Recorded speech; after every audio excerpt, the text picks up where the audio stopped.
Welcome to a delightful evening where the gentle embrace of spring invites us to renew and revel in serene stories. As the season blossoms with new beginnings, let us unwind together, lulled by the calming sounds of this video. Picture yourself nestled by a cozy fireplace, its comforting glow wrapping you in warmth. Allow your worries to drift away like petals in the breeze, and embrace this moment of tranquility. Relax into the soothing rhythm of the night, and let cozy dreams carry you through these enchanting spring evenings. Story 1. The village of Mossgrove nestled in a valley where seasons painted the hills with breathtaking clarity. Spring brought carpets of wildflowers, summer draped the slopes in emerald velvet, autumn set the woods ablaze, and winter tucked everything under a soft, white quilt. Most villagers embraced this rhythm, finding joy in each turn. But young Kael found the constant shift unsettling, a source of quiet anxiety that knotted his stomach whenever the first chill of autumn nipped the air or the first green shoots pushed through the thawing earth. Kael preferred things predictable. He kept his small room in the thatched cottage he shared with his grandmother meticulously tidy. His daily tasks gathering kindling, tending the small vegetable patch, mending fishing nets for old sealers were performed with clockwork precision. He found comfort in sameness, in knowing exactly what each day would bring. Change felt like a rug being pulled from under his feet, leaving him unsteady and afraid. One crisp spring morning, as Kael walked his usual path towards Silas's cottage by the murmuring Brookstone River, he noticed something peculiar. A patch of ground near the ancient, gnarled Heartwood Oak, usually bursting with cheerful buttercups, looked wrong. Instead of sunny yellow, the petals were a dull, washed-out gray, and they hung limply, as if burdened by invisible dew. A faint, sour scent like forgotten milk hung in the air around them. Puzzled, Kael mentioned it to Silas, the village's wise and gentle fisherman whose hands were as weathered as his boat. Silas, whittling a new oar handle, paused and looked thoughtful. "Ah, the Greyblooms," he murmured, his voice like stones smoothed by the river. "Haven't seen them in a fair while. They bloom when a heart near the oak is tangled in knots, resisting the natural flow of things. The oak feels its sea, and the flowers show it." Kael frowned. Resisting the flow, but who? His voice trailed off as a cold realization prickled his skin. His favorite reading spot was beneath that very oak. He was the one who felt a pang of dread every time the buds swelled on its branches, heralding the relentless march of summer. Could his own unease be causing this? That night, sleep eluded him. The scent of the Greyblooms seemed to seep through his window, a constant, uncomfortable reminder. He tossed and turned, the rhythmic chirping of crickets outside his window, usually a lullaby, now sounding like a relentless countdown to inevitable change. He felt a strange pressure in his chest, a tightness that mirrored the wilting flowers. The next morning, the patch of Greyblooms had spread, the sickly gray creeping towards vibrant clusters of bluebells. Kael felt a surge of panic. He couldn't bear the thought of his fear spoiling the beauty of Mossgrove. He confided in his grandmother, Ilara, whose eyes held the deep calm of the forest pools. She listened, her hands busy kneading dough that filled the cottage with a warm, yeasty comfort. "Change is the river, my dear Kael," she said softly, dusting flour from her apron. "You can stand on the bank fearing its current, or you can learn to float. The oak isn't punishing you, it's showing you the weight you carry." "But how do I stop carrying it?" Kael asked, his voice small. "By noticing it," Ilara replied. "By sitting with it like you'd sit with a shy woodland creature, not to chase it away, but to understand it. And perhaps," she added, her eyes twinkling, "by sharing the load. Silas knows the river's moods, and young Bryn, she sings with the wind." Bryn was Kael's friend, a girl whose laughter was as bright as sunbeams, and who seemed to dance effortlessly through the village's seasonal shifts. She noticed Kael's preoccupation near the Heartwood Oak. One afternoon, finding him staring gloomily at the expanding gray patch now threatening a cluster of fragrant lavender, she plopped down beside him on the soft moss. "You look like you've swallowed a thundercloud, Kael," she stated, plucking a blade of grass and twirling it. "Is it the Greyblooms? Sila's told me about them." Kael sighed, the knot in his chest tightening. "It's me, Bryn, my dread. It's making the flowers sick." Bryn didn't laugh or dismiss him. Instead, she tilted her head, considering. "Change is scary sometimes," she admitted. "Remember when the miller's old dog Patch passed last winter? I cried for days. The village felt different, emptier. Change took something warm away." She paused, her voice softening. "But then remember the new puppies born to Fern the shepherd's collie this spring. So much wriggling, silly joy. Change brought that too. It's like breathing. You have to let the old air out to make space for the new." Her simple wisdom, wrapped in shared memory, touched Kael. It didn't erase his fear, but it made a small space beside it. He began spending quiet moments beneath the Heartwood Oak, not reading, but just sitting. He listened to the rustle of new leaves overhead, felt the cool earth beneath him, inhaled the scent of pine needles and damp soil. He noticed the tightness in his chest, not fighting it, just acknowledging it was there, like a pebble in his shoe. He watched ants scurrying along a route, busy and purposeful in their tiny, changing world. Silas joined him sometimes, sitting in companionable silence, mending nets. He spoke of the river, how it froze solid in winter, a silent, sleeping giant, how it roared with meltwater in spring, powerful and unpredictable, how it flowed lazy and warm in summer, inviting swimmers, how it ran deep and clear in autumn, reflecting the fiery trees. "It's always the river," Silas said, his voice a low rumble. "Just wearing different coats. The change is the river being itself." One afternoon, a particularly strong gust of wind shook the Heartwood Oak. A shower of pale green seeds, like tiny winged emeralds, spiraled down around Kael. Instinctively, he held out his hands. Several seeds landed softly on his palms. As he looked at them, a curious warmth spread from his fingertips. The seeds began to glow with a soft, internal light, a gentle green luminescence. Startled, he looked up. The patch of Greyblooms directly beneath where he sat shimmered. The sickly gray faded, replaced by the faintest blush of pale yellow at the very tips of the petals. The sour scent lifted, replaced by a whisper of honey. Kael gasped. Bryn, who had just arrived, saw it too. "Kael, look," she breathed. The magic wasn't dramatic, it was subtle, tender. It mirrored the tiny shift inside him, the first fragile acceptance, the willingness to simply be with the change, not against it. He hadn't conquered his fear, he had simply stopped wrestling it quite so hard, creating space for something else. Encouraged, Kael began to consciously seek out small changes.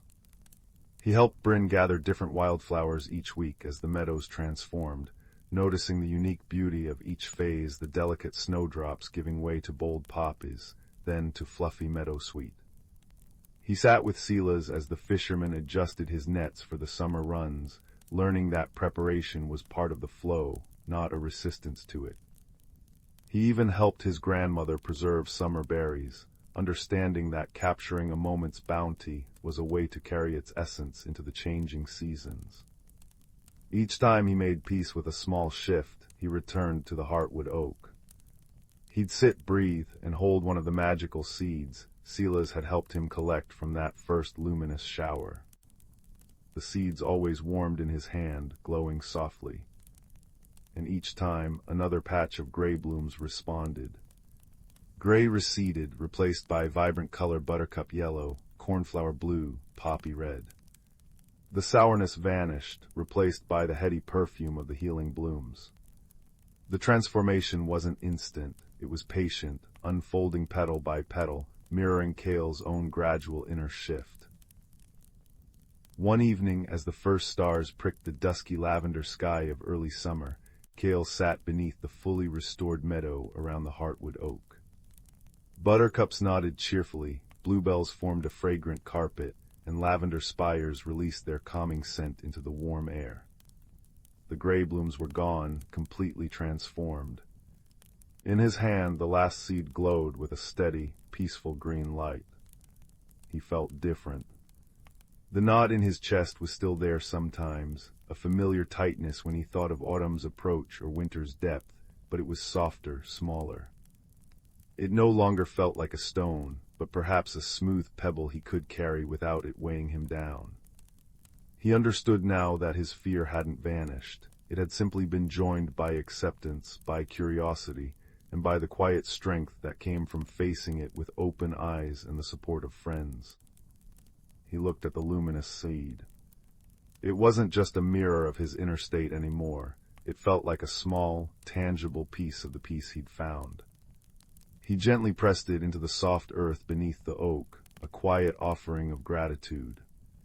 As he did, a gentle warmth spread from the spot, and a single, perfect moonflower vine began to unfurl with impossible speed, climbing the ancient trunk. By the time the moon rose, full and silver, the vine had blossomed with large, luminous white flowers that glowed softly in the night, bathing the clearing in ethereal light. They emitted a scent of pure peace, like cool water and night-blooming jasmine. Kael breathed it in deeply. He felt no frantic need to hold onto this moment, no dread of the dawn that would inevitably come. He simply sat, Bryn joining him quietly, Sila's appearing like a comfortable shadow, his grandmother bringing cups of warm chamomile tea. They sat together in the moonflower glow, listening to the night insects and the distant hoot of an owl, the peaceful symphony of Mossgrove embracing the warm summer night. The lesson hadn't been shouted. It had been whispered by rustling leaves, shown in wilting petals transformed, and felt in the warmth of a glowing seed.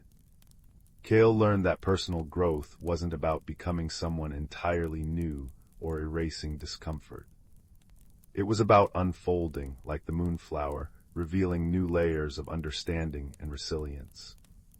It was about finding stillness within the current, trusting the flow of life like the river trusted its course, and discovering that even in the midst of change there was a deep, abiding beauty and peace to be found, especially when shared with kind hearts beneath a watchful, ancient oak.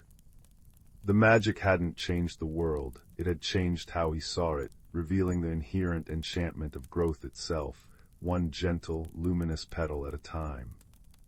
And as the moon traced its path across the star-strewn sky, Kael felt, for the first time, not fear of the coming dawn, but a quiet anticipation for the soft, golden light it would bring. Story 2. The village of Willowbrook nestled in the valley like a contented cat curled beside a hearth. Cobbled streets wound between cottages with thatched roofs dusted with perpetual autumn leaves, their chimneys puffing fragrant wood smoke that mingled with the scent of baking bread and damp earth. Magic here wasn't grand or flashy. It was the soft glow of moss on ancient stones, the way sunbeams danced a little longer on dew-kissed spiderwebs, and the gentle hum of contentment that seemed to vibrate in the very air. Young Theo, with eyes the color of hazelnuts and a mind as curious as a squirrel, loved his home. But lately, Willowbrook held a quiet puzzle. It started subtly. Old Mrs. Bramble found her favorite blue teapot missing from its usual spot on her scrubbed pine table. She searched high and low, only to discover it later perched precariously on her garden fence, filled not with tea, but with perfectly ripe blackberries she hadn't picked. Then Farmer Thistle reported his prize-winning pumpkin seeds, vanishing from their labeled jars in his shed.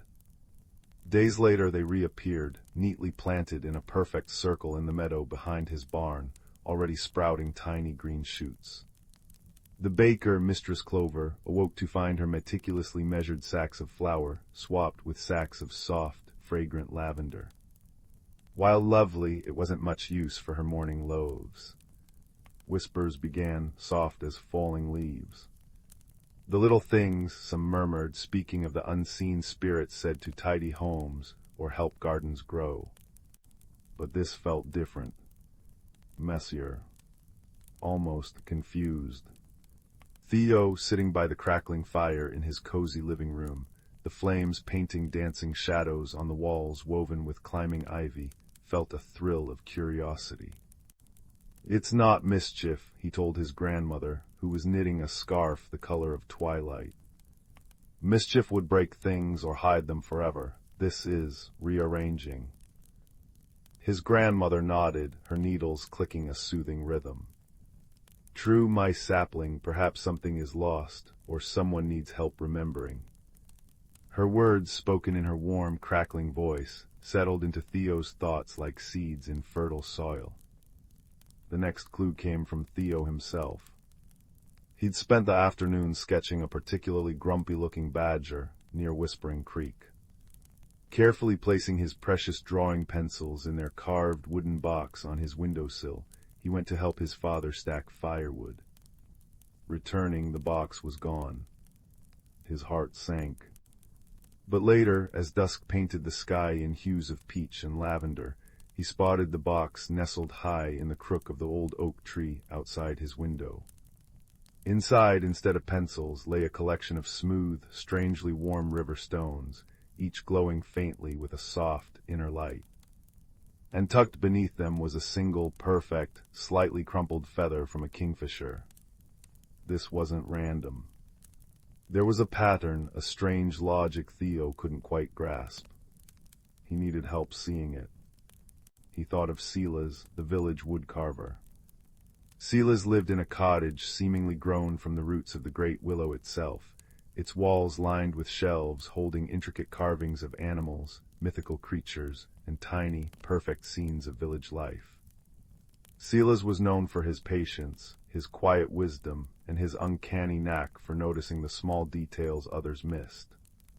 More importantly, Silas understood the quieter magics of Willowbrook.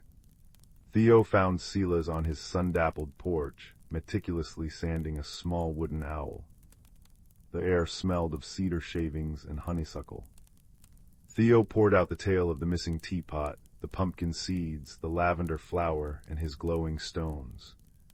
Silas listened, his gnarled hands stilling on the owl, his eyes thoughtful behind his spectacles. "Rearranging," Silas murmured, echoing Theo's earlier thought. He picked up a tiny carving of a hedgehog, no bigger than Theo's thumb.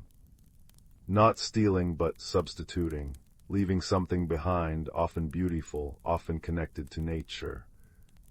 He pointed the tiny hedgehog towards Theo. "And the feather, young sprout, that feels like a signature, a calling card." "Whose?" Theo breathed, leaning forward. Silas smiled gently. "Perhaps we need a guide who sees the world a little differently." Flicker. A soft chime sounded, and a shimmer of light detached itself from the dappled sunlight filtering through the willow branches. It resolved into a small creature, no larger than a dragonfly, with iridescent wings that hummed softly, and a body that seemed woven from living moonlight. Flicker, a will-o'-the-wisp, was Silas's constant companion, drawn to puzzles and hidden things. Flicker sees the trails, Silas explained. The tiny disturbances in the air, the faint shimmer where magic has brushed against the world. Follow Flicker, Theo. Look not just for what's missing, but for what's left behind, and look for the feather. Flicker bobbed excitedly, leaving a trail of faint golden sparkles that hung in the air like dust motes catching the sun. Theo followed the shimmering path. It led him first to Mrs. Bramble's garden fence where the teapot had been. Flicker hovered near a patch of moss. Theo knelt, peering closely. Tucked deep within the soft green fibers was another small, crumpled kingfisher feather. Next, Flicker zipped towards Farmer Thistle's meadow, circling the ring of sprouting pumpkin seeds. Theo searched the perimeter. Near a clump of buttercups, almost hidden, lay another tiny blue feather. The trail led them deeper into the woods bordering Willowbrook, towards the mossy banks of Whispering Creek. The air grew cooler, damper, filled with the gurgle of water and the rustle of unseen creatures. Flicker's light pulsed brighter, illuminating the path. Near the creek's edge where Theo had sketched the badger, Flicker stopped abruptly, hovering over a large, moss-covered boulder. Nestled in a crevice, partially obscured by ferns, was Theo's pencil box, and beside it, another kingfisher feather. But there was more. Scattered around the base of the boulder, half hidden in the moss and damp earth, were small objects. A shiny button, a smooth piece of green glass, a particularly acorn with a perfectly round hole, a scrap of faded blue ribbon. They looked like treasures a child might collect. Or a magpie. Theo felt a prickle of understanding. "It's collecting things," he whispered to Flicker. "But not keeping them, it's trading, taking something it finds interesting, leaving something it thinks is valuable instead, like a child swapping marbles." Flicker chimed in agreement, its light dancing over the collection. But where was the collector? Theo scanned the creek bank. He saw only water, rocks, ferns, and the towering trees. Then he remembered Silas's words, "Look for the feather." His eyes swept upwards. High in the branches of a weeping willow leaning over the creek, tucked deep within the curtain of trailing leaves, he saw a flash of brilliant blue. Not just a feather, but the whole bird. A kingfisher, its plumage shimmering like captured sapphires and emeralds in the dappled light. But something was different. It seemed larger than the kingfishers Theo usually saw darting along the creek, and its eyes held an unusual depth, a spark of awareness that felt ancient and wise, yet also strangely bewildered. As Theo watched, the kingfisher fluttered down, landing near the crevice with surprising lightness. It tilted its head, looking at the pencil box, then at the collection of trinkets. It picked up Theo's favorite sketching pencil, a deep charcoal gray one in its beak, examined it closely with bright, intelligent eyes, then gently placed it back. It seemed disappointed, confused. It nudged the collection with its beak, rearranging the button and the piece of glass, then looked around as if searching for something better to offer. It didn't see Theo or Flicker, hidden as they were by the ferns and the boulder's bulk. Theo understood. This wasn't a mischievous spirit or a thief. It was a creature of magic, perhaps a guardian spirit of the creek, or an ancient bird touched by deep forest magic, who loved bright, interesting things. But its understanding of value was different. It saw beauty in a shiny button or a smooth stone, and assumed humans would too.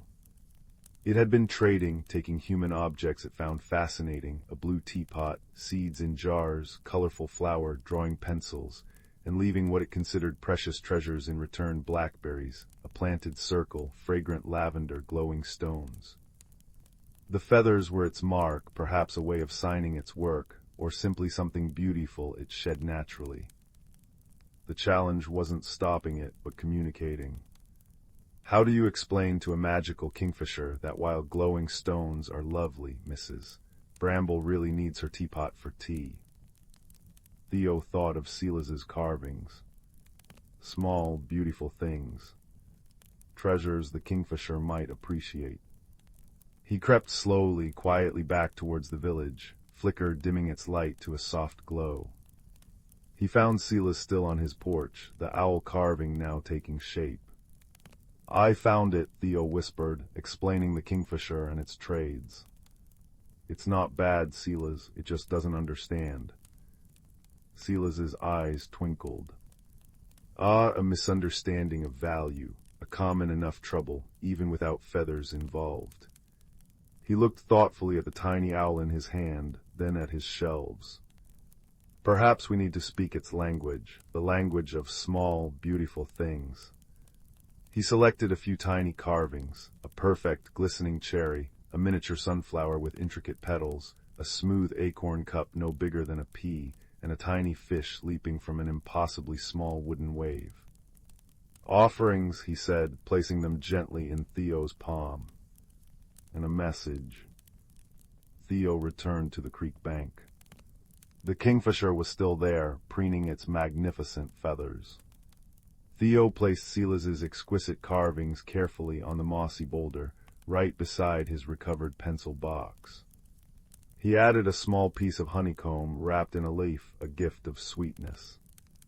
Then he took his charcoal pencil and on a smooth, flat stone he drew a simple picture, a teapot sitting on a table. Beside it, he drew a cluster of blackberries. He pointed to the teapot, then gently mimed pouring tea into an invisible cup. He pointed to the blackberries, then mimed popping one into his mouth and smiling. He did the same for the pumpkin seeds, drawing seeds in a jar, then seeds sprouting in the ground, and the flour, drawing a sack of flour, then a sack of lavender, miming sniffing it appreciatively, but then miming baking bread and looking confused. He stepped back slowly. The kingfisher watched him with intense, curious eyes. It fluttered down to the boulder, its head cocked.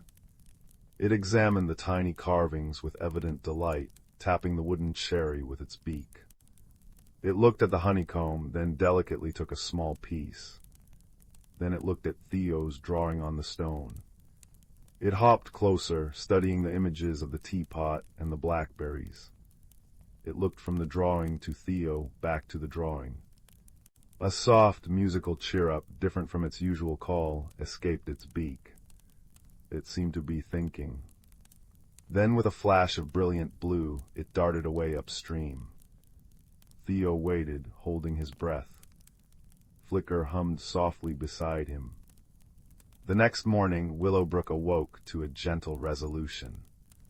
Mrs. Bramble found her blue teapot back on her kitchen table, spotlessly clean. Resting beside it was a small, perfect carving of a teapot, identical to hers, made from pale, polished driftwood.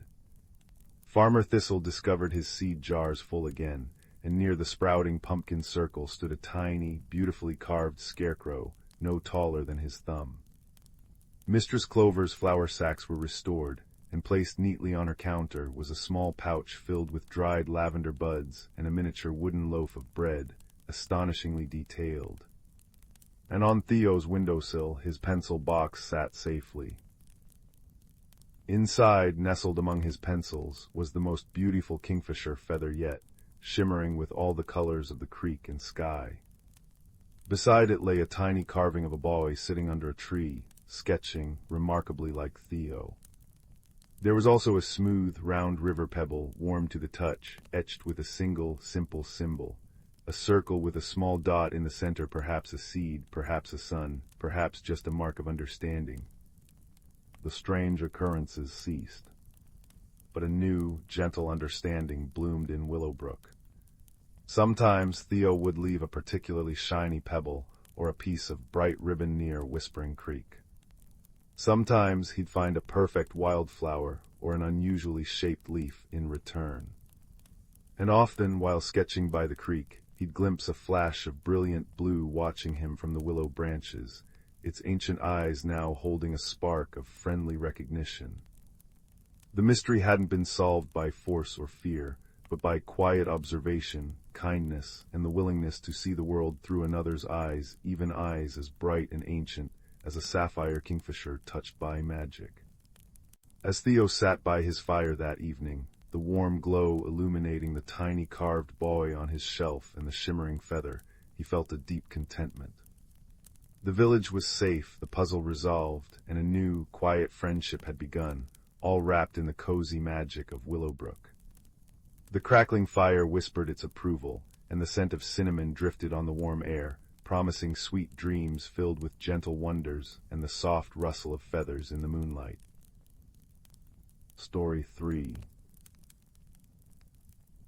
The outpost on Sylvanus Moon was a quiet place, nestled between forests that glowed like captured starlight and rivers that sang soft lullabies as they flowed.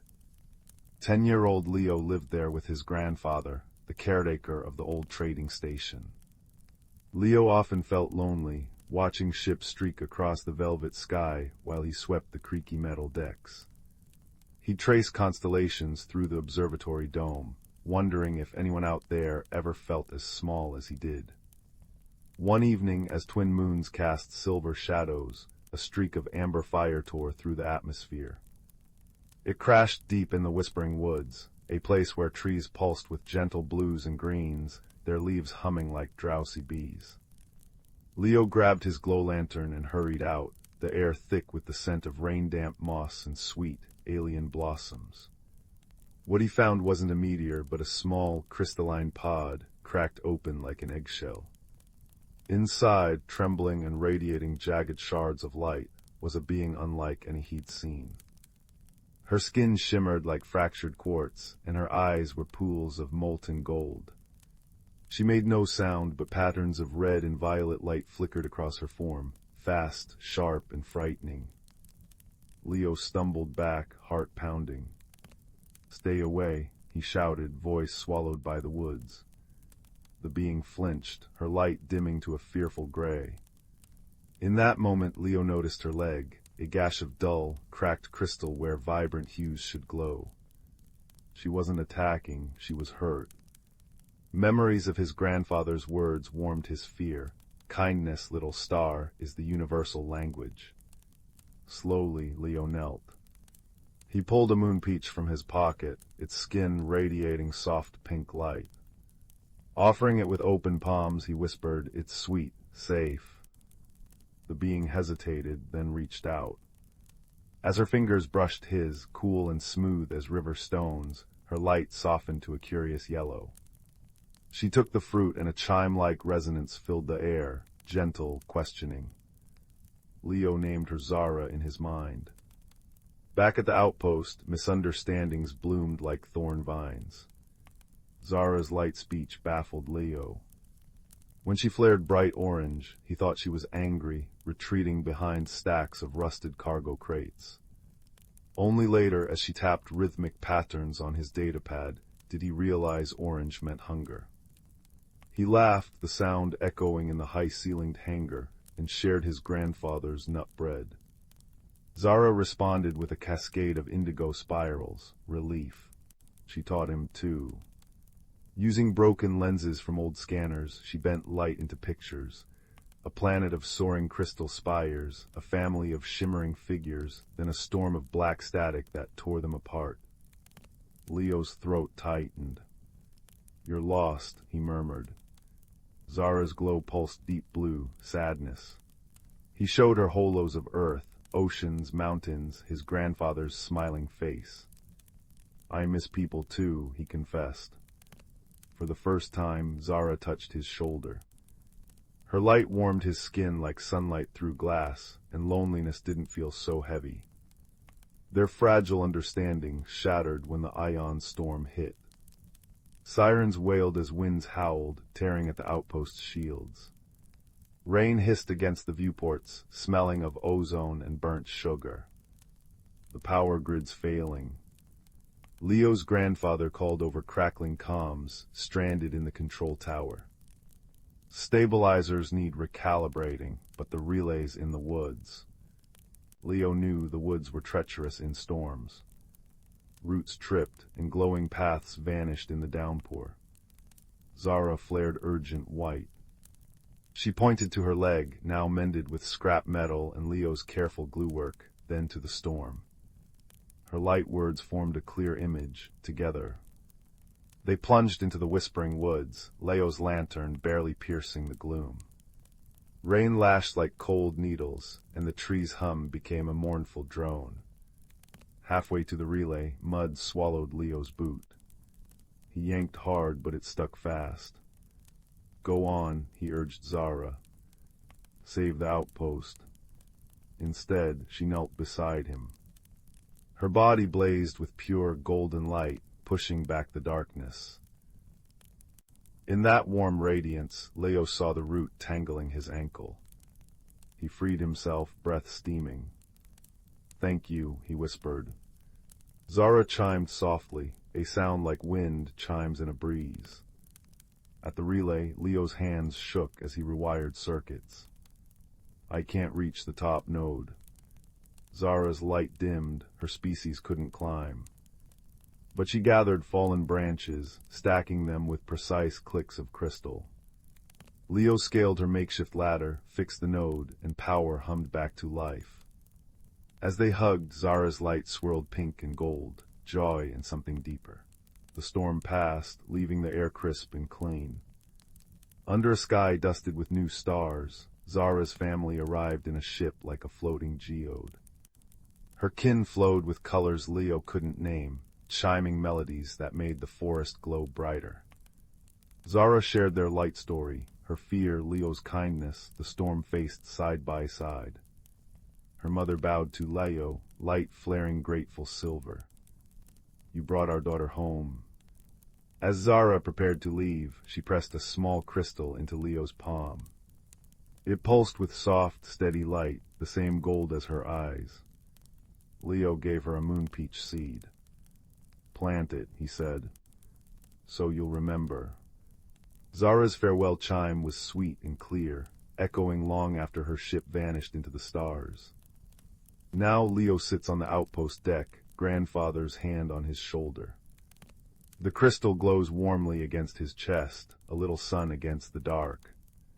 He knows loneliness is just a season. Friendship blooms in the unlikeliest soil. Somewhere beyond the glowing forests, on a world of crystal and light, a seed takes root. And under the same stars, two hearts remember, however far apart, they are never truly alone. The universe feels smaller, kinder, and full of gentle light. Sleep wraps around Leo like a soft blanket, and the stars sing him a lullaby of hope. Story 4. Deep within the Eldergrove forest, where moonlight dripped like liquid silver through ancient oaks, and the air hummed with unseen melodies, lived creatures whose lives intertwined with the very breath of the seasons. Here moss grew in emerald tapestries over granite bones of the earth, and every dewdrop held a miniature sky. In a hollow beneath the roots of a grandmother cedar, a young squirrel named Pip stirred.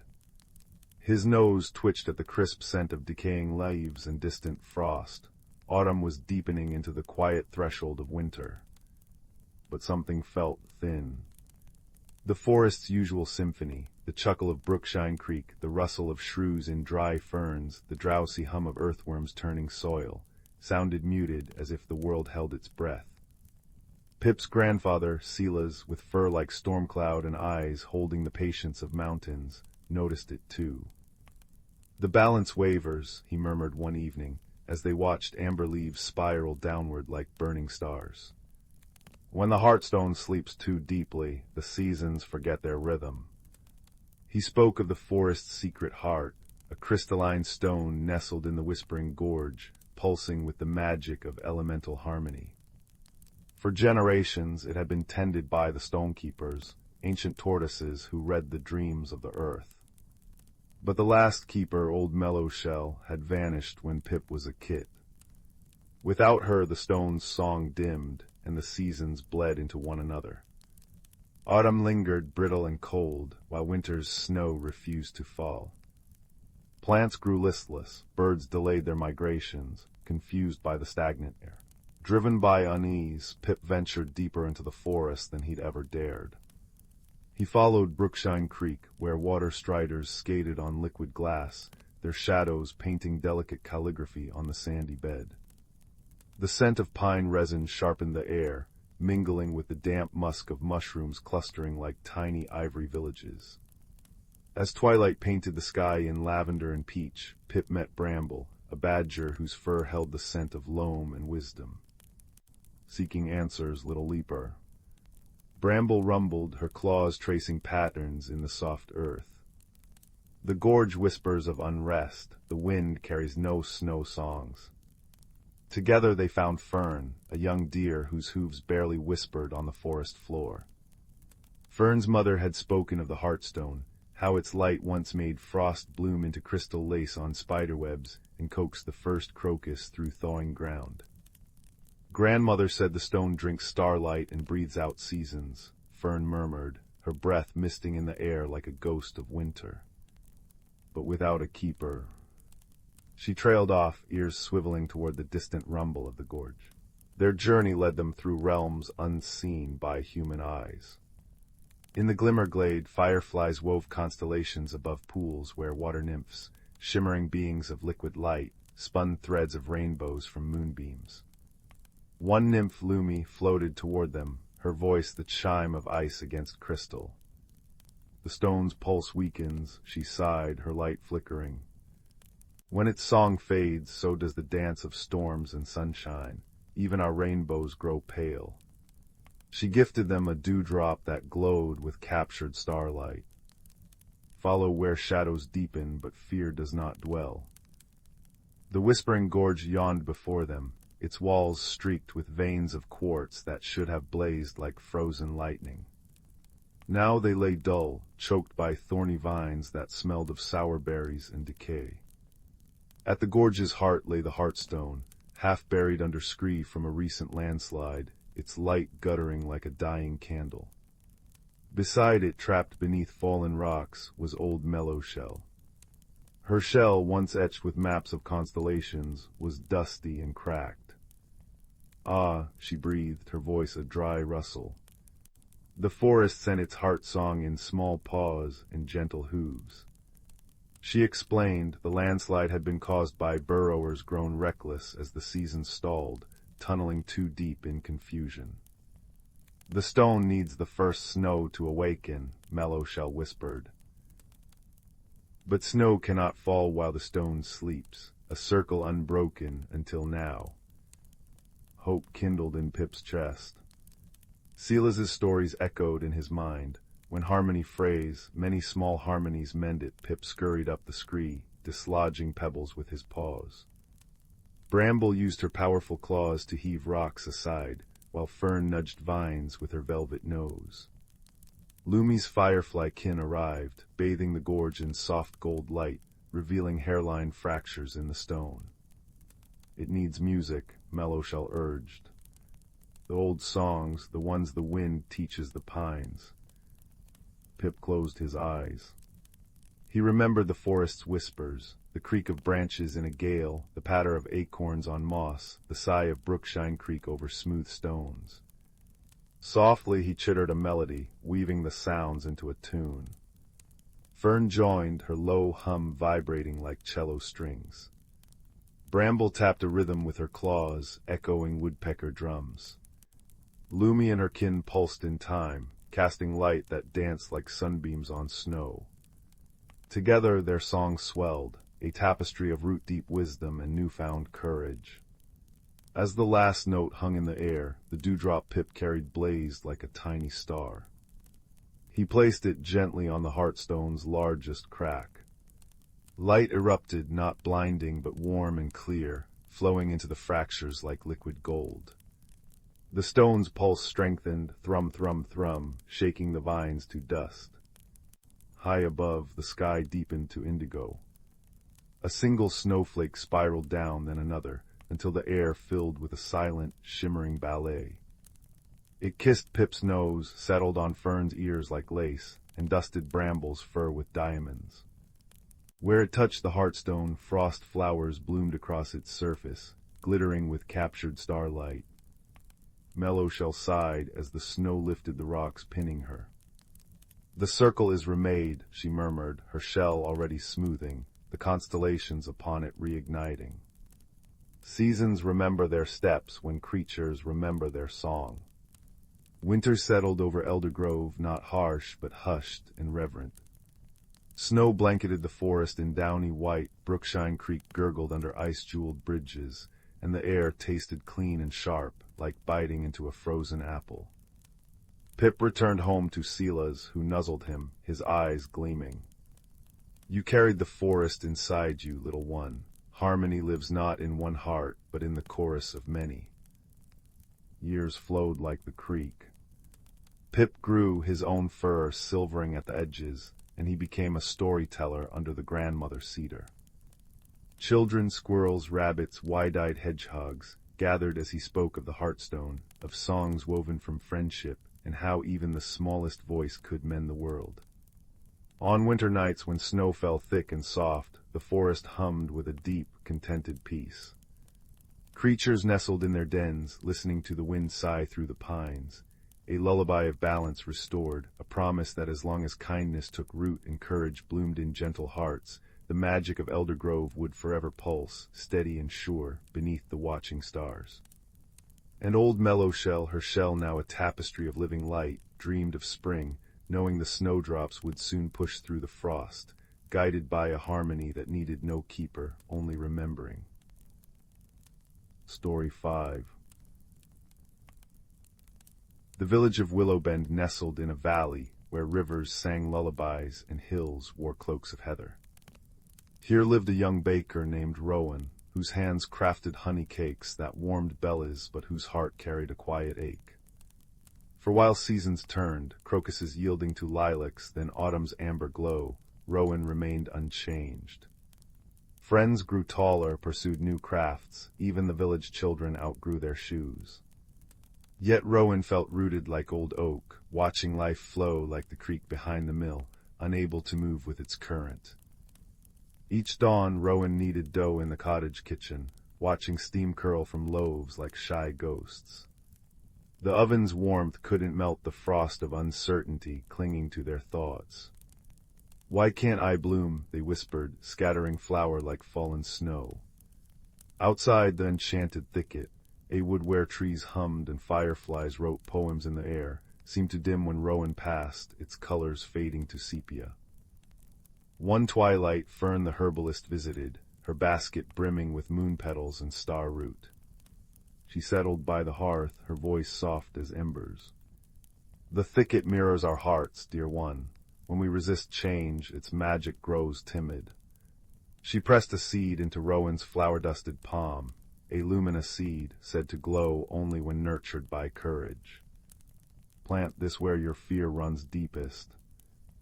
Rowan trudged to the thicket's edge at midnight. Shadows pooled thick as treacle, and the trees sighed like old sorrows. Kneeling, they buried the seed near a skeletal hawthorn, its branches clawing at the sky. "I'm afraid," Rowan confessed to the dark earth. "Afraid of becoming someone I won't recognize." As weeks passed, Rowan tended the spot, watering it with lavender tea and stories of stubborn dough that rose late but rose splendidly. Yet the soil remained barren. Bramble, the jovial woodcarver, noticed Rowan's drooping shoulders. "Change isn't a storm to outrun," he chuckled, whittling a badger from cedar. "It's a dance, one step unsure, then another less so." He gifted Rowan a flute carved from a single reed. "Play when doubt gnaws at you. Music reminds roots they're meant to stretch." One drizzly afternoon, a tempest rattled the valley. Rowan huddled indoors as thunder shook the rafters, imagining the luminous seed washed away. But when clouds parted, a whimper echoed from the thicket. There, trembling beneath the hawthorn, was a silver fox kit, its paw trapped under fallen branches. Rowan didn't hesitate. They wove through brambles, humming Bramble's flute song to calm their hammering heart, and freed the creature with gentle hands. As the fox nuzzled Rowan's wrist, a miracle unfolded. Where its fur touched the earth, the luminous seed burst forth, not as a flower, but as a sapling woven of light. Its roots pulsed like veins, and with each pulse, color seeped back into the thicket. Fern appeared, her smile a crescent moon.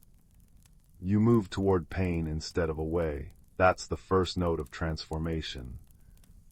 The sapling grew swiftly, branches curling like cursive script. Where leaves unfurled, they revealed tiny, glowing bread loaves that smelled of cinnamon and safety. "Your magic isn't about becoming different," Fern murmured. "It's baking who you already are into something nourishing." Rowan began leaving the light loaves on doorsteps, for the widow mourning her cat, the child scared of thunderstorms, even old Hemlock who grumbled about aching bones. With each gift, Rowan's own hesitance softened. They experimented, rye bread swirled with edible starlight, buns that hummed lullabies when warm. The bakery became a haven where villagers shared stories, and Rowan listened, really listened, discovering that everyone harbored secret fears of changing tides. The fox returned often, now trailed by 3 kits with eyes like polished obsidian. They led Rowan deep into the thicket where the air shimmered with possibility. Vines parted, revealing a clearing where trees bore fruits like crystallized dawn. Here Rowan finally understood. The thicket hadn't been dimming from their presence, but waiting, patient as yeast, for them to acknowledge that growth lives in the tender space between what was and what might be. On the eve of the blooming festival, Rowan stood before the village, holding a loaf woven from lumina leaves and honey. "We're all dough," they said, voice steady as river stones. "Kneaded by time, shaped by kindness, rising in our own sweet hours." As they broke the bread, light cascaded over the crowd, warm, golden, tasting of courage and cardamom. The enchanted thicket now glows perpetually at its edges, a testament to the baker who learned that personal alchemy blooms not in grand leaps, but in small, daily risings. Rowan still bakes at dawn, but their kitchen window stays open so the scent of hope drifts down to the creek. And sometimes, when silver foxes dart through the ferns, they pause, tipping their muzzles toward the cottage where music floats on the breeze, a lullaby for all who fear the beautiful, inevitable unfurling of their own hearts. Tonight, as fireflies stitch constellations above Willowbend, remember, you too carry a luminous seed. Plant it gently in the soil of your uncertainties. Water it with patience. And know that even in stillness, roots are deepening, ready to rise when the season turns just right. Story 6.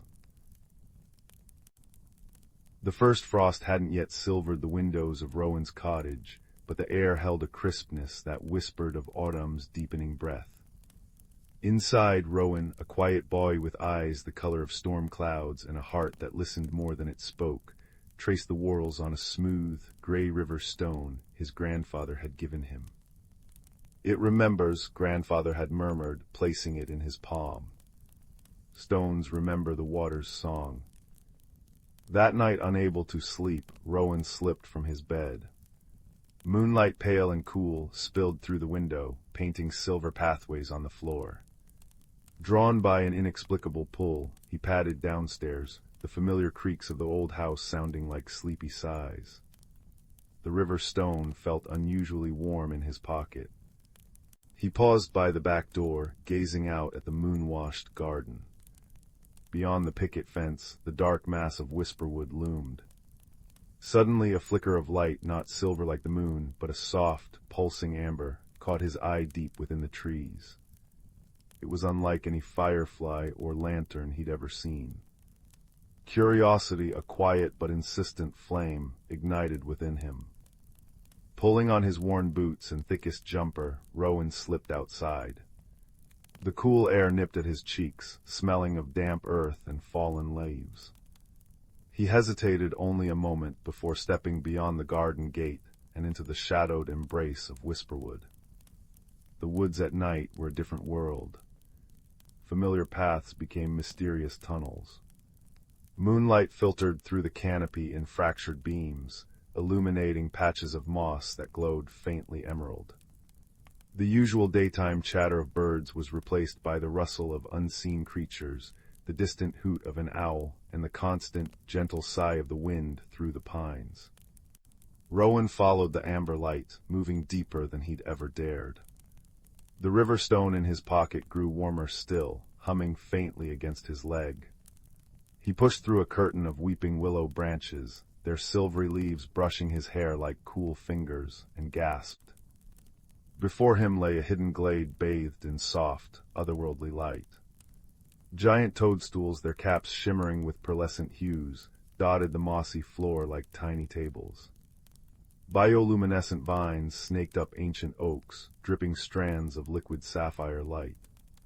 At the center of the glade stood a magnificent, ancient oak, its gnarled bark etched with patterns that seemed to shift in the dim light. And clinging to one of its mighty branches, pulsing with that warm amber glow, was a creature unlike anything Rowan had ever imagined. It was roughly the size of a large squirrel, but its body seemed woven from spun moonlight and autumn leaves. Delicate, translucent wings, like stained glass depicting fiery sunsets, shimmered on its back. Large, luminous eyes, the color of molten honey, blinked at him with a mixture of surprise and apprehension. A tiny crown woven from acorn caps and spider silk sat askew on its leafy head. It clutched a small, intricately carved wooden box close to its chest. "Hello," Rowan whispered, his voice barely disturbing the hushed air of the glade. The creature fluttered its wings nervously, sending motes of amber light dancing. You can't see me." Its voice was like the chime of tiny silver bells, surprisingly clear. "Humans aren't supposed to see the Glimmerfolk, not without the stone's memory." Rowan instinctively touched the stone in his pocket. "This my grandfather gave it to me. He said it remembers." "Ah," the creature breathed, relief softening its luminous eyes. "A keeper's stone, that explains it. I am Sorrel, Prince of the Glimmerfolk." He bowed slightly, a cascade of tiny golden leaves drifting from his shoulders. "And I am in rather a lot of trouble," Sorrel explained.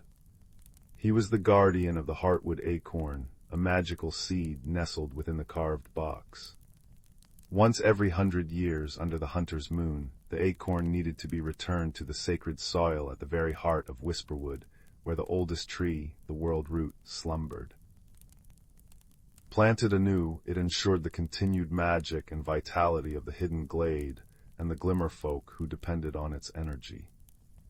But tonight, the night of the hunter's moon, Sorrel had been ambushed by the shadow sprites mischievous, dark entities born of neglect and forgotten corners of the wood. They coveted the acorn's power to spread decay. Sorrel had escaped, but not before one of the sprites had clipped his wing with a shard of obsidian gloom, grounding him. He couldn't fly to the world root in time. "My wing, it won't hold," Sorrel said, his voice thick with despair, showing Rowan the tear in his shimmering membrane edged with a sickly gray film. "If the acorn isn't planted by moon high, the world root will weaken. The glimmerlight will fade. The shadow sprites will claim the glade." Rowan looked at the small, wounded prince, then at the glowing Heartwood acorn box. He thought of the warm stone in his pocket, humming with the memory of rivers and time.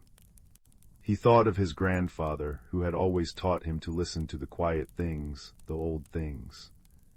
"I can't take it," he said, the words surprising even him. "I know these woods. I can find the world root." Sorrel stared at him, his honey-colored eyes wide. "You a human child, the journey is perilous, the sprites will be hunting." "I'm quiet," Rowan said simply. "And I have the stone. It remembers the paths, doesn't it?" A flicker of hope lit Sorrel's face. "It remembers all paths. Hold it tight, Rowan. It will guide your feet where eyes cannot see. But you must hurry. Moon High approaches." Carefully, Sorrel passed Rowan the small wooden box. It felt warm and vibrated with a low, powerful thrum, like the heartbeat of the forest itself. As Rowan took it, the river stone in his pocket flared with a brief, comforting warmth. He tucked the precious box securely into his jumper pocket, feeling its gentle pulse against his ribs. The journey into the heart of Whisperwood was unlike any walk Rowan had ever taken. Guided by the subtle pull of the keeper's stone, a gentle nudge left, a faint resistance when he started to turn right, he moved through a landscape transformed by magic and moonlight. Glowing mushrooms illuminated paths that hadn't been there in daylight. Whispering reeds parted before him in silent greeting. He crossed a stream not on stones, but on a bridge woven from living moonlight, cool and solid beneath his boots. But the shadow sprites were hunting. They were insubstantial as smoke, with eyes like cold embers and whispers that slithered into the mind, sowing seeds of doubt and fear. "Turn back, little human, the woods are hungry. Why risk yourself for tiny fairies? They'll forget you, the acorn is too heavy, you'll drop it." Rowan clutched the stone and the box tighter. He focused on the warmth, on Sorrel's trusting eyes, on the memory of his grandfather's kind face. He remembered the stone, remembered the water's song, the persistence, the gentle strength. He hummed a tune his grandfather used to sing, a simple melody about flowing streams and steadfast stones. The sprite's whispers seemed to recoil from the quiet sound. Suddenly, a thicker patch of gloom coalesced before him, blocking the path the stone urged him towards. 3 larger sprites, their forms more defined, dripping dark vapor, hissed. "Give us the SSS seed, child, or we will take your light too." Rowan's heart hammered against his ribs. He couldn't fight smoke. He glanced down. The moss beneath his feet was faintly luminescent. Remembering the glowing vines in the glade, he had an idea. He took a deep breath, focusing not on fear, but on the warmth of the stone, the life pulse of the acorn, the quiet song in his heart. He knelt, placing his hand on the cool, glowing moss. "Please," he whispered, pouring his intention, his plea for help, into the touch, guided by the stone's resonance. "Help me protect the light." To his astonishment, the moss beneath his fingers flared brighter. The light spread, rippling outwards in a wave. Where the light touched the shadow sprites, they shrieked, their smoky forms dissolving like mist in sudden sunlight. The path cleared, shimmering with renewed emerald radiance. The forest itself had answered. Bolstered, Rowan pressed on, guided by the stone and the forest's subtle aid.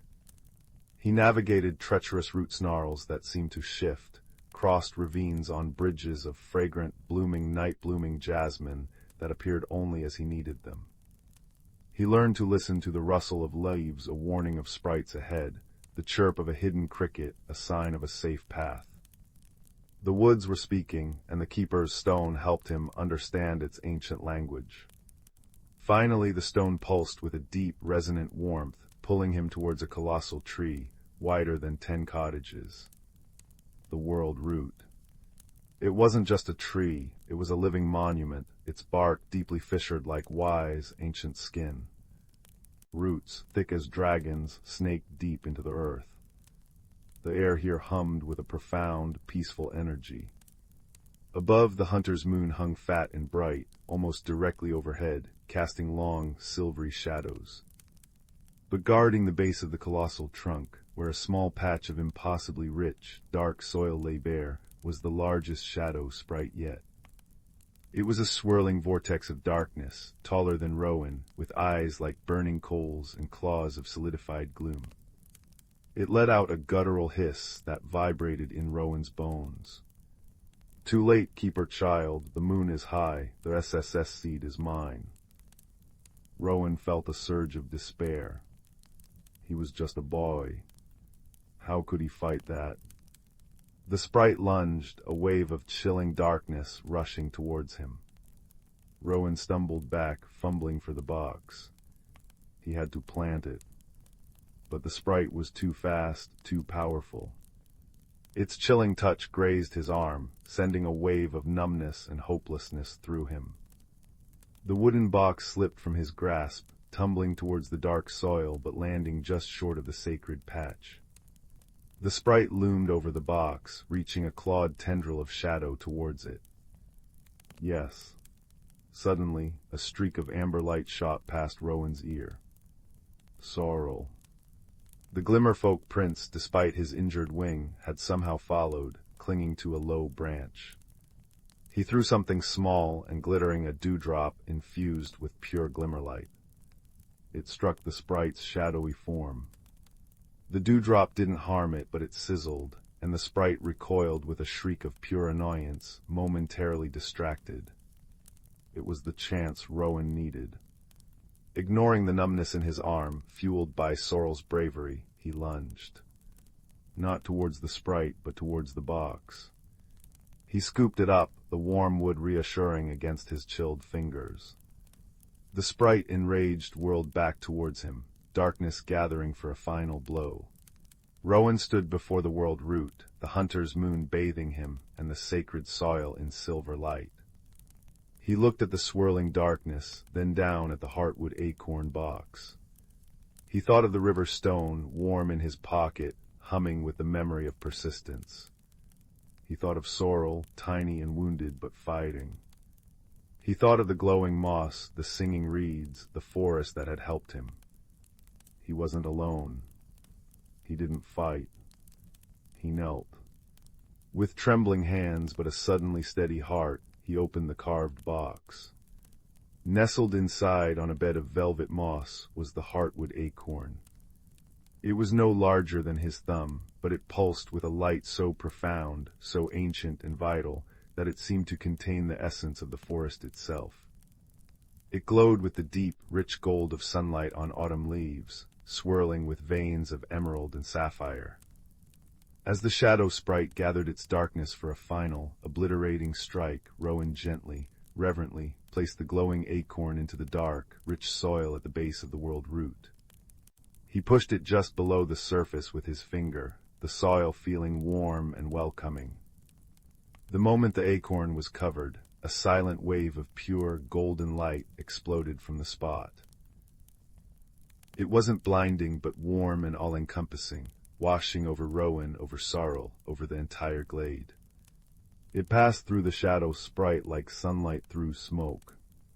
The creature let out a final, agonized screech that dissolved into nothingness, its form scattering into harmless wisps of vapor that evaporated in the radiant light. The wave of light traveled up the colossal trunk of the world root, illuminating every crevice, every ancient knot.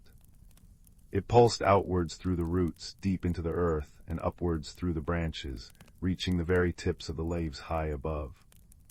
The entire tree seemed to sigh, a deep, contented rumble that vibrated through the ground and into Rowan's bones. The forest held its breath. Then music. Not with sound, but with light and life.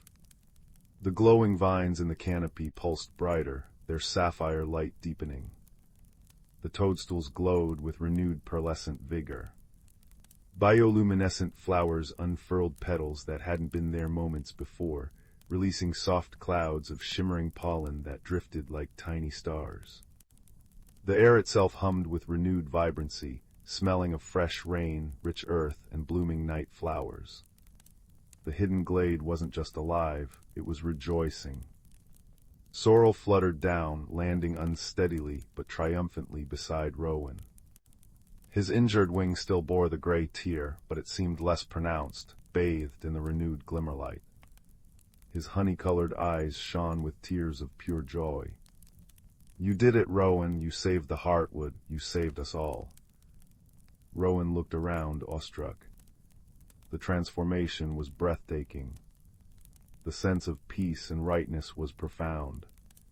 He felt the warmth of the keeper's stone, the gentle pulse of the newly planted acorn beneath the soil, and the grateful gaze of the Glimmerfolk prince.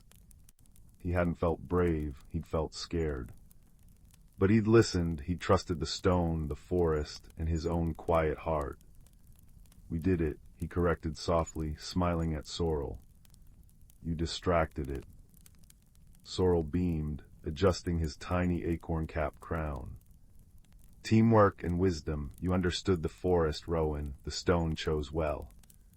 He gestured towards the world root. "Look." Where Rowan had planted the acorn, a tiny sprout had already pushed through the soil. It was no ordinary seedling. It glowed with a soft internal light, its first 2 leaves shimmering like captured moonlight. It radiated pure, potent life. Rowan knew his journey back would be easier. The forest, grateful, seemed to smooth his path. Glowing paths lit his way. Friendly night creatures watched from the shadows with luminous eyes, and the whispers on the wind were now songs of thanks. He carried the empty carved box and the warm keeper's stone. Sorrel flew beside him, his wing healing noticeably faster in the renewed magic, a living beacon of amber light. They reached the edge of the hidden glade just as the first hints of dawn tinged the eastern sky with rose and gold. Sorrel landed on a glowing toadstool. "You must return before the sun fully wakes the human world," he said, his voice gentle. "The way between our worlds will fade until the next hunter's moon." Rowan nodded, a pang of sadness mingling with the profound joy. "Will I see you again?" Sorrel smiled, a radiant expression. You carry the stone's memory, Rowan. You are a keeper now. The forest knows you, and I am its prince. Our paths will cross again, I promise. Remember the glade, remember the light. He placed a tiny, cool hand on Rowan's. Thank you for your courage, for your kindness, for listening. Rowan walked back through the waking Whisperwood, the ordinary daylight world slowly replacing the moonlit magic. Birdsong replaced the night sounds, the sun warmed the air, and the path looked familiar again. But everything felt different. He saw the woods with new eyes, noticing the intricate patterns on bark that resembled the carvings on Sorrel's box, the hidden resilience in gnarled roots, the quiet magic in a sunbeam filtering through leaves. The keeper's stone in his pocket was cool now, but held a deep, settled warmth with it. He slipped back into the cottage just as the first rays of sun painted the kitchen floor gold. The smell of baking bread was starting to fill the air. He climbed back into bed, the carved box hidden safely under his pillow, the river stone resting on his bedside table. When he woke later to the sound of breakfast, his grandfather was sitting by his bed, a knowing twinkle in his wise old eyes. He picked up the river stone, turning it over in his weathered hands. It seemed to catch the morning light differently now, holding a faint, internal shimmer deep within its gray surface. Slept well, lad? He asked softly. Rowan sat up, the memories of the night, the amber prints, the glowing glade, the shadow sprites, the wave of golden light flooding back with startling clarity. He looked at his grandfather, then out the window at the familiar trees of Whisperwood, now holding an eternal secret. A slow, deep smile spread across his face, a smile that held the quiet wisdom of stones and the enduring warmth of friendship found in the most unexpected places. I did, grandfather, he said, his voice calm and sure. I had the most wonderful dream about the woods and a friend, and a light that remembers everything. He touched the stone his grandfather held. It hummed faintly, a secret shared between them, a promise whispered on the water's song, forever remembered. The world outside might look ordinary, but Rowan knew the hidden light pulsed just beneath the surface, in the heart of the forest, and now, forever, in the quiet center of his own transformed heart. And as the morning sun streamed in, warming the room and the stone in his grandfather's hand, Rowan felt a profound sense of peace, knowing that kindness and courage, even the quietest kind, could nurture the deepest magic, ensuring light always found its way back home. The journey had changed him, not into someone loud or boastful, but into someone who carried the forest's quiet song within, a keeper of its deepest, most radiant secrets. And that, he knew, gazing out at the sun-dappled trees, was the greatest magic of all. Story 7. Deep within the Whisperwood, where ancient oaks stretched moss-bearded branches toward the stars and ferns unfurled like emerald scrolls, lived a young squirrel named Sorrel. His world thrummed with quiet magic, dewdrops that hummed at dawn, stones that warmed to the touch before rain, and moonbeams that painted silver pathways only the forest's gentle creatures could see. Sorrel's grandmother Hazel had taught him the oldest rhythms, how the first frost knitted the earth's dreams into ice lace, how spring's breath coaxed shy blossoms from the soil, and how the great crystal, hidden in the heartroot grove, pulsed with the forest's very soul. Its light shifted with the seasons, amber in autumn, frost blue in winter, tender green in spring, and honey gold in summer, guiding the dance of weather and life. One brittle morning, as Sorrel gathered hickory nuts near the Mistfall River, he noticed the water's song had changed. Instead of its usual liquid chuckle, it hissed like steam. The riverbank reeds, usually supple and sweet-smelling, crackled into ashen threads at his touch. Above, the sky wore a strange, bruised purple, and the air hung heavy and silent, no bird call, no rustle of wings. Even the great crystal's glow, visible as a soft pulse through the trees, flickered erratically, casting jagged shadows. Sorrel's heart drummed against his ribs. He remembered Hazel's warning, when the crystal trembles, the balance frays. Listen to the elders, child, they hold the map written in roots and rain. Sorrel raced to the Heartwood Grove, where the crystal rested in a cradle of gnarled roots. There he found Thistleback, an old badger whose fur was silvered with wisdom. Thistleback's claws traced the crystal's surface, now webbed with hairline cracks. "The earth is thirsty," he rumbled, his voice like stones tumbling in a brook. "The rains have slept too long, without their song the crystal weakens, and without the crystal the seasons forget their steps." A single tear rolled down his snout, vanishing into the dry soil. "We must wake the rain singers." The rain singers, Hazel had whispered in tales by the fire, were the tree frogs of Willowfen Marsh. Their chorus summoned gentle showers, their skin shimmering with captured mist. But Willowfen lay beyond the Shiverwind Pass, where biting gales howled even in midsummer.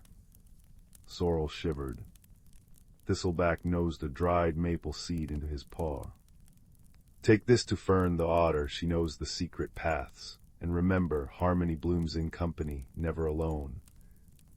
Fern met Sorrel where the river met the marsh, her dark eyes bright as polished river stones. "Aye, the winds are restless," she murmured, whiskers twitching at the stale air. "But deep below the earth's breath still flows. Follow me." She led Sorrel through a labyrinth of half-drowned roots, where the water's edge sighed with the scent of wet clay and water lilies. They slipped into an underground channel, cool and echoing. Glowworms dusted the walls like fallen stars, and the drip-drip of seepwater played a soothing rhythm. Fern swam ahead, her body cutting silent ripples through the Inkai water. "The forest remembers," she called back, "even when we forget." For days they journeyed, nibbling tender Kael shoots and sleeping in hollows lined with velvet moss. Sorrel felt the forest's ache, the wilted trillium flowers, the squirrels listless in their drays, the bees drowsing on parched clover. One moonless night, as they rested beneath a sandstone ledge, Sorrel spotted a cluster of luminous mushrooms pulsing softly. Fern nudged him. "Mooncaps, they grow only where the earth's dreams are deepest. Touch one, gently." Sorrel brushed the cap. Instantly the air filled with the phantom scent of petrichor, that rich, rain-soaked earth perfume, and a vision shimmered, Hazel as a young squirrel, planting acorns with a woodpecker friend, their laughter like chimes. "The past nourishes the present," Fern said softly. "Remembering is a kind of courage." At last they reached Willowfen. The marsh was a ghost of itself, cracked mudflats under a pallid sky, reeds bowed like broken harps. No frogs sang. Fern dove surfacing with a tiny, trembling frog cupped in her paws. "Pebble," she introduced. His skin, usually glistening jade, was dull as dust. "The marsh is dying," Pebble croaked. "Without the crystal's rhythm, our song has no heartbeat." Sorrel held out the maple seed. "Thistleback sent this. He said you could help." Pebble's eyes widened. "The seed of echoes, but to wake the chorus, we must remind the marsh of rain." He hopped onto Sorrel's shoulder. "Bring us to the listening stone, where the first drop fell." The stone stood at the marsh's center, a flat gray disk veined with quartz. Sorrel placed the seed upon it. Fern gathered dew from the last moist fern fronds, letting it trickle onto the seed. Nothing happened. Then Pebble closed his eyes. From his throat came a single clear note, high and pure as ice melting.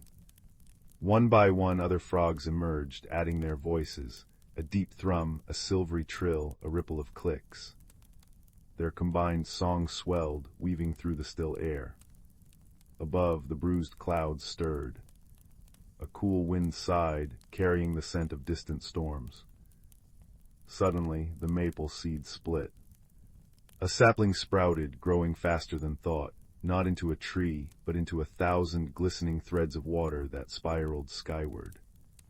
They kissed the clouds, and the sky answered.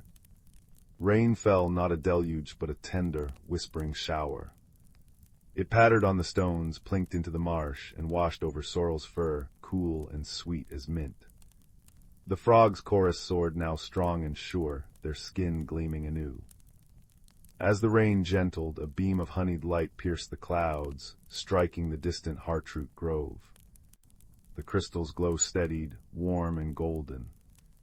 By the time Sorrel and Fern returned, the Whisperwood had transformed. The river chuckled over polished stones, ferns unfurled in jeweled green, and the air buzzed with drowsy insects. Thistleback waited at the crystal, now whole and pulsing softly. "You carried the forest's memory when it faltered," he said, nuzzling Sorrel's damp forehead. "Balance isn't stillness, it's the courage to mend what's broken together." Years flowed like the mistfall river. Sorrel grew into a keeper of tales, sharing Hazel's wisdom with wide-eyed kits under canopies of fireflies. Every spring, when the rain-singer's chorus swelled, he'd place a maple seed on the listening stone, watching it bloom into liquid light. And on clear nights, if you sat very still by the Heartwood Grove, you might feel it, the deep, quiet pulse of the crystal, weaving seasons into harmony, a lullaby sung by the earth itself. All was well, all was safe, and the forest dreamed on beneath the gentle stars. Story 8. The scent of pine needles warmed by the afternoon sun hung heavy in the air as Finn shuffled along the familiar path behind the old mill. 10 years old, with eyes the color of storm clouds and a perpetually thoughtful expression, Finn often felt like a misplaced pebble in the bustling stream of Millhaven village. While other children chased frogs in the reeds or played raucous games of tag, Finn preferred the quiet company of the whispering woods. They possessed a peculiar knack, a quiet noticing the intricate pattern on a moth's wing, the precise moment a dewdrop fell from a fern, the subtle shift in a badger's path. It wasn't magic anyone else saw, just Finn's way of being in the world.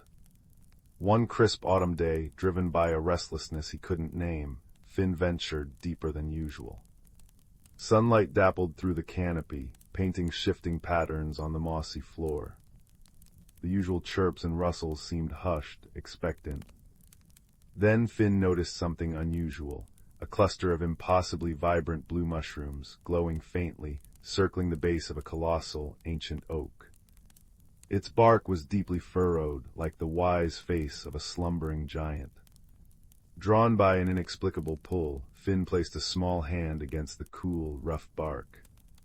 Instead of solid wood, Finn's hand sank in, as if dipping into cool, clear water. A gasp escaped him. He pulled back, heart pounding, but the bark remained solid. He touched it again, pressing gently. The same yielding sensation. Taking a deep breath, filled with the scent of damp earth and decaying leaves, Finn pushed forward. He stumbled not into darkness, but into a breathtaking twilight glade. The air shimmered with a soft, golden light that seemed to emanate from the very plants. Giant luminous flowers pulsed gently like slow hearts. Trees with silver bark and leaves like spun moonlight swayed soundlessly. A carpet of velvety moss, softer than any blanket, cushioned Finn's feet. Butterflies with wings like stained glass drifted on unseen currents. This was Whisperwood, Finn realized with a surge of wonder, a world folded within the world, hidden from ordinary sight.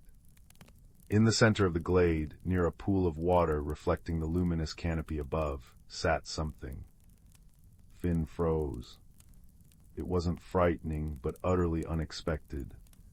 Roughly Finn's height, it appeared sculpted from moss lichen and smooth river stones. Twigs formed its limbs, capped with acorns for knuckles. Bright green moss covered its torso, dotted with tiny white star-like flowers. Its face was a smooth, polished gray stone, featureless except for two deep, calm pools of darkness where eyes should be. It radiated a profound sense of stillness and ancient patience. "Hello," Finn whispered, voice barely audible in the profound quiet. The moss being turned its stone face slowly towards Finn. A low, resonant hum filled the air, vibrating deep in Finn's chest. It wasn't speech, but a feeling curiosity, a gentle welcome. An image bloomed in Finn's mind, sunlight filtering through green leaves, the slow drip of water onto stone. Peace.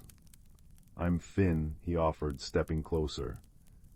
I touch the tree. The being hummed again, a warmer tone this time. An image of Finn's hand touching the ancient oak filled his mind, followed by a sense of recognition, like finding a familiar path. It gestured slowly with a mossy limb towards the pool. Finn peered in.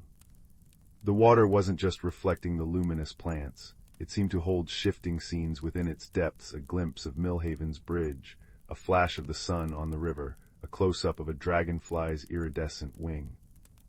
It was like looking into the forest's own memory. Over the next few days, Finn returned whenever he could, drawn by the quiet magic and the strange companionship. He learned the being's name wasn't a sound, but a feeling thrum. Thrum communicated through resonant hums and vivid, wordless images projected directly into Finn's mind.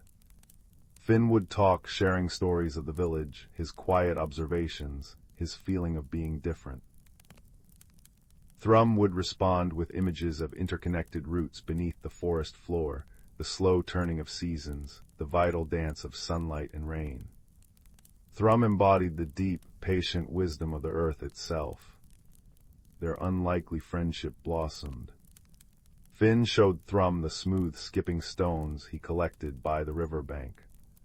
Thrum, in turn, guided Finn to hidden springs where the water tasted sweeter than honey, and groves where luminous berries grew, filling Finn with a gentle warmth. Thrum taught Finn to listen differently, not just with ears, but with his whole being.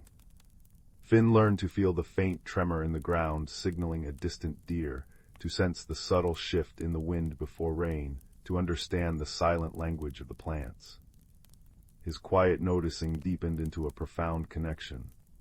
One afternoon, as Finn sat beside the memory pool, sharing a story about Old Man Hemlock's grumpy cat, the water rippled violently. The serene images shattered, replaced by swirling darkness. A foul, acrid smell, utterly alien to the glade's sweetness, momentarily filled Finn's nostrils. Then the water cleared, showing a distressing scene. The Millhaven River, the village's lifeblood, looked sickly. Its usual clear, sparkling flow was sluggish, murky, and tinged with an unnatural, oily green. Dead fish floated belly up near the banks. The vibrant reeds were wilting, turning brown at the edges. Thrum emitted a low, distressed hum that vibrated through the mossy floor. Images flooded Finn's mind, tangled roots choked with thick sludge, fish gasping for clean water, flowers drooping with poison petals.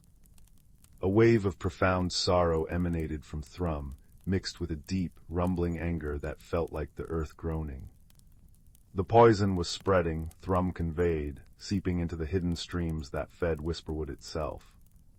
If it reached the heartspring, the luminous pool before them, the source of the glade's magic, Whisperwood would wither and die. Fear, cold and sharp, pierced Finn's wonder. What's causing it? How do we stop it? Thrum projected an image of the river upstream, beyond the village boundaries, near the old, abandoned quarry. Then came images of thick, viscous liquid oozing from cracked barrels half buried in the earth, seeping relentlessly into the soil and groundwater. Human carelessness. Poison.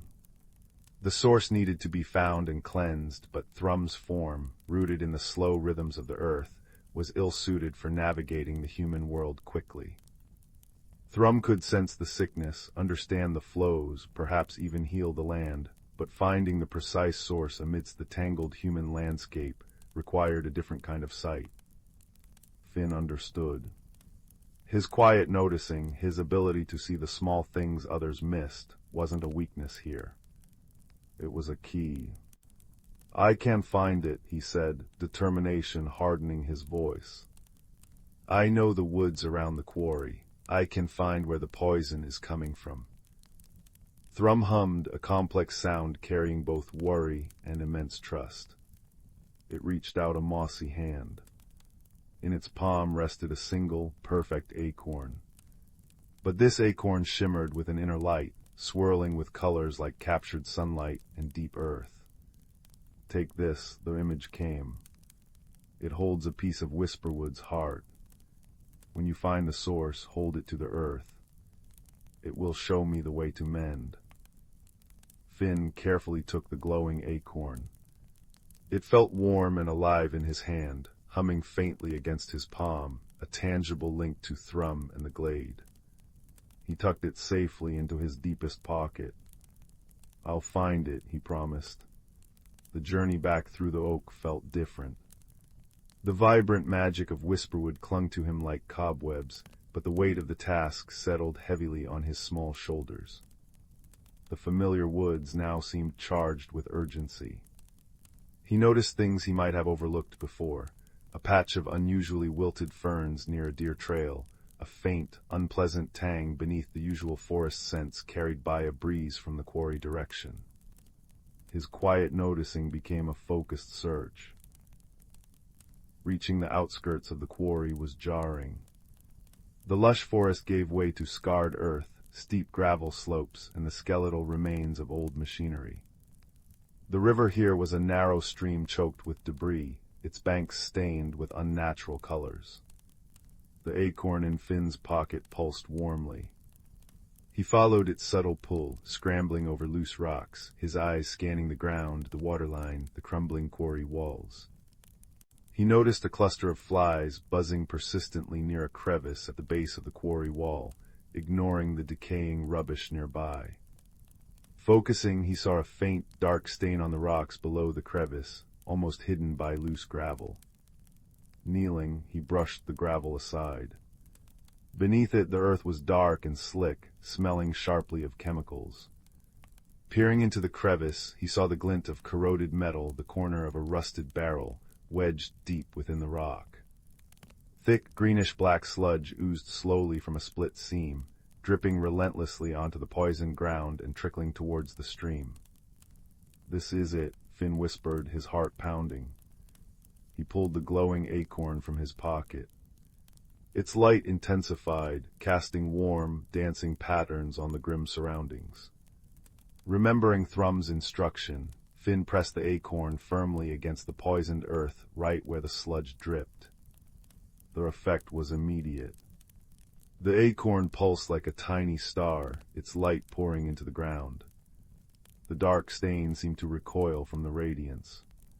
Finn felt a powerful vibration travel up his arm, not from the acorn, but through it, deep into the earth itself. It was Thrum's presence, vast and ancient, reaching across the hidden pathways of the world, guided by the acorn's beacon. He saw in his mind's eye Thrum in the glade, mossy hands plunged deep into the soil beside the heart spring, channeling Whisperwood's pure, life-giving energy along the invisible root lines and water veins straight to this poisoned source. Above Finn, the earth rumbled softly. Tiny cracks appeared in the quarry wall around the crevice. Not destructive cracks, but like the earth stretching. Roots thick and strong and glowing faintly with the same light as the acorn, snaked out from the surrounding soil. They moved with deliberate purpose, not like plants, but like intelligent tendrils. They pushed into the crevice, wrapping around the leaking barrel with surprising gentleness but immense strength. Finn watched, awestruck, as the roots seemed to absorb the oozing sludge, drawing the poison into themselves. The thick, toxic flow slowed, then stopped entirely. The dark stain on the ground beneath the acorn began to lighten, the foul smell dissipating, replaced by the clean scent of damp earth. The roots retracted, pulling the crushed, now inert barrel remnants deeper into the earth, burying the evidence of the poison far below. The cracks in the rock sealed seamlessly, leaving no trace. The acorn's light dimmed, returning to its gentle pulse. Finn felt the deep vibration fade, replaced by a wave of profound exhaustion, but also a surge of pure, clean energy washing over him from the cleansed ground. It was done. Exhausted but triumphant, Finn made his way back to the ancient oak. He touched the bark, felt the familiar yielding coolness, and stepped back into Whisperwood. Thrum was waiting by the heart spring, which now shimmered with renewed vigor. The distress in the glade had lifted, the air hummed with pure, vibrant life. Thrum's stone face seemed to radiate warmth. A deep, resonant hum of pure gratitude and joy filled the glade, shaking the luminous petals of the giant flowers. Images flooded Finn's mind, clear water rushing through the Millhaven River, fish darting silver flashes through the reeds, wildflowers blooming brightly on the banks.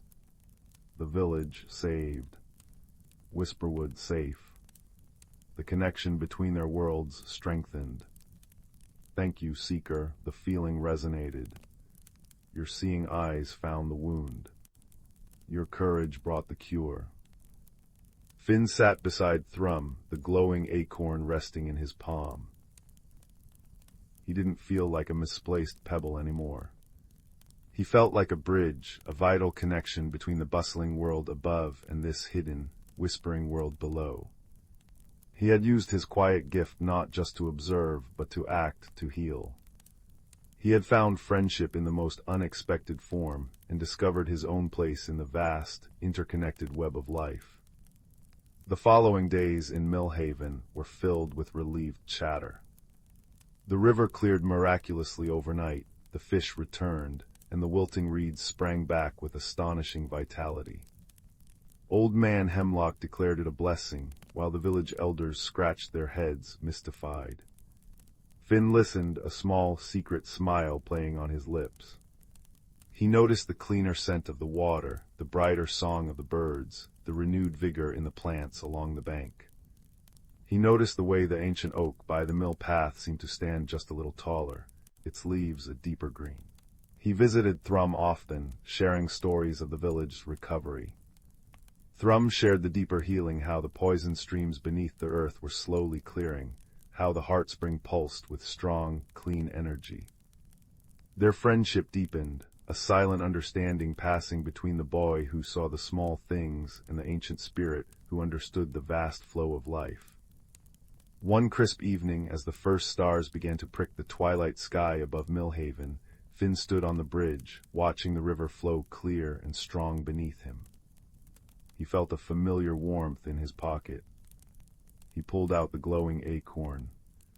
Its light was soft, steady, a tiny piece of Whisperwood's heart beating in rhythm with his own. He closed his fingers around it, feeling the deep, quiet hum of connection. He wasn't just Finn anymore. He was the seeker, the bridge, the quiet guardian of the hidden glade. He looked up at the dark silhouette of the woods, knowing Thrum was there, a sentinel of moss and stone, watching over the deep magic. The world felt bigger, more mysterious, and infinitely more connected than it ever had before. He took a deep breath of the cool, clean air, scented with wood smoke from the village chimneys and the damp earth of the riverbank. A profound sense of peace settled over him, warm and comforting as a blanket by the fire. The adventure was over, but the friendship, the connection, and the quiet magic would endure, a secret strength tucked away in his heart, and in the gentle glow of an acorn, forever linking his world to the whispering heart of the woods. The river murmured its constant song below, a lullaby of renewal as Finn turned for home, the path lit by the first silver rays of the moon and the quiet, enduring light within. Story 9. Deep in the heart of the Whisperwood, where ancient trees stood as sentinels of time and moonlight pooled like liquid silver on mossy clearings, the boundaries between the ordinary and the magical dissolved like sugar in tea. Here the rustle of leaves carried secrets older than rivers, and the air hummed with the quiet harmony of unseen lives. On this particular evening, as autumn's amber light faded into twilight, a young hedgehog named Pippin scurried along a root-ribboned path. His spines glistened with dew, and his nose twitched at the earthy perfume of decaying leaves and sweet, damp soil. He was late for his lesson with Elder Rowan, the great oak whose bark was etched with centuries of wisdom. Pip, pip, pip, chirped a voice from above. Bramble, a squirrel with fur the color of toasted acorns, leaped from a sycamore branch, landing softly beside him. Elder Rowan's waiting said it's about the frost whisper, the first winter wind that's late this year. Bramble's tail flicked anxiously. The forest feels too still. Pippin nodded, his small paws crunching through fallen maple keys. I know, the cricket stopped singing days ago, and the river's voice is thinner than spider silk. He paused, sniffing the air. Beneath the familiar scents of pine and loam, something cold and sharp lingered, a scent like frozen starlight. It was unnatural, a discordant note in the forest's symphony. They found Elder Rowan in a moon-drenched clearing, where the oak's gnarled roots cradled a circle of velvety moss. Fern, a sturdy badger with gentle eyes, already sat listening, her striped fur silvered by the moonlight. The great oak's voice rumbled like stones tumbling in a distant brook. Children, he began, leaves rustling softly. Tonight we speak of the heartstone, the gem of seasons buried deep beneath our roots. It spins the wheel of the year, spring's bloom, summer's warmth, autumn's sigh, and winter's rest. But the frost whisper has not come. The heartstone sleeps too deeply, trapped by ice that should not be. As Elder Rowan spoke, Pippin closed his eyes, imagining the heartstone, a luminous crystal pulsing with the colors of cherry blossoms, sunflowers, maple flames, and snowdrifts. He felt its rhythm in his own heartbeat, a steady drum echoing through the soil. Long ago, the oak murmured, when the world was young, the forest's creatures learned that balance is held by harmony. If one season overstays, the others weaken. This endless autumn, it starves the roots of rest. The berries shrivel, the burrows grow cold, and the magic fades. Suddenly, a shiver ran through the earth. Frost flowers bloomed across the moss, sparkling like shattered glass. The air grew biting, and the moon's glow dimmed as if veiled. The ice spreads, Fern whispered, her breath misting. It's reaching for the heartstone. Pippin's spines bristled. What can we do?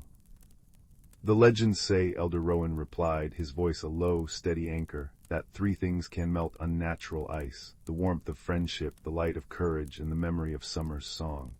You must journey to the stone's chamber beneath the crystal falls. But beware, the path is guarded by the shiverwillows, trees that feed on fear. With Bramble's nimbleness, Fern's strength, and Pippin's keen senses, they set off at dawn. The forest, once vibrant, now felt hushed and watchful. Leaves, frozen mid-fall, hung like amber tears. They followed the river upstream, where water murmured beneath a brittle skin of ice. Pippin led them through thickets of frost-rimed ferns, their fronds chiming like tiny bells when touched. Smell that, he whispered, like cold metal and lost things. The scent grew stronger near the falls, a cascade frozen mid-plunge, its icicles gleaming like dragon's teeth. Beneath the falls lay a hidden entrance, veiled by curtains of ice. As they approached, the shiverwillows awoke. Their branches, bone-white and leafless, creaked as they bent low, whispering voices like wind through cracks. Turn back, they hissed. The cold is kind. It stills the pain of growing, the ache of changing. Fear prickled Pippin's paws, turning them heavy as stone. Fern stepped forward, her voice steady. But without change there is no bloom, without rest, no awakening. She hummed a low, resonant sound her grandmother had taught her, the song badgers used to soothe their cubs in deepest winter. The willows shuddered, their whispers softening. Bramble darted up a frozen trunk, scattering hoarded nuts like tiny suns. Remember summer, he called. Warm rain on your leaves, bees in the clover. The nuts glowed faintly, casting buttery pools of light. Pippin closed his eyes. He thought of Elder Rowan's stories, of fireflies waltzing in June meadows, of sun-warmed earth under his paws. He thought of Bramble's laughter as they raced through bluebell carpets, of Fern sharing honeycomb in her cozy den. A warmth kindled in his chest, fierce and bright. We carry summer inside us, he said softly. His spines began to glow, a soft, golden radiance that spread like dandelion fluff. The shiverwillows sighed. Their branches uncurled, forming an archway. Pass, they whispered, now sounding weary, almost sad. Remember us when the thaw comes.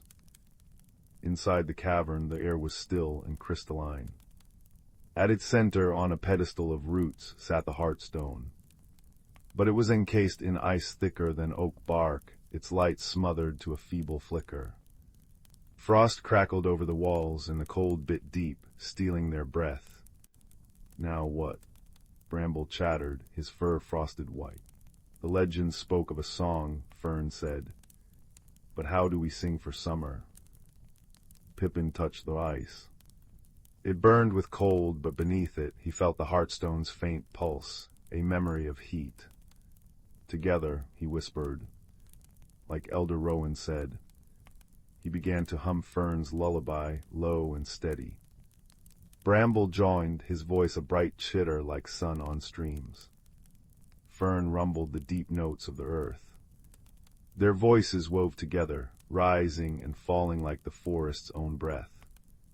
Pippin poured his warmth into the song, his glowing spines reflecting in the ice like captured sunlight. Slowly the ice wept. Drips became trickles, then streams. The Heartstone's light swelled, first a blush of dawn, then the gold of noon, finally the fiery crimson of autumn's last leaf. With a soft chime the ice shattered, falling like diamond rain. The stone pulsed once powerfully, and warmth bloomed through the cavern. Above, the frozen falls groaned. Ice cracked and fell in great sheets, and water roared free, tumbling into the river below. Sunlight, true buttery sunlight, pierced the cavern entrance. Outside, the forest sighed. Frost melted from leaves, revealing emerald beneath. Snowdrops pushed through the soil, and somewhere a cricket tentatively chirped. They returned to Elder Rowan as heroes. The great oak's leaves shimmered with dew, not ice. "You've done more than mend the seasons," he rumbled, his voice rich with pride. "You've woven your courage into the forest's memory. Now, rest." That night, as the first true snowflakes of winter drifted down, soft, fat, and gentle, the creatures gathered. Pippin, Bramble, and Fern curled in the mossy hollow beneath Elder Rowan. The snow muffled the world, wrapping them in a blanket of silence. Fireflies, woken by the Heartstone's warmth, danced in the pines like living stars. Pippin breathed in the scent of wood smoke from distant burrows and cold, clean snow. He felt the forest's heartbeat in the earth beneath him, steady and strong. "Balance is not stillness," Elder Rowan murmured, his branches creaking contentedly. "It is the dance of giving and receiving, of waking and sleeping. Remember this when seasons change, little ones. Carry summer in your hearts, and winter will always be kind." As sleep claimed them, the frost whisper finally sighed through the trees, a soft, lullaby wind carrying the promise of spring in its chill. And in the heart of the whisperwood, where magic and reality embraced, all was warm, all was safe, and all was deeply, peacefully well. Story 10. The forest breathed in the twilight, exhaling mist that curled around ancient oaks like silver scarves. Young Sylvie traced the familiar path behind her cottage, the scent of damp earth and pine resin clinging to her worn woolen cloak. Her village, nestled in the valley below, buzzed with lantern light and laughter, but Sylvie always felt like a misplaced stitch in its vibrant tapestry. Too quiet, too thoughtful, too easily overlooked. Tonight, however, a different kind of energy hummed beneath her skin. In her pocket, nestled against a smooth river stone, lay her most precious inheritance, grandmother's locket. It wasn't gold or jewels that made it special, but the tiny, impossibly warm seed hidden within its secret compartment, a seed that pulsed like a captured heartbeat. Grandmother's whispered stories echoed in Sylvie's mind tales of the Glimmerwood, a hidden realm woven into the very heart of the whispering pines, visible only to those who carried the luminous seed.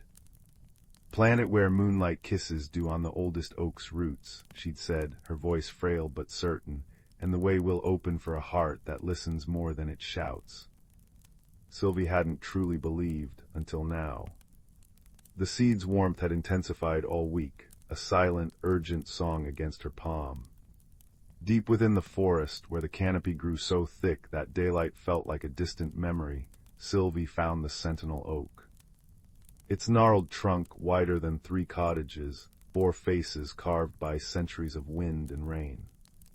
Moonlight, thin and silvery, filtered through a rare gap in the branches, illuminating a patch of moss cradling perfect, glistening dewdrops at the oak's base. Kneeling, Sylvie's breath caught. The air shimmered faintly, smelling of ozone and crushed violets. With trembling fingers, she opened the locket, revealing the seed. It wasn't brown or green, but a swirling nebula of soft light gold, lavender, and deepest blue. As she pressed it into the cool, damp moss, the ground gave a gentle sigh. The seed dissolved into threads of light, weaving into the moss. Roots, glowing like spun moonlight, erupted upwards, twisting and arching to form a delicate bridge. It stretched impossibly over a chasm Sylvie hadn't seen moments before, vanishing into a curtain of shimmering air where the dense undergrowth had been. The bridge hummed with a low, resonant tone, inviting.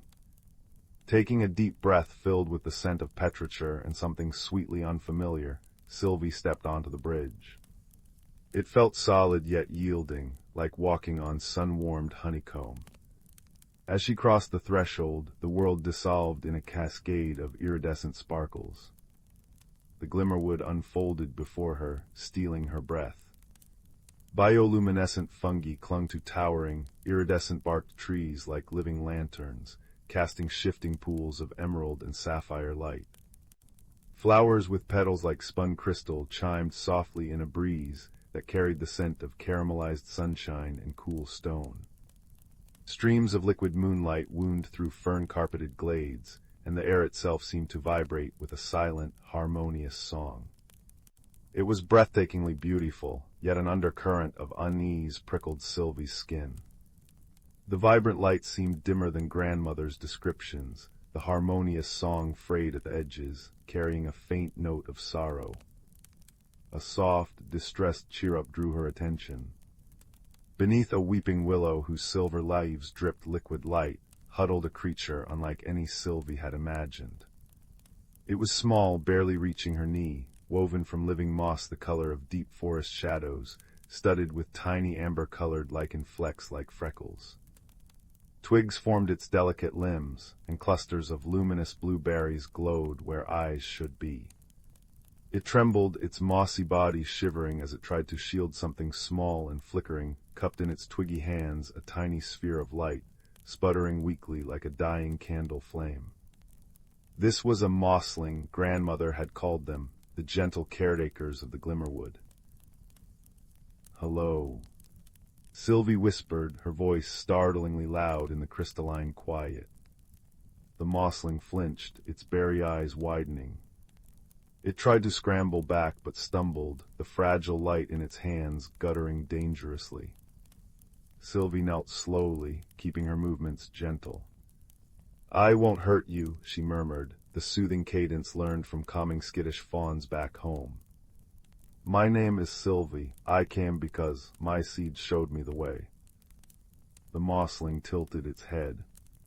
A soft rustling sound emanated from it, like dry leaves brushing together, forming hesitant musical notes that somehow shaped words in Sylvie's mind. "Seed-bearer, you carry the lumina," its gaze darted to the fading light in its hands. But the root weakens, the glimmer fades, even the heart sparks dim, it held out the flickering sphere. "I am bramble, I try, but I cannot make it strong."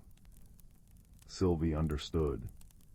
This heart spark was vital, and Bramble, this fragile being made of forest, was frightened and alone. "Can I help?" she asked, her own quiet nature resonating with Bramble's distress. "What's wrong with the root?" Bramble's leafy shoulders slumped. "The crystal root, it feeds the Glimmerwood deep, deep below the mirror lake, but its light sickens, flickers. Without it, the heart sparks fail. Without them—" Bramble gestured around at the dimming lights in the fungi, the wilting crystal flowers. "The Glimmerwood sleeps forever," its musical voice hitched. Others hid or grew slow, dreamless. I remember the light. I try to hold it. A wave of determination washed over Sylvie, unfamiliar but strong. This hidden world, this gentle creature, trusting her with its fading light, it mattered. "We have to help the root," she stated, her voice firmer now. "Will you show me the way?" Bramble's berry eyes brightened fractionally. It placed the weak heart spark carefully into a hollow in its own mossy chest, where it glowed faintly beneath the surface. "Yes, Seedbearer, follow. The path is perilous now. The glimmer forgets its song."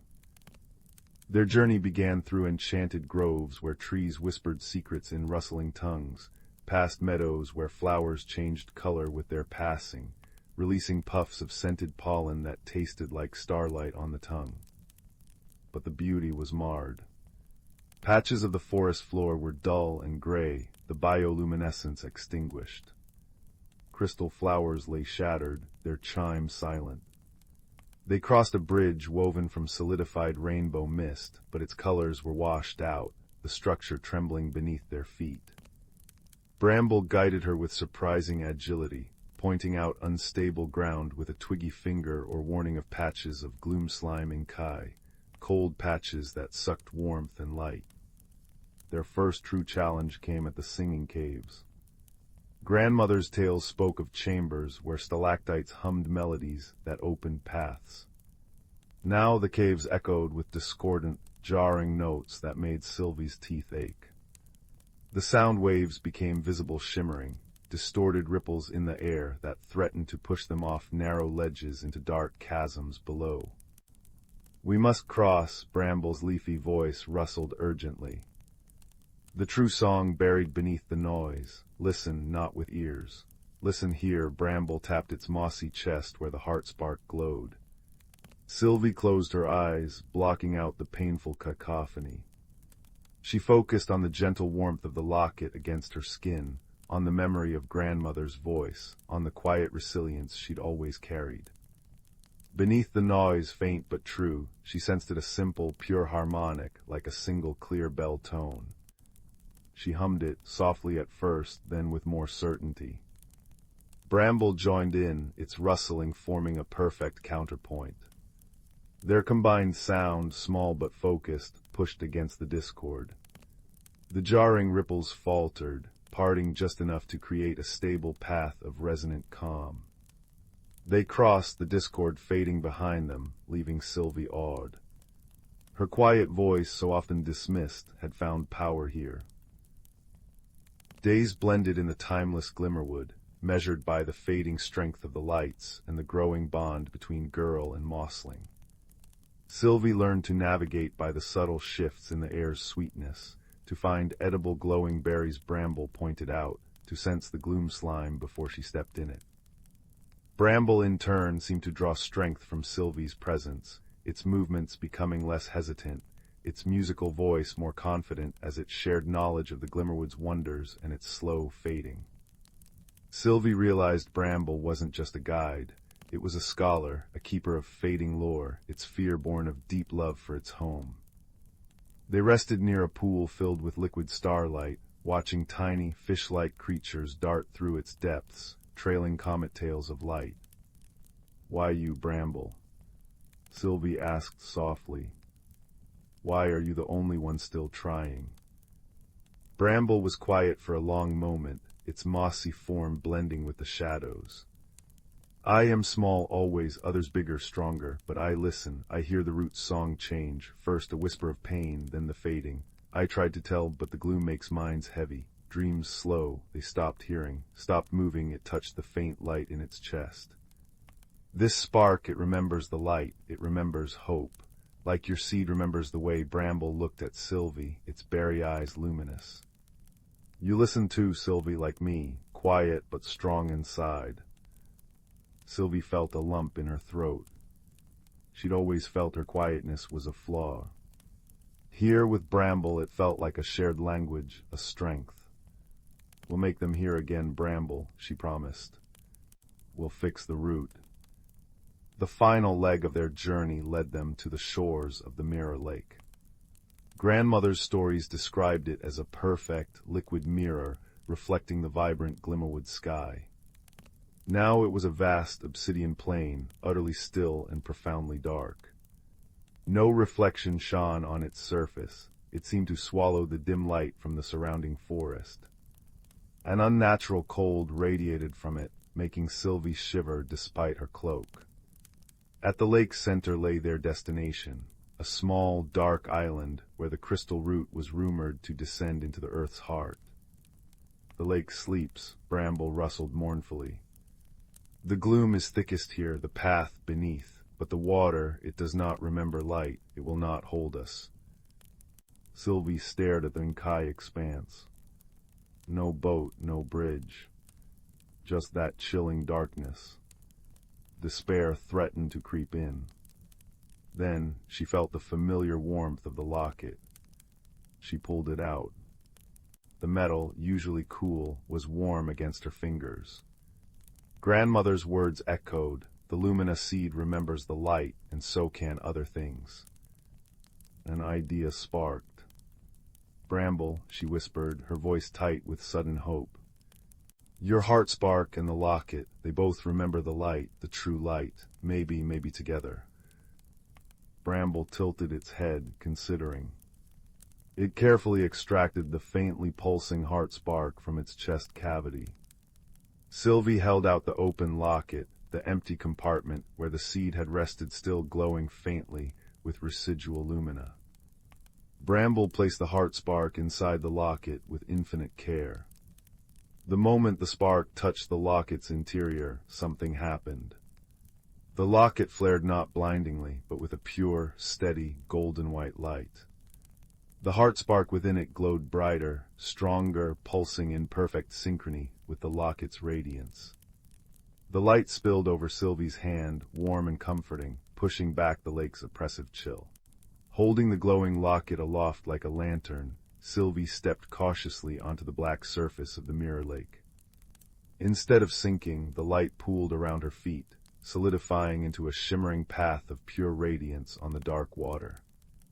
Where the light touched, the obsidian surface rippled, momentarily clearing to reveal a reflection not of the dim present, but of the Glimmerwood as it once was vibrant, luminous, teeming with life. Bramble gasped, a sound like wind through reeds. Step by careful step, guided by the combined light of the locket and the heart spark, they walked across the sleeping lake, leaving a trail of shimmering, reflective light in their wake. The path held a fragile bridge of memory and hope over the abyss of despair. They reached the island, a stark, rocky mound. At its center, plunging deep into the earth, was the crystal root. Sylvie's heart sank. It wasn't a radiant pillar as she'd imagined. It was massive, yes, but dull and opaque, like grimy quartz. Only deep within its core, faint and slow, pulsed a sickly, weak light. Tendrils of Nkai gloom seemed to cling to it, leeching its vitality. This is it, Sylvie breathed, the cold biting deeper here. Bramble trembled, pointing a twigged finger at the gloom tendrils. The sickness feeds on forgotten light, on lost hope. Sylvie looked at the locket in her hand, now a steady beacon, the heart spark within it glowing with renewed vigor. We have light to remember, she said, conviction steadying her voice. And we have hope. How do we give it back? Bramble stepped closer to the root, placing its small, mossy hand against the cold crystal. The root needs connection, to the earth, to the sky, to living hearts that remember. It looked at Sylvie. The lumina opened the way, the spark holds memory, together they can rekindle, but it needs us, our belief, our song. Understanding dawned. Sylvie placed her free hand on the root beside Bramble's. The crystal felt deathly cold. She closed her eyes, focusing everything on the warmth in the locket, on the bond she'd forged with Bramble, on the beauty she'd witnessed in the Glimmerwood, even dimmed. She thought of grandmother's faith, of the silent strength she'd discovered within herself on this journey, of the fierce, quiet courage of her small friend. She poured all of it, her gratitude, her determination, her newfound belief in quiet strengths into her touch. She began to hum, not a complex melody, but the same pure, resonant tone that had calmed the singing caves, the tone of quiet listening, of steadfast hope. Bramble joined her. Its rustling leaves formed a harmony, ancient and wise, the sound of deep roots and whispering winds, the song of the Glimmerwood itself. Their voices intertwined, weaving around the weak pulse within the root. Sylvie held the locket aloft, directing its combined light onto the crystal where their hands rested. At first, nothing. The gloom tendrils seemed to thicken. Doubt clawed. But Sylvie pressed her hand harder, humming louder, pouring every ounce of her will into the light and the song. Bramble did the same, its small body trembling with effort, its musical voice unwavering. The heart spark within the locket blazed. Slowly, achingly slowly, the light from the locket began to seep into the crystal root. Where it touched the gloom tendrils, they recoiled, hissing like steam, dissolving into nothingness. The sickly pulse deep within the root flickered, then grew stronger. A faint, golden glow began to spread from the point of their contact, creeping through the opaque crystal like veins of molten sunlight. The warmth Sylvie felt beneath her palm intensified, spreading up her arm, driving out the cold. The deep, resonant hum of the root itself joined their song, a bass note of returning power. The glow intensified, spreading faster now, racing through the massive root until the entire crystal structure blazed with pure, radiant light. It wasn't harsh, but warm and life-giving, like the first dawn after a long winter. The light pulsed outwards in a visible wave, a ripple of pure energy. Across the obsidian mirror lake, the path of light they'd walked flared brilliantly. The dark surface shattered like glass, dissolving into liquid silver that perfectly reflected the now vibrant Glimmerwood canopy above. The wave of light surged outwards, sweeping through the forest. Sylvie and Bramble watched, awestruck, from the island. Where the light touched, the gray patches vanished, replaced by lush, glowing moss. Shattered crystal flowers reassembled themselves, their chimes ringing out clear and joyous. Bioluminescent fungi blazed with renewed emerald and sapphire fire. From hidden nooks and beneath leaves, other mosslings emerged, blinking their berry eyes in wonder, shaking off their lethargy as the wave of revitalizing energy washed over them. The air filled with their rustling, musical voices, a chorus of reawakening joy. The Glimmerwood was saved.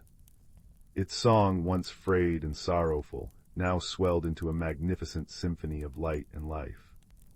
The crystal root pulsed steadily, a beacon of restored health deep within the earth. Bramble turned to Sylvie, its mossy face radiating pure joy. It reached out and gently touched the locket, now cool again, the heart spark within it glowing with a strong, steady light.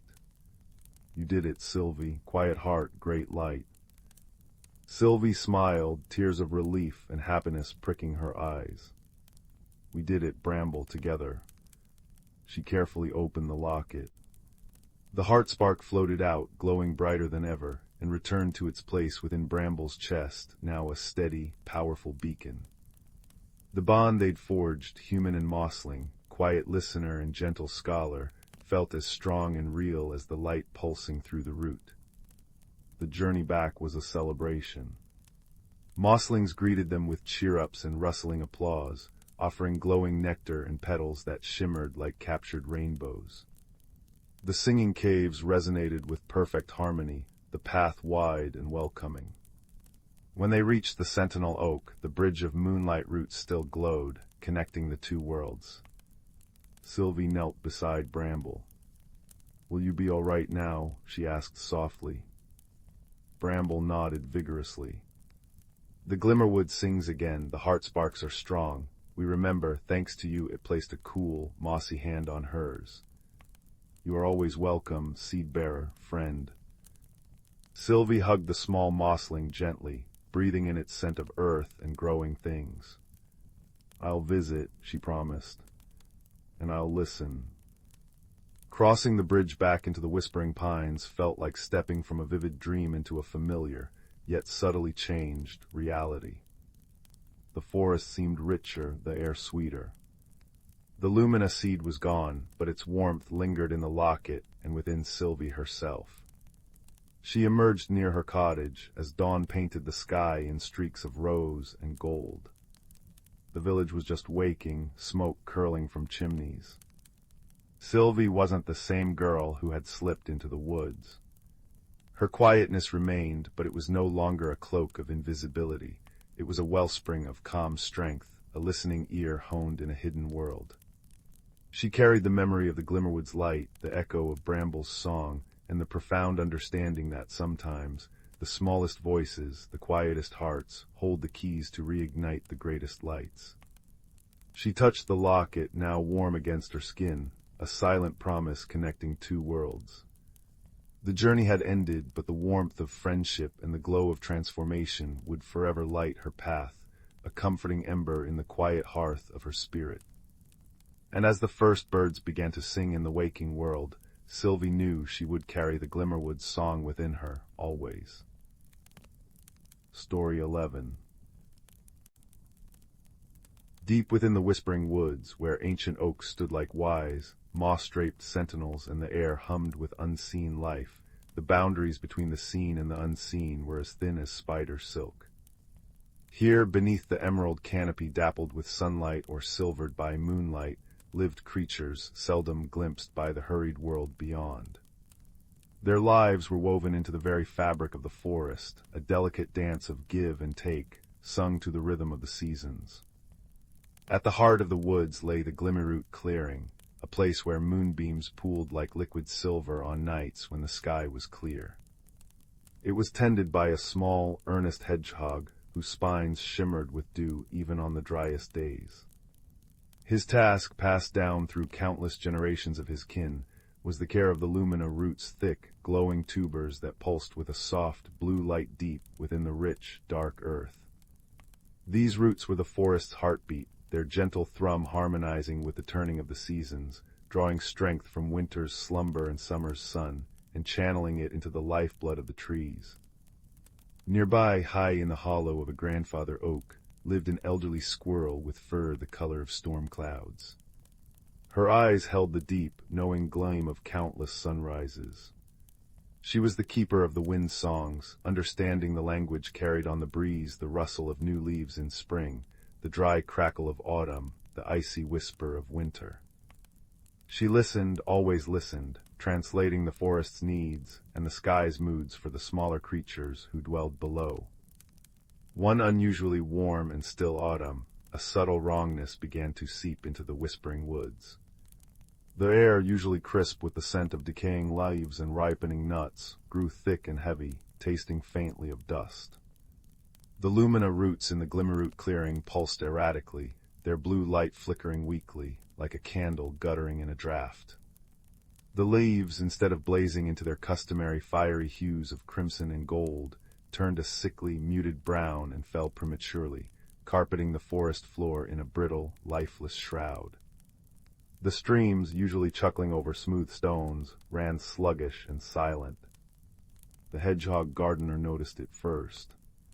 The earth around the lumina roots felt strangely cool and inert beneath his paws, lacking its usual vibrant warmth. The sweet, earthy scent of healthy soil was replaced by a flat, stale odor. He tapped a root gently with a claw. Instead of a resonant, healthy hum, it gave a dull, thudding reply. A chill, deeper than the autumn air could account for, settled in his tiny bones. He scurried, his heart pounding like a trapped moth, to the base of the grandfather oak and chittered a worried call upwards. The elder squirrel emerged, her whiskers twitching as she sampled the stagnant air. "Hush, little root tender," she murmured, her voice like dry leaves skittering. "The wind songs, they are troubled. They carry no scent of frost, no promise of cleansing rain, only this stillness, a holding of breath." She closed her eyes, listening intently to the silence where the breeze should have been.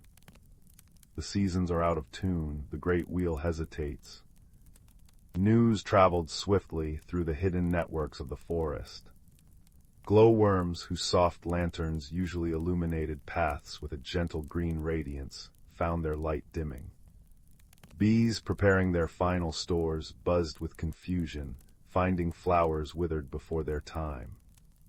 A family of field mice, their burrow usually snug and dry, felt dampness creeping in as the water table shifted unnaturally. Fear, a scent as sharp as crushed pine needles, began to mingle with the dusty air. Gathering was called beneath the oldest willow tree, whose long, trailing branches swept the ground like a protective curtain. Creatures of all kinds emerged, badgers with stripes like stripes of moonlight, foxes with eyes like polished amber, shy deer with coats like dappled shadows, owls with feathers as soft as twilight, and countless smaller folk shrews, voles, beetles, and spiders. The air hummed not with life, but with anxious whispers and the rustle of uneasy fur and feathers. The elder squirrel perched on a gnarled root. "Friends of the whispering woods," she began, her voice carrying surprisingly far in the heavy air. "The harmony is broken, the lumina roots falter, the wind songs have fallen silent, and the seasons refuse their turn. Winter's sleep comes too soon, yet summer's warmth lingers like a ghost, trapped and fading." The hedgehog stepped forward, his voice small but clear. "The earth beneath the Glimmerroots, its cold, empty feeling, like the life is draining away." He shivered. An owl, wise and ancient, blinked slowly. "I remember a tale from my great-grandmother's time, a tale of the still air, when the sky spirits grew weary and forgot to dance with the earth spirits below. The magic grew sluggish, like sap in a frozen tree." "But how was it mended?" piped a young field mouse, her nose quivering. "The tale spoke," the owl continued, "of the Heartstone deep within Crystal Cavern, beneath the Whispering Falls. It is said to hold the echo of the forest's first breath, the purest spark of seasonal magic, but the path is perilous, and the stone it requires harmony to awaken." A murmur rippled through the gathering. Crystal Cavern was known a place of dazzling beauty, where water dripped like liquid diamond and walls glittered with minerals, but also of echoing depths and tricky paths. And the Whispering Falls roared with fierce power just outside its entrance. "We must try," said the hedgehog, determination hardening his voice. "For the lumina roots, for the forest." "Not alone," rumbled a gentle badger. "Strength comes in numbers, and wisdom in many voices." And so a small fellowship formed. The hedgehog, for his connection to the roots and the earth. The eldest son of the badger, strong and steady. A young fox, swift and clever, with keen senses. And the owl, for navigation and memory of the old tales. The elder squirrel would stay, tending the Glimmerroot clearing as best she could, a beacon of calm. Their journey began at dawn, the weak sunlight struggling through the brown canopy. The forest felt alien, the usual comforting sounds replaced by an eerie silence, broken only by the crunch of dead leaves underfoot. The scent of decay was stronger now, mingled with an unsettling sweetness from prematurely rotting fruit. They navigated by the subtle signs only forest dwellers understood. The direction moss grew thickest on the north side of trees, the faintest whisper of moisture in the air leading towards water, the distant, muffled roar that grew louder as they approached the Whispering Falls. The falls were magnificent, even in the forest's distress. A torrent of water plunged from a high cliff into a churning pool below, sending up a perpetual mist that caught the weak light in tiny rainbows. The roar was a physical thing, vibrating in their chests. Crystal Cavern's entrance was a dark, glittering maw behind the curtain of falling water. The path behind the falls was treacherous slick, wet stone, narrow ledges, the thunderous vibration making every step precarious. The badger's strength steadied the smaller creatures. The fox's agility found footholds invisible to others. The owl's night-adapted eyes pierced the gloom beyond the fall's mist. Inside the cavern, it was another world. The roar faded to a deep thrum. Walls shimmered with veins of quartz, amethyst, and fool's gold, catching the faint light filtering through cracks high above. Stalactites dripped crystalline water into perfectly still pools below. The air was cool and smelled sharply of minerals and deep, ancient stone. Guided by the owl's memory of the tale, they ventured deeper, the cavern twisting and turning. Bioluminescent fungi glowed softly on the walls, casting long, dancing shadows. They crossed an underground stream on stepping stones, smoothed by millennia of water. Finally, they reached a small, perfectly round chamber. In its center, resting on a natural pedestal of pure white quartz, lay the Heartstone. It wasn't large, perhaps the size of a badger's paw, but its beauty was breathtaking. It seemed to hold light within itself, shifting colors like trapped sunset, deep amber, fiery red, cool blue, and the fresh green of spring buds. Yet as they approached, its glow was muted, flickering weakly, mirroring the lumina roots. The echo of the first breath, whispered the owl reverently. "But how do we wake it?" asked the hedgehog, feeling the same cold emptiness here that he felt in the Glimmerroot earth. The young fox padded closer, sniffing the air. The tale spoke of harmony, he mused. Perhaps it needs to hear the harmony it's missing. The badger nodded slowly. The forest's voice. They looked at each other. What could they do so deep underground to sing the forest's song? Then the hedgehog remembered. He carefully dug into the small satchel woven from dried grasses he always carried. From it he pulled a tiny, withered moonpetal, a rare flower that bloomed only under the full moon in the Glimmerroot clearing, its scent pure and sweet. He also produced a small, smooth acorn cap filled with rich, dark earth from the clearing itself. The badger's son lowered his head and rumbled a deep, grounding tone, the sound vibrating through the stone floor, the strength of the earth. The fox tilted his head back and let out a series of clear, sharp barks that echoed like the call of wild things running free. The owl closed his eyes and hooted a complex, haunting melody, the sound of wind through ancient branches and the wisdom of the night.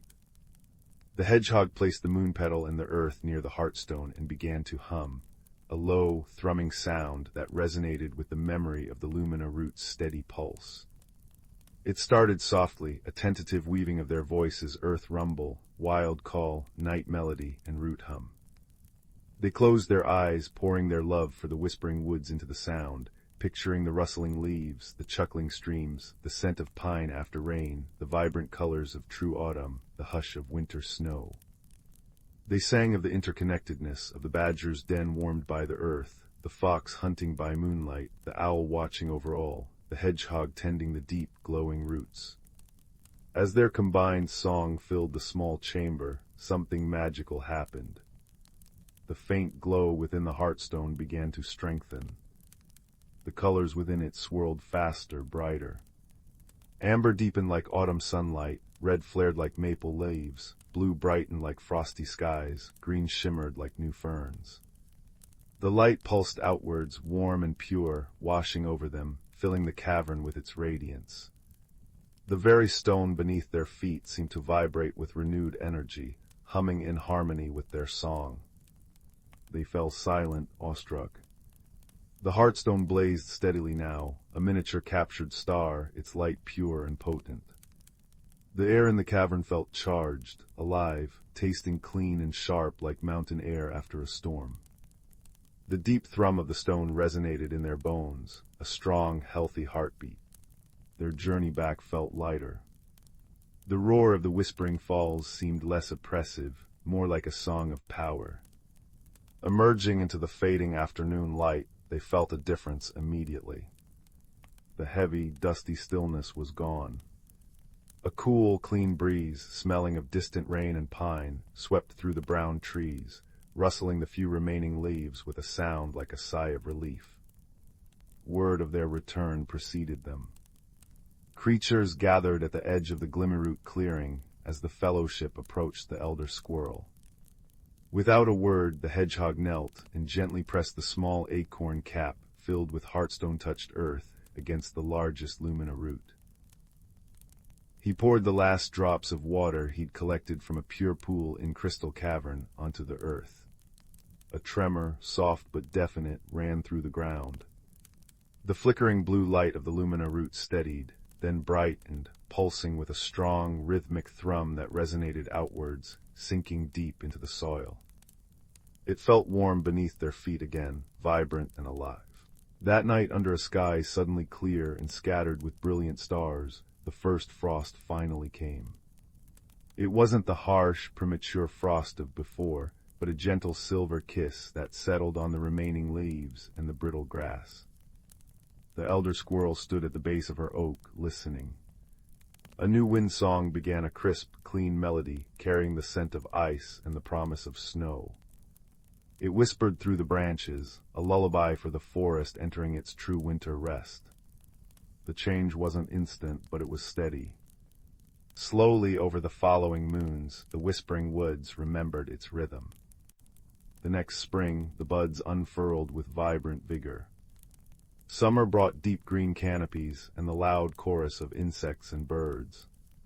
When true autumn arrived, the forest blazed in a breathtaking tapestry of crimson, gold, and amber, the leaves falling only when their time was right, carpeting the ground in a thick, nourishing blanket. The streams chuckled happily once more. The hedgehog tended the Glimmerroots, which now pulsed with a strong, steady blue light, warm to the touch. The elder squirrel listened to the ever-changing wind songs, translating the seasons, turning for all who needed to know. The story of the still autumn and the journey to the Heartstone became part of the forest's lore, whispered by fireflies on warm summer nights, remembered by badgers in their deep sets, passed from squirrel to squirrel in the high branches. It was a story not just of magic, but of the deep, essential harmony that bound them all: the strength of the earth, the freedom of the wild, the wisdom of the night, and the gentle, persistent pulse of life deep below. It was a reminder that when the balance falters, courage, cooperation, and love for their shared home could sing it back into being. And as the creatures of the whispering woods settled into their burrows, nests, and dens each night, the steady thrum of the Glimmerroots beneath them, the rustle of the wind song in the leaves above, and the memory of the Heartstone's light were their lullaby, a deep comfort woven into the ancient living tapestry of their world. Story 12. The cobblestone path ended where the forest began. Not the familiar woods young Theo knew, with their sturdy oaks and chattering squirrels. This was Glimmerwood Grove, a place whispered about in bedtime tales, where the trees hummed softly and the air shimmered like spun sugar. Theo, a boy with eyes wide as saucers and a heart that beat a little faster at the unknown, stood at the threshold. He wasn't particularly brave, not like the knights in his storybooks, but a profound curiosity, warm and insistent, tugged him forward. Stepping beneath the first arch of luminous, silver-barked trees was like passing through a veil of cool mist. The world changed. Sunlight filtered through leaves the color of emeralds and topaz, dappled the forest floor in shifting patterns of gold and green.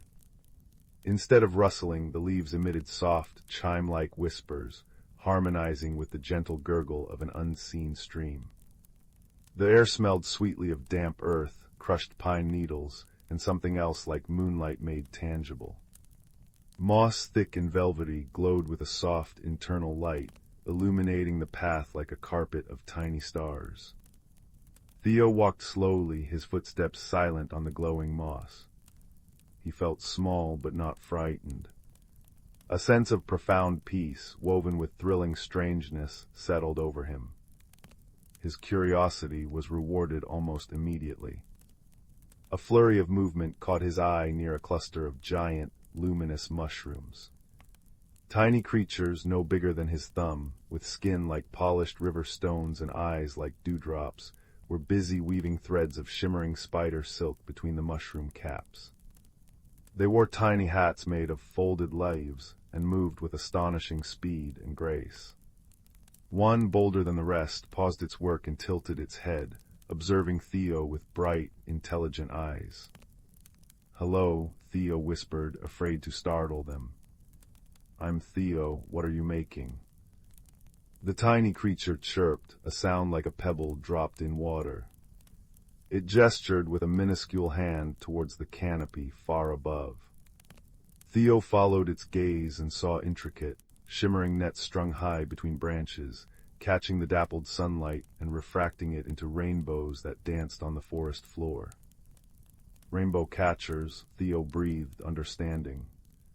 The creature chirped again, pleased, before scampering back to its work. Further into the grove, the path forked. One way led deeper into the luminous forest, bathed in soft greens and golds. The other wound towards a glade filled with enormous, crystal-clear flowers, their petals humming faintly. Theo hesitated. Both paths whispered promises of wonder. As he stood pondering, a gentle breeze sighed through the leaves, carrying a new sound, a soft, melodic whimpering. Following the sound, Theo pushed aside a curtain of weeping willow fronds that shimmered with liquid light. He found himself in a small, secluded clearing, dominated by a single, ancient tree. Its bark was deeply grooved, swirling with patterns that seemed to shift and change. At its base, tangled in a thicket of glowing, thornless brambles, was a creature unlike any Theo had ever imagined. It resembled a small deer, but its coat was the deep blue of twilight sky, speckled with points of light like constellations.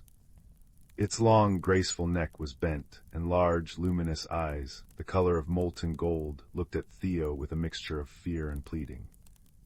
One slender leg was caught fast in the bramble stems. The whimpering came from this creature. Theo's heart clenched. He wasn't strong. He wasn't a hero. But the creature's distress was a clear call he couldn't ignore. The subtle lesson whispered, courage isn't the absence of fear, but the choice to act despite it, especially to help another. Don't worry, Theo said softly, approaching slowly, hands held palm out to show he meant no harm. I'll try to help. The creature watched him, its large eyes trusting. The brambles weren't sharp, but they were incredibly strong and tightly woven. Theo tried tugging gently, but they held fast. He looked around. Nearby, nestled amongst glowing roots, were smooth stones worn by time and water. Remembering how the tiny weavers had used nimble fingers, Theo picked up 2 stones. Carefully, patiently, he began to tap the thickest stems of the bramble, where they entwined around the creature's leg. Tap, tap, tap. Not hard enough to hurt the plant, but firm and rhythmic. He focused all his attention, his small hands surprisingly steady. He hummed a little tune his grandmother used to sing, a soft, comforting sound. As he tapped, something remarkable happened. The brambles themselves seemed to respond to the gentle rhythm and the soothing hum. The tight weave loosened slightly. The glowing tendrils relaxed their grip, uncoiling almost sleepily. Theo kept tapping patiently, rhythmically, pouring his quiet determination into the task. After what felt like both moments and an age, the final stem loosened enough for Theo to carefully slide it away from the creature's leg. With a soft sigh, the twilight creature stepped free, shaking its starlit coat. It nuzzled Theo's hand gently with its velvety nose, a touch cool and electric, filling Theo with a sense of profound gratitude. It didn't speak, but its luminous eyes held a universe of thanks. Then, with a graceful bound that scattered motes of light like dust, it leapt towards the ancient tree. As it touched the swirling bark, a section shimmered and opened like a doorway of pure, soft light. The creature paused on the threshold, looked back at Theo, and gave a soft, chiming call that resonated through the grove. Then it vanished into the tree's heart. The doorway remained, a soft, inviting glow emanating from within the ancient trunk. Theo understood. This was the heart of Glimmerwood Grove. Taking a deep breath, filled not with fear now, but with awe and a quiet confidence he hadn't felt before, Theo stepped through. Inside wasn't a hollow space, but an expanse of breathtaking beauty.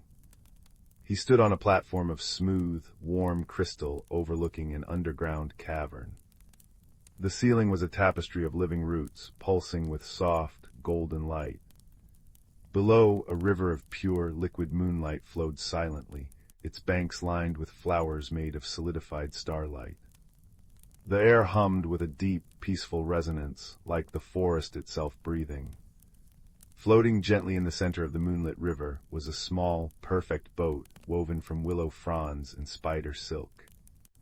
Theo knew this was the end of his journey for now. The message resonated within him. Venturing into the unknown, facing gentle challenges with kindness and patience, reveals inner strength and leads to wonders unimaginable. He felt incredibly small in this vast, beautiful heart of the grove, yet he also felt connected, part of its quiet magic. He hadn't fought dragons, he'd helped a frightened creature with patience and a steady rhythm. That was his courage. He stepped towards the riverbank. As he did, a single smooth moonstone, glowing with a soft inner light, floated up from the water and landed gently in his palm. It felt warm and comforting. A gift. A reminder. Turning, Theo saw the doorway still shimmering behind him. He knew it was time to return. With the warm moonstone clasped securely in his hand, he stepped back through the ancient bark. He found himself instantly back in the small clearing. The willow fronds shimmered. The ancient tree stood silent and solid once more. The grove felt different now, not unknown, but welcoming. He was a friend. The walk back through Glimmerwood Grove was filled with a deeper magic. The tiny mosskin weavers waved from their mushroom perches. The rainbow catchers seemed to sparkle just for him. The trees hummed a familiar, comforting tune. He followed the glowing moss path, the warm weight of the moonstone a constant comfort in his pocket, a tangible piece of the grove's heart. When he finally emerged back onto the familiar cobblestone path, the ordinary world felt a little brighter, a little more full of possibility. He looked back at the shimmering boundary of Glimmerwood Grove. It wasn't a place of fear anymore. It was a place of wonder he had explored, a friend he had helped. He carried its light within him now. That night, tucked into his own bed, Theo placed the glowing moonstone on his windowsill. It cast a soft, steady light across his room, like a captured piece of starlight. As he drifted off to sleep, he could almost hear the gentle chime of the Glimmerwood leaves and feel the soft velvet nuzzle of the twilight creature. He had ventured into the unknown, faced a small challenge with kindness, and discovered that courage felt a lot like quiet curiosity and a helping hand. The grove's gentle song, the memory of starlit rivers and moonlit boats, and the warm glow of his moonstone companion lulled him into a deep, peaceful sleep, filled with dreams of whispering trees and paths paved with light, knowing the world was far more wondrous than he had ever dared to imagine. Story 13. The village of Wickerwood nestled in a valley where the seasons danced with particular grace. At its edge lived a young woman named Anya in a cottage embraced by a sprawling, ancient garden. This garden, tended by her family for generations, was no ordinary patch of earth. It held a gentle magic, reflecting the heart of its tender. Roses bloomed in impossible shades, moonflowers glowed softly at dusk, and whispers seemed to drift on the breeze between the foxgloves. Anya adored its familiar beauty, its predictable rhythms. Yet within her own heart a storm brewed. For Anya faced a change she hadn't chosen. Her grandmother Ilara, who had taught her every secret of the Whispering Garden, was growing frail. The time had come for Anya to fully inherit the cottage and its magical charge. The weight of this responsibility settled on her like a sudden frost. She wasn't ready. She loved the garden, yes, but as a sanctuary, not a sovereign. The thought of being solely responsible for its magic, its moods mirroring her own, filled her with a quiet dread. Change felt like an unwelcome weed sprouting in her carefully ordered life. As her anxiety grew, so did a strangeness in the garden. The usually vibrant hollyhocks drooped, their petals turning a listless gray. The cheerful snapdragon snapped shut, refusing to bloom. A patch of moss near the old stone bench, usually soft and emerald green, hardened into brittle, cold scales. Anya tried to fix it. She pruned fiercely, watered diligently, sang the old tending songs her grandmother taught her. But the more she wrestled, the more the garden resisted. The earth itself seemed to sigh beneath her feet, and the whispers grew mournful. The magic was reflecting her inner turmoil, her fear of transformation, her resistance to stepping into her new role. One crisp autumn morning, Anya sat on the hardened moss, tears prickling her eyes as she watched a particularly beloved climbing rose shed its last crimson petals. She felt utterly alone. Then came a soft rustle from the wicker gate. Her oldest friend Finn stood there, his kind face etched with concern. Finn, with his perpetually muddy boots and pockets full of interesting pebbles, had always understood the garden's moods almost as well as Anya. "Bit of a gray day in paradise?" he asked gently, sitting beside her on the stone bench, careful to avoid the brittle moss.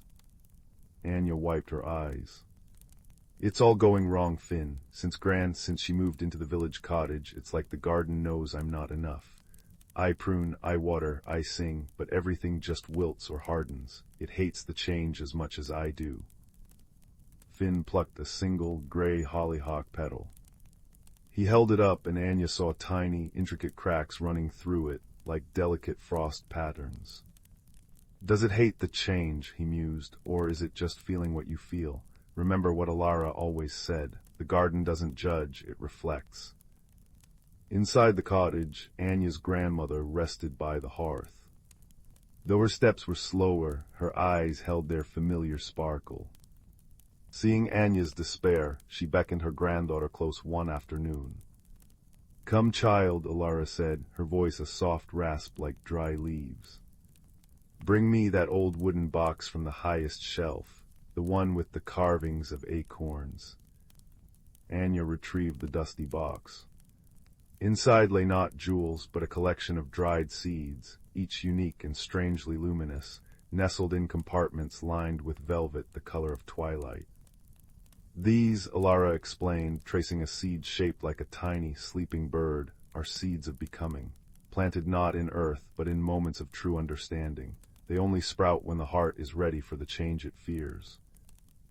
"But Gran," Anya whispered, "I don't understand anything right now. I'm just scared." Alara patted her hand. "Understanding isn't always knowing the answers, dear one. Sometimes it's simply accepting the question. The garden hardens because you are hardening against what must be. You cling to the rose as it was, afraid to let it become what it will be next. But the garden knows the cycle. The rose sheds to rest, to gather strength for a new bloom. So must you." Her grandmother's words settled deep within Anya, like a seed finding fertile ground. That night, a fierce storm swept through Wickerwood. Anya lay awake, listening to the wind howl like her own fears, the rain lashing the cottage windows. She imagined her beloved garden being battered, the fragile plants torn apart. Driven by a surge of protective love that momentarily eclipsed her fear, she threw on her cloak and rushed outside. The sight took her breath away. The garden wasn't being destroyed, it was transforming.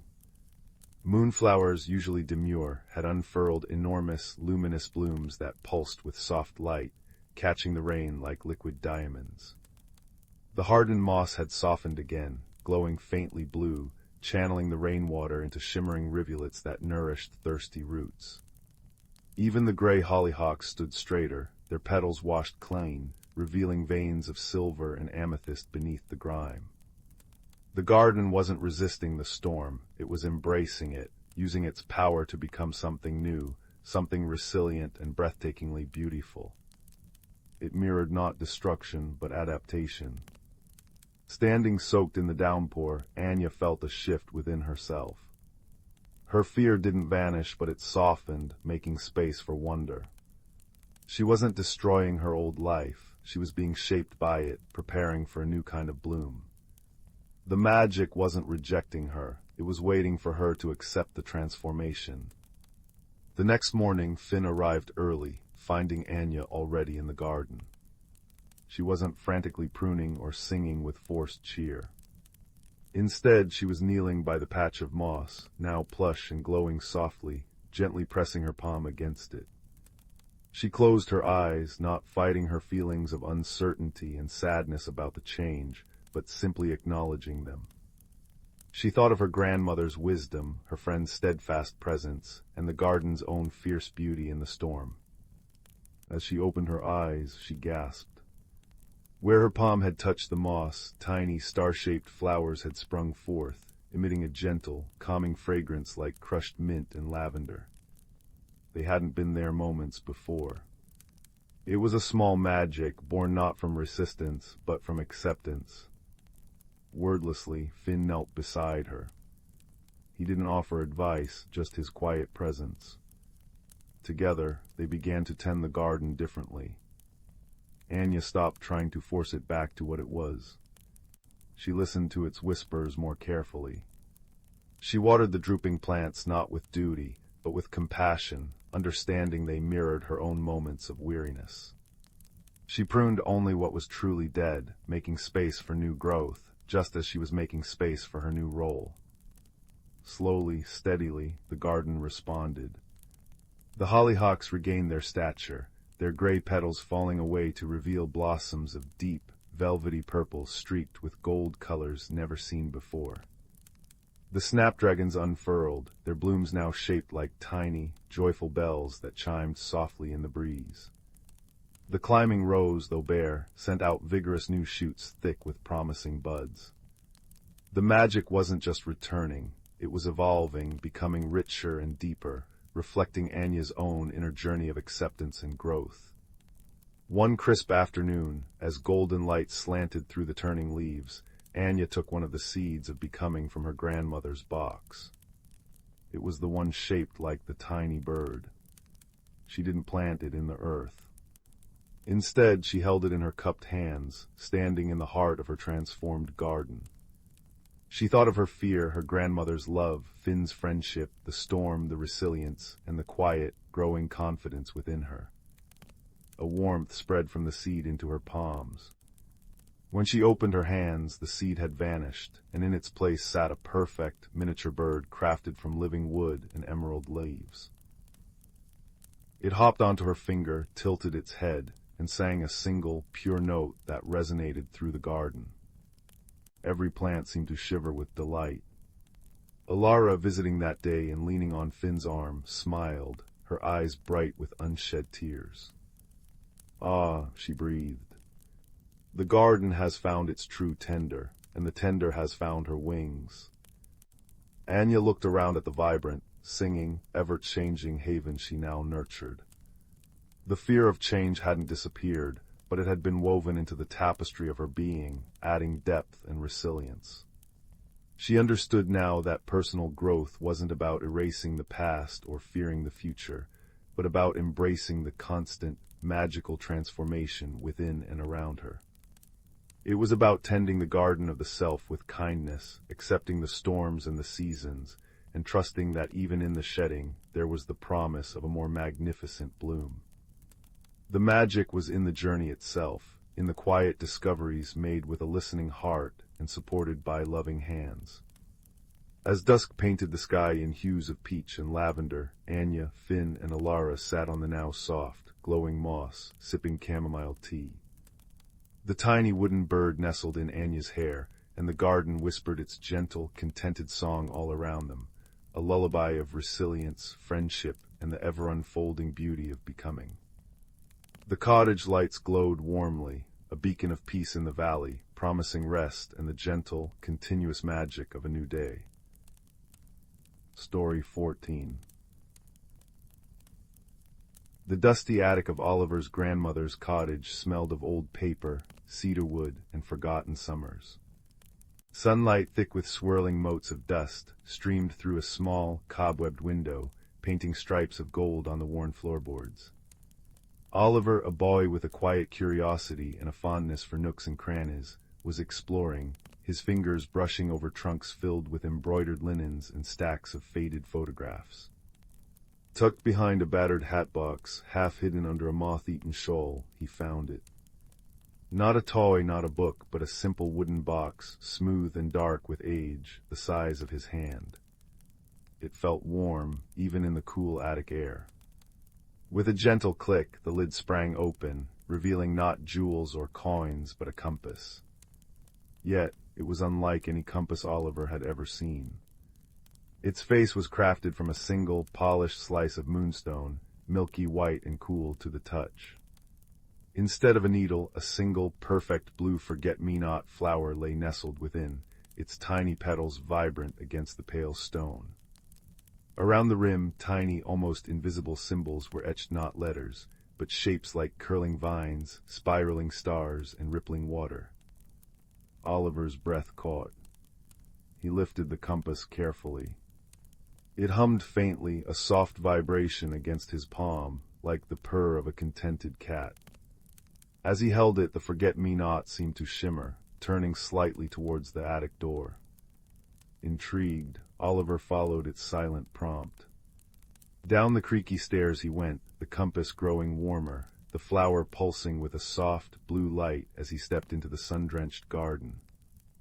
The garden was grandmother's pride, a tangle of fragrant roses, buzzing lavender bushes, and winding paths lined with smooth, sun-warmed stones. The compass led him past the hollyhocks, past the vegetable patch, and towards the ancient, gnarled oak tree that marked the boundary between the tended garden and the whispering wildwood beyond. The flower pointed insistently towards the dark green depths. Oliver had never ventured far into the wildwood alone. It was a place of rustling leaves, sudden bird calls, and shadows that seemed to shift. But the compass felt safe, a gentle guide humming in his hand.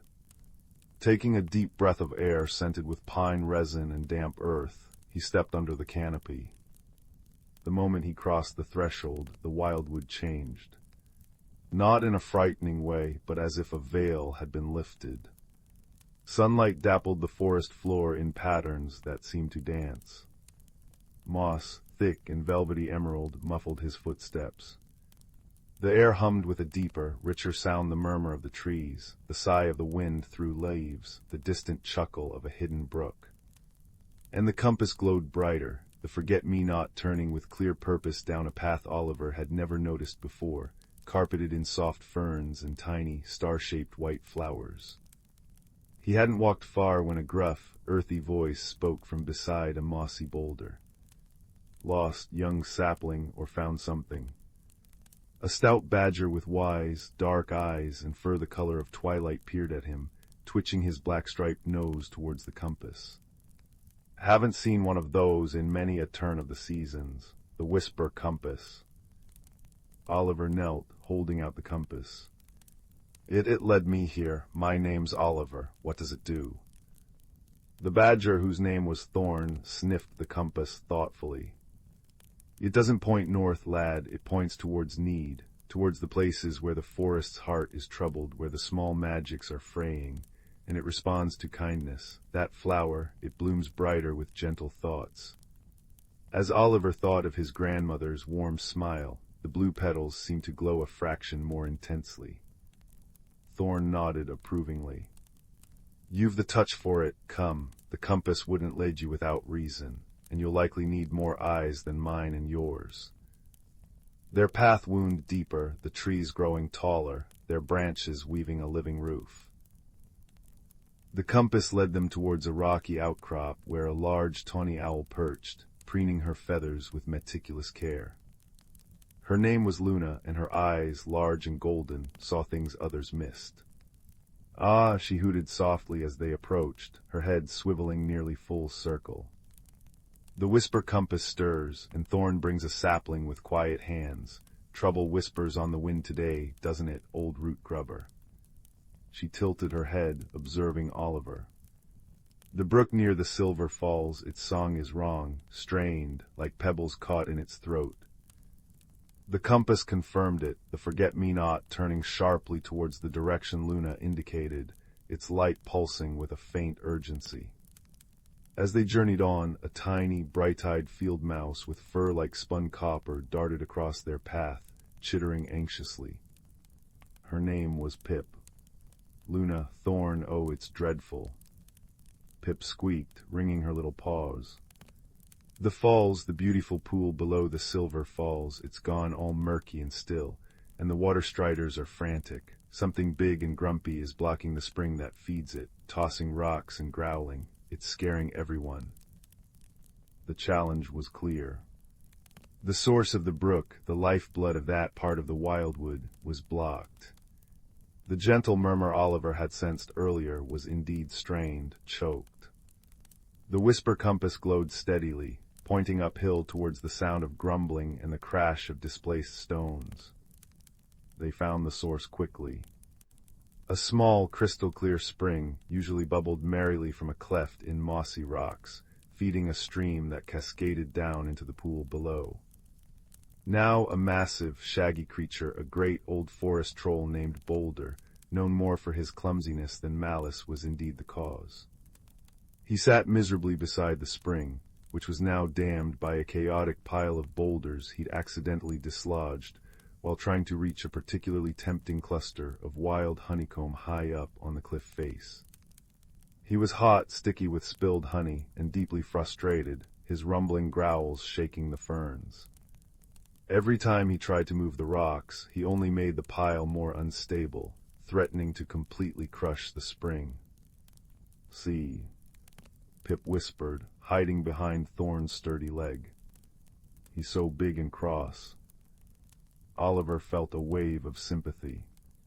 Boulder wasn't being mean, he was stuck hot and had made a terrible mess. He looked at the whisper compass. The forget-me-not wasn't pulsing with alarm anymore, but with a soft, steady light. Need. It pointed towards Boulder's need for help, for relief, for the honey he couldn't reach. Force wouldn't work. Trying to fight Boulder or shout at him would only make him more upset and clumsy. Wisdom and kindness were needed. Oliver remembered what Thorn had said. The compass responded to gentle thoughts. He took a deep breath, the scent of pine and disturbed earth filling his lungs. "Thorn," Oliver whispered, "you know about rocks and roots. Could you show us which stones to move to free the water without causing a landslide?" Thorn nodded, his expert eyes scanning the pile. "Aye, lad, that big one on the left, it's the keystone. Shift that carefully, and the rest might settle." "Luna," Oliver continued, looking up at the owl, "you see everything from up high. Can you spot the safest path for the water to flow again, and maybe see where that honeycomb is?" Luna spread her silent wings and soared upwards, circling once before landing on a higher branch. "The channel beneath the big stone is clear if we can unblock it, and the honeycomb, yes, it's just there, lodged in that crevice, too high and narrow for our large friend, but perhaps—" "Pip," Oliver said softly to the trembling mouse, "you're the bravest and quickest. Do you think, could you climb up there if Luna guides you and maybe nudge some of that honeycomb down, just a little piece, for Boulder?" Pip puffed out her tiny chest. "For the brook, and then for the grumpy giant, I can try." Luna hooted guidance from above as Pip, a tiny streak of copper, scrambled with astonishing speed up the mossy rocks towards the crevice. Oliver approached Boulder slowly, holding the whisper compass openly in front of him. Its gentle blue glow caught the troll's eye. He stopped growling, blinking his large, sad eyes. "Hello, Boulder," Oliver said, his voice calm and warm like the afternoon sun filtering through the leaves. "You look hot and sticky. We thought maybe we could help you move these rocks. Thorn knows how. And Pip, well, Pip thinks you might like some honey that's easier to reach." Boulder stared, confusion replacing frustration. He saw Thorn carefully indicating a stone, saw tiny Pip high above, bravely pushing a small, golden piece of honeycomb towards the edge. He saw the boy, no fear in his eyes, only kindness and the soft blue light of the compass. A low, rumbling sound escaped him, not a growl this time, but a sigh of relief. With Thorn's guidance, Oliver and Boulder carefully shifted the keystone. It took patience and gentle nudges, not force. As the stone moved, water gushed joyously through the newly opened channel, clear and cold, singing its way downhill towards the waiting pool. Boulder let out a happy grunt, cooling his sticky hands in the fresh flow. Just then Pip landed nimbly beside Oliver, holding a piece of honeycomb twice her size. "Here you go, Mr. Boulder," she squeaked, placing it carefully at his feet. Boulder's face transformed. A wide, slightly crooked, but utterly genuine smile spread across his features. He picked up the honeycomb with surprising delicacy. "Thankings," he rumbled, his voice deep but soft now. "Stuck, hot, sorry for rocks." He took a messy, happy bite of the honeycomb, offering a sticky piece to Pip, who accepted a crumb with a delighted giggle. The whisper compass in Oliver's hand pulsed once, a warm, contented thrum. The forget-me-not glowed with a serene, brilliant blue, then slowly turned, pointing back the way they had come, its task fulfilled. The strained murmur of the forest was gone, replaced by the full, harmonious song of the brook, the rustle of happy leaves, and the chirping of relieved insects. The journey back through the wildwood felt different. Sunlight seemed warmer, the greens deeper. Thorn ambled beside Oliver, sharing stories of hidden roots and ancient stones. Luna glided silently above, her golden eyes missing nothing.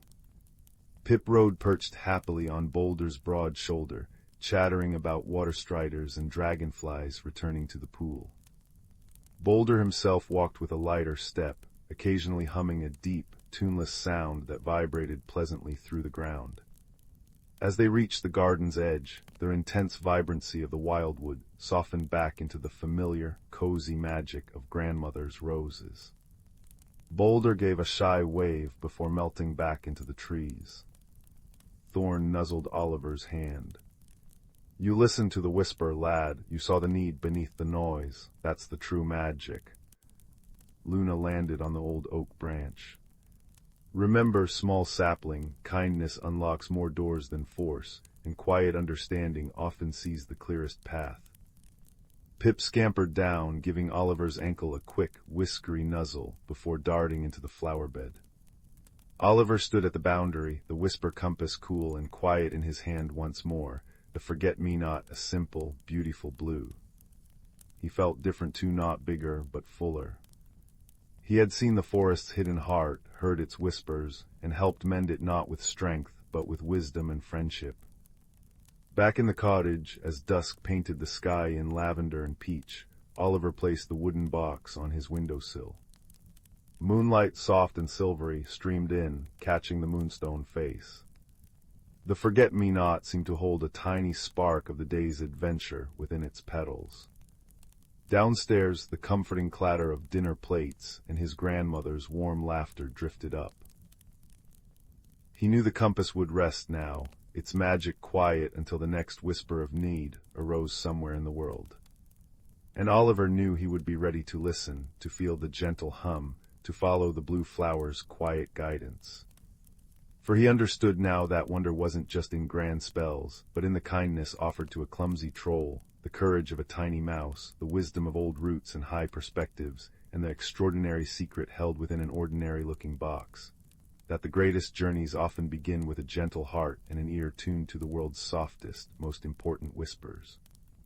As sleep began to pull at his eyelids, the last thing he saw was the compass bathed in moonlight, a silent promise of quiet magic and gentle adventures yet to come, a comforting beacon in the peaceful dark. Story 15. The cobblestone streets of Little Hollow always smelled of rain and moss, even on the sunniest days. Oliver, a boy with perpetually tousled hair and eyes that held more questions than answers, often felt like a puzzle piece that didn't quite fit. He preferred the quiet company of dusty corners in the town's cluttered curiosity shop, Mr. Thimble's wonders to the boisterous games of the other children. It was there, tucked behind a teetering stack of leather-bound books, that he found the teacup. It wasn't grand. Just simple, sturdy pottery, glazed a deep, warm brown like chestnuts roasted on an autumn fire. No gold leaf, no intricate patterns. But when Oliver's fingers brushed its worn rim, a tiny shiver ran through him, like the first drop of rain on dry earth. He bought it with a few saved pennies, drawn by a quiet hum he couldn't explain. That night, as moonlight painted silver stripes on his worn quilt, Oliver poured warm milk into the cup. He stirred in a spoonful of honey from old Mrs. Peony's bees. As the steam curled upwards, something extraordinary happened. The steam didn't just fade into the air. It thickened, shimmering with faint golden light. Within its swirls, tiny moving pictures formed not his own reflection, but glimpses of other moments. A baker laughing as flour dusted his nose, a child chasing a butterfly in a sun-drenched meadow, an old man carefully tending a single, perfect rose. Oliver gasped. The teacup wasn't just a cup. It was a whisperer, showing him moments of quiet joy hidden away in the hearts of Little Hollow. But the visions were fleeting, like catching fireflies in a jar. He longed to understand them, to find the source of this gentle magic. His journey began the next morning. The teacup, tucked safely in his worn satchel, seemed to hum with quiet encouragement. He followed the faint tug in his chest, a feeling like the pull of a compass needle, leading him away from the familiar streets towards the whispering woods at the town's edge. The woods lived up to their name. Ancient oaks groaned softly in the breeze, ferns unfurled like emerald scrolls, and the air held the damp, earthy scent of secrets. He hadn't gone far when a voice, low and gravelly like stones tumbling in a brook, spoke from beneath a thick holly bush. "Lost your way, have you, young sprout, or found something more interesting?" Out ambled Bartholomew, a stout badger with fur like brushed velvet and eyes that twinkled with ancient knowing. He wore a tiny patched waistcoat and hummed constantly, a low, comforting rumble. Bartholomew wasn't surprised by the teacup. "Ah, a whisperer," he murmured, his nose twitching near Oliver's satchel. "Shows you the heart's honey, not the sting, wise old things, but troubled, I reckon, feels frayed." Bartholomew explained that whisperers were born from places of deep, enduring warmth, hearths that had seen generations gather, kitchens filled with laughter, windowsills where kind thoughts lingered. This one felt incomplete, its connection to its source weak. "Its true home is fading," the badger rumbled. "Like an echo losing its voice. We need to find where it truly belongs, or the whispers will fade forever." His humming grew louder, a steady anchor in the rustling woods. Their path led deeper, guided by the teacup's increasingly warm hum and Bartholomew's uncanny sense for old warmth. They crossed a mossy bridge over a chuckling stream and entered a forgotten valley carpeted in soft, blue-green grass. At its center stood a colossal, ancient willow tree. Its branches wept gracefully towards the ground, forming a curtain of shimmering, silver-green leaves. It radiated a profound sense of peace and deep, abiding sadness. Beneath the willow's canopy, the air shimmered faintly. Oliver carefully set the whisperer cup down on a smooth, sun-warmed stone. Immediately the steam from the cup, he'd poured a little water from his flask, swirled more vigorously, forming clearer pictures. They saw the willow, younger and vibrant, sheltering picnics. They saw a couple exchanging vows beneath its boughs, witnessed generations of children playing tag around its massive trunk. They saw quiet moments of solace sought in its shade. The willow wasn't just a tree, it was the heart of the valley, a silent keeper of countless memories and gentle joys. But the visions also showed neglect, fewer visitors, overgrown paths leading to it, a sense of loneliness settling over the ancient giant. "This is the source," Bartholomew hummed softly. "The whisperer was born from the warmth shared under these branches, but the sharing stopped. the connection thinned. The challenge was clear. The cup needed the willow's warmth to thrive, but the willow needed the warmth of people to sustain its spirit. Force wouldn't help.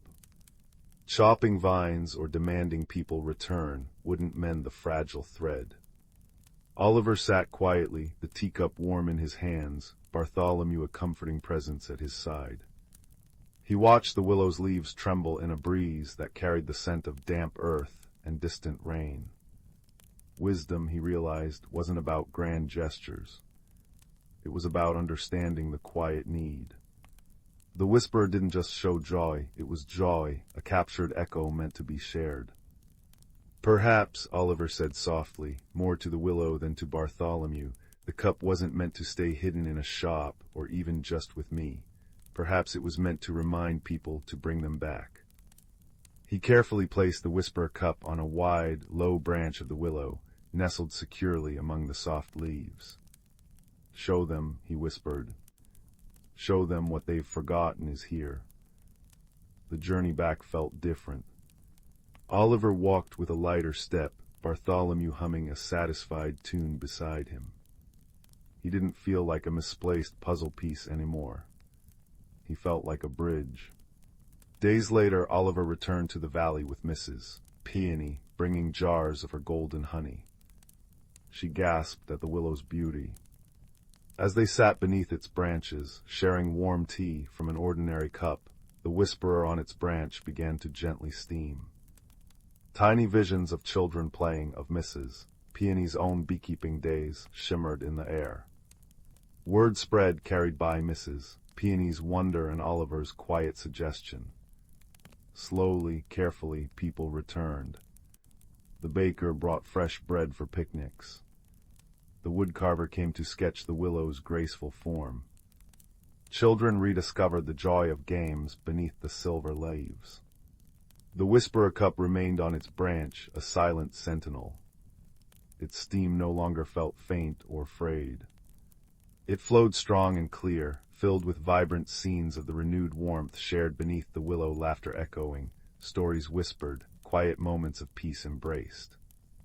The connection was restored not by force, but by gentle understanding and shared memory. Oliver still visited the willow often, sometimes with Bartholomew, sometimes alone.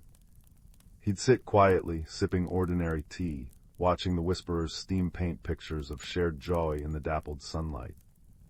He learned that the greatest magic wasn't in possessing wonder, but in recognizing it, tending to it, and sharing its gentle light.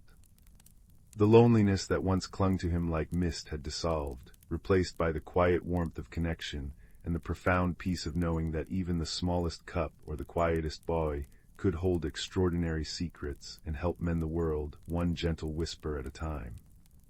And as the fireflies began their evening dance, blinking like tiny stars under the watchful willow, Oliver felt a deep, comforting certainty settle over him, as warm and steady as the cup's gentle steam. Story 16. Deep in the heart of the whispering woods, where ancient oaks wore cloaks of moss older than kingdoms and the air shimmered with unseen magic, lived the hidden caretakers. These weren't the bustling squirrels or the watchful owls, though they were friends to all. They were the verdant folk, small beings woven from sunlight, leaf, and shadow, dwelling in hollowed roots and beneath mushroom caps. Among them was a young one named Fern, whose hair was the soft green of new fiddleheads, and whose eyes held the sparkle of dew on spiderwebs. Fern lived with her grandmother Willow, whose bark-like skin held the map of countless seasons, and whose voice rustled like dry leaves in a gentle breeze. Grandmother Willow was the keeper of the first seed, a tiny, glowing acorn entrusted to her lineage for generations. It pulsed with the life rhythm of the woods itself, its light waxing and waning with the passing moons. The whispering woods existed in perfect harmony.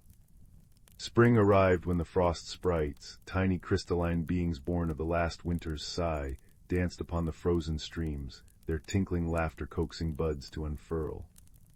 Summer bloomed under the watchful gaze of the sunbeam sprites, flitting motes of gold that warmed the soil and painted the wildflowers. Autumn was ushered in by the wind weavers, invisible hands that painted the leaves crimson and gold and carried seeds on gentle currents. And winter came when the frost sprites returned, not with harshness, but with a quiet blanket of snow, whispering the woods to sleep. Fern loved learning the ways of the woods from her grandmother. She learned to listen to the true whispers, not just the rustle of leaves, but the low hum of the earthworms turning the soil, the soft sigh of sap rising in the maples, the distant chime of rock crystals deep beneath the roots. She learned the language of scent, the sharp tang of pine resin after rain, the heady sweetness of night-blooming jasmine, the damp, rich perfume of loam. One unusually warm day deep into autumn, Fern felt a discordant shiver run through the moss beneath her bare feet. The air, usually crisp and smelling of apples and wood smoke, felt heavy, stale. The vibrant tapestry of red and gold leaves seemed muted, dusty. Grandmother Willow, tending to a patch of luminous moon moss near their root home, paused, her wrinkled face creased with concern. "The balance trembles, little sprout," she murmured, her voice unusually grave. She lifted the first seed, usually pulsing with a steady, warm light. Now it flickered erratically, casting jagged shadows. The frost sprites are late, the wind weavers grow restless, unable to complete their dance. Summer lingers where it shouldn't, and winter cannot find its way. Fern's heart fluttered like a trapped moth. "What's wrong, grandmother?" "The heart of the seasons is chilled," Grandmother Willow explained, gazing towards the distant, shadowed peaks known as the Sleeping Giants. Deep within the oldest mountain, where the roots of the world drink from ancient springs, lies the Heartstone. It gathers the essence of each season and releases it in its turn. Something has stilled its pulse. Without its rhythm, the sprites and weavers lose their way, and the seasons. They bleed into each other, weakening the whole. The implications washed over Fern. Plants confused by the lingering warmth wouldn't harden for winter. Animals wouldn't fatten properly for hibernation. The delicate cycle of decay and rebirth would falter. The vibrant magic woven into the fabric of the whispering woods would fray. "We must journey to the Heartstone," Grandmother Willow declared, her voice regaining its quiet strength. "The first seed remembers the way. It remembers the song that awakens the stone." She placed the flickering acorn gently into a woven pouch of spider silk and fastened it around Fern's neck.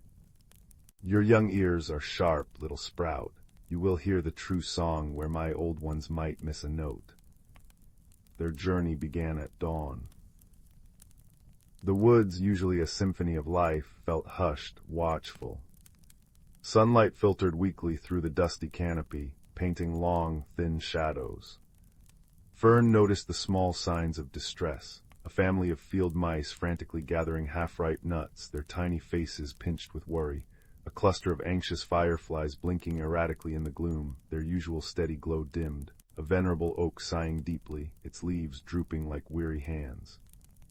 The scent of decay, usually a rich earthy promise beneath the fallen leaves, smelled sour, wrong. They traveled deeper than Fern had ever ventured. The air grew colder, not with the clean chill of approaching winter, but with a damp, clinging cold that seeped into the bones. Strange, unnatural frost began to lace the edges of leaves and spiderwebs, not the delicate lacework of the frost sprites, but a brittle, gray coating. The comforting whispers of the woods faded, replaced by an unsettling silence broken only by the crunch of frost underfoot and the labored breathing of the ancient trees. They navigated by the faint, guiding pulse of the first seed at Fern's chest. Grandmother Willow moved with surprising surety, her walking stick tapping a steady rhythm against roots and stones. She taught Fern as they walked, pointing out constellations only visible through the canopy gaps, the squirrel's tail, the badger's claw, and whispering the true names of plants. That starlight vine, its roots touch the dream rivers. Touch its leaves gently, it remembers kindness. One evening, as they sheltered under a vast, overhanging rock slick with condensation, Fern heard it. A faint, discordant keening, like wind caught in a cracked bell.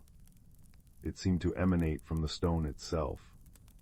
She pressed her ear against the cold rock face. "Grandmother, listen, it's crying, the mountain."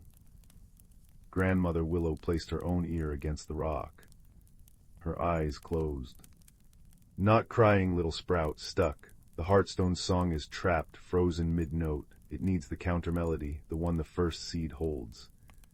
She patted the pouch. "But we must reach its chamber, and the way is guarded by the echoes of its distress." The final leg of their journey led them into a cavern mouth veiled by thick curtains of hanging moss, gray and lifeless. Inside, the air was frigid.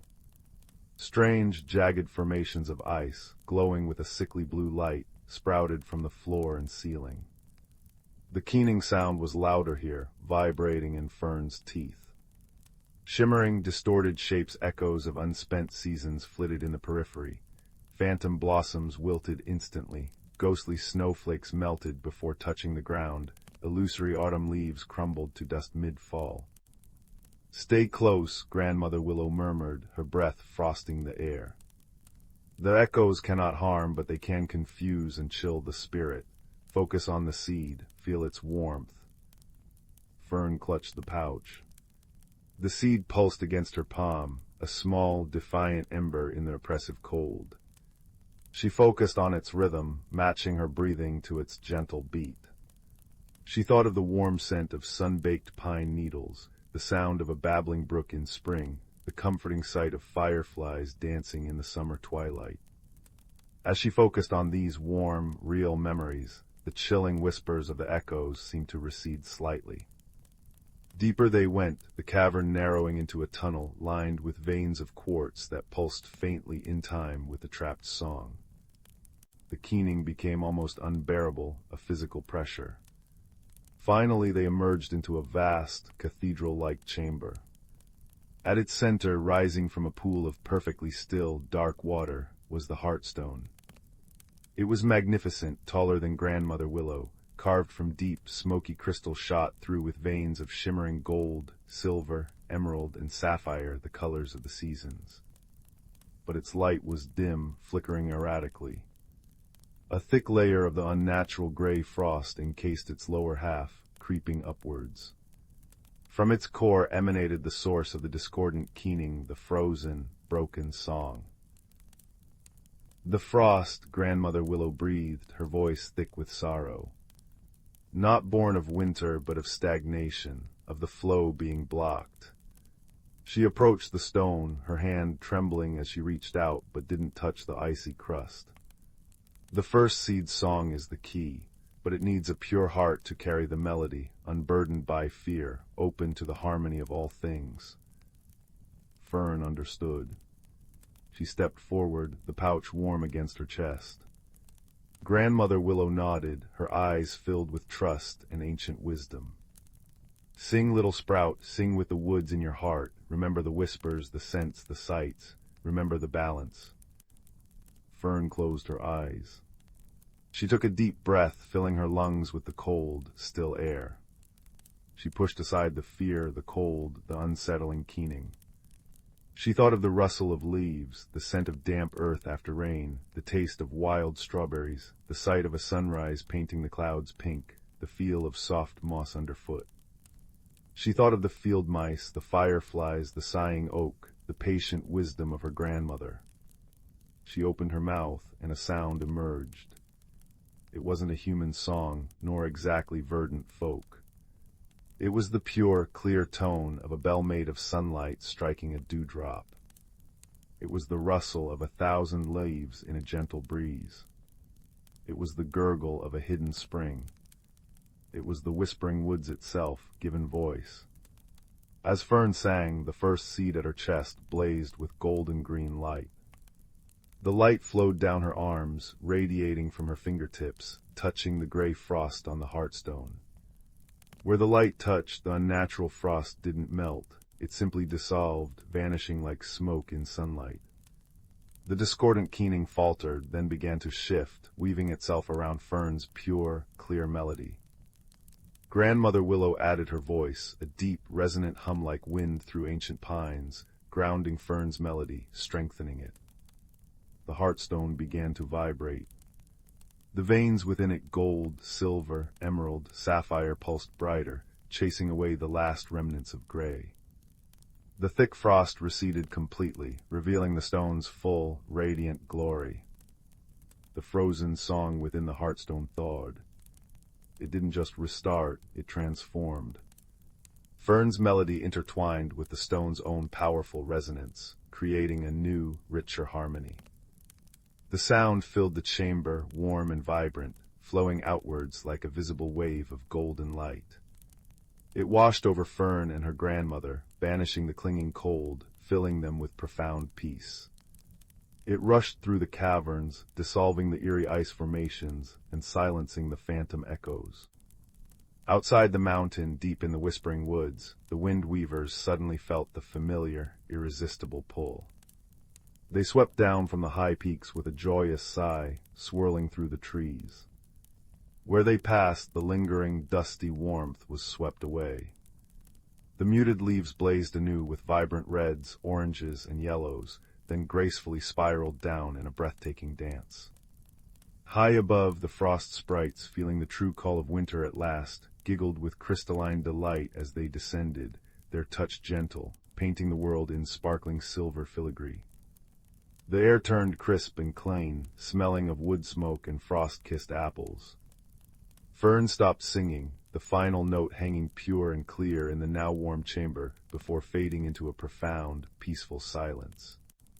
The heartstone pulsed steadily, its light warm and even, bathing the chamber in soft, shifting colors. The pool at its base rippled gently. Grandmother Willow placed a gnarled hand on Fern's shoulder. Her eyes, reflecting the heartstone's glow, shone with pride and deep love. You listened, little sprout, you remembered the true song, not just the notes but the feeling of the woods. The balance is restored because you held it in your heart and gave it voice.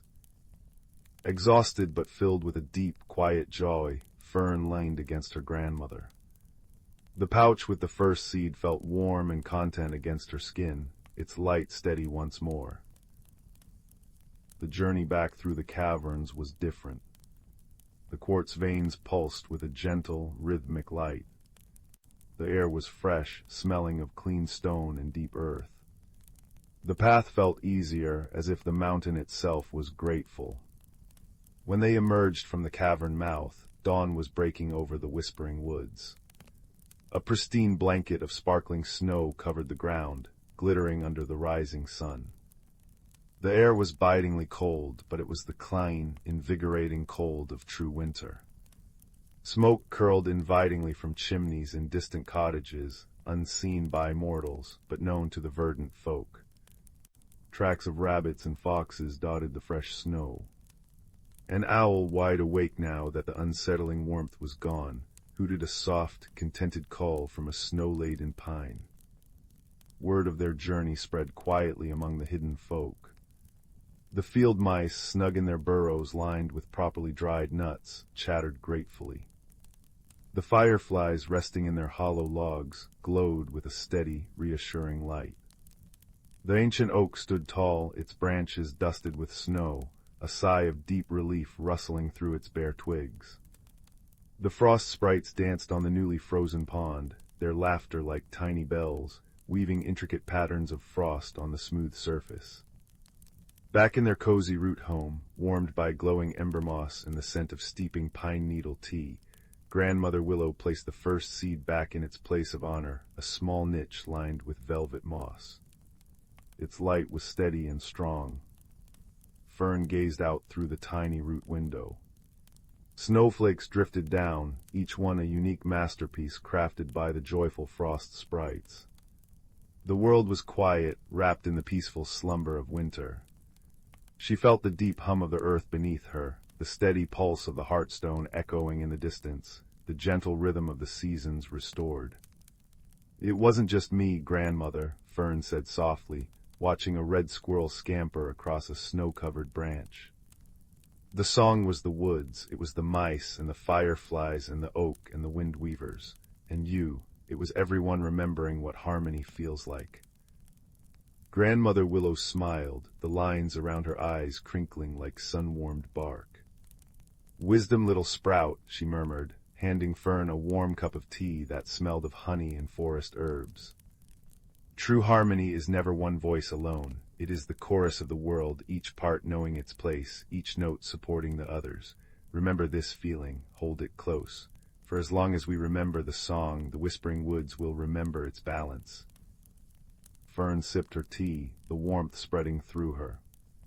Outside, the snow continued to fall, soft and silent, tucking the ancient forest in for its long winter's rest. The air was filled with the peaceful silence of snow, the distant hoot of the owl, and the deep, contented hum of the world in perfect, harmonious balance. The magic of the seasons, once faltering, now flowed strong and true, a testament to the wisdom shared and the gentle strength found in listening, remembering, and singing together. And high above, unseen but felt, the stars of the squirrel's tail and the badger's claw twinkled in the clear, frosty sky, watching over the slumbering woods. Story 17.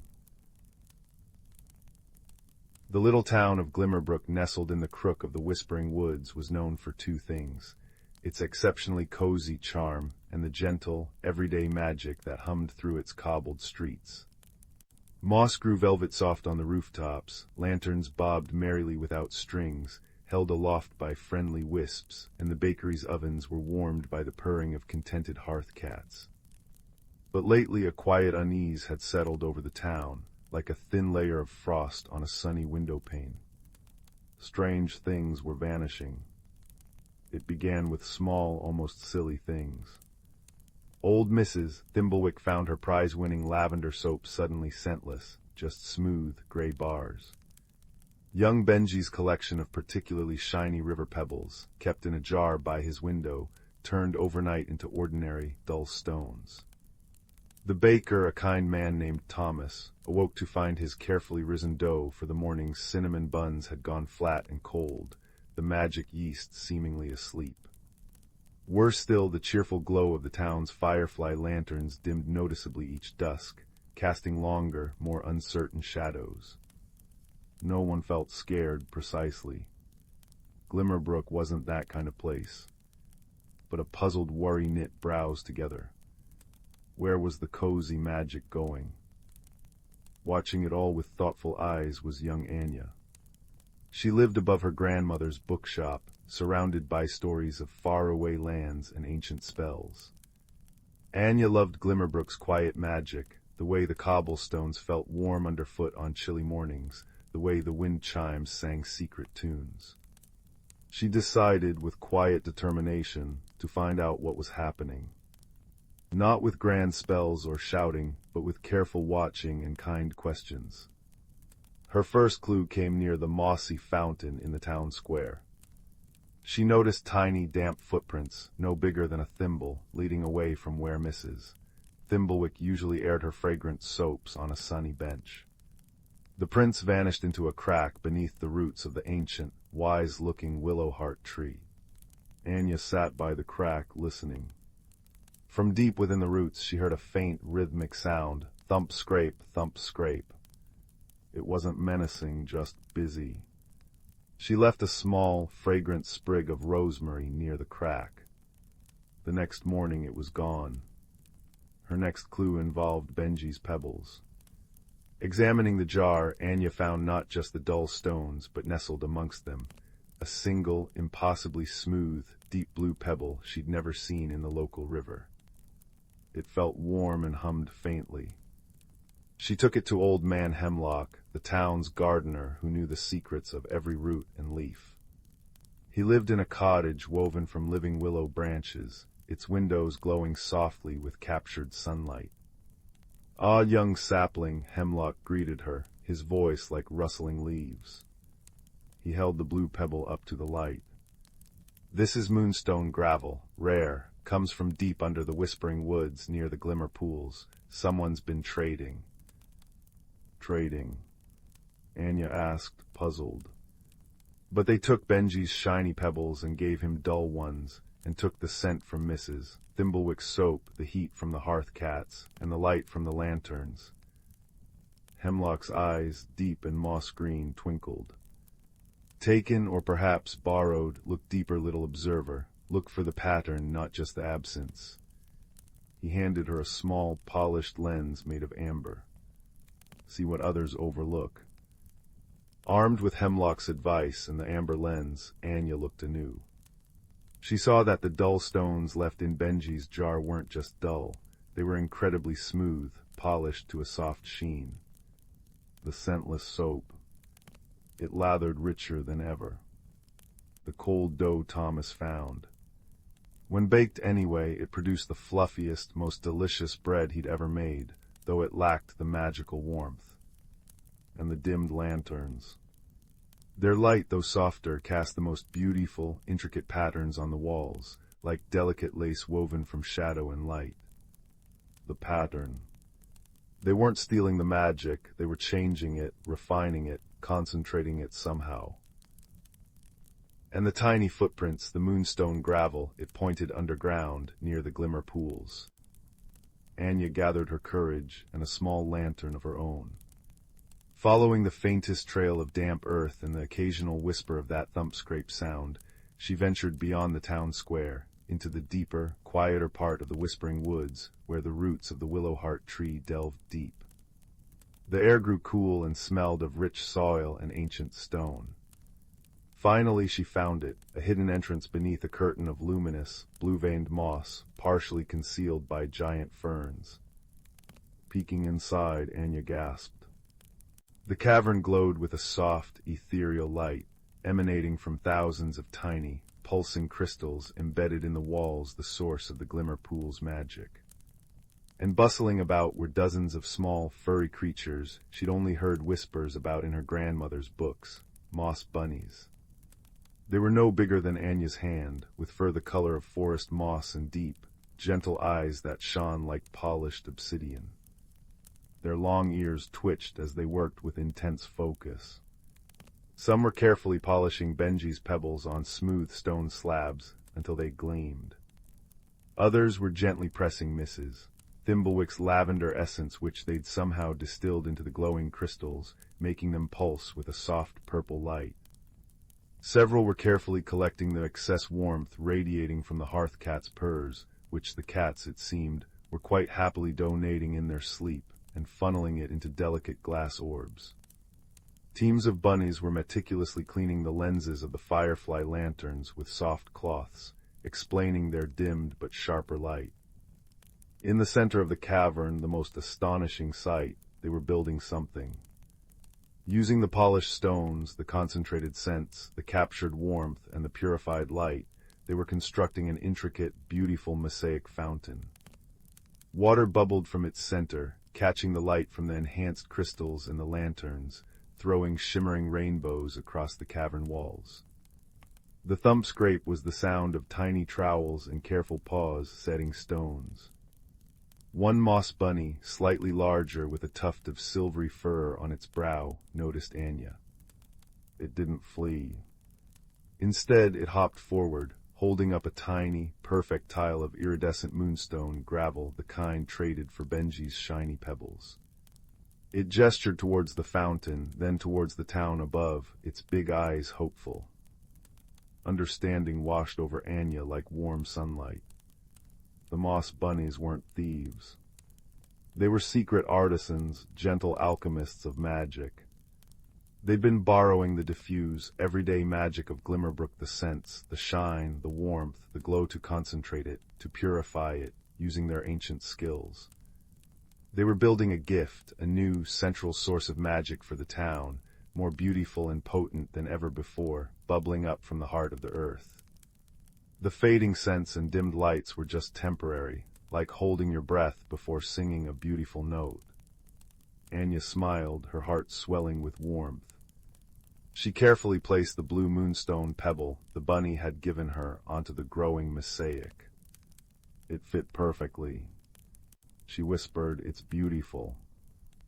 The next morning, Anya gathered the townsfolk. She led them, curious and murmuring, to the hidden entrance under the luminous moss. As they stepped into the glowing cavern, gasps of wonder filled the air. The moss bunnies paused in their work, watching shyly. Anya explained what she had discovered, pointing out the polished stones, the distilled scents, the captured warmth, and the magnificent, nearly completed fountain that pulsed with pure, vibrant magic. "They weren't taking," she said softly, her voice echoing gently in the cavern. "They were gathering all the little bits of magic we hardly notice, to make something wonderful for everyone." Thomas the baker looked at the captured warmth orbs, understanding why his dough had gone cold but baked so perfectly. "They borrowed the hearth cat's purr," he chuckled. Mrs. Thimblewick inhaled the rich, complex scent now woven into the crystals, 100 times more potent than her lavender soap. "Oh, it's heavenly," she sighed. Benji gazed at his polished stones, now part of the sparkling fountain base, far more beautiful than they had ever been in his jar. And the dimmed lanterns.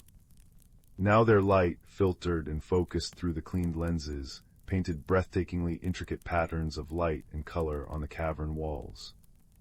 The moss bunnies, emboldened, shyly approached the townsfolk, offering tiny polished stones or fragrant moss sprigs as tokens. The silver-tufted elder bunny hopped onto Anya's shoulder, nuzzling her cheek. The resolution was as cozy as a favorite blanket. The townsfolk, touched by the secret generosity, offered to help. They brought soft cloths for polishing, shared stories while the bunnies worked, and brewed pots of fragrant herbal tea that filled the cavern with comforting steam. Together, they finished the Glimmer fountain. When the last moonstone tile was set, the fountain pulsed with a warm, golden light that flowed upwards, through a natural chimney in the cavern roof. Back in Glimmerbrook, the townsfolk watched in awe as a soft, radiant glow, warm and inviting, suffused the town square, emanating from the base of the willowheart tree. The firefly lanterns now glowed with their familiar brightness, but cast even more beautiful patterns. The hearth cats purred louder, their warmth feeling deeper. Scents seemed richer, colors more vibrant. The very air hummed with a renewed, gentle magic, stronger and more harmonious than before. The moss bunnies, no longer secret, became cherished neighbors. Children learned to spot their tiny footprints and leave little offerings of berries or smooth pebbles near the fountain entrance.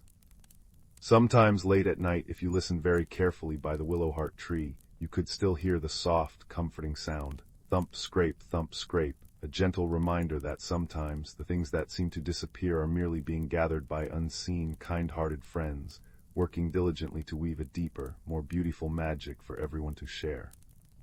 And as the warm glow of the Glimmer fountain bathed the sleeping town, all worries melted away, leaving only peace, gratitude, and the profound comfort of a mystery gently solved, and a gift freely given.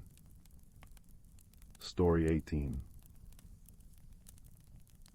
The little town of Willowbrook nestled in a valley where chimney smoke curled like sleepy cats into the twilight.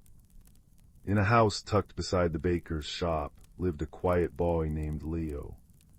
Leo wasn't one for loud games. He preferred noticing things others missed: the intricate pattern of frost on a window pane, the secret language of birdsong at dawn, the way dust motes danced in a sunbeam. His greatest treasure was a small, forgotten music box he'd found tucked away in his grandmother's attic. It was made of tarnished silver, etched with swirling patterns that looked like wind-chasing leaves, and smelled faintly of rosewood and old paper. One rainy afternoon, while tracing the etched patterns with his finger, Leo felt a tiny, unexpected catch beneath the swirling design. A minuscule latch, almost invisible, clicked open. The entire top panel slid aside, revealing not the expected brass cylinder and metal comb, but a hollow space filled with impossibly soft, glowing moss the color of moonlight. Nestled within the moss was a single perfect crystal hummingbird, no larger than Leo's thumbnail. As Leo gently lifted the crystal bird, a sound filled his room, not the tinkling melody he expected, but a whisper. It wasn't just a whisper, it was all the whispers. The sigh of rain on the roof, the creak of the old house settling, the distant murmur of the baker kneading dough next door, the soft hum of the world itself, woven into a single, gentle soundscape. The crystal bird pulsed faintly with each perceived sound. Leo gasped. He held the whisper bird to his ear. Suddenly the sounds separated, became distinct, layered. He could hear the baker's quiet song, the grumble of a cat dreaming by the hearth, the contented sigh of the willow tree outside his window. But beneath it all, threading through the comforting sounds of home, was a faint, discordant note, a sound like distant weeping, deep and old, coming from the direction of the whispering woods bordering Willowbrook. The woods were usually a place of dappled sunlight and friendly rustles, but lately a strange quietness had fallen over them, and the townsfolk avoided the deeper paths. This sorrowful sound tugged at Leo's heart. He knew, with the certainty of a discovered secret, that the whisper bird had shown him this for a reason. His journey began not with a grand departure, but with a quiet resolve. He tucked the glowing bird into a soft leather pouch, hung it around his neck, and slipped out, drawn by the thread of unseen sadness. The path into the whispering woods felt different. The usual chorus of birds and insects was muted. The leaves, usually a vibrant tapestry of emerald and jade, seemed duller, hanging limp. Even the moss underfoot felt less springy. Leo held the pouch close, and through the whisper bird the world opened. He heard the creak of ancient oaks murmuring uneasily to each other. He heard the anxious skitter of a squirrel, the worried croak of a frog by a stagnant pond. The sorrowful weeping was clearer now, a deep, resonant thrumming that seemed to come from the very heart of the woods. His first helper appeared near a moss-covered boulder shaped like a sleeping bear. It was Bartholomew, a stout badger with spectacles perched precariously on his snout, and a waistcoat pocket overflowing with interesting roots and polished stones. Bartholomew was a geologist of the forest floor, perpetually examining pebbles and muttering about quartz formations. Trouble brewing, young listener. Bartholomew rumbled, polishing a particularly shiny piece of obsidian. The stones are restless, the deep roots hum with discontent. The weeping isn't new, but it grows louder. He tapped the boulder. Granite here grumbles about blocked veins. Something's choking the old pathways. Further along, perched high in a gnarled hawthorn tree, was Ophelia. She was an owl, not of the silent hunting variety, but one with feathers the color of storm clouds and eyes like polished amber that saw everything, especially things unseen. Her voice was soft and carried the weight of countless moonlit watches. "The flow is disrupted, Leo," Ophelia hooted softly, gliding down to a lower branch. "Can you hear it? The song of the water veins beneath the soil is weak, tangled. The heartspring, the source that feeds all life here, is troubled. Its sorrow echoes through root and rock and leaf." She tilted her head. "But force will not mend a weeping spring. Only understanding can untangle the knot." The challenge wasn't a monster to fight, but a mystery to solve. The heartspring, Bartholomew explained, wasn't just water. It was the living pulse of the woods, a confluence of underground streams and ancient earth magic. Something was blocking its flow, causing it pain, which in turn silenced the woods and dimmed its spirit. The weeping was the heartspring's distress call, amplified by Leo's whisper bird. Guided by the crystal bird's amplification of the sorrowful thrumming and the observations of his friends, Leo journeyed deeper. Bartholomew pointed out places where the earth felt unnaturally hard and cold, where no new growth sprouted. Ophelia spotted shimmering threads of faint, sickly light tangled amongst the roots near these patches, remnants of old, forgotten magic, perhaps a careless spell cast long ago that had seeped into the earth and hardened like scar tissue, blocking the natural channels. The source of the blockage was near the oldest tree in the woods, a colossal silver birch whose bark shone like pale silk. At its base, tangled in thick, gnarled roots that pulsed with the muffled weeping, was a dense knot of dark, crystalline energy, the solidified remnants of that old magic. It pulsed dully, a cold, heavy weight pressing down on the vibrant life force trying to flow beneath it. Trying to smash it or pull it out, Bartholomew warned, might damage the roots irreparably. Force was useless. Leo sat cross-legged on the cool moss before the ancient birch, the whisper-bird pouch warm against his chest. He closed his eyes and focused, not on fixing, but on listening. He let the whisper-bird amplify the heartspring's weeping, not to be overwhelmed, but to truly understand its language. It wasn't just pain, it was frustration, a deep longing to flow freely again, to nourish the woods it loved. He heard the choked gurgle where the magic knot constricted the flow, the frantic pulse just beyond the blockage. Wisdom, Ophelia had said. Understanding. Leo remembered the gentle hum of the music box, the way the whisper-bird gathered all sounds. He understood the heartspring wasn't just blocked, it was unheard. Its vital song was silenced by the knot, its distress ignored, until it became a roar of sorrow amplified by the whisper-bird. "Help me," Leo whispered, not to the knot, but to the heartspring itself, pouring his understanding, his empathy, through the whisper-bird. "We hear you, we know you're there, we know you want to flow." Bartholomew placed a comforting paw on a root. Ophelia hummed a low, resonant note, a sound of pure listening.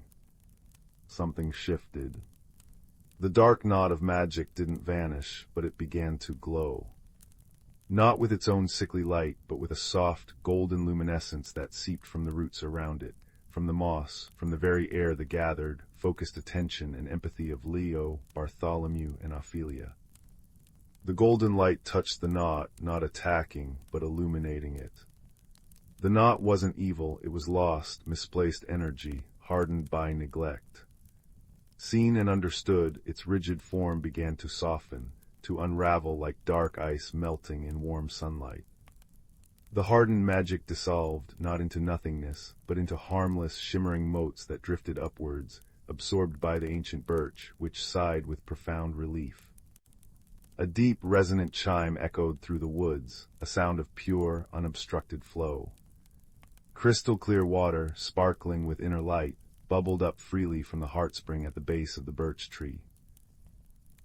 The weeping ceased, replaced by a joyful, burbling song that instantly spread through the roots, the streams, the very air. Color flooded back into the leaves: emerald, jade, gold. Birdsong erupted, a triumphant chorus. The moss sprang back lush and vibrant. The air hummed with life and contentment. Leo's journey back to Willowbrook was different. The woods sang around him, leaves rustling melodies, streams chuckling, wind humming through the branches. Bartholomew, his pockets now filled with celebratory acorns, waddled beside him, pointing out revitalized moss patches. Ophelia soared overhead, her amber eyes reflecting the renewed vibrancy below. Leo felt changed, not suddenly brave or loud, but deeply connected. He had learned the profound strength in quiet listening, the magic of empathy, and how understanding could heal where force would only harm. Back in his room, the old music box sat on his windowsill. Leo placed the whisper-bird back into its bed of moon moss. As he slid the panel shut, the box began to play. But it wasn't the forgotten tune it once held. It played the song of the healed woods, the burble of the heartspring, the rustle of joyful leaves, the distant hoot of Ophelia, the contented rumble of Bartholomew, all woven into a lullaby of pure peace. The etched patterns on the silver seemed to shimmer, alive with captured moonlight and forest magic. Leo drifted to sleep that night, the music box playing its gentle symphony beside him.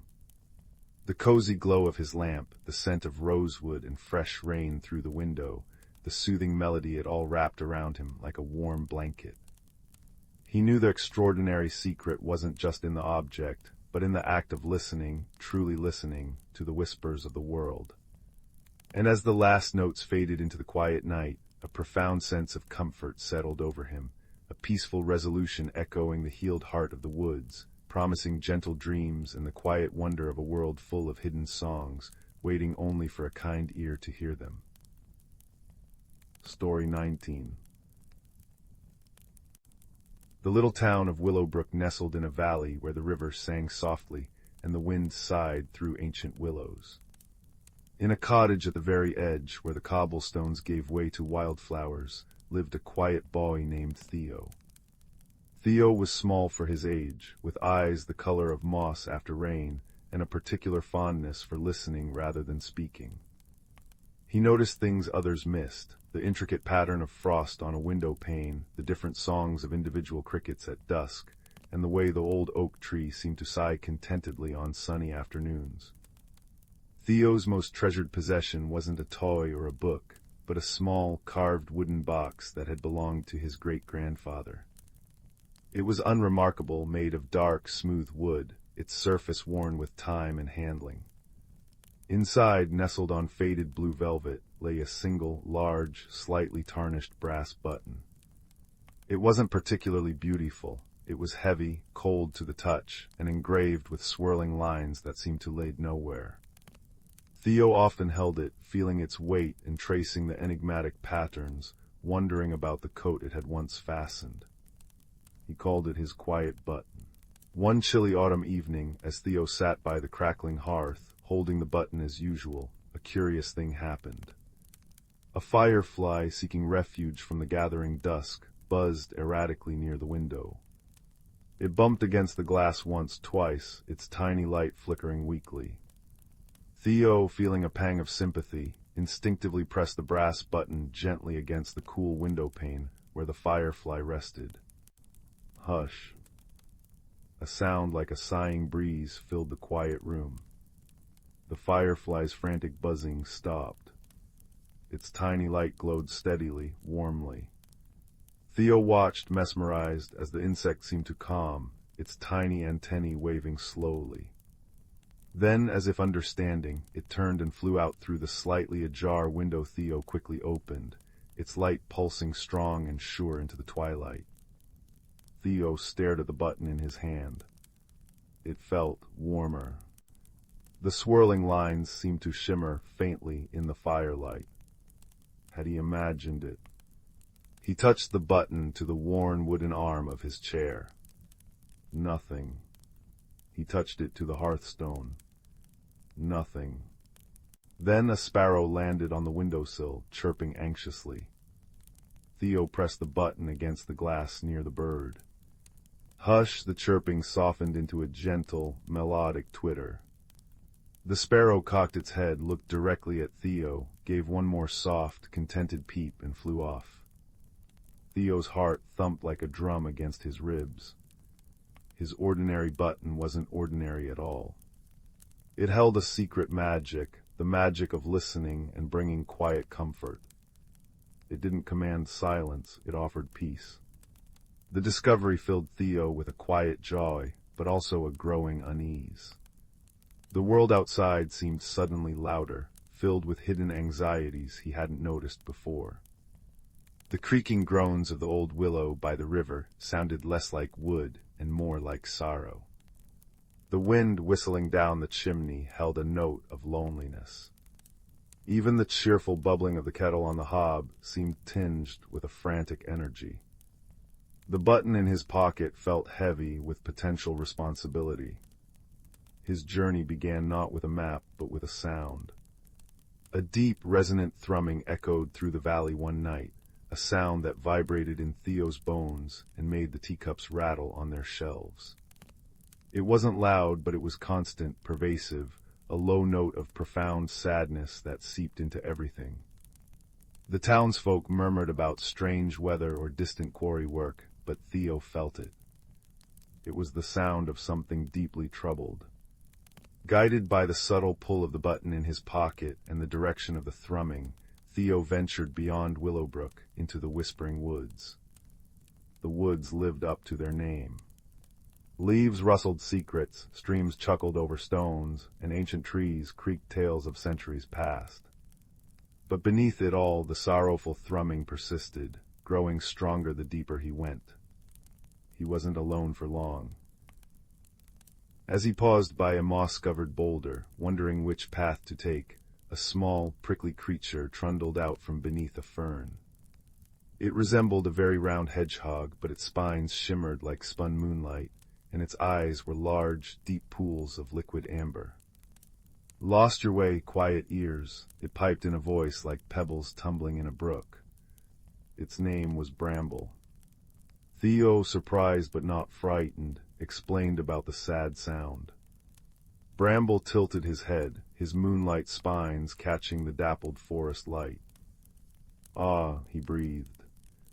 "The old roots ache, deep and old, makes the whole forest sigh. Follows me, Bramble, if you seek the source. My spines know the paths where sorrow flows." Bramble, it seemed, felt emotions as vibrations through the earth. Further along a path tangled with luminous blue mushrooms, they met Flicker. Flicker was a will-o'-the-wisp, but unlike the mischievous sprites of legend, she glowed with a soft, steady, buttercup yellow light. She bobbed gently near Theo's shoulder. "Sadness dims the light," she chimed softly, her voice like tiny bells. "The deep thrum, it makes the forest shadows cling too long, makes the night flowers forget to bloom. I feel its chill." Flicker sensed the emotional temperature of the world around her. Finally, near a clearing where the thrumming was almost overwhelming, they encountered Moss. Moss wasn't an animal, but a sentient patch of the softest, greenest moss you could imagine, draped over a fallen log like a living blanket. She moved with glacial slowness, her voice a deep, earthy whisper that Theo felt more than heard. "The great stone heart weeps," she murmured, the words vibrating through the log Theo leaned on. "Buried deep, forgotten, its sorrow echoes in the roots, chills the streams." Moss held the ancient memories of the forest floor. Together, Theo and his unusual companions, Bramble the feeling hedgehog, Flicker the empathetic wisp, and Moss the remembering moss, journeyed deeper. Bramble guided them unerringly towards the source of the heaviest vibration. Flicker's light grew warmer whenever they moved in the right direction, cooler when they strayed. Moss shared fragments of ancient lore tales of a time when the mountains spoke and the stones sang. The thrumming led them to the base of the tallest hill in the Whispering Woods. Half buried by time, roots, and moss, was a colossal, roughly heart-shaped stone. It pulsed faintly with a deep, sorrowful thrum. This was the Great Stone Heart, Moss confirmed, a fragment of the oldest mountain, imbued with the land's spirit long ago. Now it was cracked a deep, jagged fissure running through its center. And wedged deep within that crack, Theo saw with a jolt, was a massive, rusted iron spike. It looked like some forgotten piece of machinery, driven into the stone heart long ago, perhaps by miners or builders who hadn't understood what they were harming. The spike wasn't just physically embedded, it radiated a cold, harsh energy of intrusion and pain, the source of the stone heart's unending sorrow. The challenge was immense. The spike was huge, immovable by any physical strength Theo or his friends possessed. Trying to pull it out might shatter the ancient stone heart completely. Bramble shivered, his spines drooping under the oppressive sadness radiating from the spike. Flicker's light dimmed to a worried ember. Moss sighed, a sound like dry leaves scattering. Theo sat down on a root near the cracked stone, the brass button cool in his hand. Force wasn't the answer. Wisdom was needed. He thought about what the button did. It listened. It offered quiet comfort. It didn't force silence, it invited peace. What did the stone heart need? Not the spike removed by violence, but its pain acknowledged, its story heard. Closing his eyes, Theo pressed the brass button gently against the cold, rough surface of the great stone heart, right beside the jagged crack. He poured all his quiet attention, his newfound understanding, and his deep compassion into that touch. Listen, he thought, not with his ears, but with his heart. We hear you. We see your pain. Hush, the sound wasn't loud, but it resonated through the stone, through the roots, through the very air. The deep, sorrowful thrumming faltered. Theo kept the button pressed, a conduit for his empathy. Tell us, he whispered, though he didn't speak aloud. Tell us your story. Images flowed into Theo's mind, slow and deep as mountain springs. The stone heart's birth in fire and pressure, the slow song of the ages, the joy of feeling the forest grow above it, the network of roots like loving fingers. Then the sudden, shocking pain, the violent intrusion of the cold iron spike, driven deep, silencing its song, severing its connection. The long, lonely centuries of aching sorrow, its lament unheard, its pain resonating through the land. Bramble crept closer, pressing his own small, warm body against the stone near Theo's hand. He sent waves of simple, pure comfort, the feeling of warm earth, the scent of rain, the softness of moss. Flicker floated down, bathing the crack and the spike in her gentle, buttercup yellow light. It wasn't bright, it was warm, like forgiveness, like understanding. Moss extended her soft green tendrils, touching the ancient stone, whispering stories of resilience, of how forests heal even the deepest scars given time. They didn't attack the spike. They surrounded the stone heart with their quiet presence, their shared understanding, their unwavering compassion. Theo held the button steady, a focal point for this outpouring of gentle fellowship. A change began. The cold, harsh energy radiating from the spike softened, then began to dissolve, melting away like frost in the morning sun. The rust seemed to flake and fall, not violently, but gently, like old leaves. The iron itself started to glow faintly, not with heat, but with a soft, silvery light. It wasn't fighting anymore. It was letting go. With a final, soft sigh that echoed through the clearing like a breeze through willow branches, the spike simply vanished. Not with a bang, but a whisper. Where it had been, the jagged crack in the great stone heart remained, but it no longer pulsed with pain. Instead, it glowed faintly with a soft, warm, golden light. The deep thrumming was gone, replaced by a profound, resonant silence that wasn't empty, but full of peace, full of quiet strength. The sorrow lifted. The forest seemed to exhale. Sunlight, previously muted by the pervasive sadness, broke through the canopy, dappling the clearing in warm gold and green. The air smelled sweeter, fresher. Flicker's light blazed bright and cheerful. Bramble did a little prickly dance of joy. Moss hummed a low, contented note that vibrated through the earth. The journey back to Willowbrook was filled with a different kind of quiet. The willow by the riverside with contentment. The wind sang a playful tune. The kettle bubbled with cheerful enthusiasm. Theo walked differently too. He wasn't just the quiet boy anymore. He was the boy who listened, who understood that sometimes the deepest magic lay not in changing the world by force, but in understanding it with kindness. His heart felt larger, warmer, humming with the same quiet peace he'd helped restore. He kept the brass button, its swirling lines now seeming to dance with captured starlight. He used it sparingly to calm a frightened kitten caught in a rainstorm, to soothe the worries of a friend before a daunting task, to bring a moment of quiet reflection to his own busy thoughts. He learned that the magic wasn't truly in the button was merely a key. The real magic was in the quiet attention, the open heart, the willingness to listen deeply and offer gentle comfort without demand. And sometimes on clear nights, if Theo pressed the button to his window pane and listened very, very carefully, he could almost hear it. A deep, resonant, contented hum, like a mountain breathing peacefully in its sleep, a gentle reminder from the heart of the whispering woods that kindness, truly heard and felt, could mend even the oldest of wounds.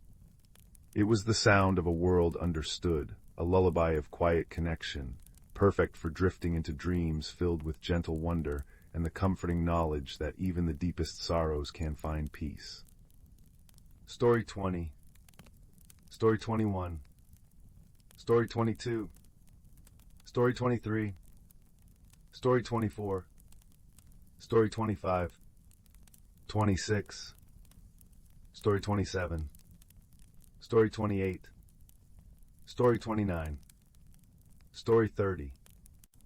Story 31. Story 32. Story 33.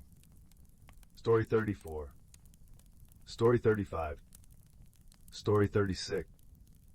37. Story 38. Story 39. Story 40. Story 41. Story 42. Story 43. Story 44. Story 45. The air in Oliver's small attic bedroom held the crisp, clean scent of laundered sheets mingled with the faint, comforting aroma of old paper from the books stacked precariously on his shelves. Rain tapped a gentle rhythm against the window pane, blurring the view of the sleepy village below, its lanterns glowing like captured fireflies in the damp twilight. Oliver, a boy with thoughtful eyes the color of storm clouds and hair perpetually escaping its neat combing, traced the raindrops with his finger. He felt a familiar restlessness, a yearning for something beyond the quiet predictability of his days. He turned from the window, his gaze falling upon the forgotten corner of his room, where a dusty wooden chest sat beneath a worn tapestry depicting a swirling nebula. His grandmother, a woman whose laughter had sounded like wind chimes and whose stories had painted galaxies on the ceiling, had left him the chest.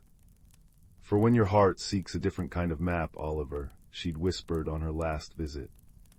He hadn't opened it since her passing, the memory too tender. But tonight the rain's whisper and the quiet ache in his chest nudged him forward. Kneeling, he brushed away the dust. The chest opened with a soft sigh, releasing a scent of cedarwood and dried lavender. Inside, nestled in folds of faded velvet, lay an object that made his breath catch. It was a compass, but unlike any he'd ever seen. Its casing was crafted from a deep, warm wood, polished smooth by time, inlaid with swirling patterns of mother-of-pearl that seemed to shift in the dim light. The glass covering the face was thick, slightly convex, and beneath it lay not a simple north-seeking needle, but a complex arrangement of delicate, interlocking golden rings. At its very center, instead of a pivot, rested a single, perfect pearl that glowed with a soft, internal light, like captured moonlight. The cardinal points were marked not with letters, but with tiny, intricate symbols: a budding leaf, a snowflake, a sunburst, and a crescent moon. And around the edge, etched in a flowing script, were the words, "Seek the heartwood, find the light." Oliver's fingers trembled as he lifted it. The compass felt warm, alive almost, humming with a subtle vibration against his palm. As he held it, the central pearl pulsed brighter, and the golden rings began a slow, graceful dance, independent of each other, aligning and realigning in complex patterns. It wasn't pointing north, it seemed to be pointing inward towards the dense, ancient whisperwood forest that bordered the village, a place adults spoke of with hushed tones and warnings. A thrill, part fear and part irresistible excitement, shot through him. The restlessness coalesced into a single, clear impulse. He needed to follow it. Quietly he pulled on his sturdiest boots, a thick, knitted jumper the color of moss, and a waterproof cloak. He slipped the compass into his deepest pocket, its warmth a constant, reassuring presence against his leg. Creeping past the slumbering forms of his parents, he eased open the back door, stepping into the rain-kissed night. The whisperwood at night was a different world. Raindrops pattered on the canopy high above, creating a constant, soothing murmur. The air was cool and damp, thick with the scent of wet earth, decaying leaves, and the sharp, clean tang of pine. Moonlight, fractured by the dense foliage, painted shifting silver patterns on the forest floor. Guided solely by the warm pulse in his pocket and the soft, guiding glow he saw when he occasionally checked the compass, Oliver moved deeper than he ever had. The golden rings spun and settled, pointing unerringly towards a massive, ancient oak tree, its gnarled roots forming arches like the entrance to a cathedral. The compass pulsed strongly now, the pearl blazing like a tiny star. As Oliver approached the oak, he noticed something strange. Between two enormous roots, where the earth should have been dark, there shimmered a faint, silvery light, like water reflecting moonlight, but it wasn't water. It was an opening, a tear in the very fabric of the forest. The compass hummed, urging him forward. Taking a deep breath, Oliver stepped through the shimmering veil. The sensation was like walking through a curtain of cool silk. On the other side, the world changed utterly. The rain stopped. The air was warm and still, filled with a fragrance that was both floral and deeply earthy, unlike anything Oliver had ever smelled. He stood in a valley bathed in perpetual twilight, but a twilight alive with its own luminescence. Giant mushrooms taller than him glowed with soft blues, greens, and purples. Flowers with petals like spun glass shimmered, casting prismatic light. Trees with bark that looked like polished silver and leaves, like beaten copper, rustled gently. Overhead, instead of stars, thousands of tiny bioluminescent insects drifted like living constellations, their light a soft, continuous pulse. This was the Heartwood Vale, the place the compass had named. He stood mesmerized, the compass warm and quiet in his hand now, its journey seemingly complete. But his wonder was short-lived. A sharp, irritated voice shattered the serene silence. "Oi, what's this then, trampling my night-blooming moon moss, clumsy great oaf?" Oliver jumped, nearly dropping the compass. From beneath a cluster of luminous blue ferns, a creature emerged. It was about the size of a large cat, covered in spines that shimmered like polished obsidian. It had bright, intelligent eyes like chips of amber, and walked upright on surprisingly delicate hind legs. Its tiny front paws were planted firmly on its hips in a posture of profound indignation. A small woven reed satchel was slung over one shoulder. I'm sorry," Oliver stammered, instinctively stepping back. "I didn't see any moss." "Didn't see." The creature huffed, puffing out its chest, which made its spines rattle faintly. "Too busy gawping at the scenery, I suppose, typical outsider. No respect for the delicate ecosystems of the Vale. That moss takes decades to cultivate. Do you know how many phases of the glow moths it takes just for one patch?" It gestured dramatically with a tiny paw at the patch of ground Oliver had stepped on, where velvety moss emitted a faint, pearly light. "I truly didn't mean to," Oliver said earnestly, kneeling down to get closer to the creature's level. "My name's Oliver. I followed this compass." He held out the strange device. The creature's eyes widened, its bristling stance softening slightly as it peered at the compass. "The Heartwood Seeker," it breathed, its voice losing some of its sharpness. "Haven't seen one of those in, well, longer than your little legs have walked. Name's Quill." It gave a small, grudging nod. "Keeper of the moon moss and, apparently, reluctant guide to clumsy outsiders."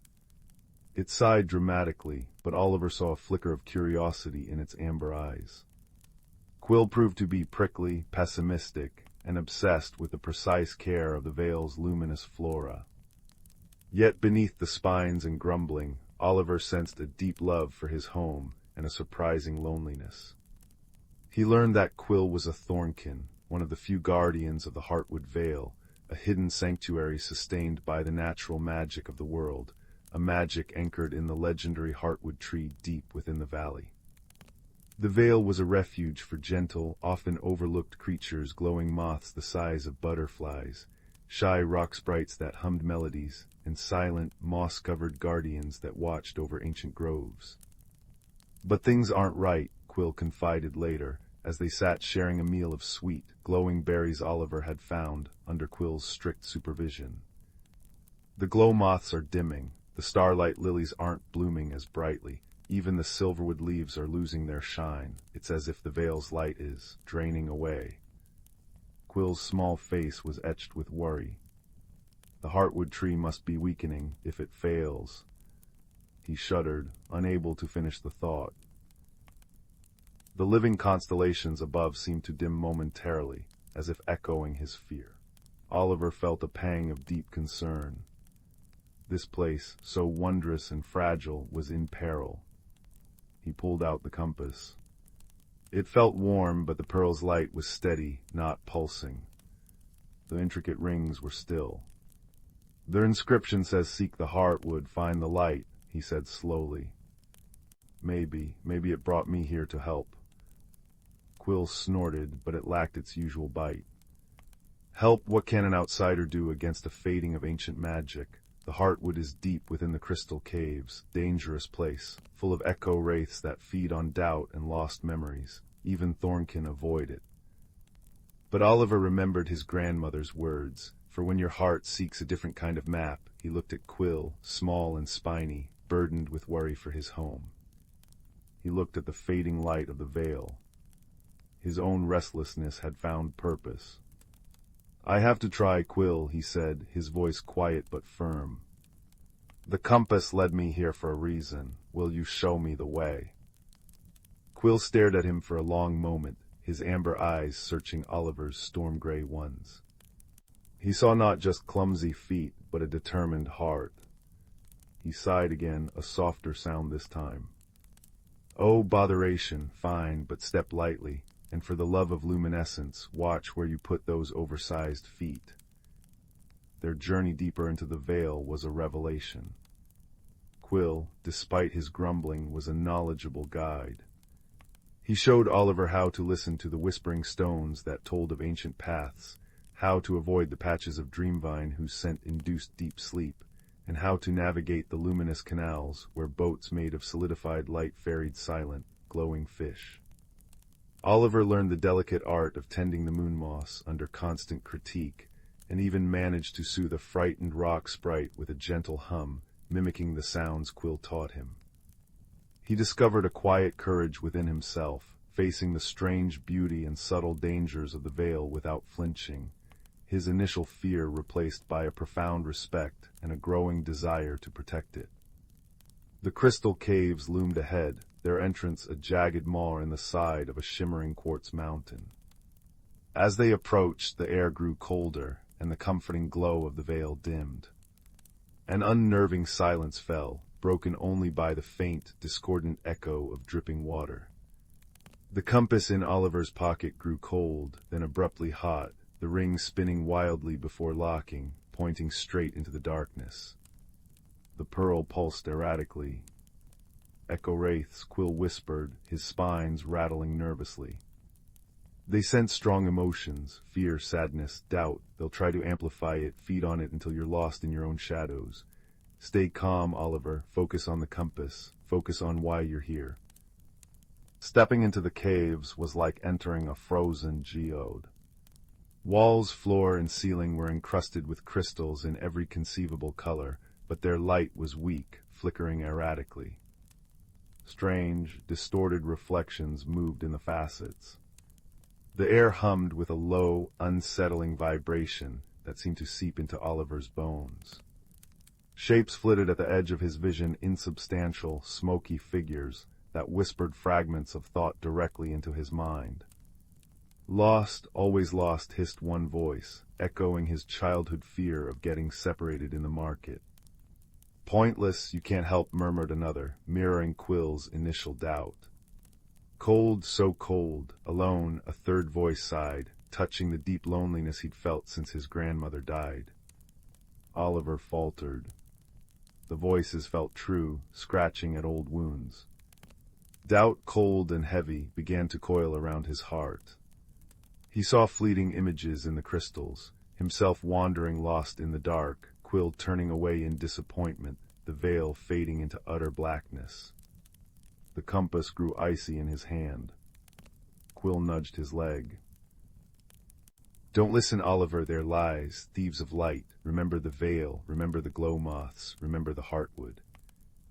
Oliver squeezed his eyes shut, gripping the freezing compass. He focused not on the fear, but on the warmth he'd felt holding it the first time. He thought of the wonder in Quill's eyes when he saw the seeker, the gentle hum of the rock sprite, the sweet taste of the glowing berries, the breathtaking beauty of the living constellations. He thought of his grandmother's kind eyes and her belief in magic. He thought of his own determination to help. "Seek the heartwood, find the light," he repeated silently, like a mantra. "I am here to help." The warmth began to seep back into the compass. Its light strengthened, pushing back the oppressive gloom immediately around them. The whispering voices receded, becoming faint, frustrated hisses. "That's it." Quill encouraged, his own voice stronger. "Your light drives them back. Keep going." Pressing forward, guided by the compass's steady glow and Quill's sharp directions, "Left, no, your other left, you great lump," they navigated the treacherous, echoing caverns. The compass led them through narrow fissures, across bridges of pure crystal spanning fathomless dark chasms, and finally into a vast, central chamber that took Oliver's breath away. In the center stood the Heartwood tree. It wasn't a tree of wood and leaves, but a magnificent, intricate structure woven from pure, solidified light roots of deep gold, a trunk of swirling silver and emerald energy, branches like frozen lightning reaching towards the cavern roof, where points of light mimicked stars. But its radiance was sickly, flickering. Great sections seemed dim, almost translucent. Tendrils of thick, viscous shadow snaked up from cracks in the crystal floor, clinging to the trunk and branches, draining its light. The source of the veil's fading magic was painfully clear. As they approached, the shadows writhed, coalescing into larger, more defined forms, not just echo wraiths, but something stronger, darker. They pulsed with cold malice, sensing the intruders. The air crackled with hostile energy. "What do we do?" Oliver whispered, awed and terrified by the corrupted majesty before them. The compass in his hand blazed. The pearl shone like a tiny sun, and the golden rings spun faster than ever before, aligning with the symbols, the leaf, the snowflake, the sunburst, the moon. It grew almost too hot to hold. Oliver understood. The seeker wasn't just for finding, it was for mending. Its magic resonated with the Heartwood, but it needed a conduit, a focus for its power to push back the shadows. But the dark forms were detaching from the tree, gliding towards them with chilling speed. Oliver's courage wavered. He was just a boy. How could he fight this? "Oliver." Quill's voice was sharp, urgent, but not afraid. "The compass, it needs your light, your heart's light. Remember why you came. Remember the veil." Quill's words cut through the fear. Oliver thought not of the darkness, but of the luminous moss, the shimmering fish, the worried thornkin beside him, the fading constellations. He thought of the kindness he'd found here, the friendship forged with the prickly guardian. He poured all his hope, his determination, his newfound love for this hidden world into the compass. He held it aloft towards the ailing Heartwood tree. "Find the light," he cried out, his voice echoing in the vast chamber. The compass erupted. Not with destructive force, but with pure, brilliant, life-giving radiance. A beam of warm, golden-white light shot from the pearl, striking the Heartwood tree. Where the light touched, the clinging shadows hissed and recoiled, dissolving like smoke in a strong wind.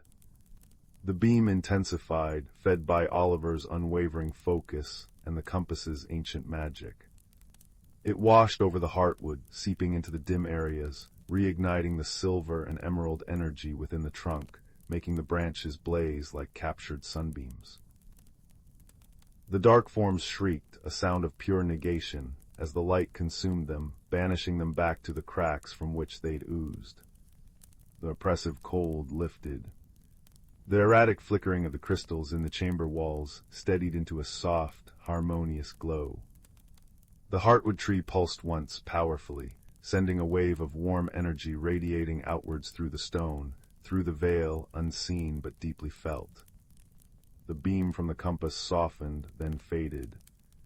The pearl still glowed, but softly, steadily. The golden rings settled into a peaceful alignment. The Heartwood tree stood restored, its light strong, pure, and vital, bathing the chamber in serene luminescence. The tendrils of shadow were gone. Only peace remained. Oliver lowered the compass, trembling with exhaustion and awe. It was warm again, humming contentedly. Quill stared, his amber eyes wide with disbelief and burgeoning joy. You did it, he breathed, his voice thick with emotion. The heartwood, it's singing again, can you feel it? Oliver could. It was a gentle thrum in the air, a vibration in the stone beneath his feet, a sense of profound well-being washing over him. The veil was saved. Their journey back through the crystal caves was different. The echo wraiths were silent, the path illuminated by the heartwood's renewed energy reflecting brilliantly in the crystals. When they emerged into the veil, the change was immediate and breathtaking. The glow moths blazed with renewed vigor, their light painting vibrant patterns in the air. The starlight lilies had unfurled enormous, luminous blooms, filling the air with their sweet, heady perfume. The silverwood trees shimmered like molten metal. The very air seemed brighter, warmer, humming with restored magic.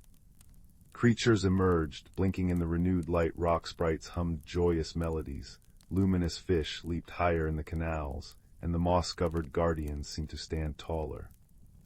News of the outsider who had reignited the heartwood spread through the veil like wildfire. Oliver and Quill were welcomed as heroes. Shy creatures Oliver had only glimpsed before approached, offering gifts of glowing nectar, polished river stones that held captured light, and woven garlands of luminous flowers. A celebration, quiet and profound, unfolded under the newly vibrant constellations. Sitting beside Quill on a bed of radiant moon moss, carefully chosen, Quill assured him, sharing sweet fruits, Oliver felt a deep sense of peace and belonging he'd never known. You know, Quill said, uncharacteristically quiet, poking at a glowing berry, I thought all outsiders were clumsy oafs with big feet. Turns out, some have rather large hearts to match. He offered Oliver a berry with a gruff gesture that couldn't hide his affection.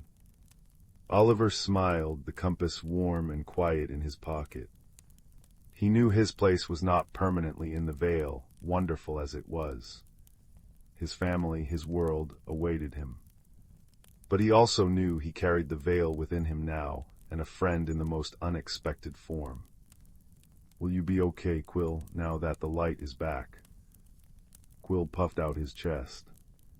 Of course, the moon moss needs vigilant tending, the starlight lilies require precise pruning schedules, and someone has to keep an eye on those frivolous glow moths. Busy, but he hesitated, then added softly, the seeker found its purpose, and perhaps you could visit, through the old oak, if you promise not to step on the moss. Oliver grinned. I promise. When it was time to leave, the veil creatures gathered near the ancient oak.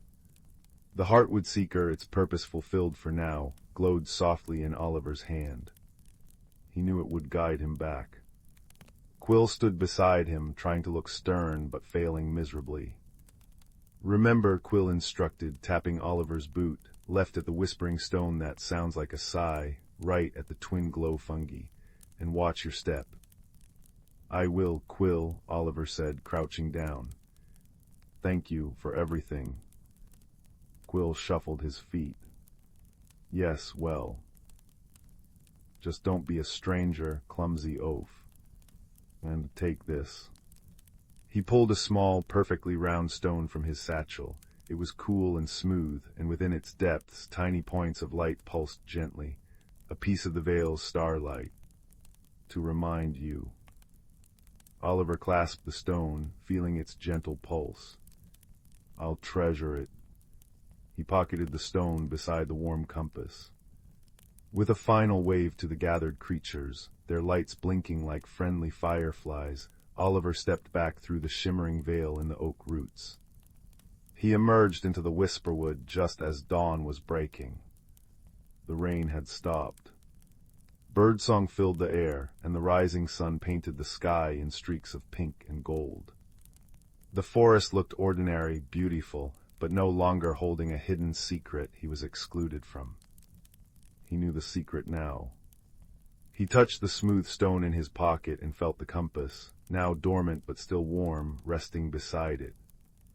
Walking home, the scent of damp earth and pine was familiar, yet infused with a new layer of meaning. he felt different. The restlessness was gone, replaced by a quiet confidence and a heart full of wonder. He had faced darkness, not with force, but with the light of kindness and courage. He had found a friend in the unlikeliest of places, and saved a world of fragile, beautiful magic. He slipped back into his house as quietly as he'd left. Up in his attic room, he placed the Heartwood Seeker back in its velvet nest within the cedarwood chest. He set the glowing stone on his windowsill, where it caught the first rays of the morning sun, pulsing softly. It was a beacon, a promise. As he crawled back into bed, the familiar scent of clean sheets and old books wrapped around him. The village below was waking up, the ordinary world beginning its day. Oliver closed his eyes, the images of the luminous valley, the brave little thornkin, and the radiant heartwood tree filling his mind. He had journeyed to a hidden world, faced a mystery, forged an unexpected friendship, and found his own light. The adventure was over, but the warmth of it, the gentle pulse of the Vale's starlight on his sill, and the quiet hum of the compass in its chest promised that magic was never truly far away. It lived just beyond the Vale, in the kindness of friends, and most of all within his own, newly discovered brave heart. Sleep, deep and peaceful and filled with shimmering dreams, claimed him as the sun rose fully, bathing his room in golden light. Story 46. Story 47. Story 48. Story 49. Story 50. Story 51. Story 52. Story 53. Story 54. Story 55. Story 56. Story 50. Story 58. Story 59. Story 60. 61. Story 62. Story 63. Story 64. Story 65. Story 66. Story 67. In a valley cradled between mountains that wore clouds like woolen caps, there lived a girl named Leela with hair the color of walnut shells and eyes that held the sparkle of creek water catching sunlight. Each evening she'd sit at her bedroom window watching fireflies trace secret messages above the meadow, little knowing how soon their flickering code would brush against her destiny. One crisp autumn afternoon, while hunting for crimson maple leaves to press in her grandmother's iron-bound book, Leela stumbled upon a curious sight beneath an ancient oak. A tarnished silver chain peeked through mossy stones, its pendant shaped like a teardrop moon, cradling a milky stone that pulsed faintly as her shadow fell upon it. When her fingers closed around the cool metal, the world rippled like a pond disturbed by a falling acorn. The forest breathed differently now, richer, deeper, as if the air had turned to honey. A red fox emerged from the ferns, its coat gleaming like polished copper. What startled Leela wasn't its sudden appearance, but the fact that when it opened its mouth, words emerged in a voice like wind through barley fields. "Took you long enough," it said, flicking a ear adorned with 3 silver rings. Thus began Leela's tutelage under Ember, the fox who revealed that the whispering pendant allowed its bearer to cross the veil, the shimmering boundary between ordinary reality and the old wood where sentient creatures kept ancient rhythms. But all was not well in this hidden realm. The Everpool, source of the forest's magic, was silting over. Seasons tangled like mismatched yarn snowdrops blooming in autumn, maple keys sprouting mid-flight. Their quest to restore balance led them first to the moonlit market, where hedgehog vendors sold dewdrop elixirs in acorn cups and badgers in embroidered waistcoats debated philosophy over clover tea. There a silver-whiskered owl named Thurea gifted them a vial of starlight with instructions to follow the sorrow where roots drink deep. The clue guided them to the caves of echoing moss, where underground rivers sang forgotten ballads and luminous fungi mapped constellations on cavern ceilings. In those dripping chambers they discovered the source of decay, a wounded earth spirit, its rocky hide cracked where greedy hands had tried to mine its crystalline heart. Leela's pendant glowed as she pressed it against the fracture, pouring forth memories of children's laughter, morning birdsong, and the quiet strength of oaks enduring storms. The spirit rumbled to life, quartz veins knitting together as it bowed its great head. "Your compassion mends what force could not," it intoned, gifting them a seed wrapped in bioluminescent moss. Their journey wove onward across rivers where water nymphs wove liquid melodies, through valleys where willows played harpist with their trailing branches, and up slopes where mountain spirits rolled thunder like children bowling stone hoops.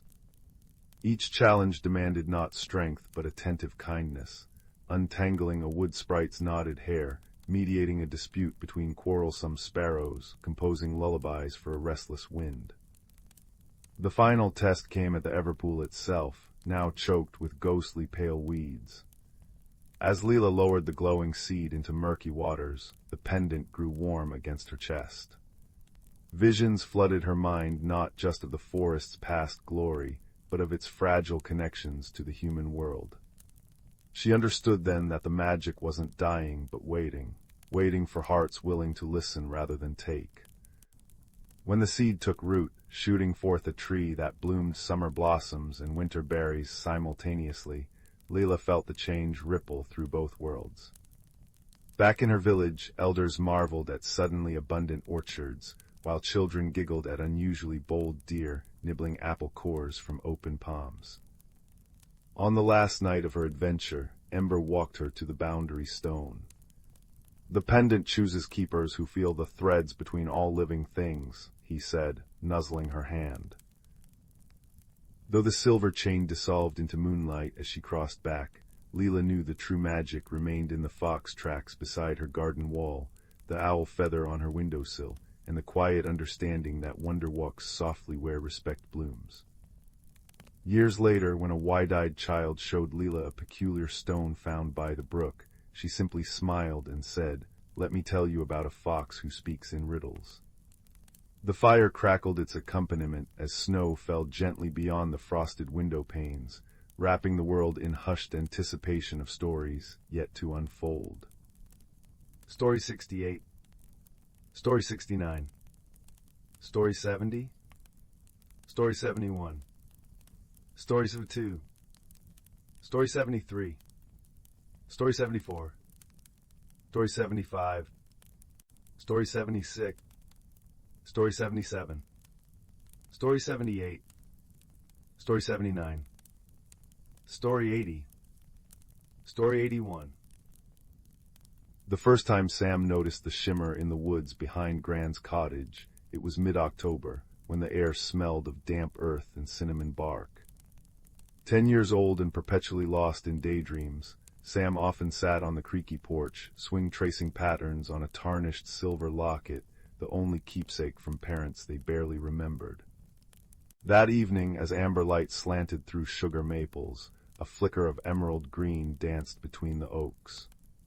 Not firefly light, but deeper, like sunlight through stained glass. When a faint melody followed wind chimes playing a tune, no human hand composed, Sam tucked the locket beneath their sweater and stepped into the forest's embrace. Moss cushioned each footfall, and the ordinary woods transformed. Ferns unfurled silver fronds that chimed softly. Birch trunks gleamed with embedded starlight, and the path ahead rippled like water. Deeper in where shadows should have pooled, Sam found a clearing bathed in perpetual twilight. Velvet-soft grass shimmered with dew that tasted of honey when Sam knelt to touch it. And there, curled beneath a weeping willow with laves of liquid moonlight, was the creature. It resembled a fox crossed with a dragonfly, no larger than a rabbit. Translucent wings, veined like stained glass, lay folded against fur the color of crushed violets. One foreleg was bent unnaturally, and its breathing came in shallow hitches. "You're hurt," Sam whispered, hand hovering. The creature's eyes snapped open twin pools of molten gold. It tried to scramble away, whimpering like rustling parchment. "Easy now," Sam soothed, voice softer than dandelion fluff. "I won't touch if you don't want." Slowly Sam unwrapped their woolen scarf, blue as a jay's wing, and laid it nearby. for warmth. The creature blinked, nostrils flaring. After a trembling moment, it nudged the scarf with its nose. Sam smiled. "I'm Sam, what's your name?" A series of chimes answered, 3 high notes, 2 low. "Pip." The creature chirped, a sound like raindrops on crystal.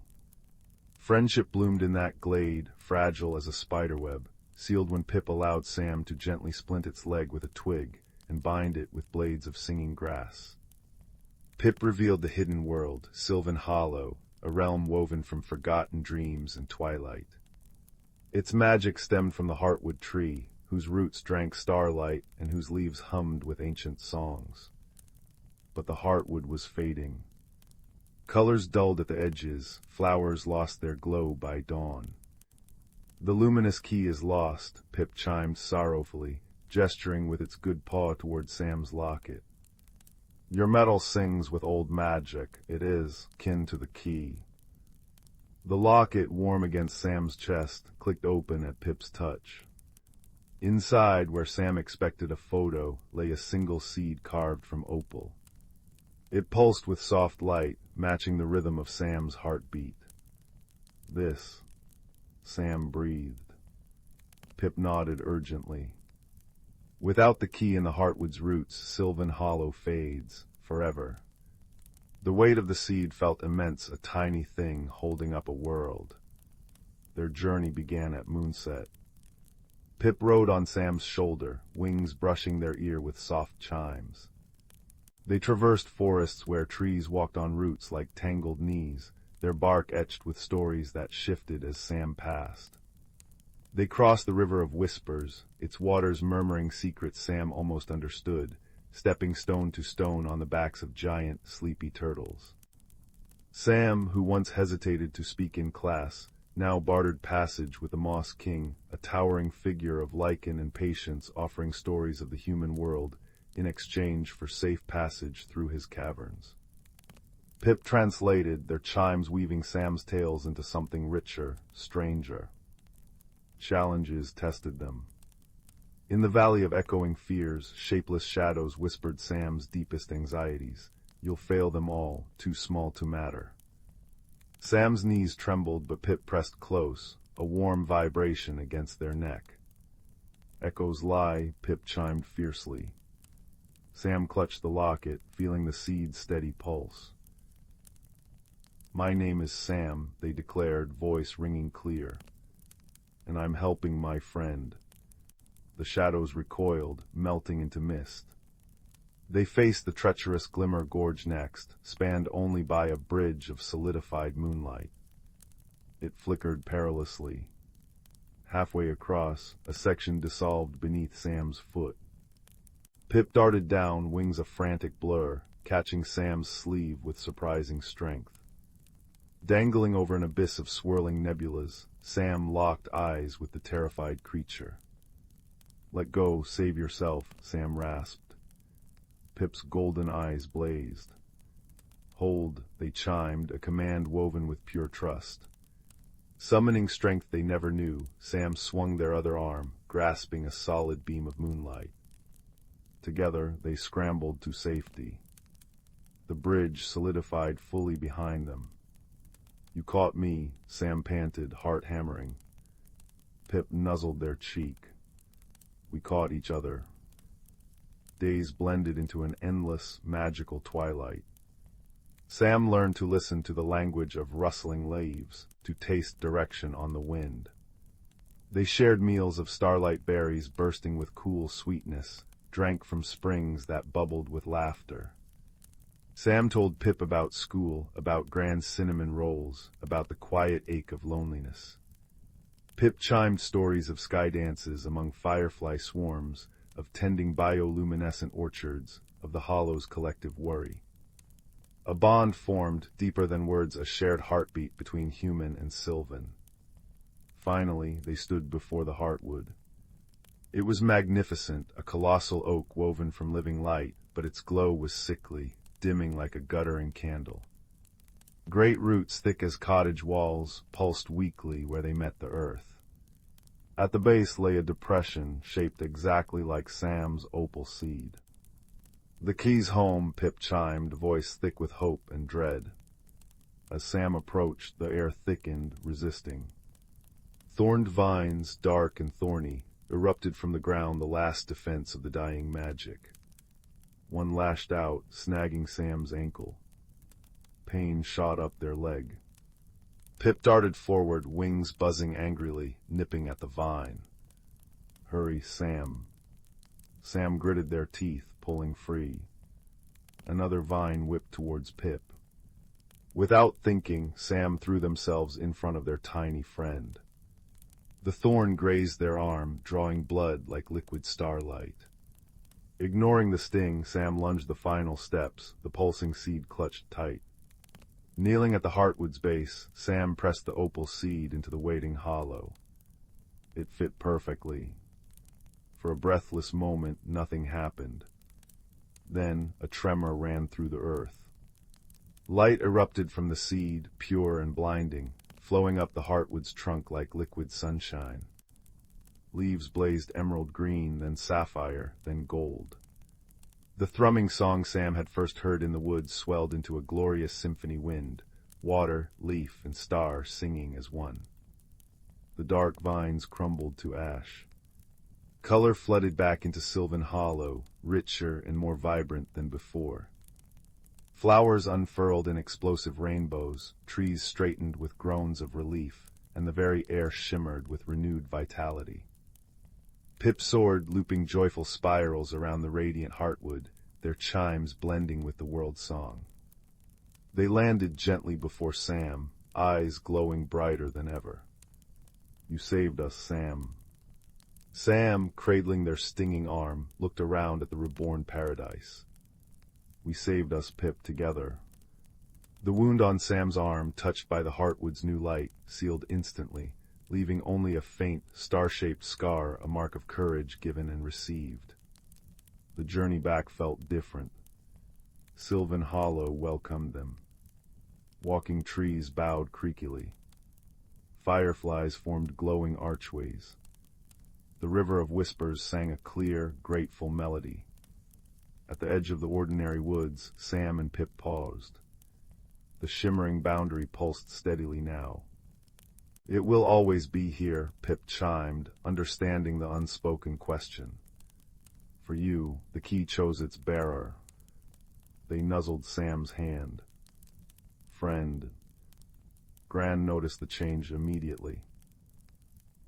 "You seem taller, Sprout," she remarked, her eyes crinkling as Sam helped knead bread dough with newfound vigor. The quiet child who lingered in corners now spoke of constellations with quiet confidence, their eyes holding a depth that hadn't been there before. Sam wore the locket openly now, the opal seed warm beneath their shirt, a secret anchor to another world. Loneliness was a forgotten ghost. Every evening as the sun dipped low, Sam would sit on the porch swing.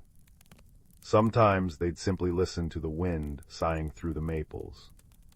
Other times a familiar shimmer would dance between the trees, accompanied by the faint, joyous chimes of a tiny friend emerging for a twilight stroll. Sam would step onto the mossy path, greeted by Pip's leap onto their shoulder, the violet fur soft against their neck. They'd walk together in the ordinary woods that now held an extraordinary secret, sharing stories in the language of rustles, chimes, and comfortable silence. Sam learned that courage wasn't the absence of fear, but the choice to act despite it. They learned that true friendship could bridge impossible worlds, built on trust as delicate and strong as a dragonfly's wing. And they learned that even the smallest heart, like a single seed or a quiet child, could hold magic potent enough to heal a world.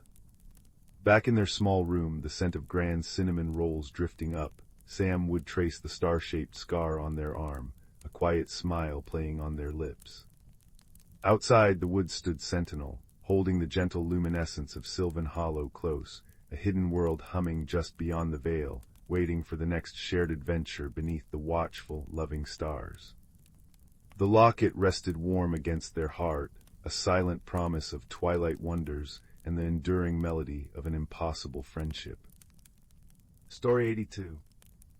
Story 83. Story 84. Story 85. Story 86. Story 87. Story 88. Story 89. Story 90. Story 91. Story 92. Story 93. Story 94. Story 95. Story 96. The Whispering Locket in the Moonlit Grove. In a village hugged by misty blue mountains, where chimney smoke curled into the stars like silver thread, there lived a soft-spoken girl named Leela. Her hands were always stained with ink from sketching wildflowers, and her pockets bulged with acorns collected for good luck. But Leela's greatest secret lay buried beneath her woolen quilt, a worn map of the Starwood Forest, its edges marked with her father's faded handwriting, where the ferns dance double, the hidden world breathes. One crisp autumn evening, as amber leaves pirouetted past her window, Leela discovered a peculiar glint beneath the roots of the ancient hawthorn tree. Brushing away soil and cobwebs, she unearthed a locket shaped like an owl's eye, its bronze surface etched with constellations. When she clicked it open, a melody hummed forth, 3 notes, deep and resonant as a cello's cry, and the forest beyond her garden gate shivered. The first note, a fox in the frost. The Starwood's usual chorus of crickets had stilled. Moonlight pooled between the pines like liquid mercury, guiding Leela to a clearing where frost flowers bloomed in fractal patterns. There, whimpering beneath a fallen oak branch, was a fox, but not any ordinary fox. His fur shimmered russet gold even in shadow, and his eyes held twin sparks of topaz fire. "Little thief," the fox grumbled, though his voice was more weary than cross. "You've awakened the owl's locket, and now the veil is fraying."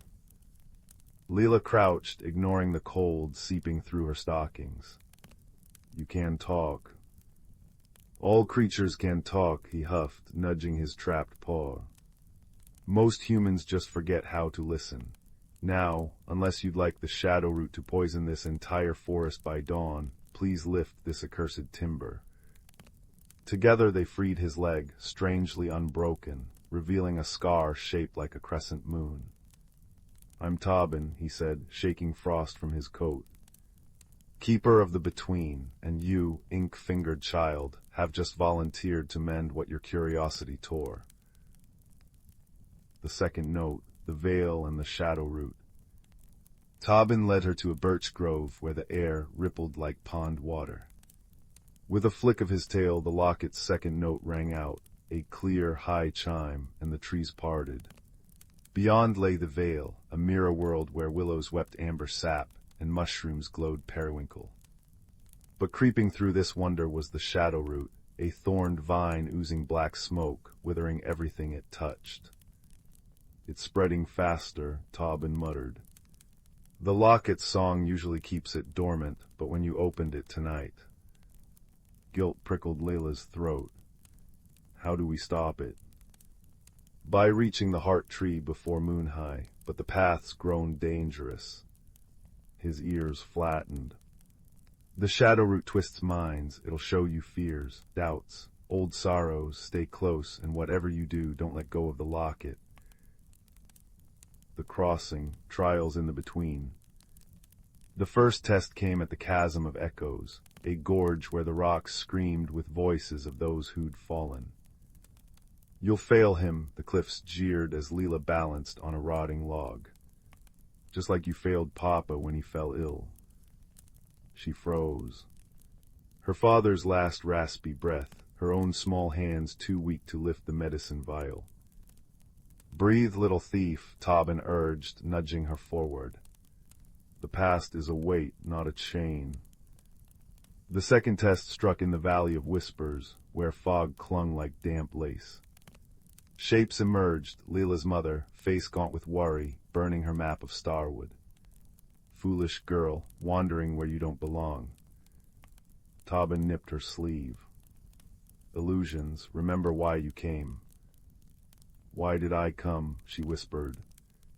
His tail brushed her wrist, warm, real. Because some hearts are born listeners. Now listen, there's the true path. A cricket's chirp, faint but unwavering, pulsed through the mist. They followed it to a stream, glowing with minnows like swimming opals. The third note, the heart tree's lament. When they reached the heart tree, an oak wider than a village square, its branches cradling nests of sleeping owls, Leela gasped. The shadow root had strangled its trunk, leaching color from its leaves. The locket's third note, a mournful hum, echoed through the hollow. Place the locket in the roots, Tobin instructed. But beware. The shadow root struck. Thorned tendrils yanked Leela into visions, her mother's empty chair by the fire. Tobin lying motionless, fur dull as ash. The starwood reduced to skeletal trees. You did this, the vine hissed. All for a pointless adventure. Tears blurred Leela's vision until she glimpsed the locket's glow. Not just bronze, bioluminescent like fireflies. Her father's voice surfaced, gentle as always. Courage isn't the absence of fear, my dove. It's love refusing to surrender. With a cry, she slammed the locket into the heart tree's core. Light erupted, golden starburst, scorching the shadow root into ash. Epilogue, the songs we carry. At dawn, Leela woke in her bed, the locket cool against her chest. Had it been a dream? But through her window, the starwood's leaves now blazed crimson gold, and on her sill sat a single topaz feather. Tobin visited often after that, visible only to her. They'd wander the vale, mending fragile places, a cracked turtle shell here, a wilting moonflower there. Her mother, though still wary, began leaving berry tarts on the windowsill for that skinny orange cat you're always talking to. Years later, when Leela's daughter found the locket beneath the hawthorn tree, the child marveled at how its constellations shifted into new stories. And if villagers sometimes glimpsed a girl with ink-stained hands walking beside a fox made of twilight, well, they simply smiled and said the starwood loved its listeners best. The locket's song endures, as all true magic does, not in grand explosions, but in quiet moments. A friend's nudge, a mother's tart still warm from the oven, the courage to whisper, try again tomorrow, and somewhere in the between, the heart tree blooms, its roots humming with the music of 1,000 rescued worlds. Story 97. Story 98. Story 99. The little village of Willowbrook nestled between misty hills and whispering rivers, where chimney smoke curled like gray ribbons against the evening sky. In a cottage with ivy-laced windows lived a quiet boy named Ben. While others rushed through their days, Ben noticed things, the way dew clung to spiderwebs, how sunlight turned dust motes into dancing stars, and the secret patterns in old wooden floorboards. Yet he often felt invisible, like a forgotten bookmark in a well-loved story. One rain-slicked afternoon, while helping his grandmother tidy the attic, Ben discovered a small brass chest beneath a pile of moth-eaten quilts. Inside lay an object that seemed utterly ordinary, a magnifying glass with a handle of worn oak and a lens as thick as a dragonfly's wing. But when Ben lifted it, the attic bloomed with warmth. The lens didn't just enlarge things, it revealed hidden layers. Faded ink on a dusty letter shimmered into glowing words. Seek where shadows kiss the light, and answer what is kept from sight. Beneath the words, a map unfurled in delicate gold lines across the parchment, showing a path deep into the whispering woods. Ben's heart fluttered like a trapped bird. Here was magic, not the roaring, flashy kind from tales, but quiet and patient, waiting to be noticed. That night, as owls hooted outside, he packed a small satchel with bread, cheese, and the magnifying glass. At dawn he slipped into the woods, the map glowing faintly in his mind. The journey began gently. Sunlight filtered through emerald leaves, painting dappled patterns on mossy stones. But soon the path vanished, swallowed by thorny vines as thick as Ben's wrist. He lifted the magnifying glass. Instantly the thorns shimmered, revealing tiny, glowing runes carved into their stems. Before he could decipher them, a soft voice rasped from below. "Patience, child, rushing scratches the story." Beneath a toadstool sat a tortoise with a shell patterned like aged parchment. His name was Thorn, and he moved with the slowness of melting honey. "Those runes," he wheezed, "ask a question. What grows without rain, shines without flame, and heals without touch? Answer wrong, and the thorns tighten." Ben frowned. He traced the runes with the magnifying glass, watching them shift like living ink. Kindness, he guessed. The thorns remained. Starlight. Still no change. Then he remembered his grandmother's voice, humming lullabies when he was ill. "A smile," he whispered. The vines sighed and unraveled like loosened thread. Thorn blinked his milky eyes. "Wisdom blooms in stillness. Walk with me." For days, Thorn guided Ben, teaching him to read the language of lichen and the songs of streams. The woods deepened, shadows stretching long and cool. One evening, as dusk painted the sky lavender, a tiny light zipped past Ben's ear, a firefly named Pip, whose glow pulsed like a cheerful heartbeat. "Lost your way." Pip chimed, her voice a tinkle of bell-like notes. "I know every hidden glade, follow my light."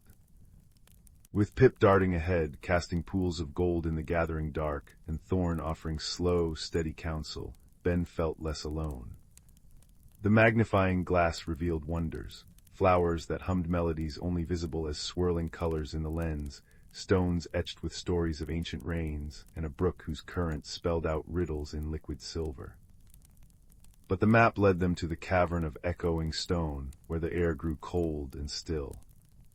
Inside, the challenge wasn't a monster. It was a towering door of obsidian, seamless and silent. Carved into it was a single, enormous rune. When Ben raised the magnifying glass, the rune fractured into 1,000 shimmering fragments, each a different question. Why do stars fall? Where do forgotten dreams go? How do you mend a broken trust? Overwhelmed, Ben sank to the floor. Pip landed on his shoulder, her glow dimming. "So many questions, but no answers fit," she fretted. Thorn nudged Ben's hand with his nose. "The door isn't locked by knowledge alone. Look deeper." Ben closed his eyes, breathing in the scent of damp stone and earth. He thought of Willowbrook, the baker sharing warm rolls with the hungry, his grandmother stitching quilts for newborns, neighbors tending each other's gardens after storms. He lifted the magnifying glass not to the rune, but to his own heart. The lens warmed, projecting a soft, golden light onto the door. It wasn't an answer that flowed out, but a feeling, a tapestry of gratitude, hope, and the quiet courage of small daily kindnesses. The obsidian dissolved like mist, revealing not treasure, but a garden. Moonflowers glowed within her light, their petals etched with constellations. At its center stood a figure made of woven shadows and starlight, the guardian who had slept for centuries, waiting. "You woke me not with force," it murmured, its voice like wind through reeds, "but by showing that wonder lives in gentle hearts. My task is done." The guardian faded, leaving behind a simple clay pot filled with seeds that shimmered like captured twilight. "Plant these where shadows kiss the light," whispered the fading voice. The journey back was a blur of joy. Pip lit their path with exuberant loops, Thorn shared tales of stars, and Ben carried the pot like a promise. In Willowbrook he planted the seeds in the village square, where the old oak's shadow met the setting sun. Overnight a garden sprang forth, flowers that sang soft lullabies at dusk, herbs that healed with a touch, and vines bearing fruit sweeter than honey. Ben wasn't invisible anymore. Villagers sought his quiet wisdom, his knack for seeing what others missed. But the greatest change was inside him, a deep, humming certainty that magic wasn't in distant mountains or flashing spells, but in noticing, in kindness, and in the extraordinary secrets hidden in ordinary things. Now, as fireflies dance outside your window and the moon climbs high, remember Ben's magnifying glass. Hold it in your heart tonight. Look closely at the world around you, the fold of your blanket, the shape of shadows on the wall, the rhythm of your breath. Wonder is waiting, patient and bright, in the quiet spaces between dreams. Sleep softly, little one. Tomorrow's ordinary moments hold their own gentle magic. In the heart of the ancient verdant wood forest, where the trees whispered secrets older than time itself, lay a hidden world unknown to most. This forest thrived under the gentle guardianship of creatures both seen and unseen, each playing a role in the delicate balance of nature. The air was perpetually infused with the heady scent of moss and pine, and the gentle rustle of leaves in the breeze sounded like the forest's own quiet symphony. At the center of this lush wilderness was a particularly grand oak, known as the elder tree. Its vast branches stretched towards the sky, and its roots delved deep into the earth, connecting it to all the life surrounding it. This venerable tree was the heart of the forest, a living repository of wisdom and magic. It was said that the elder tree had witnessed the changing of countless seasons, each one leaving its mark in the rings of its trunk. As spring unfurled her emerald banners across the landscape, a gathering began beneath the oak's expansive canopy. This was a time of renewal and celebration, marking the beginning of another cycle of growth and abundance. Creatures of every kind convened here, the nimble-footed deer with their gentle eyes, the wise old owls with feathers as soft as the dusk, and the industrious squirrels, their fur a flash of russet among the greenery. Even the tiniest of beings, like the glittering dragonflies and the industrious ants, found their place in this circle of life. Among these creatures was a young fox named Rowan. With fur as bright as autumn leaves and eyes the color of amber, he was known for his curiosity and kindness. Rowan had grown up hearing the stories of the elder tree and the magic that pulsed throughout the forest, and he dreamed of understanding the mysteries that lay hidden within the woods. On this particular day, the air was alive with the scent of blooming wildflowers and the distant song of the river winding its way through the forest. Rowan found himself seated at the foot of the elder tree, listening intently to the stories being shared. The forest elders, wise creatures who had lived through many seasons, spoke of the importance of harmony and balance, of how every creature, no matter how small, contributed to the whole. As the sun dipped lower in the sky, casting a warm, golden light across the forest floor, an unexpected visitor arrived. It was Zephyr, a gentle spirit of the wind, who often roamed the skies and danced among the treetops. Zephyr's presence was as light as a whisper, and whenever he appeared, the leaves would shimmer and sway, as if greeting an old friend. "Rowan," Zephyr called softly, his voice barely more than a breeze, "come walk with me." Intrigued, Rowan rose to his paws and followed the wind spirit. They moved through the forest, Zephyr guiding him with a playful gust here, a gentle nudge there. The world around them seemed to come alive with vibrant colors and sounds, the call of a distant owl, the trickle of a nearby brook, the soft crunch of leaves underfoot. As they wandered deeper into the woods, Zephyr began to share stories of the seasons and the magic they carried. "Each season brings its own gifts," Zephyr explained. "Spring brings renewal and hope, summer warmth and abundance, autumn wisdom and reflection, and winter rest and resilience. The forest thrives because each season knows its place and purpose." Rowan listened intently, his heart swelling with understanding. He realized that just as the seasons worked together, so too did the creatures of the forest, each with their own role to play in maintaining the harmony of their home. Their journey led them to a clearing where the ground was carpeted with soft, fragrant moss and the sky above was a canvas of twinkling stars. Here Zephyr paused, allowing Rowan to take in the beauty of the world around him. "Remember this, young Rowan," Zephyr continued, his voice gentle and wise. "True strength lies not in power or force, but in understanding and cooperation. The forest flourishes because its inhabitants work together, respecting the balance of nature." Rowan nodded, feeling the truth of Zephyr's words resonate deep within him. He understood now that his own small acts of kindness and curiosity could contribute to the greater good of the forest. He felt a renewed sense of purpose, ready to play his part in this intricate dance of life. As Zephyr prepared to depart, he left Rowan with one final message. Cherish the stories of the elders, for they are the threads that weave the tapestry of our world.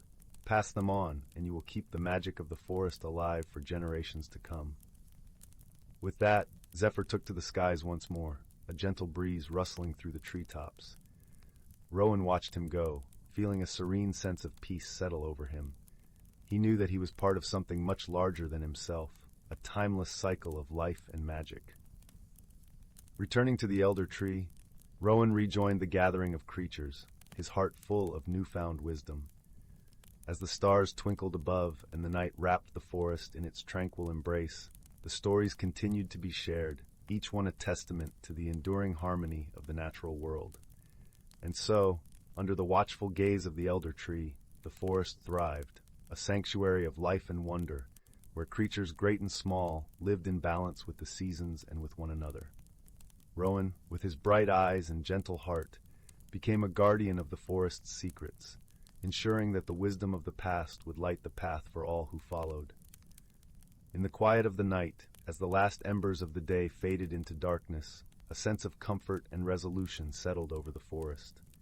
It was a place where magic and reality entwined, a haven of peace and possibility, forever cradled in the arms of nature. In a quaint village nestled between the lush, rolling hills and a gentle stream that sang softly as it wound its way through the countryside, there lived a young woman named Linnea. Her home was a modest cottage, its roof adorned with moss and ivy, and its windows framed by cheerful boxes bursting with lavender and daisies. Linnea was known for her kind heart and gentle spirit, yet she was often troubled by the winds of change that seemed to blow ever stronger in her life. Each morning she would awaken to the sweet melody of birdsong, the air alive with the scent of dew-kissed grass and blooming wildflowers. But beneath this serene surface, Linnea felt an unease growing within her, like a vine creeping through her soul. She feared the unknown changes that loomed in the distance, much like the approaching autumn wind that rustled through the trees, turning their leaves to gold. Her life had been simple and predictable, revolving around the village and its gentle rhythms. She tended her garden, baked bread, and often helped her neighbors with their daily tasks. However, as the seasons turned, she felt a stirring within her, a yearning for something beyond what she knew, yet she was hesitant to embrace it, fearing what it might bring. One crisp, clear morning, as Linnea wandered through the village square, she noticed an unfamiliar figure setting up a colorful stall draped with vibrant silks and shimmering trinkets. This was Marisol, a traveling enchantress known for her wisdom and the magical wonders she carried in her caravan. Intrigued yet apprehensive, Linnea approached, her curiosity piqued by the mystical aura that surrounded Marisol. Marisol welcomed her with a warm smile, her eyes twinkling like stars.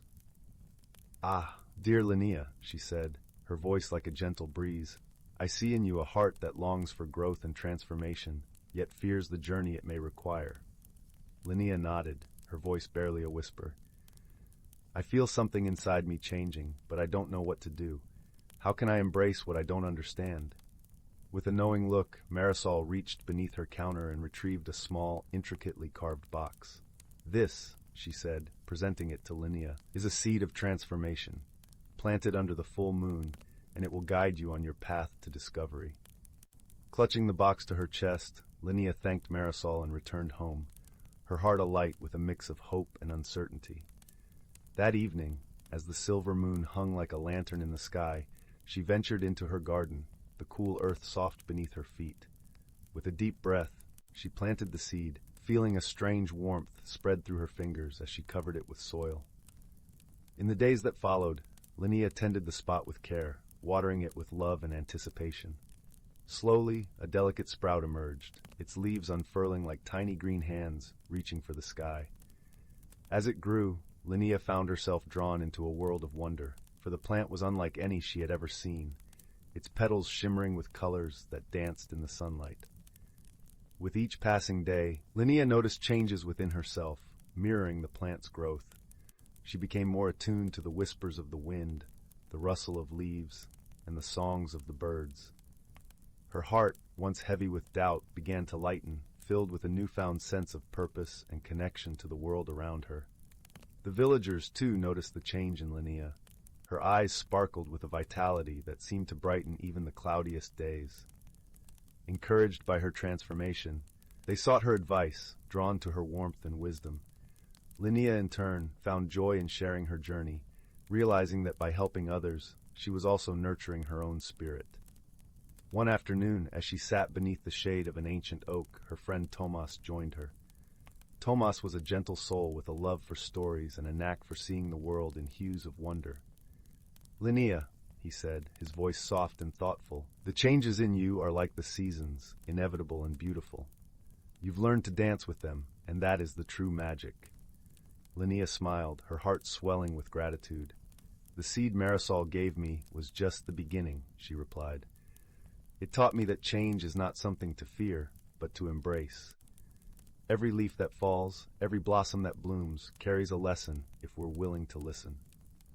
As the seasons continued to turn, Linnea's garden flourished, a testament to her journey of growth and self-discovery. She had learned that change, like the gentle flow of the stream, could lead to new and wondrous places. Her fears had dissolved like morning mist, replaced by a deep-seated belief in the beauty of life's ever-unfolding path. And so, in the heart of the village where magic and wisdom mingled beneath the starlit sky, Linnea found her place.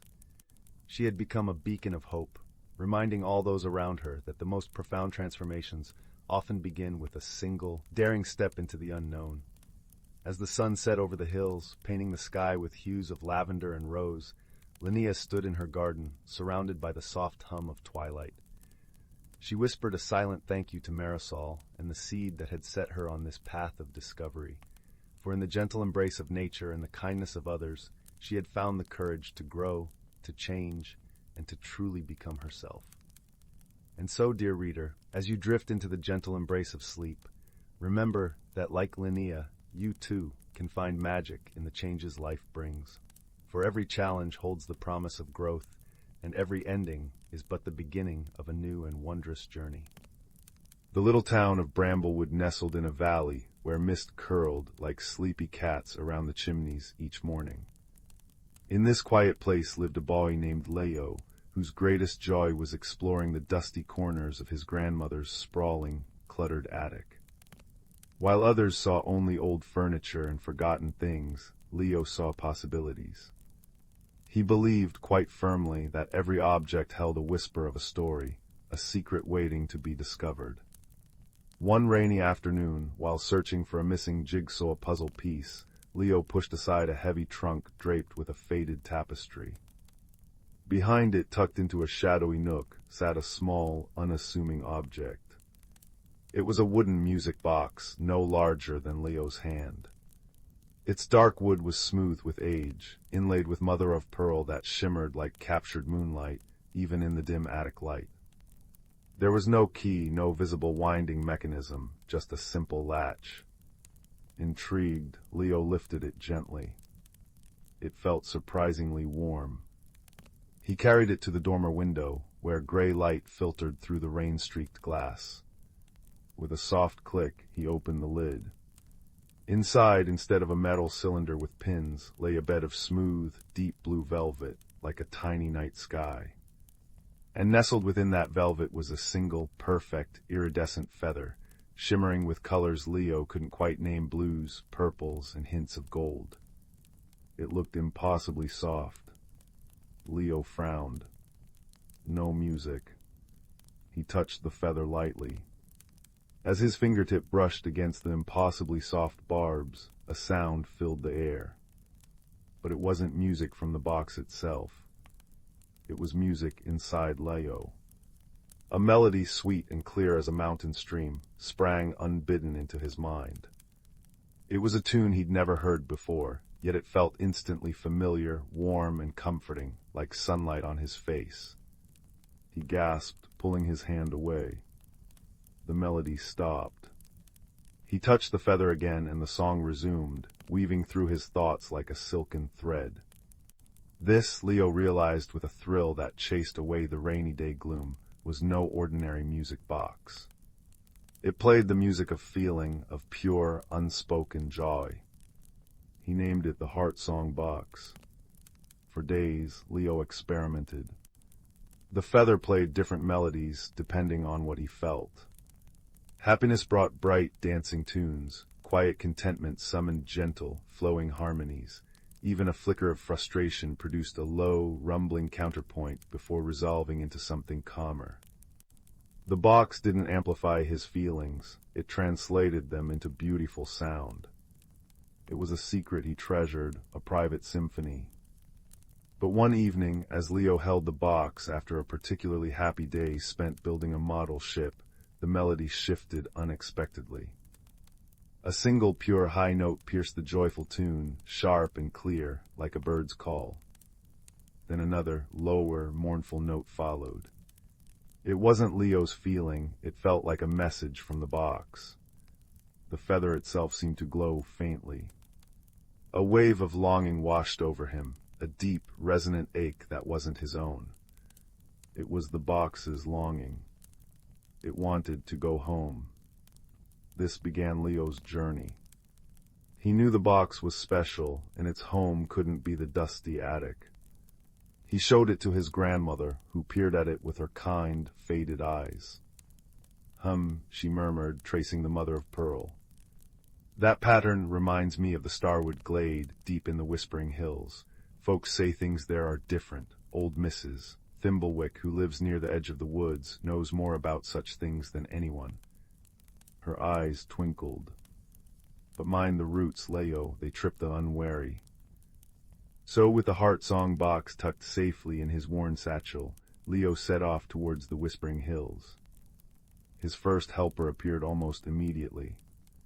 As he crossed the old stone bridge marking the town's edge, a small, scruffy terrier with one floppy ear trotted up to him. He had bright, intelligent eyes and smelled faintly of damp earth and biscuits. Lost, the dog asked, his voice a cheerful rasp.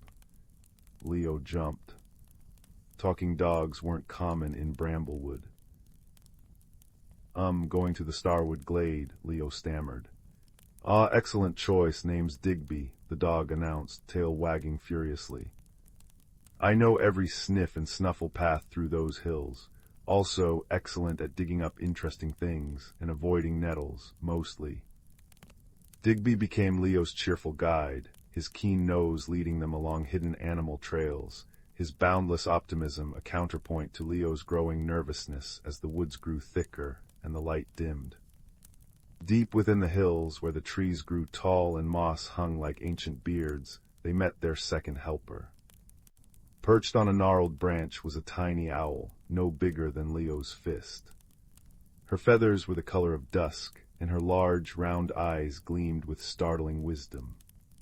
You carry a song that seeks its source, young one, she hooted softly, her voice like wind through dry leaves.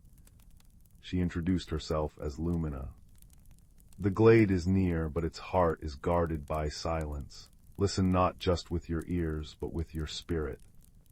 Lumina flitted silently ahead, her dark eyes seeing paths invisible to Leo and Digby, guiding them around treacherous sinkholes disguised by ferns, and warning them with a soft hoot when the air grew too still. Finally, after a day of walking guided by Digby's nose and Lumina's sight, they reached the edge of the Starwood Glade. It was unlike any place Leo had ever seen. Ancient trees, their bark silvered and smooth, formed a wide circle. The air shimmered faintly, smelling of ozone and crushed pine needles. Sunlight, dappled and golden, streamed through the canopy, illuminating motes of dust dancing like tiny stars. In the very center stood a pedestal of pure, polished moonstone, waiting. But between Leo and the pedestal stood the challenge. The glade wasn't empty. Standing sentinel around the moonstone pedestal were 3 figures carved from living wood tall, elegant guardians with faces like wise, ancient masks. They didn't move, but the air around them hummed with a palpable energy. It wasn't hostility. Leo sensed through the heart song box, which now played a complex, questioning melody. It was vigilance. Deep, unwavering protection. Digby growled low in his throat. Guardians, look fierce, Leo, show 'em your teeth. He bared his own small, sharp ones. Lumina landed softly on Leo's shoulder. Force will only make them roots you to the spot, young one. Remember the silence, remember the song. Leo looked at the silent wooden figures, then down at the heart song box in his hands. It was playing a melody of yearning now, pure and strong, directed towards the pedestal. The guardians remained impassive. How to reach them? Wisdom, not force. Leo closed his eyes, shutting out Digby's nervous panting and the shimmering light. He focused on the box. Not just on the melody it played for his feelings, but on the song within it, the song of the feather itself, the pure note of longing he'd first heard. He poured his understanding into that feeling, his recognition of its purpose, his desire to help it find its home. He didn't just listen, he felt the feather's story, its separation, its deep connection to this sacred place. Slowly, he opened the box. He didn't try to approach the pedestal. Instead, he simply held the open box towards the silent guardians. The feather glowed softly. The melody that flowed out wasn't just in Leo's mind this time. It resonated in the very air of the glade, a pure, wordless song of homecoming, of belonging, woven with Leo's own empathy and respect. The air hummed louder.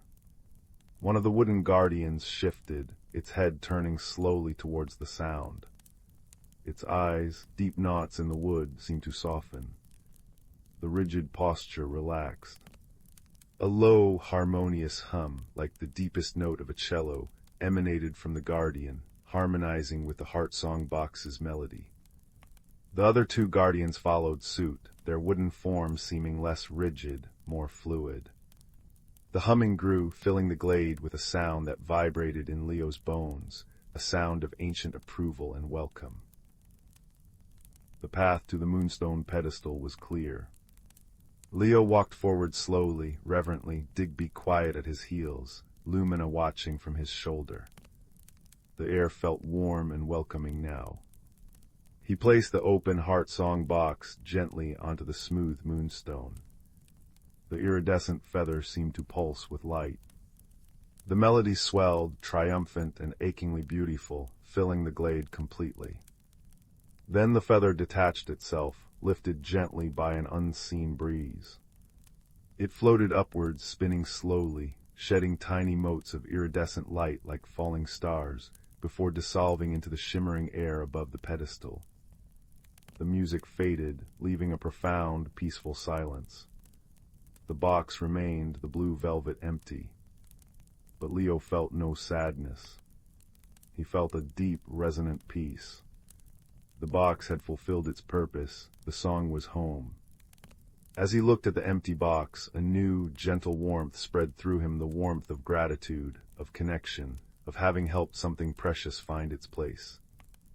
The wooden guardians bowed their heads slightly towards Leo. A sense of ancient blessing settled over him.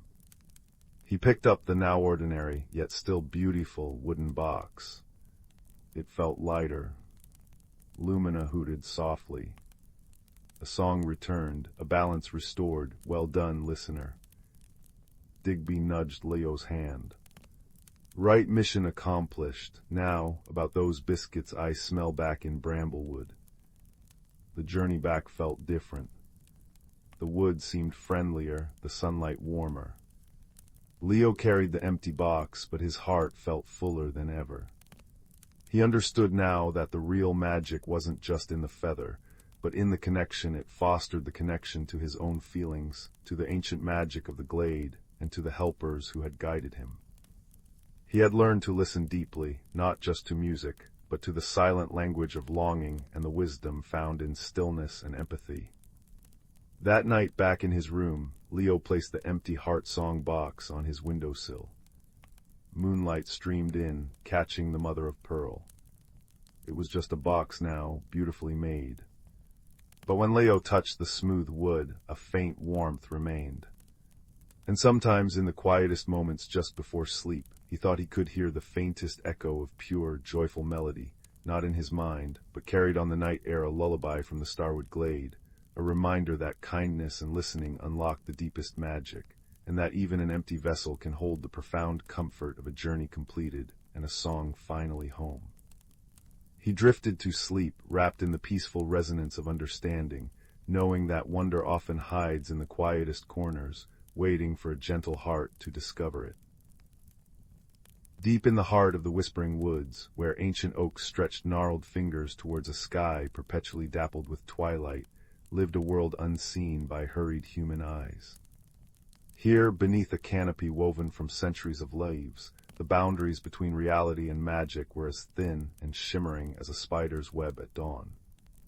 Moss, thick and velvety emerald, carpeted the ground, muffling footsteps, and holding the damp, earthy scent of life and decay in perfect balance.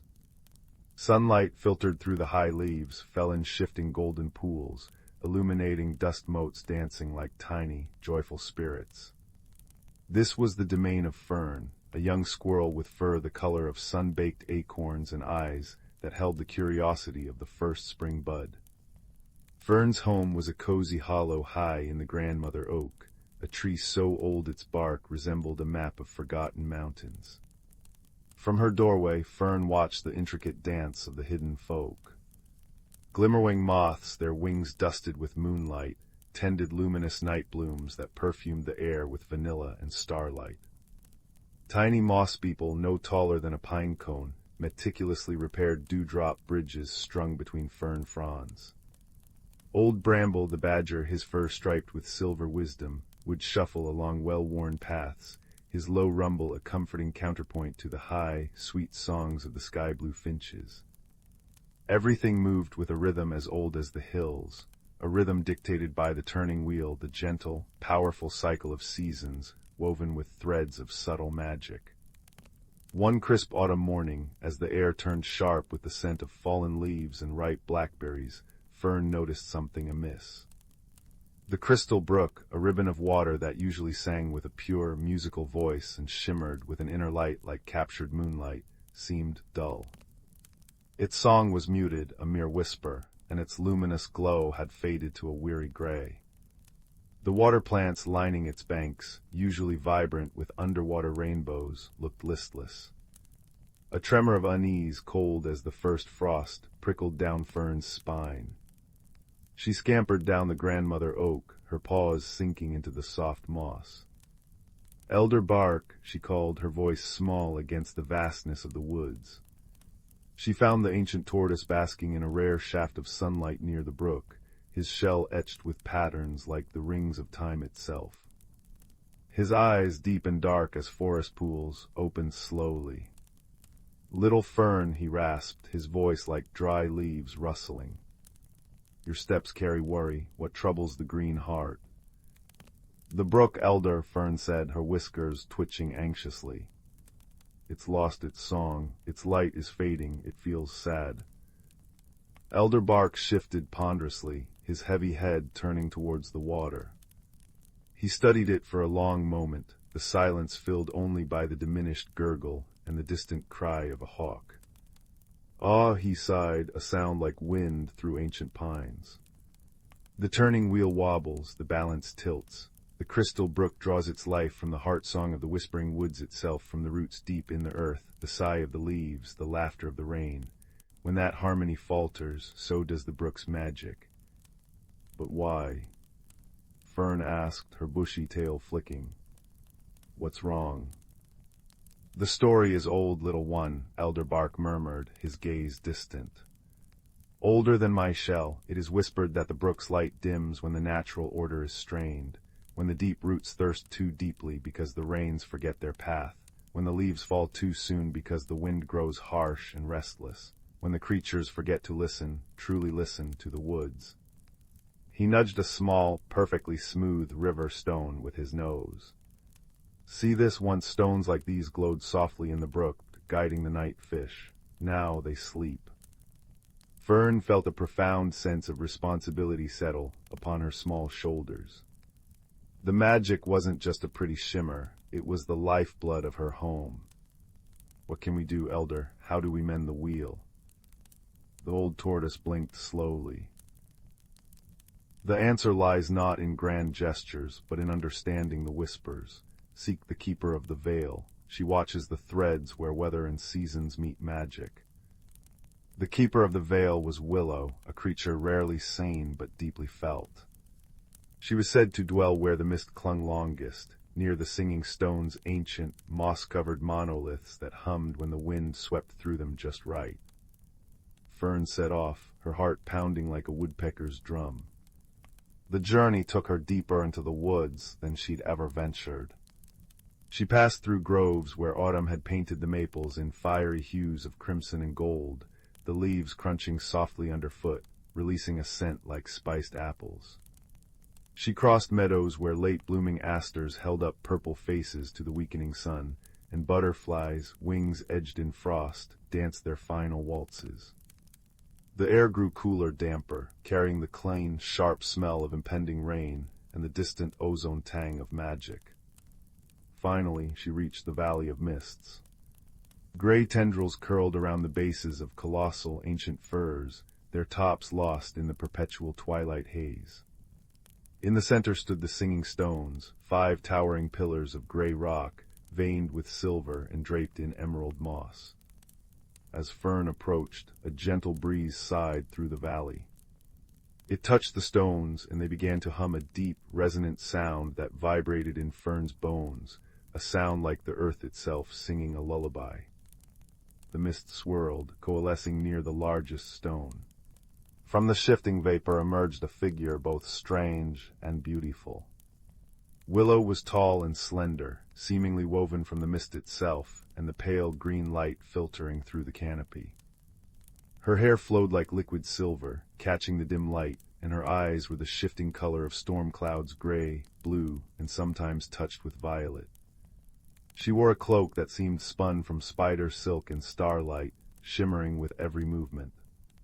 She didn't speak aloud, but her voice resonated directly in Fern's mind, soft as falling snow and clear as mountain water. Little guardian, the voice echoed. You feel the discord. You seek the harmony. Images flashed in Fern's mind, parched earth cracking beneath thirsty roots, a nestling shivering under an unnaturally early frost, leaves shriveling before their time. The wheel turns heavy. The deep springs sleep too deeply. The sky forgets its gentle tears. The wind whispers harshly, not softly. The heart song weakens. What can be done? Fern thought back, pouring all her worry and hope into the silent question. Willow extended a hand that seemed made of condensed mist. A single perfect dewdrop balanced on her fingertip, catching the light and refracting it into a tiny rainbow. Harmony is a chorus, not a solo. The magic flows where life flows truly. Listen to the wind's true song. Feel the earth's deep thirst. Remember the old ways. Gather the voices. Rekindle the connection. She gestured towards the singing stones. The stones remember the ancient rains. Let them sing the sky back. Understanding, fragile but bright, blossomed in Fern. It wasn't about one grand spell, but about restoring the natural flow, the connection everyone had neglected. She needed to rally the creatures, remind them to truly be with the forest, to listen and respond to its needs. Fern raised back, her small form a blur of russet fur against the autumn tapestry. She found Bramble the badger, diligently turning the soil near his set. Bramble, the earth is thirsty. We must remember to dig the channels towards the deep roots after the rains, like the old stories say.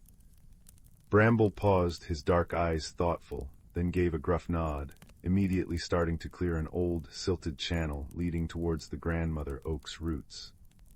She found the sky-blue finches flitting nervously. Finches, the wind whispers harshly. We need your songs, the gentlest ones, to soothe it, to remind it of soft breezes. The finches, understanding the urgency in her chitter, gathered on the highest branches and began to sing not their usual territorial calls, but the soft, fluting melodies used to calm fledglings, a sound like liquid silver pouring through the leaves. She sought the moss people. The deep springs sleep, the stones need singing. The tiny folk, understanding the gravity, swarmed towards the valley of mists, carrying droplets of dew and fragments of luminous lichen. They climbed the singing stones, anointing them with moisture and light, their tiny voices adding a high, sweet counterpoint to the stone's deep hum. Fern herself climbed to the very top of the grandmother oak. She closed her eyes, feeling the rough bark beneath her paws, the cool autumn air ruffling her fur, the faint vibration of the distant singing stones through the ancient wood. She listened, truly listened. She heard the rasp of a beetle under bark, the distant gurgle of the sad brook, the sigh of the wind moving through countless leaves. She poured her own small heart song into the listening, a song of love for the moss, the acorns, the dappled light, the scent of damp earth. A song of hope for the brook's light. All across the whispering woods, the hidden folk focused. The badgers dug, remembering forgotten water paths. The finches sang lullabies to the wind. The moths tended their glowing blooms with extra care, their light a beacon in the gathering dusk. The moss people sang upon the stones. And high in the grandmother oak, Fern listened and sang with her whole being. As dusk deepened, painting the sky in lavender and rose, a change began. The wind, carrying the finches' gentle songs and the scent of turned earth, softened. It no longer snatched leaves harshly, but cradled them as they drifted down. It carried a new scent, the clean, wet promise of rain. High above, the first stars winked into existence. Then it came. Not a storm, but a gentle, soaking rain. Soft, silver threads fell from the darkening sky, kissing the parched earth, pattering on the broad leaves, filling the air with the most beautiful scent petriture, the breath of the earth sighing in relief. The rain fell upon the singing stones. The deep hum grew louder, richer, resonating through the valley and beyond, vibrating through the roots of the trees, pulsing through the very air. Fern watched, breathless, as the raindrops hit the crystal brook. Where each drop landed, a tiny point of light sparked silver, blue, then gold. The gray dullness dissolved like mist under the sun. The brook began to shimmer, faintly at first, then with growing intensity, its inner light rekindled. Its song returned, no longer a whisper, but a clear, musical chuckle, harmonizing perfectly with the rain's gentle percussion and the stone's deep resonance. The water plants perked up, their colors deepening, tiny underwater lights flickering back to life along their stems. The stones in the brook began to glow with a soft, steady light, guiding the way once more. Downstream, the creatures gathered at the water's edge. Bramble dipped his snout, drinking deeply, a rumble of contentment in his chest. The finches bathed in the shallows, their feathers sparkling with droplets and reflected light. The moss people danced on lily pads, their tiny forms illuminated by the brook's renewed radiance. Elderbark watched from the bank, a profound peace in his ancient eyes. Fern scampered down and joined them, the cool, luminous water soothing her paws. The air hummed with restored magic, a tangible warmth like sunlight held in water. The turning wheel had righted itself not by force, but by the combined, conscious effort of every creature listening, remembering, and acting in harmony with the deep, natural rhythms. Willow watched from the edge of the mist, a faint smile touching her ephemeral lips. The threads of weather and season, life and magic were realigning, woven back together by the gentle strength of friendship, wisdom, and shared purpose. As the last raindrops fell and the full moon rose, casting the whispering woods in a silvery blue glow, the crystal brook flowed stronger and brighter than ever. Its light reflected in the eyes of the gathered creatures, a constellation of peaceful stars mirrored on earth. The ancient stones hummed their deep, satisfied song, the finches offered soft nighttime carols, and the gentle gurgle of the brook wove through it all, a lullaby of perfect balance. Fern curled up on a smooth, sun-warmed rock by the water's edge, lulled by the symphony of her restored home. She knew the stories Elder Bark told were true. Magic lived in the listening, in the caring, in the harmony of countless small hearts beating in time with the great, green heart of the world. And with that comforting knowledge, wrapped in the soft light of the brook and the gentle sounds of the harmonious night, she drifted into a deep, peaceful sleep, safe within the ancient, whispering embrace of the woods. The fireflies, drawn by the renewed magic, danced above the water like living embers, completing the perfect, peaceful picture under the watchful, star-strewn sky.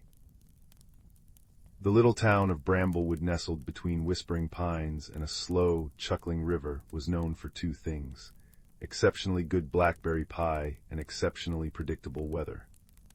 Milo, a boy with perpetually muddy boots and eyes that missed very little, felt the town was rather too predictable. He longed for something extraordinary. He often lingered near the dusty window of Mr. Thimble's curiosity shop, gazing at the peculiar jumble inside a music box shaped like a badger, a compass that pointed insistently towards the bakery, and a particularly unremarkable dark blue umbrella leaning forgotten in a corner. One rainy Tuesday, Milo was caught in a sudden downpour. Ducking into Mr. Thimble's for shelter, he noticed the blue umbrella.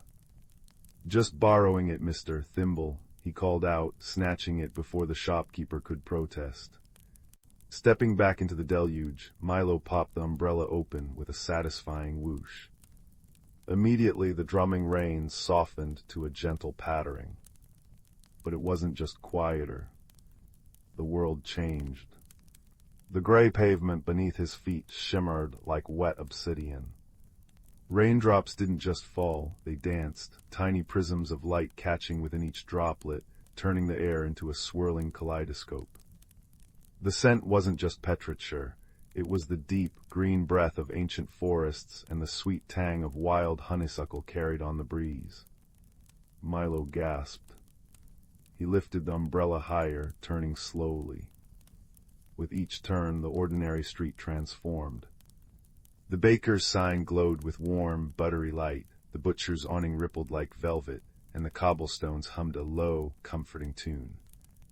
This was no ordinary umbrella. It was a key to seeing the hidden magic woven into the very fabric of Bramblewood. Milo's heart hammered with excitement. He had to explore. He followed the humming cobblestones down a side alley he usually ignored. It led him past the whispering pines, deeper into the woods bordering the town. Here, the umbrella revealed even more wonders. Moss glowed emerald on ancient bark, fireflies pulsed in complex, silent rhythms, and the river, glimpsed through the trees, sang a complex, bubbling melody.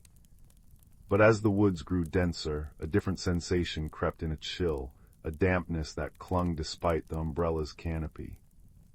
The vibrant colors dimmed, the cheerful hum faded, replaced by a low, mournful sighing in the wind. The magic felt sad. A small, prickly ball rolled directly into Milo's path.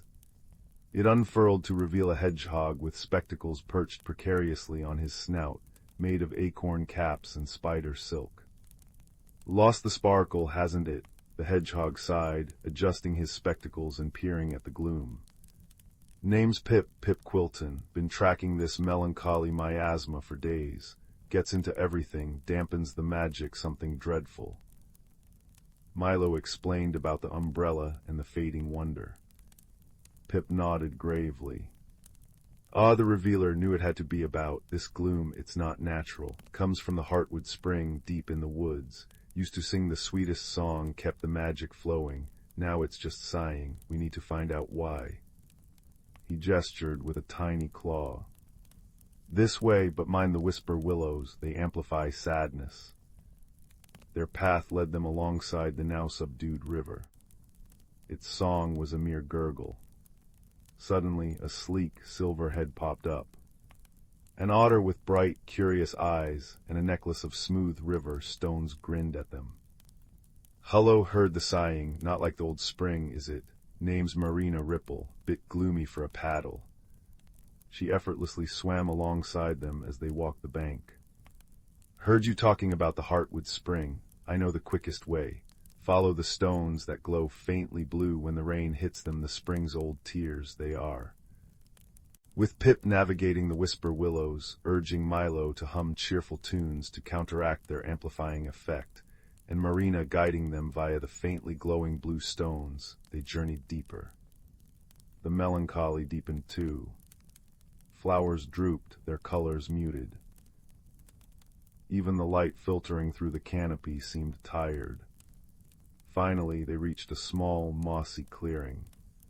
In its center, bubbling feebly from between ancient roots, was the Heartwood Spring.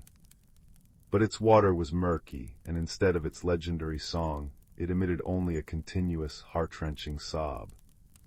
The source of the sadness was immediately apparent. A massive, ancient weeping willow, its branches heavy and low, draped over the spring like a shroud. Its roots had grown thick and gnarled, choking the spring's outlet. Tears, actual shimmering tears, rolled down its silvery bark and dripped into the water, clouding it. "The grand willow," Pip whispered, his voice thick with sympathy. "She's grieving, lost her oldest sapling in the last great storm, her sorrows choking the spring." Marina paddled closer to the choked outlet. "Look at those roots, like giant fingers squeezing the life out. We need to free the water." Milo felt a surge of helplessness. The roots were thicker than his arm. He couldn't possibly chop them. Pip couldn't dig them out. Marina couldn't pull them loose. Force wasn't the answer. He remembered the umbrella's revelation, the hidden magic, the connections, the feelings beneath the surface. He closed his eyes, holding the umbrella tightly. He focused not on the choking roots, but on the immense sadness radiating from the grand willow, the deep, ancient love she felt for her lost sapling, and the spring's own muffled song of life beneath the murk. "Wisdom," Milo murmured, opening his eyes. "Not force, understanding." He stepped forward under the revealer's canopy. He didn't try to move the roots. Instead, he gently placed a hand on the grand willow's weeping trunk. "We see your sorrow," he said softly, his voice carrying the warmth the umbrella seemed to amplify. "We see how much you loved your sapling. It's okay to grieve, but your tears are clouding the spring that nourishes you and all the magic here. Your grief is choking the life you helped create." He poured his understanding, his compassion, through the touch. Pip scurried close, pressing his small, warm body against the bark. "We remember your sapling too," Pip squeaked. "Strong and bright, its memory lives in every new leaf." Marina swam to where the willow's longest branches trailed in the water. "Let your tears flow through," she urged gently, nudging a branch not into. "Let the spring carry your sorrow away, clean and clear." A tremor ran through the grand willow. A deep sigh rustled her leaves, less mournful, more releasing. The tears still fell, but as Marina guided, they flowed along the trailing branches, dripping onto the mossy bank beside the spring, not directly into it. Milo kept his hand on the trunk, a steady anchor of empathy. "Let the spring breathe," he whispered. "Let its song return. Your love isn't gone. It's part of the forest now." Slowly, miraculously, the massive roots seemed to soften, not move away, but to relax their crushing grip. They shifted almost imperceptibly, settling deeper into the earth rather than constricting the stone. With a sound like a contented sigh, clear, sparkling water bubbled up freely from the Heartwood Spring. It gurgled, then swelled into its old, joyous melody, a song of pure, cool water and ancient, living stone. Instantly, the gloom lifted. Color flooded back into the clearing. Flowers straightened, glowing with vibrant hues. The air hummed with pure, clean magic. The grand willow's branches lifted slightly, her leaves catching the dappled sunlight. She still wept, but the tears were lighter now, flowing clear and joining the spring's song, transformed from choking sorrow into a gentle, healing stream. the journey back was a revelation.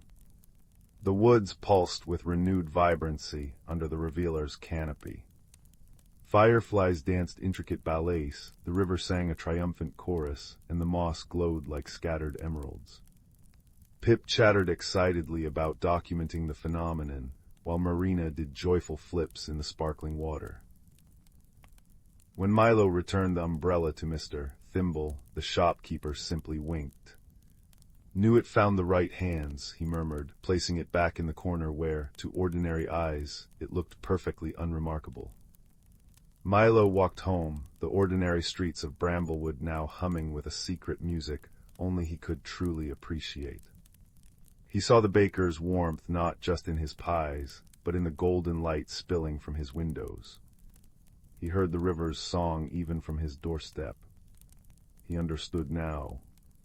The magic wasn't just in the umbrella, it was everywhere, woven into the world, waiting to be seen with the right kind of heart, a heart open to wonder, ready for kindness, and wise enough to listen. That night, as the gentle rain pattered against his window, Milo drifted to sleep, the soft melody of the Heartwood spring singing in his dreams, a lullaby of magic seen, sorrow soothed, and the extraordinary found nestled deep within the heart of the ordinary. And the cozy warmth of that understanding wrapped around him like a well-loved blanket, promising peaceful dreams. Milo had always wondered about the old oak tree at the edge of Willowbrook Meadow. Its branches twisted like silver ribbons under moonlight, and his grandmother once whispered that on midsummer nights, its hollow trunk shimmered with doorways to hidden realms. Tonight, as fireflies painted the air with golden speckles, young Milo noticed an unusual glow pulsing from the oak's roots, soft as a heartbeat, warm as fresh bread. Taking a deep breath of honeysuckle-scented air, he stepped through the shimmering archway into a place called the Glimmergrove. Instantly, the world transformed. Trees towered like cathedral spires, their bark etched with glowing runes that shifted like liquid starlight.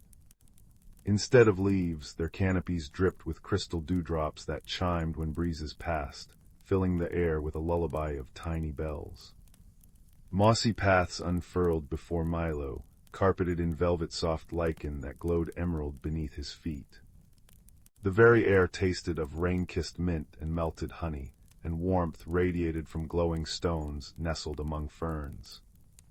His first friend appeared near a brook where water flowed upward in spirals, defying gravity.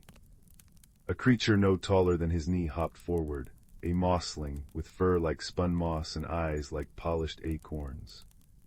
It chirruped, offering Milo a luminous blue berry that burst with flavors of cloudberries and stardust. "Thank you," Milo whispered, and the mossling trilled happily, guiding him along a path lined with whispering lilies whose petals hummed gentle advice. Brave steps find bright paths. Deeper in the grove, Milo encountered the sky whale, a creature woven from twilight mist and constellations. It drifted soundlessly above a meadow of floating islands, its belly glowing with captured auroras. When Milo hesitated before a chasm spanned only by stepping stones of light, the sky whale exhaled a ribbon of shimmering fog that solidified into a bridge.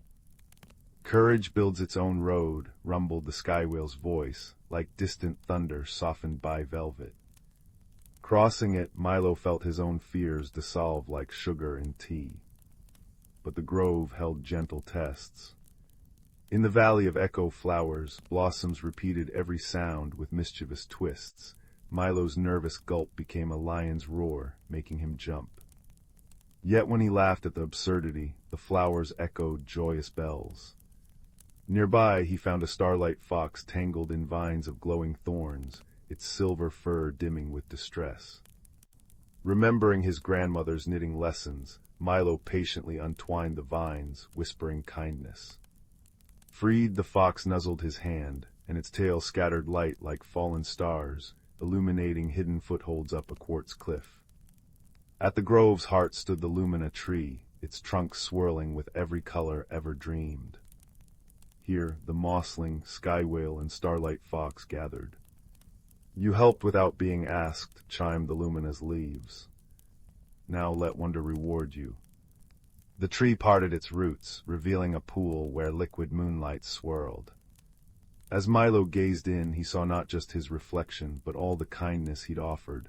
The shared berry, the fearless crossing, the careful rescue, glowing brighter than the grove itself.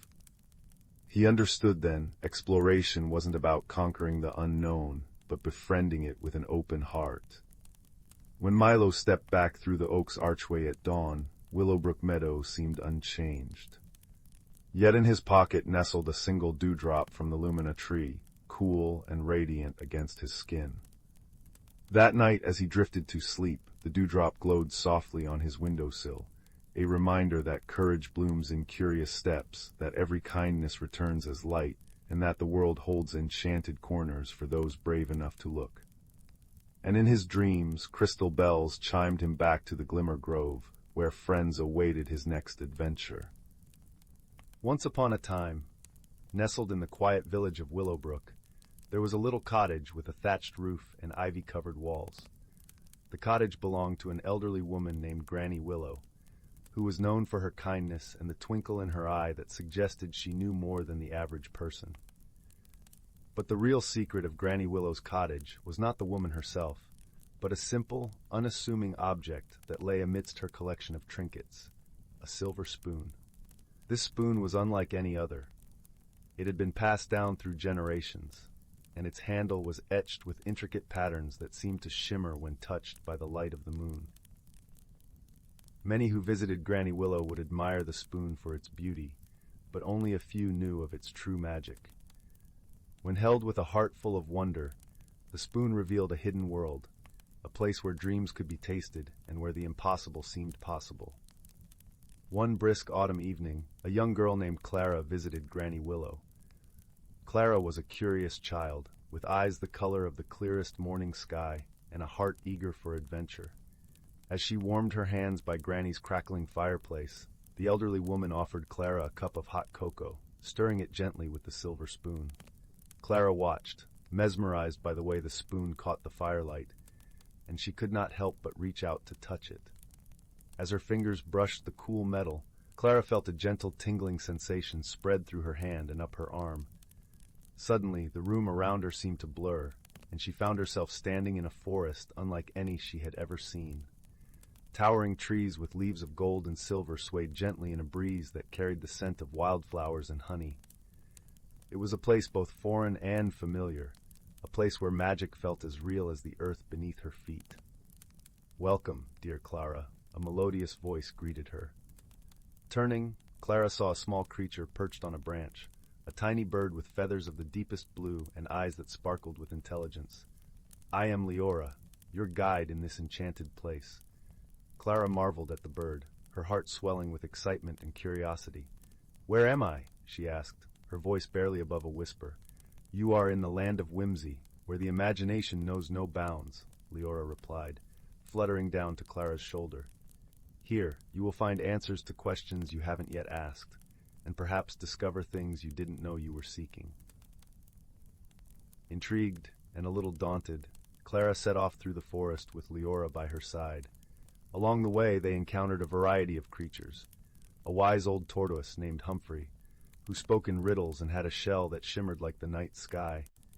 A playful fox named Finn, whose laughter was as infectious as a summer breeze. And a gentle deer named Seraphina, who moved with such grace that she seemed to float above the ground.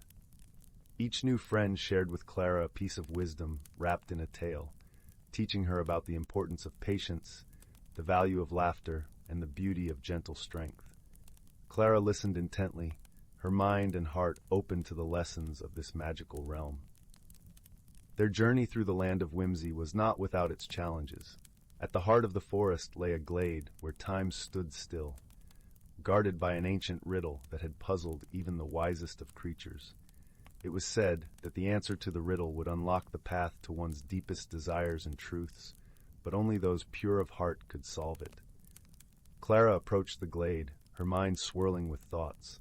The riddle echoed in her ears, a melody of words that seemed to dance just out of reach.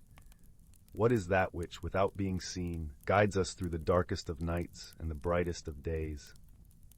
She pondered the question, her thoughts drifting to the friends she had made, the lessons she had learned, and the feeling of wonder that had filled her since she first touched the magical spoon. Then, with a dawning realization, she whispered, "Hope." As the word left her lips, the glade transformed, the trees shimmered with a golden light, and a pathway opened before her, leading to a clearing bathed in the soft glow of moonlight. In that moment, Clara understood that hope was the thread that wove through every story, every lesson, and every heart. With a sense of peace and fulfillment, Clara bid farewell to her new friends, promising to carry their wisdom back to her world.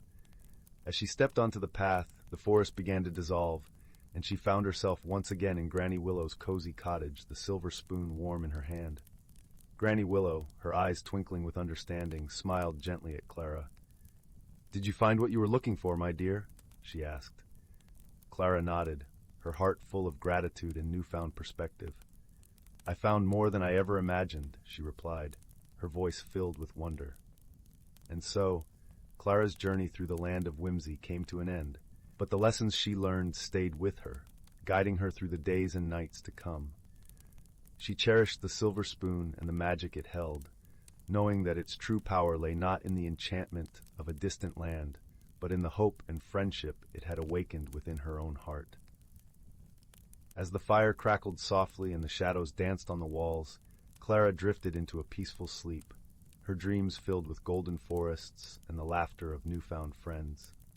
And somewhere in the quiet village of Willowbrook, a wise old tortoise, a playful fox, and a graceful deer watched over her, their spirits forever part of her story. And thus, the magic of ordinary things continued to weave its gentle spell, reminding all who listened that true wonder lies within the simplest of moments, waiting to be discovered by those who dare to dream. Deep within the whispering woods, where ancient oaks stretched gnarled fingers toward a sky veined with starlight, lived a world unseen by human eyes. Here the mossy earth breathed secrets, and the boundary between earth and enchantment shimmered like heat haze. Young Pip, a hedgehog whose quills still held the softness of youth, burrowed beneath the frost-kissed roots of Grandmother Willow. Her trunk, wide as a cottage, pulsed with the slow heartbeat of the forest. "Listen, little thorn," murmured Fern, an elderly badger whose silver-streaked fur mirrored moonlit snow. Her claws traced patterns in the loam, a map of seasons. When winter overstays its welcome, the heartstone slumbers too deeply. She pointed toward the glimmering glade, where the first crocuses should have pierced the snow weeks ago. Instead, an unnatural chill clung, silencing brooks and frosting spiderwebs into crystal lace. The seasonal dance was faltering. Pip shivered not from cold, but from the forest's unease. He felt it in his paws, the stifled hum of roots craving thaw, the drowsy frustration of squirrels whose nut caches dwindled. But why, Fern, the frostfire moths always wake the heartstone? Each winter's end, these iridescent insects emerged, their wings shedding ember-bright dust to melt the glacial seal guarding the forest's magical core. This year their cocoons remained frozen in ice-locked birches. Fern's nose twitched, catching the metallic tang of lingering frost. The balance is askew, old tales whisper of this. When snow drowns spring's song, courage must thaw what magic cannot. She nudged a withered acorn toward Pip. Seek Thistle the hare, her ears hear the wind's oldest stories. Thus began Pip's pilgrimage beneath a sky bruised purple with unseasonable cold. Crunching through snow like shattered quartz, he passed ice-encased ferns that tinkled like wind chimes. He inhaled the crisp scent of pine sap bleeding from frozen bark and touched hoarfrost that melted into dew on his paw pads. Near Mistfall Creek, now a ribbon of black ice, he found Thistle, her fur puffed against the chill. "The north wind gossips," she whispered, ears pivoting toward distant mountains. A rock slide buried the sunstone caves. No dawn warmth reaches the frostfire cocoons. Her eyes, liquid amber in the gloom, held generations of weather wisdom. Only warmth born within the woods can rouse them now. Pip's heart sank. How could tiny creatures stir such cold? Yet Thistle nudged him onward. find Bramble the bear. His den holds the Glimmerblooms. In a honeycomb cave veiled by icicles, Bramble snored amidst dried herbs. Pip hesitated before the mountain of fur, then sneezed from the dust of crushed petals, imbursant, smelling of cinnamon and sunlight. Bramble's rumble shook the earth. Glimmerblooms. He yawned, revealing teeth like ancient standing stones. Aye, they store summer's fire, but their glow fades without. He lumbered to a clay pot brimming with luminous orange petals. Song the frostfires hatch to cricket choruses, silence starves them.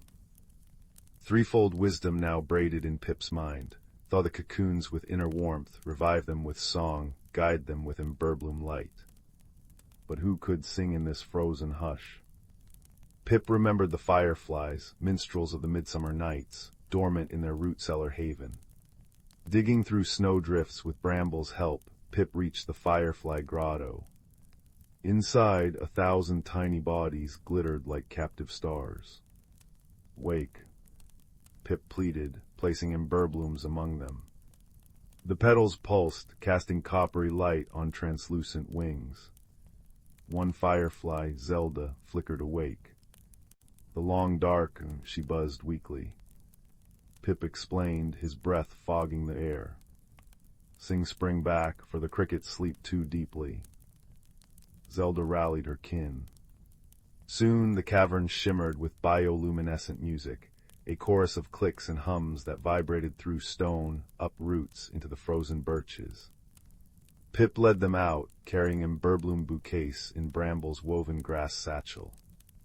Their combined light painted the snow in molten gold.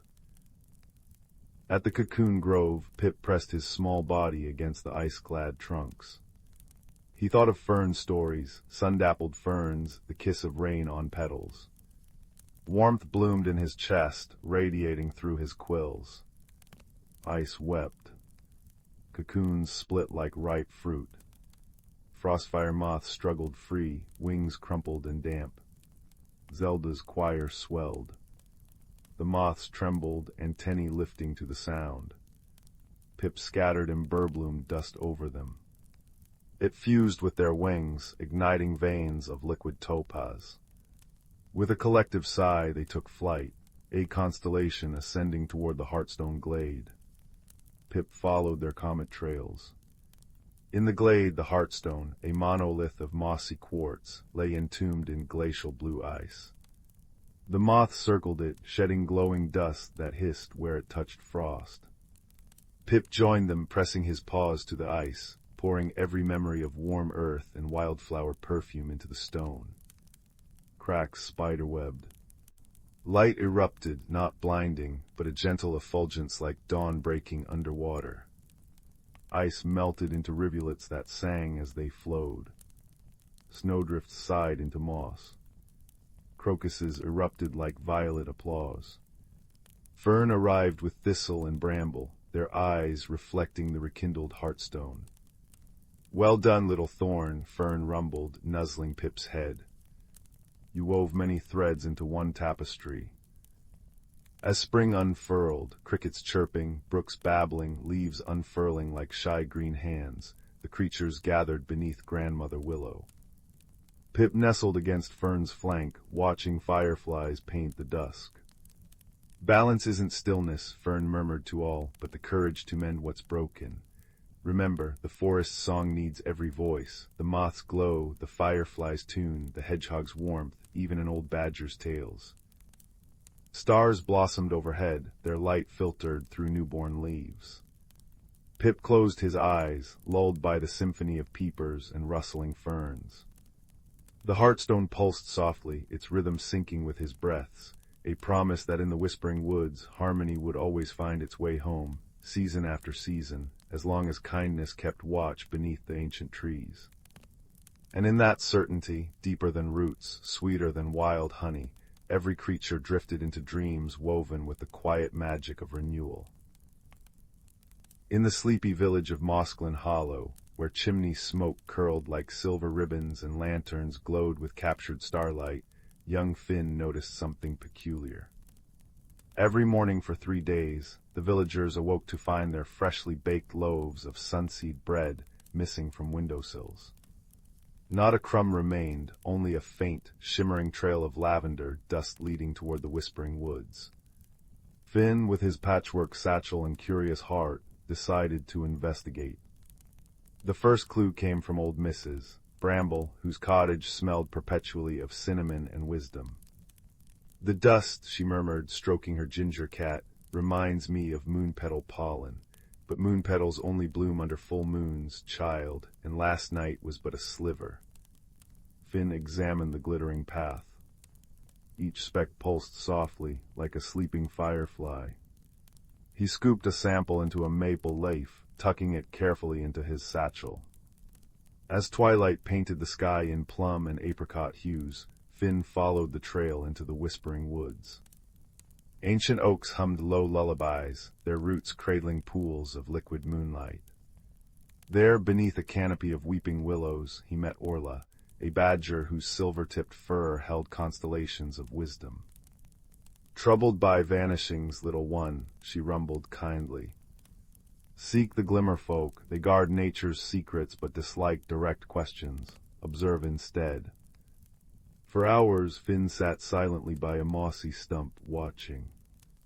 Dragonflies with stained glass wings danced above the ferns. Suddenly, a cluster of tiny, luminous creatures, no larger than acorns, fluttered down. Their bodies glowed like captured twilight, shedding lavender dust as they moved. Finn held his breath. The Glimmerfolk didn't steal the bread, they ignored it entirely. Instead, they gathered around a cluster of withered moon-petal buds, sprinkling pollen with desperate little sighs. The buds remained tightly closed. Finn's mind whirred. Moon-petals needed full moonlight to bloom, but the Glimmerfolk were trying to force them open early. Why? Remembering Mrs. Bramble's words, he studied his leaf sample. The stolen bread's warmth. Sunseed bread retained oven heat for hours, perhaps enough to mimic moonlight's gentle touch. The Glimmerfolk must have taken the loaves to warm the buds, leaving pollen trails when they flew back. Gently, Finn approached Orla. "They're not thieves, they're gardeners in a hurry, but why?" The badger's eyes softened. "Ah, tomorrow is the Bloomtide Festival. Without moon petals, the Glimmerfolk can't weave their starlight cloaks for the winter migration. The crescent moon isn't strong enough this year." Finn hatched a plan. That night he gathered every villager's leftover bread, still warm in quilted napkins. With Orla guiding him, they placed the loaves around the moon-petal patch like cozy little hearths. Then, hidden in the ferns, Finn played his reed flute, a melody mimicking the full moon's lullaby. Slowly, miraculously, the buds unfurled into luminous silver blossoms. The Glimmerfolk erupted in joyful chirps, weaving their cloaks as the petals glowed. At dawn, Mosglin Hollow awoke not to missing bread, but to windowsills laden with moon-petal honey cakes, a Glimmerfolk thank you. Finn found a tiny starlight cloak pin on his pillow, humming with warmth. The mystery hadn't been one of theft, but of silent helpers struggling unseen. And as the village shared honey cakes under the rising sun, they understood. Kindness often reveals itself in unexpected ways, and solutions bloom brightest when nurtured with patience and trust. The woods whispered in agreement, and Finn smiled, knowing some secrets were sweeter when gently unraveled. The first crisp breath of autumn stirred the leaves of the whisperwood, painting the familiar green canopy in strokes of gold, russet, and flame. In a snug cottage nestled between ancient oaks lived a young gardener named Finn. Finn loved the steady rhythm of summer, the predictable unfurling of petals, the constant hum of bees, the way his beloved moon petals bloomed faithfully each dusk, their silver faces turned towards the rising moon. Change, especially the grand shift into autumn, filled him with a quiet unease. He'd watch the leaves flutter down like fallen stars, a tightness forming in his chest. "Why must it all go?" he'd murmur to his faithful terrier, Pippin, who merely thumped his tail against the warm hearthstones. Finn's garden, usually a riot of summer color, felt like a stage waiting for the curtain to fall. His prized moon petals, sensing the shortening days, began to droop, their luminous glow dimming. One evening, as a cider-scented breeze carried the first whispers of frost, Finn found a peculiar package on his moss-covered doorstep. It was wrapped in paper that shimmered like a dragonfly's wing, tied with a cord spun from dried lavender stalks. Inside lay a single seed, unlike any he'd ever seen. It was the deep, velvety purple of twilight, flecked with tiny points of light that seemed to shift and dance when touched by the firelight. A note written in elegant, looping script read simply, "Plant where the heart fears to tread, water with courage." Finn puzzled over it. Where did his heart fear to tread? Not the dark forest paths, he knew them well. Not the high meadow. It was the idea of the garden changing, of letting go of the summer's bounty, that truly unsettled him. He realized the seed was meant for the bare patch of earth at the very center of his garden, a spot he'd always avoided replanting since his cherished starblooms had faded the previous autumn. It felt like a wound, a reminder of loss. Planting there felt like inviting more change, more inevitable loss. He confided in his two dearest friends. There was Bramble, the sturdy woodcutter with hands like gnarled roots and a laugh as deep as a well. Bramble saw change as simply the forest breathing necessary, natural, and full of its own rugged beauty. "Seasons turn, Finn," he rumbled, sipping spiced cider by Finn's fire. "The oak sheds its leaves not to die, but to gather strength for new growth. Seems to me that seed's askin' you to trust the turnin'." Then there was Layla, the quiet potter whose eyes held the calm depth of still ponds. She rarely spoke much, but her presence was a soothing balm. She simply placed a warm, clay-smelling hand over Finn's, where it clenched on the seed packet. "Sometimes," she whispered, "the deepest magic needs space made by letting go." Their gentle words, spoken in the warm, firelit cocoon of his cottage, eased the knot in Finn's chest, though it didn't vanish entirely. Taking a deep breath filled with the scent of wood smoke and damp earth, Finn took the twilight seed to the bare patch. The earth felt cool and strangely expectant beneath his fingers. He dug a small hole, placed the seed with trembling hands, and covered it. "Courage," he whispered, pouring not just water from his watering can, but pouring out his fear of the unknown onto the dark soil. He wasn't sure if he felt courageous, but he felt less alone. Days turned into weeks. Autumn deepened its hold. The moon petals finally closed their silver faces for the season, retreating into their roots. Finn felt the familiar pang, but now, alongside it, was a flicker of curiosity directed towards the bare patch. He tended it diligently, whispering words of encouragement, remembering Bramble's strength and Leela's quiet faith.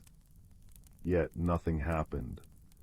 The patch remained stubbornly bare, a dark eye staring up at the gray sky. Doubt crept back in. Had he misunderstood? Had he failed? One frosty morning, Finn awoke to find the world transformed.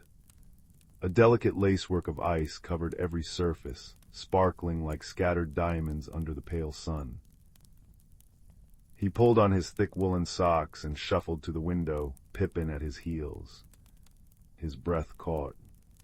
In the very center of the bare patch, where the twilight seed lay buried, a single, impossibly slender shoot had pushed through the frozen earth.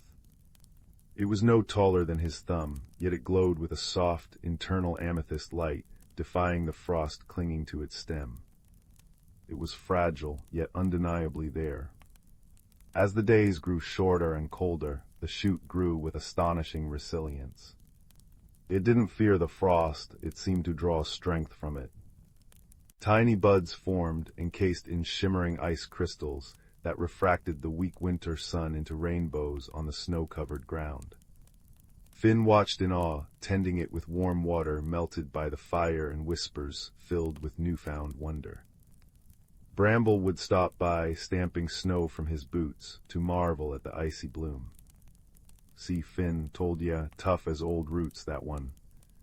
Leela would sit silently on the garden bench, her breath misting in the air, simply observing the plant's quiet defiance, a small, contented smile on her lips. The plant, which Finn began to call the frostbloom, didn't replace the moon petals. It existed alongside the sleeping garden, a testament to a different kind of beauty. Its blooms unfurled on the longest, coldest nights, not petals, but intricate structures of living ice, shaped like crystalline stars and delicate snowflakes. They emitted a soft, chiming sound when the wind stirred them, like tiny bells, and a scent as clean and sharp as mountain air. The light they cast was cool and silvery, illuminating the dormant garden in an ethereal glow. Watching the frostbloom thrive where he had feared only barrenness taught Finn profound lessons. He saw that change wasn't an ending, but a transformation. The garden wasn't dying, it was resting, gathering strength, and within it, new, unexpected magic was waiting to emerge, magic that required the cold, the quiet, the letting go. He learned that courage wasn't the absence of fear, but the act of tending to something precious, even when fear whispered in his ear. Bramble's sturdy acceptance and Leela's quiet faith had been the water and sunlight for his own wilting spirit. One particularly clear, frost-laden night, with the stars blazing like icy pinpricks overhead, Finn stood beside the fully grown frostbloom. Its crystalline branches reached towards the moon, chiming softly. Pippin snuffled contentedly in the snow nearby. Finn no longer felt the tight dread of autumn's arrival. Instead, he felt a profound sense of peace, a deep belonging to the endless, beautiful cycle. He understood now that he was like the garden. His fear of change was the bare patch, the necessary space needing to be made. Planting the seed, tending it despite doubt, had been his own inner growth mirrored in the earth. The frostbloom's magic wasn't just in its icy beauty. It was the magic of resilience, of finding light in the dark, of discovering that within vulnerability lay the deepest strength. He looked back at his cottage, warm light spilling from the windows, where Bramble and Leela sat sharing stories by the fire, waiting for him.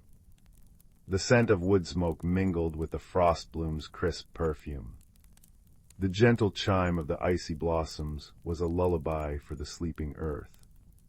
Finn smiled, a genuine, peaceful smile that started deep within his thawing heart.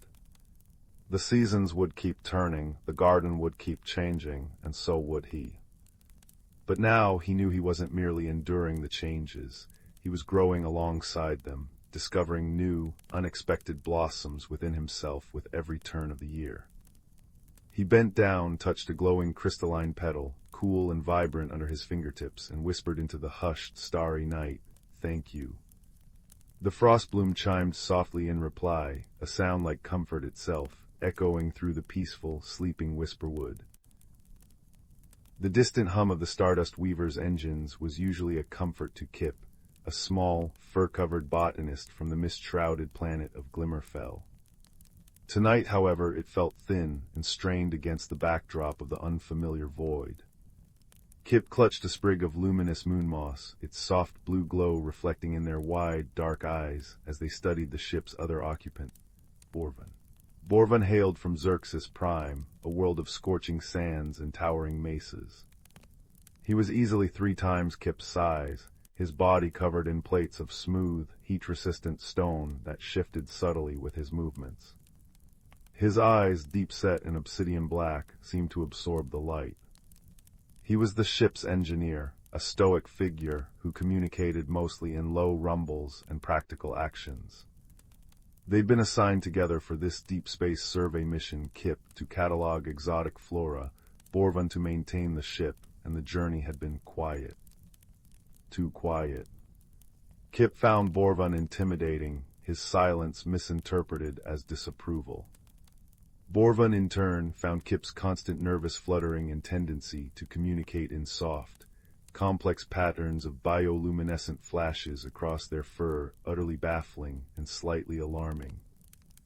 Approaching survey coordinates, System Zeta 7, the ship's comm AI announced. Planetary body designated Whisper, shows promising atmospheric readings for non-sentient botanical life. Kip perked up, their fur rippling with hopeful green streaks. Finally, Whisper is said to have cryoblooms that survive in absolute zero. Imagine the adaptations. Borvan merely grunted, a sound like pebbles tumbling down a slope, and focused on the console. He tapped a sequence, and the ship shuddered violently. Warning lights flared crimson across the bridge. Gravimetric shear detected. The AI's voice lost its calm. Structural integrity compromised. Brace for impact. The universe tilted. Kip let out a high-pitched chirp, instinctively flashing frantic red patterns of fear. Borvan roared, not in anger but in effort, wrestling with the controls. Metal screamed. The viewscreen showed a swirling vortex of ice and debris. They'd hit an uncharted asteroid field, cloaked by Whisper's perpetual ice storms. With a final, sickening lurch, the Stardust Weaver slammed into something unforgivingly solid. The lights died, replaced by the harsh, intermittent strobe of emergency beacons. Silence descended, thick and cold, broken only by the hiss of escaping atmosphere and Kip's terrified whimpers. Borvan was the first to move, his stone plates scraping against the buckled deck. He located Kip huddled beneath a collapsed console, trembling violently, their fur pulsing erratic, frightened reds and oranges. Borvan reached out a massive hand. Kip flinched, flashing a bright, defensive yellow, a Glimmerfell signal for back off. Borvan froze. He misinterpreted the flash not as fear, but as aggression, a warning flare. On Xerxes, bright lights often signaled danger or territorial challenge. He rumbled low in his chest, a sound of confusion and frustration. He needed to get them both off this dying ship, but this tiny, flashing creature seemed determined to hinder him. Cold, Kip managed to whisper, their voice thin. So cold. Their breath misted in the rapidly dropping temperature. Whisper lived up to its name, a frozen ball of ice and howling winds. Borvan understood that word. He looked at Kip's thin fur, then at the jagged tear in the hull, revealing a landscape of blinding white and razor-sharp ice spires. Survival here required cooperation, however baffling his companion might be. Heaving a sigh that sounded like grinding rocks, he pointed a thick finger towards the emergency locker, then mimicked shivering. He then pointed firmly towards the exit hatch. Kip, teeth chattering, understood the gesture, if not the rumbling. Survival. They needed to get out. Nodding shakily, their fur dimming to a wary, pale blue, they scrambled towards the locker. Inside were thermal suits. Kip struggled with the bulky, human-sized suit.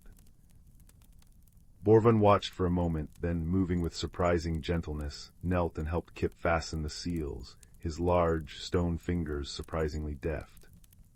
Kip flashed a hesitant, grateful turquoise.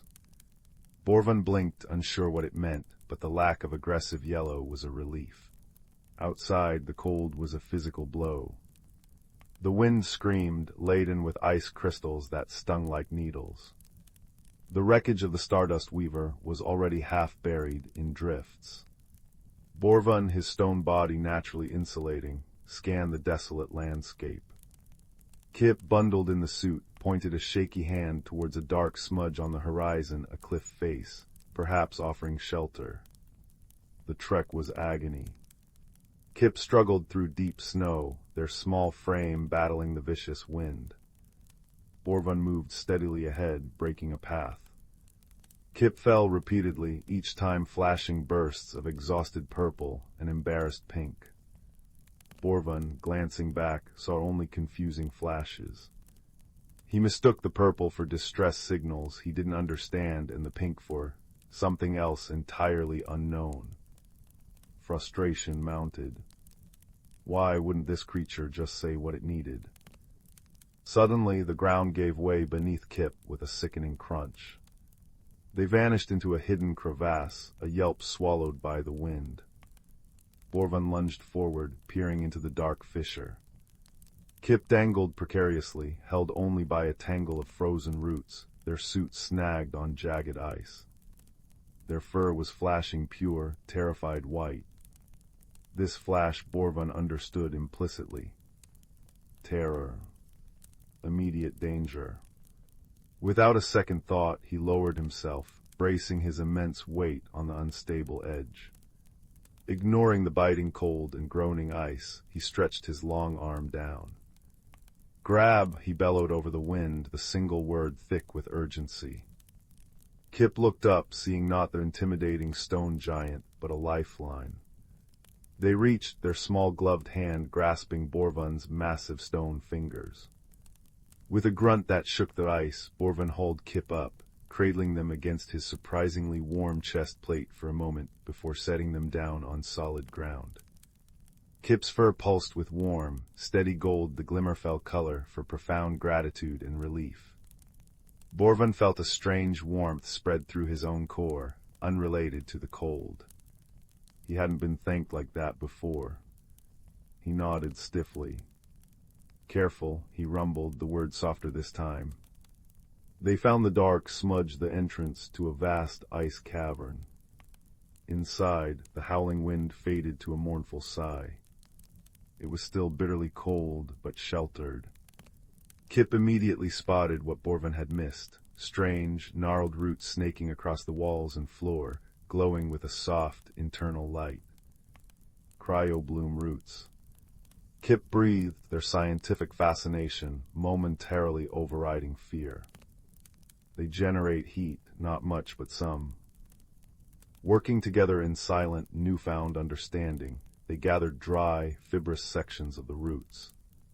Borvan used his strength to break off larger pieces. Kip used their knowledge to find the driest, most combustible parts. Borvan tried striking sparks from his stone knuckles.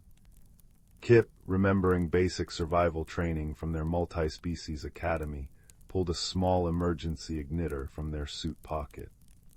Soon, a small, precious fire crackled in a makeshift pit scooped from the icy floor.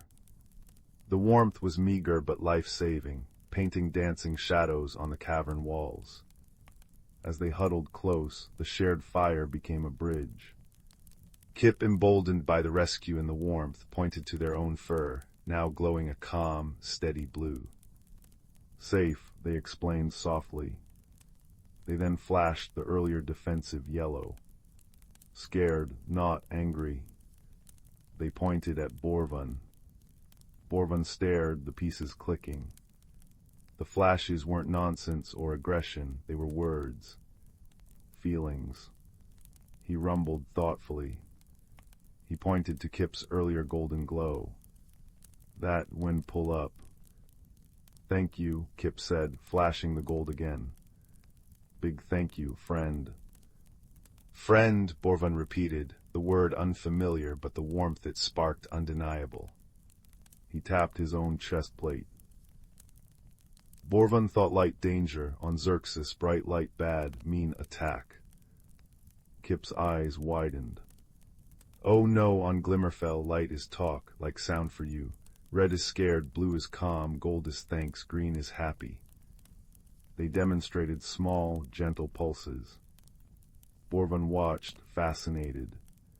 He tried to mimic a rumble, but it came out as a gravelly purr. Kip giggled, a sound like tiny bells, and flashed cheerful green.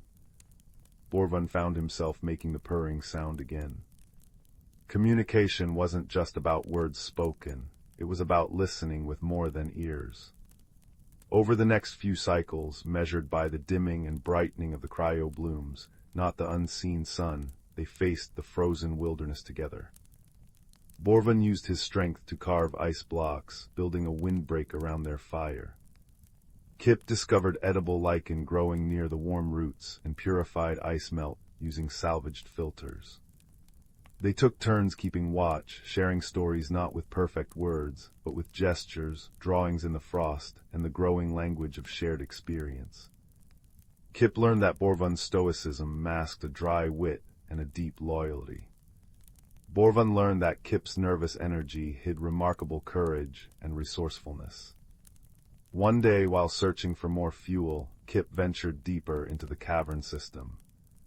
They found a breathtaking chamber where the cryoblooms weren't just roots, but full, crystalline flowers blooming in the darkness, radiating gentle warmth and bathing everything in soft, rainbow light. "Borvan, come see," Kip called, their voice echoing. Borvan lumbered in, his obsidian eyes widening at the spectacle. "Warm," he rumbled appreciatively. "Good." He noticed Kip gazing in awe at a particularly large bloom, its light shimmering like captured starlight. He saw the longing in their small frame. Without a word, Borvan carefully broke off a small, radiant crystal petal, ensuring he didn't harm the plant. He presented it to Kip. Kip took it reverently, the petal glowing in their hands, casting warm light on their fur. They looked up at Borvan, their eyes shining. They didn't flash a color. Instead, they reached out and gently placed their small hand on Borvan's massive, stone forearm. The touch was brief, warm, and spoke volumes. Borvan rumbled, a deep, contented sound. He understood. Their salvation came not long after. Kip, remembering their botany, suggested using the highly concentrated heat from a cluster of cryoblooms, focused through a salvaged piece of reflective hull plating Borvan shaped, to create a powerful thermal signal. It was a long shot. They worked side by side, Kip directing the angle of the light, Borvan adjusting the reflector. For hours they sent their desperate beacon pulsing into the frozen sky, a silent plea woven from fire, ice, and newfound trust. Just as hope began to dwindle, a distinct, answering flare pierced Whisper's atmosphere a rescue shuttle. As the shuttle descended near their cavern, its engines a welcome roar, Kip and Borvan stood together. Kip held the glowing crystal petal. Borvan had carved a small, intricate representation of a cryobloom root from a piece of dark ice, a token for Kip. The rescue crew, a mix of species, stared in astonishment at the unlikely pair, the tiny, furred botanist and the towering stone engineer, standing side by side, not just surviving, but seemingly content. Back on the rescue ship, wrapped in thermal blankets and sipping warm broth, they sat together. The journey wasn't over, they still had to return to the bustling starbase. But the vastness of space felt different now. "You stay on ship," Borvan rumbled, looking at Kip. "After repairs, new mission, maybe." Kip looked up, their fur glowing a soft, steady blue, interwoven with threads of warm gold. They placed their small hand back on Borvan's arm, where the stone felt familiar and safe. "Yes," Kip said simply, their voice filled with a quiet certainty. Together, friends watch each other's path. Borvan rumbled again, that deep, purring sound that had become their shared language of comfort. He didn't need flashing lights to understand the warmth radiating from the small being beside him, a warmth that had melted the ice not just outside, but within. It was the warmth of trust earned, differences understood, and a friendship forged in the coldest void, now burning bright enough to light their way home, and wherever else the stars might light. In the quiet hum of the rescue ship, surrounded by the gentle light of distant suns, they knew the true meaning of their bond wasn't just about surviving the storm, but about finding a shared fire that no darkness could extinguish. And as sleep finally claimed them, safe and warm, the memory of the ice cave bloomed in their dreams, a testament to the unexpected gardens friendship could grow, even on the frozen edge of forever. In the heart of a gentle valley, cradled by rolling hills and whispering woods, there lay a quaint little village known as Willowbrook. Its cobblestone paths wound through fields of wildflowers and past homes with thatched roofs that seemed to smile warmly at the sun. The air was always sweet with the scent of lavender and honey, and the breeze carried the soft, melodic hum of the brook that gave the village its name. In this charming village lived a young woman named Marin. She was known for her kindness and gentle spirit, her presence as soothing as the brook itself. Yet Maren carried within her a quiet turmoil. Life in Willowbrook, though beautiful, felt too predictable for her restless heart. She longed for change, for something beyond the familiar patterns of her days. But the thought of stepping beyond the comfort of her village made her anxious, like a bird hesitant to leave its nest. Maren often found solace in the whispering woods at the edge of the village.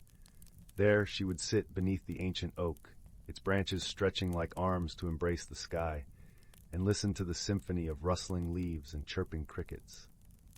One evening, as the sun dipped low and painted the sky with hues of gold and lavender, Maren noticed something peculiar. Tiny orbs of light began to dance around her, flickering like distant stars brought to earth. These were the will-o'-the-wisps, mischievous yet wise spirits that flitted through the woods on gentle wings. They had watched Maren many times, sensing her inner conflict. As the wisps swirled around her, they whispered in voices like the tinkling of wind chimes, "Follow us, Maren, and discover the magic within." Curiosity, mixed with a sprinkle of courage, tugged at Maren's heart. She rose to her feet and followed the wisps deeper into the woods, where the air grew cooler and the shadows danced with an ethereal glow. The path was narrow, and the canopy of leaves above was thick, but the light of the wisps guided her safely through. As they journeyed deeper, the forest began to change. The trees shimmered with a silvery sheen, and the flowers glowed with an inner light.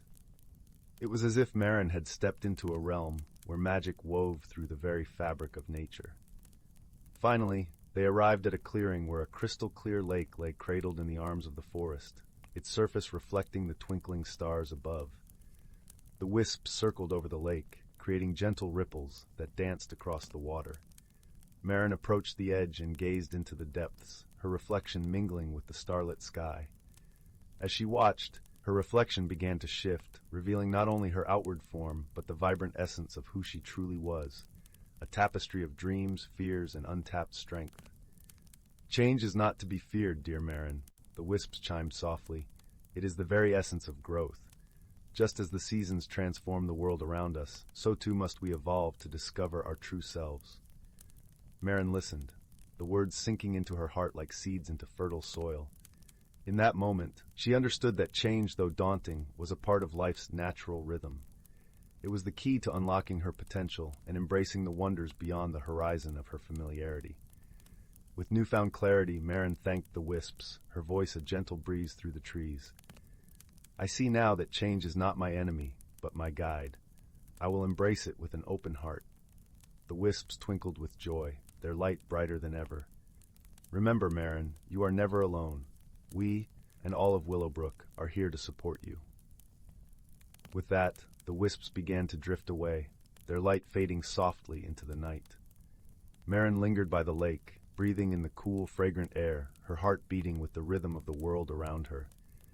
She felt a sense of peace, as if the forest itself had enveloped her in a loving embrace. When she returned to Willowbrook, the village seemed to glow with a new light, as if seen through eyes that had awakened to its hidden beauty. The cobblestones beneath her feet felt familiar yet inviting, like an old friend encouraging her onward. In the days that followed, Maren began to explore new paths within her life. She took up painting, capturing the vibrant colors of the valley and the magic of the woods on her canvas. She joined the village's evening gatherings more often, sharing stories and laughter beneath the stars. And with each new experience, she felt herself blossoming, like a flower opening to the morning sun. The villagers noticed the change in Maren, and they welcomed it with open arms. Her journey of self-discovery inspired others to embrace their own transformations, creating a ripple of growth throughout Willowbrook. Together, they learned that while change could be uncertain, it was also a gateway to the extraordinary. As the seasons turned and the valley transformed with the passage of time, Maren's heart remained steadfast and open. She knew that life's journey was a tapestry of moments, each thread woven with love, courage, and the magic of embracing one's true self.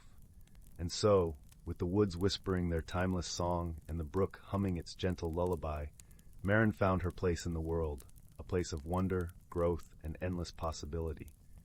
In the heart of Willowbrook, she learned to dance with change, her spirit alight with the magic of a life fully lived. The evening mist clung to the hills like a silver shawl when Oliver first noticed the path. It wasn't the familiar dirt track leading to the village, nor the winding deer trail through the woods behind his cottage. This path, almost hidden beneath a curtain of weeping willow branches, glowed with a soft, internal light, like moonlight trapped in dewdrops. A strange, sweet scent, like crushed mint and honeycomb, drifted from its entrance. Oliver's heart, usually steady as the old grandfather clock, gave a curious little skip. Where could it lead? Curiosity, that gentle tug on the soul, proved stronger than the lure of his warm hearth. Taking a deep breath, Oliver stepped onto the luminous path. The moment his foot touched the glowing stones, the world shifted. The familiar rustle of oak leaves transformed into a chorus of tiny chimes. The air hummed not with sound, but with a feeling of vibration of pure, quiet wonder. He was in the Glowmoss forest. Trees unlike any Oliver had ever seen arched overhead, their bark shimmering with patterns of sapphire and emerald light that pulsed slowly, like sleepy hearts. The ground was carpeted in velvety moss that radiated a warm, golden glow, illuminating clusters of translucent mushrooms that chimed softly when the breeze touched them.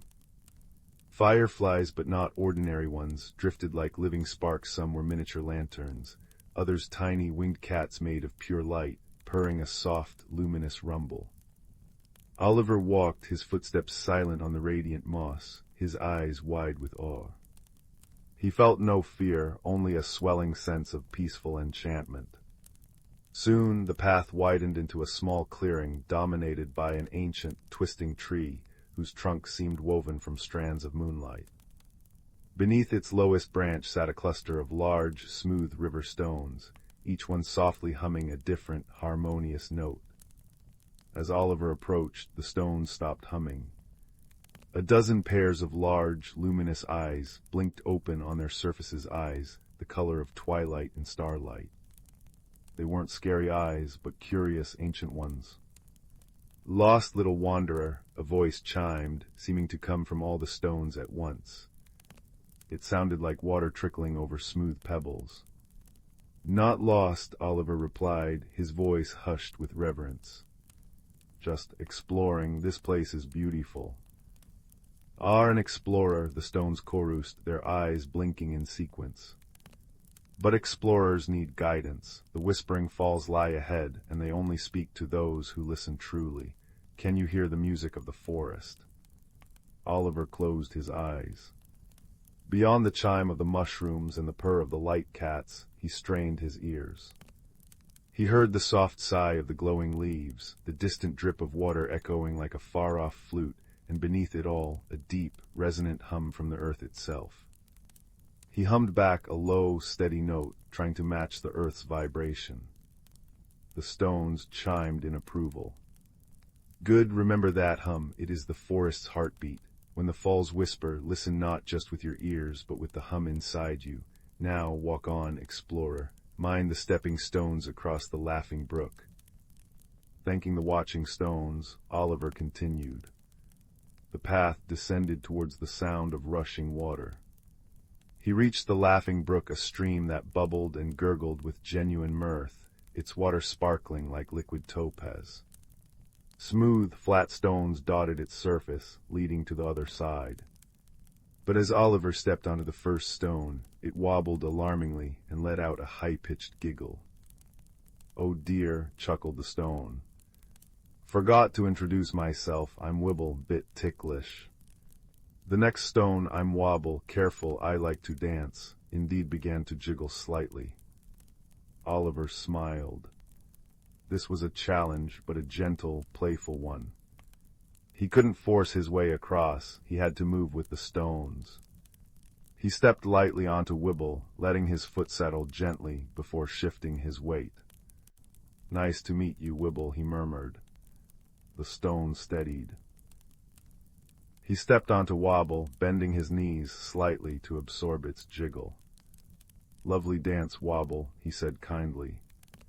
The stone seemed to calm its movements. One by one he met pebbles shimmer and glint, each with their own little quirk, crossing the brook not by force, but by friendship and careful attention. The brook's laughter seemed warmer, more welcoming as he reached the far bank. Beyond the brook, the air grew cool and moist. The glow of the moss deepened to an emerald green, and the sound of falling water grew louder. He entered a cavern draped with curtains of glowing lichen, like jade waterfalls frozen in time. In the center, cascading down smooth, dark rock into a pool of liquid moonlight, were the Whispering Falls. The water didn't roar, it sighed. It murmured secrets in a language Oliver couldn't understand. He remembered the Watching Stone's advice. He stood quietly near the pool's edge, closed his eyes, and focused inward. He found the low, steady hum within himself, the one that matched the forest's heartbeat. He let that hum fill his mind, a deep, calming resonance. As he did, the sighing whispers of the falls began to weave themselves into his hum. They weren't words but feelings, a sense of ancient peace, the quiet joy of growth, the gentle strength of roots reaching deep into the earth. They spoke of the courage it takes to grow towards the light, even in the deepest shade. They spoke of connection, the moss to the stone, the brook to the sea, the wanderer to the wonders he finds. Oliver stood there, bathed in the fall's luminous spray and profound quiet, feeling the subtle message seep into his bones. True courage isn't the absence of fear, but the quiet decision to step forward anyway. True exploration begins with an open heart and listening ears. You are part of this vast, beautiful hum. When he opened his eyes, the falls seemed to shimmer brighter. Reflected in the pool of moonlight, he saw not just his own face, but a subtle glow around him, like the soft light of the path. He felt lighter, calmer, filled with a quiet understanding. The journey back felt like a gentle farewell. The stepping stones greeted him by name, their movements steadier now. The Watching Stones hummed a soft lullaby of approval as he passed. The glowing trees seemed to lean in, their light patterns forming shapes like friendly waves. Even the light cats brushed against his legs, their purrs vibrating with warmth. He emerged from beneath the weeping willow branches, just as the first true stars began to pierce the twilight sky. The luminous path behind him faded, leaving only the ordinary, comforting darkness of the familiar field. The sweet scent lingered for just a moment, then was gone. Oliver walked back to his cottage, the cool night air feeling fresh on his face. He slipped into his bed, pulling the quilt up to his chin.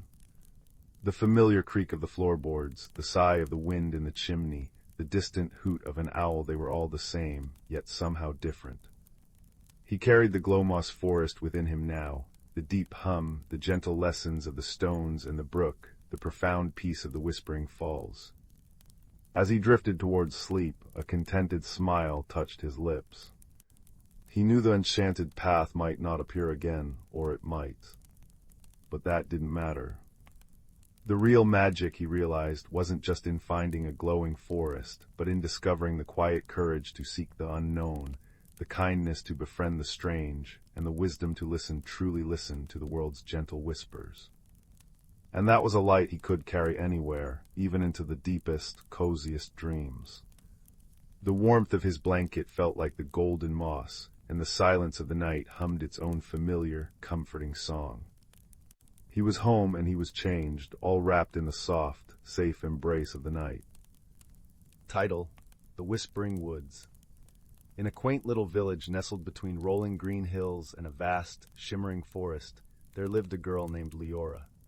Her heart was as warm as the summer sun, and her curiosity was as boundless as the starry night sky. Leora was known throughout the village for her gentle spirit and her love for the forest, which stood like a guardian beyond the village's edge, its leaves whispering secrets that only Leora seemed to hear. Leora's days were filled with wonder as she wandered through the village with her best friend, a clever fox named Finnegan. Finnegan had soft, russet fur that gleamed in the sunlight and eyes that sparkled with intelligence and mischief. Together, they explored the hidden nooks and crannies of their world, always seeking the mysteries that lay just beyond their fingertips. One crisp autumn morning, as the scent of fallen leaves and wood smoke filled the air, Leora and Finnegan set off on one of their many adventures. The forest, with its canopy of amber and gold, beckoned them with its enchanting allure. As they wandered deeper into the woods, the familiar path gave way to a trail neither had seen before, overgrown and winding like a forgotten dream. Curiosity tugged at Leora's heart. "Shall we see where it leads, Finnegan?" she asked, her voice a soft melody in the quiet of the forest. Finnegan twitched his bushy tail in agreement, his eyes alight with excitement. Together they stepped onto the path, feeling the crunch of leaves beneath their feet and paws, the cool breeze whispering through the trees like a gentle lullaby. As they delved deeper, the forest seemed to change around them. The light grew softer, filtered through a veil of delicate branches. The air was filled with the earthy scent of moss and the distant, melodic calls of unseen birds. And then, quite suddenly, they found themselves standing before a grand ancient tree. Its trunk was wide and gnarled, its bark etched with the passage of time. From within its depths came a soft, glowing light, warm and inviting. Leora approached the tree with reverence, her heart pounding with a sense of discovery. As she reached out to touch the bark, the light pulsed gently, and a soft, musical voice filled the air. "Welcome, seekers of truth," it said, resonating like a choir of distant stars. Startled, Leora drew back, but Finnegan stood firm, his gaze fixed on the tree. "We've come to explore," Leora said, finding her voice, "to understand the secrets of the forest." The tree's light shimmered in response, casting a gentle glow that seemed to wrap around them like a warm embrace. "You have found the heart of the Whispering Woods," the voice explained. "A place where the stories of the forest come to life, where the past and the future entwine." As the words washed over them, the world around Leora and Finnegan began to change. The forest shimmered and shifted, revealing a hidden world teeming with magic and wonder. Creatures of all shapes and sizes appeared, their eyes twinkling with ancient wisdom and playful curiosity. There were tiny fairies flitting about on gossamer wings, their laughter like the tinkling of bells. Majestic stags with antlers that glowed like moonlight stood among the trees, watching with gentle eyes. Leora felt a thrill of joy and awe. This hidden realm was a tapestry of life and magic, woven together by threads of light and shadow. She and Finnegan wandered through this enchanted world, marveling at its beauty, until they came upon a small clearing. In the center of the clearing stood a stone pedestal, upon which rested a small ornate box. Its surface was intricately carved with patterns that seemed to shift and change, catching the light and drawing the eye with their mesmerizing dance. Leora approached the box, her fingers tracing the delicate carvings. "What is this?" she asked, her voice barely above a whisper. The tree's voice answered, its tone gentle and wise. "This is the Box of Echoes, a vessel of memories and dreams. It holds the stories of those who have come before and those yet to come. To open it is to embark on a journey of discovery and transformation." Leora felt a flutter of excitement in her chest. She glanced at Finnegan, who nodded encouragingly, his eyes bright with anticipation. Taking a deep breath, Leora lifted the lid of the box. A soft, golden light spilled forth, and the air was filled with the sound of distant music, like the echoes of a long-forgotten melody. Leora and Finnegan leaned closer, drawn into the light, and found themselves swept away on a journey through time and space. They drifted through scenes of wonder and mystery, witnessing the lives of those who had walked the forest paths before them. They saw a young girl, much like Leora, who had befriended a mischievous raccoon and discovered the secret of the singing stones. They watched as an elderly man, with hair as white as snow, found solace and wisdom among the trees, guided by the gentle touch of a wise owl. With each story, Leora felt a connection, a thread binding her to the tapestry of life that stretched across time. She realized that every creature, every soul that had passed through the forest, had left an imprint, a story that was woven into the very fabric of the Whispering Woods. As the final echoes of the music faded, Leora and Finnegan found themselves back in the clearing, the Box of Echoes glowing softly on its pedestal. The tree's voice spoke once more, filled with warmth and kindness. "You have seen the stories of the past, and now it is time for you to shape the future. The Whispering Woods are yours to protect, to cherish, and to share with those who seek their magic. Leora felt a deep sense of purpose, a newfound understanding of her place in the world. She knew that the forest held secrets beyond imagination, but it was also a living, breathing entity that needed love and care. With Finnegan by her side, she vowed to honor the stories of the past and to create new tales for the future. As the sun dipped below the horizon, painting the sky in hues of pink and gold, Leora and Finnegan made their way back to the village. The forest, once a place of mystery, now felt like a friend, a sanctuary filled with whispers of hope and dreams. From that day on, Leora and Finnegan became the guardians of the Whispering Woods, sharing its magic with all who sought it. Their adventures became legends, stories shared around warm fires on cold winter nights. And as the stars twinkled in the velvet sky, the forest stood watch, its heart beating with the stories of those who had come before and those who would come after. For in the Whispering Woods, every soul was a part of the grand tapestry of life, woven together by love, friendship, and the timeless magic of the world. The tale of Leora and Finnegan is a reminder that the world is filled with wonder and wisdom, waiting to be discovered by those with open hearts and curious minds. As you drift into slumber, may your dreams be filled with the magic of the Whispering Woods, where stories live and secrets dance in the light of the moon. The first frost of autumn had just begun to paint silver edges on the maple leaves outside Finn's window when the feeling settled deep in his bones, a restless ache like a half-remembered melody. In the village of Oakhaven, where cobblestones knew every footfall and chimneys sighed familiar smoke, 12-year-old Finn moved through days feeling slightly out of step. While others mended fishing nets or kneaded dough with sturdy, certain hands, Finn's gaze drifted to the shadowed line of the Glimmerwood, where ancient trees whispered secrets on the wind. His grandmother used to say he had moss in his veins and starlight in his pockets, a gentle tease for a boy who'd rather sketch lichen patterns than mend fences. One evening, as amber light bled through the westward hills, Old Man Hemlock summoned Finn to his cluttered cottage. Hemlock wasn't truly old, but wisdom had etched lines around his eyes like river deltas. "Your grandmother left you this," he murmured, placing a small object in Finn's palm. It was a compass, but unlike any Finn had seen. Its casing was warm, living wood, and where a needle should be, a slender crystal shard glowed with inner moonlight. "The Whispering Compass," Hemlock said. "It points not to north, but to where you're needed most. Guard it well. Some callings choose us, not the other way round." That night, beneath a quilt stitched with constellations, the compass hummed against Finn's chest.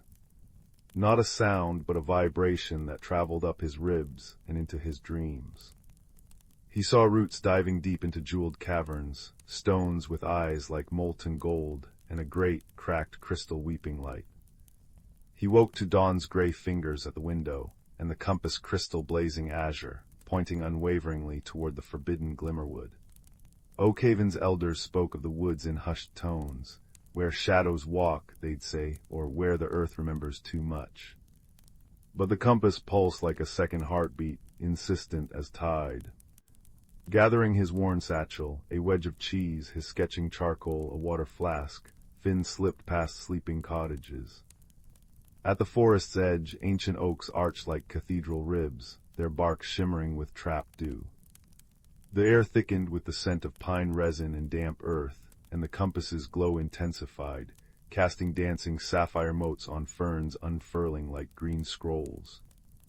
Hours blurred into a tapestry of dappled light and bird call. Finn followed deer trails carpeted with velvet moss, where mushrooms glowed with foxfire luminescence. Yet beneath the beauty, unease prickled. The forest floor trembled faintly, as if the earth itself sighed in discomfort. And the deeper he went, the stranger the woods became. Trees bore fruits like faceted amethysts, streams ran silver over singing stones, and once a thicket rustled to reveal a stag with antlers woven from living ivy and twilight. It regarded Finn with ancient eyes before melting into the green. As dusk painted the canopy in bruised purples, Finn stumbled into a clearing where the trembling intensified. There, hunched beside a toppled menhir, was a creature straight from his dream. It stood no taller than his knee, its body formed of smooth, slate-gray stone articulated like polished pebbles stacked by a careful child. Two eyes, like chips of warm topaz, blinked rapidly. It clutched a cracked arm close, and where its rocky skin had fractured, faint golden light seeped out like liquid honey. Finn froze. Stonekin. Village tales painted them as earth giants, guardians who'd turned wrathful. But this being radiated only pain and fear. Hello, Finn whispered, the word swallowed by the vast quiet. The creature flinched, scrambling backward. A low, grinding whimper escaped it. Finn knelt slowly, hands open. I won't hurt you. He gestured to his satchel. Are you hungry? Breaking off a crumb of cheese, he placed it on a leaf and slid it forward. The stonekin eyed him, then the cheese. With surprising delicacy, it picked up the morsel. A sound like pebbles tumbling in a brook emerged, a hesitant, gravelly chirp. Finn smiled. I'm Finn, what's your name? More chirps and clicks, like geology given voice. The creature tapped its chest. Pebble. Then it pointed urgently at the fractured arm, then deep into the woods, whimpering again. Finn understood. You're hurt and lost. Pebble nodded, Topaz eyes wide with distress. The compass at Finn's neck flared brilliantly, its crystal beam now arrow straight toward the direction Pebble pointed, deeper into the Glimmerwood's heart. I'm supposed to help you, Finn realized aloud. The compass brought me here. Using strips torn from his shirt, Finn bound Pebble's arm, careful not to touch the weeping light.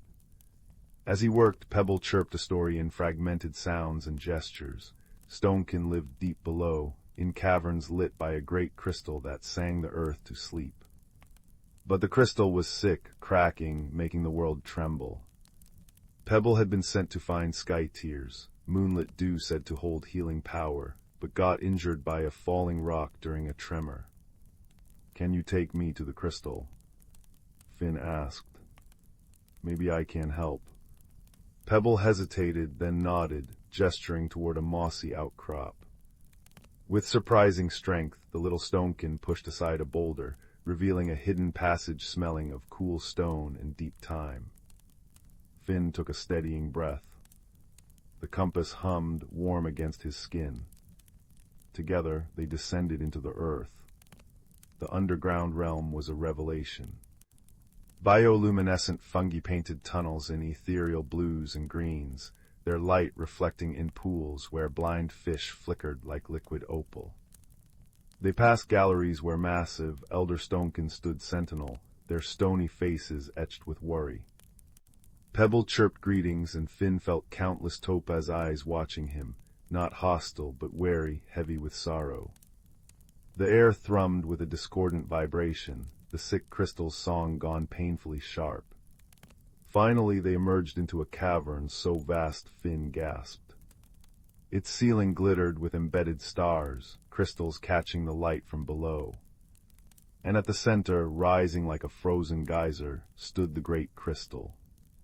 It should have been magnificent, radiating harmonious light. Instead, a jagged fissure split its heart, pulsing erratically. Sickly yellow light bled from the crack, and with each pulse the ground shivered. Stonekin elders, larger, their bodies striated with mineral veins, stood in a circle, chanting in deep, resonant tones that momentarily soothed the crystal's anguished flicker, but couldn't heal the fracture. An elder with quartz-veined shoulders turned. Pebble. The relief in the grinding voice was palpable. Then, seeing Finn, the elder stiffened. Surface child. The word rumbled like distant rockfall, edged with centuries of mistrust. Pebble chirped rapidly, gesturing at Finn's compass and his bandaged arm. I came because the compass led me, Finn explained, his voice echoing strangely. It points where I'm needed, and I think I know why the crystal is sick. He remembered Oakhaven's oldest tale, sung during the Harvest Moon Festival, a song of alliance between root and sky, when Stonekin and villagers tended the land together. Long ago, Finn said slowly, people above sang with the crystal, didn't they? A harmony. The quartz-veined elder, Boulder, nodded heavily. The sky song, it wove with the deep song, balance. Then fear grew. Sky people stopped singing, stopped listening. The harmony broke. The crystal remembers the silence. It grieves, weakens. The ground shuddered violently, and the crystal's crack widened, spilling more tainted light. Pebble whimpered, pressing close to Finn. Finn touched the whispering compass. It wasn't just pointing to a place, it was pointing to a failure, a broken bond between worlds. Healing the crystal needed more than sky tears, it needed the lost sky song restored. I have to go back, Finn declared. To Oakhaven, I have to make them remember the song. Boulder's gaze was skeptical. Sky people fear us. They call us shadow walkers. They will not listen. But Pebble chirped insistently, tapping Finn's hand, then the compass. Trust. The journey back through the tunnels felt heavier. The compass's glow was steady, but Finn's heart wrestled with doubt.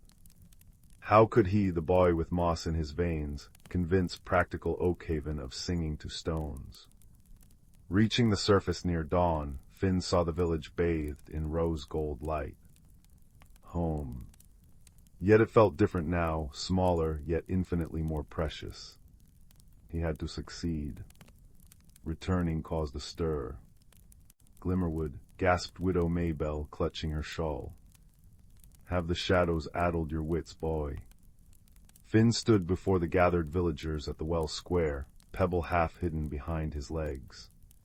He spoke of the trembling earth, the dying crystal, the Stonekin's grief and guardianship. He showed them Pebble not a monster, but a lost child of the earth, eyes wide with hope and pain. He told of the ancient alliance, the sky song forgotten. Silence followed, thick with disbelief. Old man Hemlock stepped forward. He knelt slowly, his old bones creaking, and met Pebble's topaz gaze. My grandfather, Hemlock murmured, his voice rough with emotion, spoke of the deep friends. He said they taught us where the sweetest berries grew, and how to sing the frost away from seedlings. He touched a worn amulet at his throat, a tiny, smooth stone. We called it superstition. Fear is a weed that chokes memory. Finn's heart leaped. The song Hemlock, do you remember it? Hemlock frowned, humming fragments. Aye, bits, like roots embrace the starlight deep, but the heart of it. He shook his head. Lost. Despair threatened. But Finn remembered the whispering compass, its warmth against his skin. It hadn't led him astray. Closing his eyes, he recalled the crystal's fractured song, its discordance. He thought of Pebble's trusting chirp, the deep chants of the Stonekin elders, the sigh of the Glimmerwood leaves. And he felt the missing piece, not just notes, but connection. Opening his eyes, Finn began to hum. Not the Harvest Moon tune, but a new melody, born of moss and moonlight, of friendship found in the dark. It was hesitant at first, a thread of sound. But as he sang, weaving Hemlock's fragments with the crystal's remembered resonance and Pebble's hopeful chirp translated into sound, something shifted. The villagers stirred. Widow Maybell, her voice surprisingly clear, joined in, finding an old harmony. The blacksmith added a deep, grounding note. Children, curious, added lighter threads. Slowly, falteringly, the sky song rose again over Oakhaven, not a relic, but a living thing, reborn from understanding. Pebble tugged Finn's sleeve, chirping excitedly, pointing back to the woods. The trembling had stopped. The compass glowed pure, steady white. Finn led the villagers, singing as they walked, back to the hidden entrance. Down they went into the earth, their song growing stronger, braided with courage and newfound trust. In the great cavern, the Stonekin elders stood stunned as the sky song washed over them, then swelled with their own resonant deep song. The two melodies wove together, human voices and stone-born chants, surface and depth, filling the cavern with a harmony unseen for generations. Finn stepped forward, still singing, and placed his hand upon the great crystal, right beside the jagged crack. Pebble placed his good stone hand beside it. Boulder joined, then Hemlock, then others, Stonekin and Villager, hand upon hand, voice upon voice. The discordant pulse softened. The sickly yellow light receded, replaced by a pure white gold radiance that flowed from the point of contact. With a sound like mountains sighing in relief, the crack in the crystal sealed, leaving only a faint, glowing seam, a scar of remembrance, not sickness. Light, harmonious and warm, flooded the cavern, reflecting in countless topaz eyes shining with joy and relief. The earth's sigh became a contented hum. Above, in Oakhaven, apple blossoms unfurled out of season, and the Glimmerwood's leaves shimmered with renewed vigor. Finn stood between worlds, no longer out of step, but a living bridge. He spent days below, learning the Stonekin's ways, teaching them village songs, sketching their luminous caverns. Pebble became his constant shadow, chirping tales Finn translated for the fascinated children of Oakhaven. Boulder and Hemlock, now fast friends, planned shared harvests, mushrooms from the deep for wool from the hills. One evening, weeks later, Finn sat with Pebble on a hill, overlooking both Oakhaven and the Glimmerwood entrance. The whispering compass lay in his palm. Its crystal no longer blazed or pointed wildly. It glowed with a soft, constant light, warm as hearth fire, pointing steadily towards the village below, towards the hidden caverns, towards the intertwined lives he now cherished. It pointed simply and surely to home, not a single place, but a tapestry woven of trust, song, and the quiet courage found when a dreamer follows a whisper into the unknown. As the first stars pricked the violet sky, Finn felt the moss in his veins settle, the starlight in his pockets warm him. The earth, once trembling with grief, now hummed a lullaby of balance restored. And in that peaceful resonance, under the watchful eyes of both root and sky, Finn knew the truest magic wasn't in compasses or crystals, but in the quiet, unbreakable bond of friendship that had healed a world, one shared song at a time. The compass's gentle light pulsed once, a silent heartbeat of belonging, as the moon rose, bathing the healed land in silver, and all was still. In the shimmering expanse of the Andromeda Nebula, where stars twinkled like diamonds scattered on velvet, two unlikely companions found themselves navigating the vastness of space. The first was Tala, a gentle creature from the verdant planet of Lyra, known for her luminescent skin that glowed softly like moonlight through mist. The second was Zor, a rugged, metallic being from the rocky world of Krylon, whose deep, resonant voice echoed like distant thunder. Their meeting was as improbable as it was serendipitous. Tala had embarked on a journey to collect rare star blooms, ethereal flowers that only blossomed in the zero gravity of space. Meanwhile, Zor was on a mission to repair the ancient satellites that orbited his mineral-rich homeworld. Fate, it seemed, had decreed their paths to cross when a cosmic storm sent their ships spiraling into an uncharted sector of the galaxy. At first, their differences posed a considerable challenge. Tala, with her delicate touch and gentle demeanor, found Zor's brusque manner and clanking footsteps unnerving. Zor, in turn, struggled to understand Tala's quiet whispers, which floated like soft breezes, but often got lost amidst the hum of his mechanical circuits. Their initial attempts at communication were fraught with misunderstandings, each misinterpreting the other's intentions. One day, as they drifted near a cluster of luminous stars, a small collision with a rogue asteroid left Tala's craft damaged, and her precious star bloom collection scattered into the abyss. Desperate and worried, she found herself in tears, her glow dimming with her spirits. Zor, witnessing her distress, felt a pang of empathy ripple through his metal frame. Though he was unaccustomed to such feelings, something about Tala's sorrow stirred a new resolve within him. With a clumsy tenderness, Zor extended a mechanical arm to gather the scattered blooms. His usually booming voice softened as he reassured Tala, "We will recover them together." It was the first time Tala saw beyond his steely exterior, recognizing the kindness that lay beneath. As they worked side by side, a tentative friendship began to blossom. Tala showed Zor how to handle the delicate blooms with care, teaching him the art of patience and gentleness.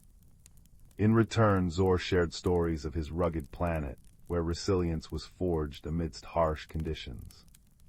Their shared challenges, from navigating treacherous asteroid fields to repairing their damaged vessels, became opportunities for growth and understanding. Gradually, their conversations flowed more easily. Tala learned to appreciate the deep, rhythmic tones of Zor's voice, finding comfort in its steady cadence.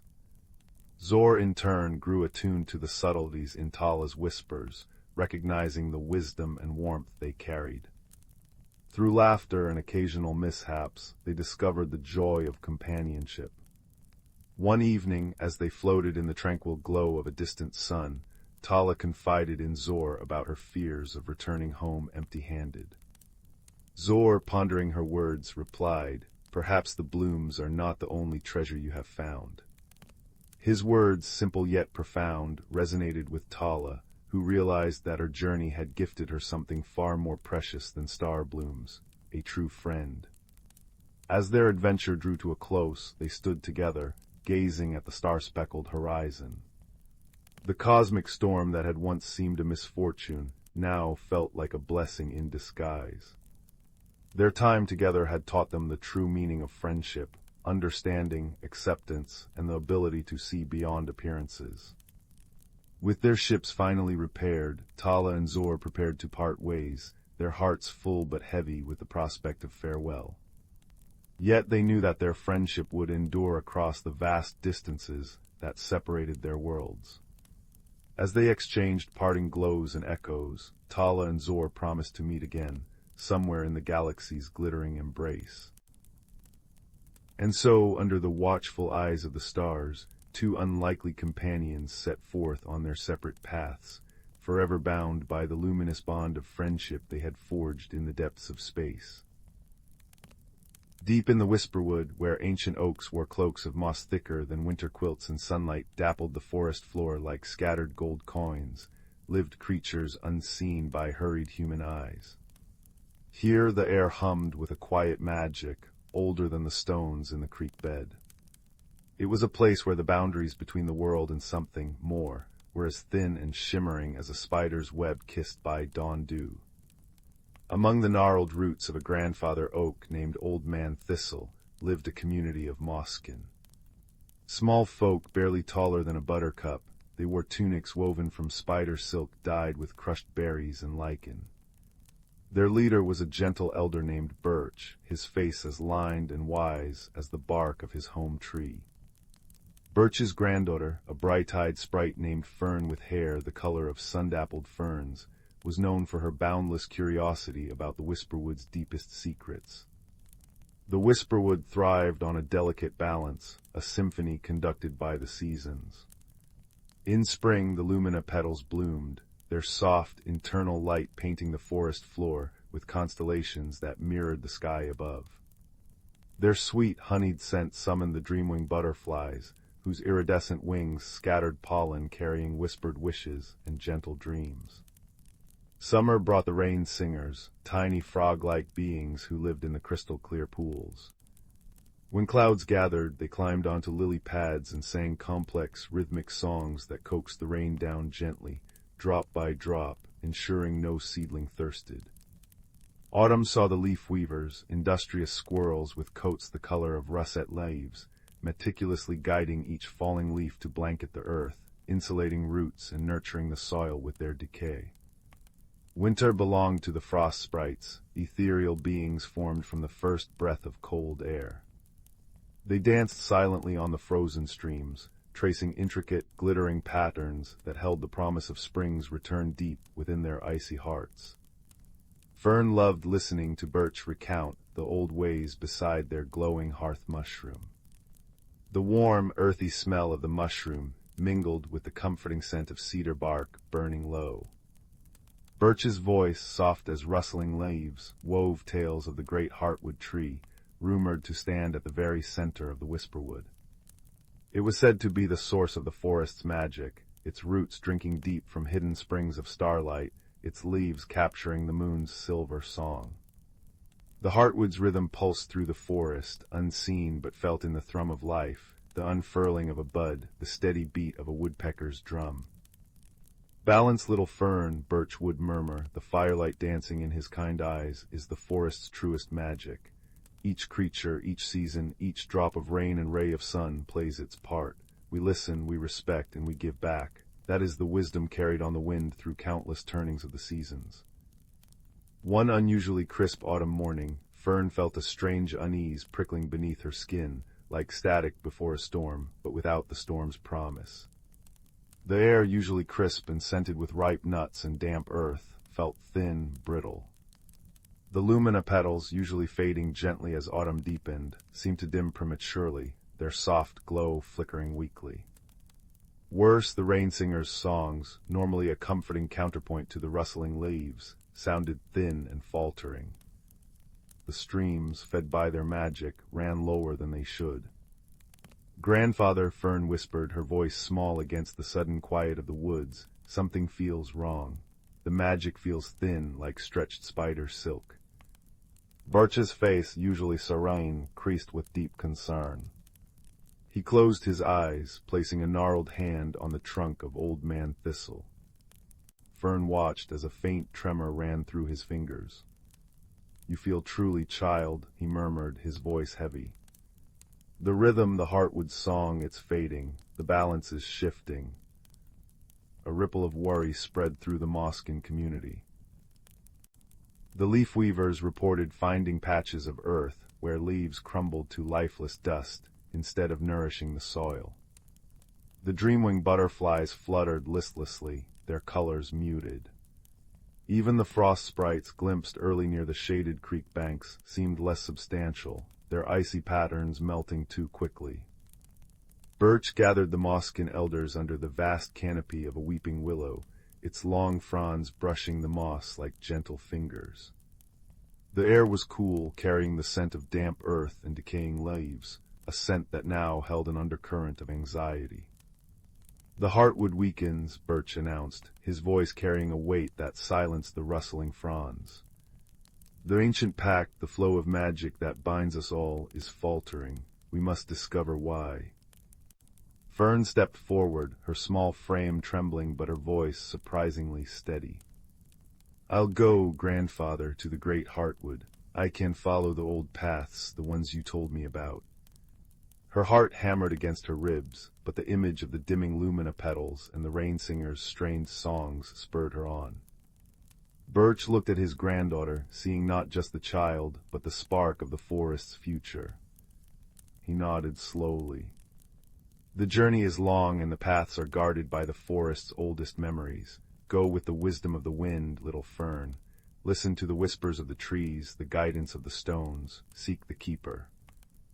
Equipped with a pouch of nourishing seed cakes, sweet with wild blueberries, a cloak spun from shimmering moth wings for warmth, and a tiny lantern crafted from a hollowed firefly abdomen that glowed with a soft, steady light, Fern set out. The deeper she ventured into the whisperwood, the stronger the sense of imbalance grew. The air tasted stale. The usual chorus of bird song was replaced by an unsettling silence, broken only by the dry rattle of leaves. The scent of healthy decay was overpowered by a faint, acrid tang, like metal left in the rain. She crossed a meadow where lumina petals lay scattered, their light extinguished like fallen stars. The sight filled her with a profound sadness. Guided by Birch's teachings, Fern listened intently. She pressed her ear to the cool, damp bark of an ancient yew tree. A deep, sorrowful groan vibrated through the wood, speaking of choked roots and poisoned soil deeper within the forest. A cluster of smooth river stones, warmed by a rare patch of sunlight, hummed a warning of tainted water seeping from the direction of the distant mountains.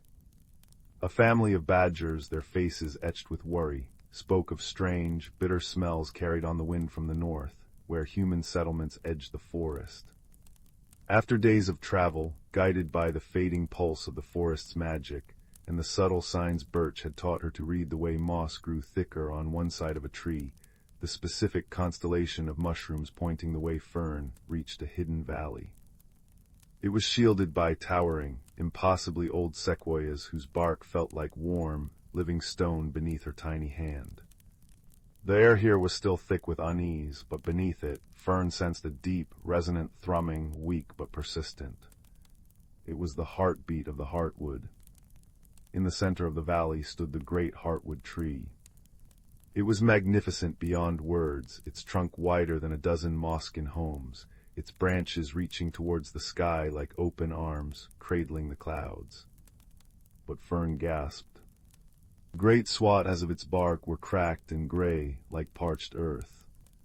Its leaves, normally a vibrant tapestry of emerald and silver, hung limp and dull, many already fallen, carpeting the ground in a sorrowful blanket. The air around it vibrated with a palpable sense of exhaustion and pain.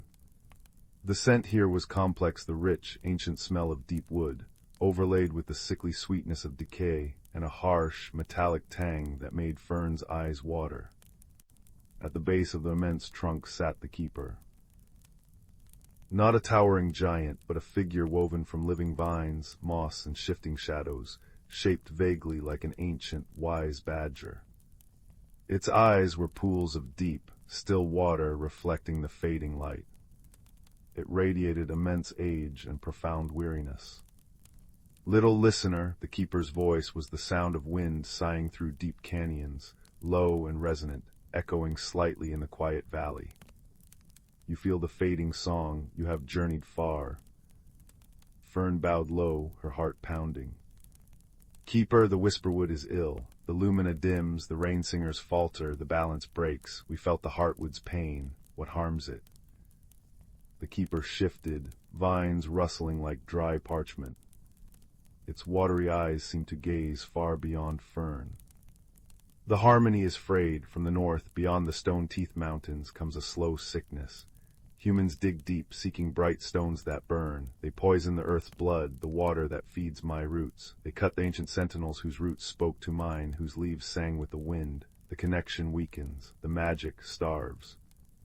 A deep sigh, like stones grinding together, escaped it. The old ways are forgotten, the pact of respect fades. Fern felt a chill deeper than winter's touch. But what can we do? We are so small, and the sickness comes from so far away. The keeper's form seemed to gather the fading light. Small you are, but connected. The heartwood's strength lies not just in itself, but in the web of life it sustains and which sustains it. The pact is not broken, only strained. The magic sleeps, it does not die. It needs remembrance. It needs the song. The song. Fern asked, hope flickering like her tiny lantern. The heart song, the keeper murmured. The song of belonging, of gratitude, of connection, sung not by one but by all. Sung with pure intent, it resonates with the heartwood's core, reminding it of the life that depends on its rhythm, strengthening the frayed threads. It is the oldest magic, passed down since the first leaf unfurled. Your elder knows the seed of it. Fern remembered.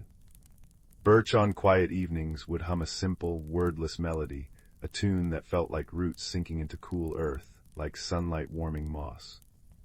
He called it the forest's lullaby. But how can all sing? Fern wondered, looking at the vast, suffering tree. The creatures are scattered, frightened. The song starts small, the keeper whispered, its voice growing fainter, its form seeming to blend more with the shadows at the heartwood's base. Like a single raindrop finding the stream, it needs a conductor, a focus of pure heart. Carry the seed back, plant it with belief. Let the forest remember its own voice. Go now, little listener. Time flows like the tainted stream. Fern didn't hesitate. She turned and ran, the image of the dying heartwood burning in her mind, the keeper's words echoing, remembrance. The song. The journey back felt longer, the forest's distress more acute. The metallic tang seemed stronger, the silence heavier. When she finally stumbled into the Mosskin hollow beneath Old Man Thistle, weary and coated in forest dust, Birch was waiting. The worry on his face deepened as he saw her expression, but also a flicker of hope. Fern poured out her tale, the dying heartwood, the poisoned earth's blood from the north, the forgotten pact, and the keeper's words about the heart song. A heavy silence fell over the gathered Mosskin, the only sound the crackle of the hearth mushroom and the sigh of the wind through Thistle's branches, carrying the scent of distant decay. The heart song. Birch breathed, his eyes distant. I remember the tune passed from my grandmother's grandmother, but it is a whisper, Fern. How can a whisper reach the heartwood now? The keeper said it needs to start small, Fern insisted, her voice firm despite her exhaustion. But it needs to grow. It needs all of us. And it needs belief. We need to remind the forest who it is, what it means to be connected. Birch looked at his granddaughter, then at the worried faces of his people. He saw the dimming light of their own hearth mushroom. He saw the resolve in Fern's eyes, mirroring the determination he'd carried in his youth. He nodded slowly, a spark rekindling in his own gaze. Then we begin, here now, we sing the seed. Gathered under the protective boughs of Old Man Thistle, as the first true snowflakes of winter began to drift down like frozen whispers, the Mosskin formed a circle. Birch closed his eyes, took a deep breath of the cold, pine-scented air, and began to hum. It was the simple, ancient melody, the forest's lullaby. It started soft, hesitant, a fragile thread of sound in the vast, troubled woods. Fern joined in, pouring all her love for the whisperwood, all her hope, all her belief in the keeper's words, into the notes. Her clear voice wove around Birch's deeper hum. One by one, the other Mosskin added their voices, timidly at first, then stronger. The song wasn't loud, but it was pure. It spoke of cool moss underfoot, the scent of rain on hot earth, the taste of wild strawberries, the comforting darkness of a tree hollow, the joyful dance of fireflies on a summer night. It was a song of home, of belonging, of gratitude for the sheltering branches and the nourishing soil. As they sang, something remarkable happened. The hearth mushrooms glowed brightened, casting warmer, steadier light. The falling snowflakes seemed to dance gently to the rhythm. A family of field mice, drawn by the sound, peeked from their burrow, their tiny eyes wide. A weary robin huddled on a branch, puffed out its chest, and added a tentative, sweet trill to the melody. Word traveled, carried by the wind, by the chattering squirrels, by the silent flight of an owl. Fern, guided by the Mosskin elders, journeyed to the rain singer's pools. She hummed the melody to them. Their large, luminous eyes blinked, and then one brave singer climbed onto a half-frozen lily pad. Its song, usually reserved for rain, now wove the Mosskin's melody into its own complex rhythms, creating a new, hopeful harmony that rippled across the water. The sound carried far. Fern visited the leaf weavers in their autumn-gilded dens. She sang the heart song's core. The squirrels, initially skeptical, found the tune settling into their busy hearts. As they worked, guiding leaves to the earth, they began to hum it, a steady, grounding rhythm that vibrated through the soil. The decaying leaves seemed to settle with more purpose, releasing their nutrients with a sigh of contentment. She sought out the frost sprites near the icy streams. Communicating through feelings and gentle touches on their shimmering forms, Fern shared the song's essence, warmth not of fire, but of connection. The sprites, embodiments of quiet winter, began to trace their frost patterns in time with the melody, their icy spirals holding the promise of the song within their delicate structures. The Mosskin sang every dusk and dawn under Old Man Thistle. The rain singers added their watery harmonies from their pools. The leaf weavers hummed as they worked. The frost sprites danced their silent symphony. birds picked up the tune, weaving it into their calls. Even the wind seemed to catch the melody, sighing it through the branches. It started as scattered notes across the vast whisperwood, like the first stars appearing at twilight. But gradually the notes found each other. The forest began to remember its own voice, its own deep connection. The pure collective intent, the gratitude, the belonging, the shared love for their home began to resonate. Deep in the hidden valley, the great heartwood tree shuddered. The weak, faltering pulse within its ancient core began to steady. A faint silvery light, unseen for seasons, flickered deep within its cracked bark. The metallic tang in the air lessened, replaced by the faint, sweet smell of sap beginning to stir, even in winter's heart. The keeper, a shadowy figure at its base, lifted its head. The pools of its eyes reflected not just fading light, but a burgeoning spark. A deep, resonant thrum, felt more than heard, vibrated outwards from the heartwood, a counterpoint to the forest's growing song. The change wasn't instant, nor was it a cure for the deep sickness creeping from the north. But the balance, the vital harmony, began to knit itself back together, thread by shimmering thread. The lumina petals didn't suddenly blaze, but their fading light steadied. The rain singers found strength returning to their voices. The streams, while still low, flowed with a cleaner sound. The oppressive silence lifted, replaced by the tentative but growing chorus of the heart song, woven through the natural sounds of the forest. Back under Old Man Thistle, the mosskin sang with renewed vigor as the first true thaw began. Tiny green shoots, brave and bright, pushed through the snow near their hearth mushroom. The air, crisp and cold, carried the clean scent of melting snow, and underneath it, the undeniable fragrance of life stirring, of resilience. Birch placed a gnarled hand on Fern's shoulder as they sang, their voices blending with the drip of melting ice and the distant chorus of the forest. He looked not just at the returning green, but at his granddaughter, whose courage and belief had carried the seed of the song. The wisdom of generations, whispered under mossy roots, had found fertile ground in a young heart. The magic of the whisperwood hadn't died. It had merely been sleeping, waiting to be remembered, waiting for the pure, shared song of belonging to awaken it once more. The heart song continued, a gentle, constant hum beneath the rustle of leaves and the babble of streams. It was a lullaby for the forest itself, a reminder of the deep, unbreakable connection binding root to rock, creature to tree, season to season. And as the first fireflies of the coming spring blinked their tiny lanterns in the velvet dusk, they blinked in time with the song, a constellation of hope echoing the ancient rhythm of the great heartwood tree, strong and steady once again. The whisperwood breathed, its magic a soft, resilient glow in the gathering twilight, a testament to the enduring power of harmony, remembrance, and a song sung together.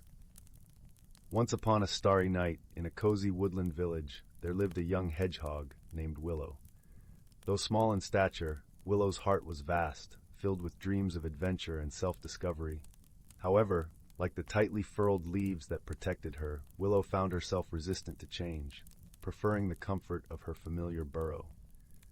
One crisp autumn morning, Willow awoke to find her world transformed. The once vibrant forest now slumbered under a blanket of golden leaves, and a chill wind whispered of winter's approach.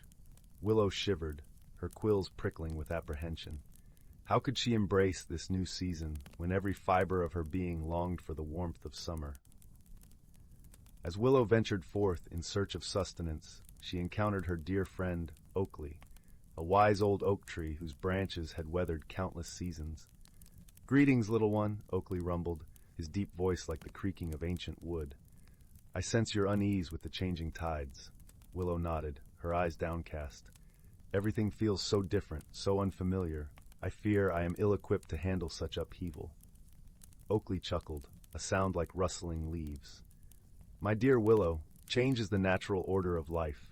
Just as the forest sheds its vibrant cloak each autumn, only to be reborn in spring's verdant embrace, so too must we embrace the cycles of growth and renewal."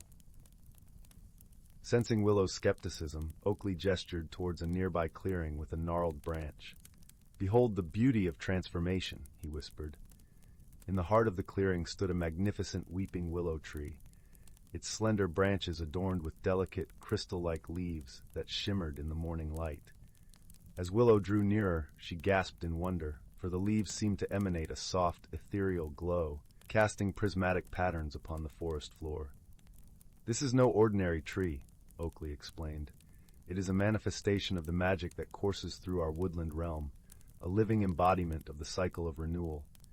Each autumn, as the leaves turn to crystal, they capture the essence of the changing season, only to melt away come spring, replenishing the earth with their life-giving energy."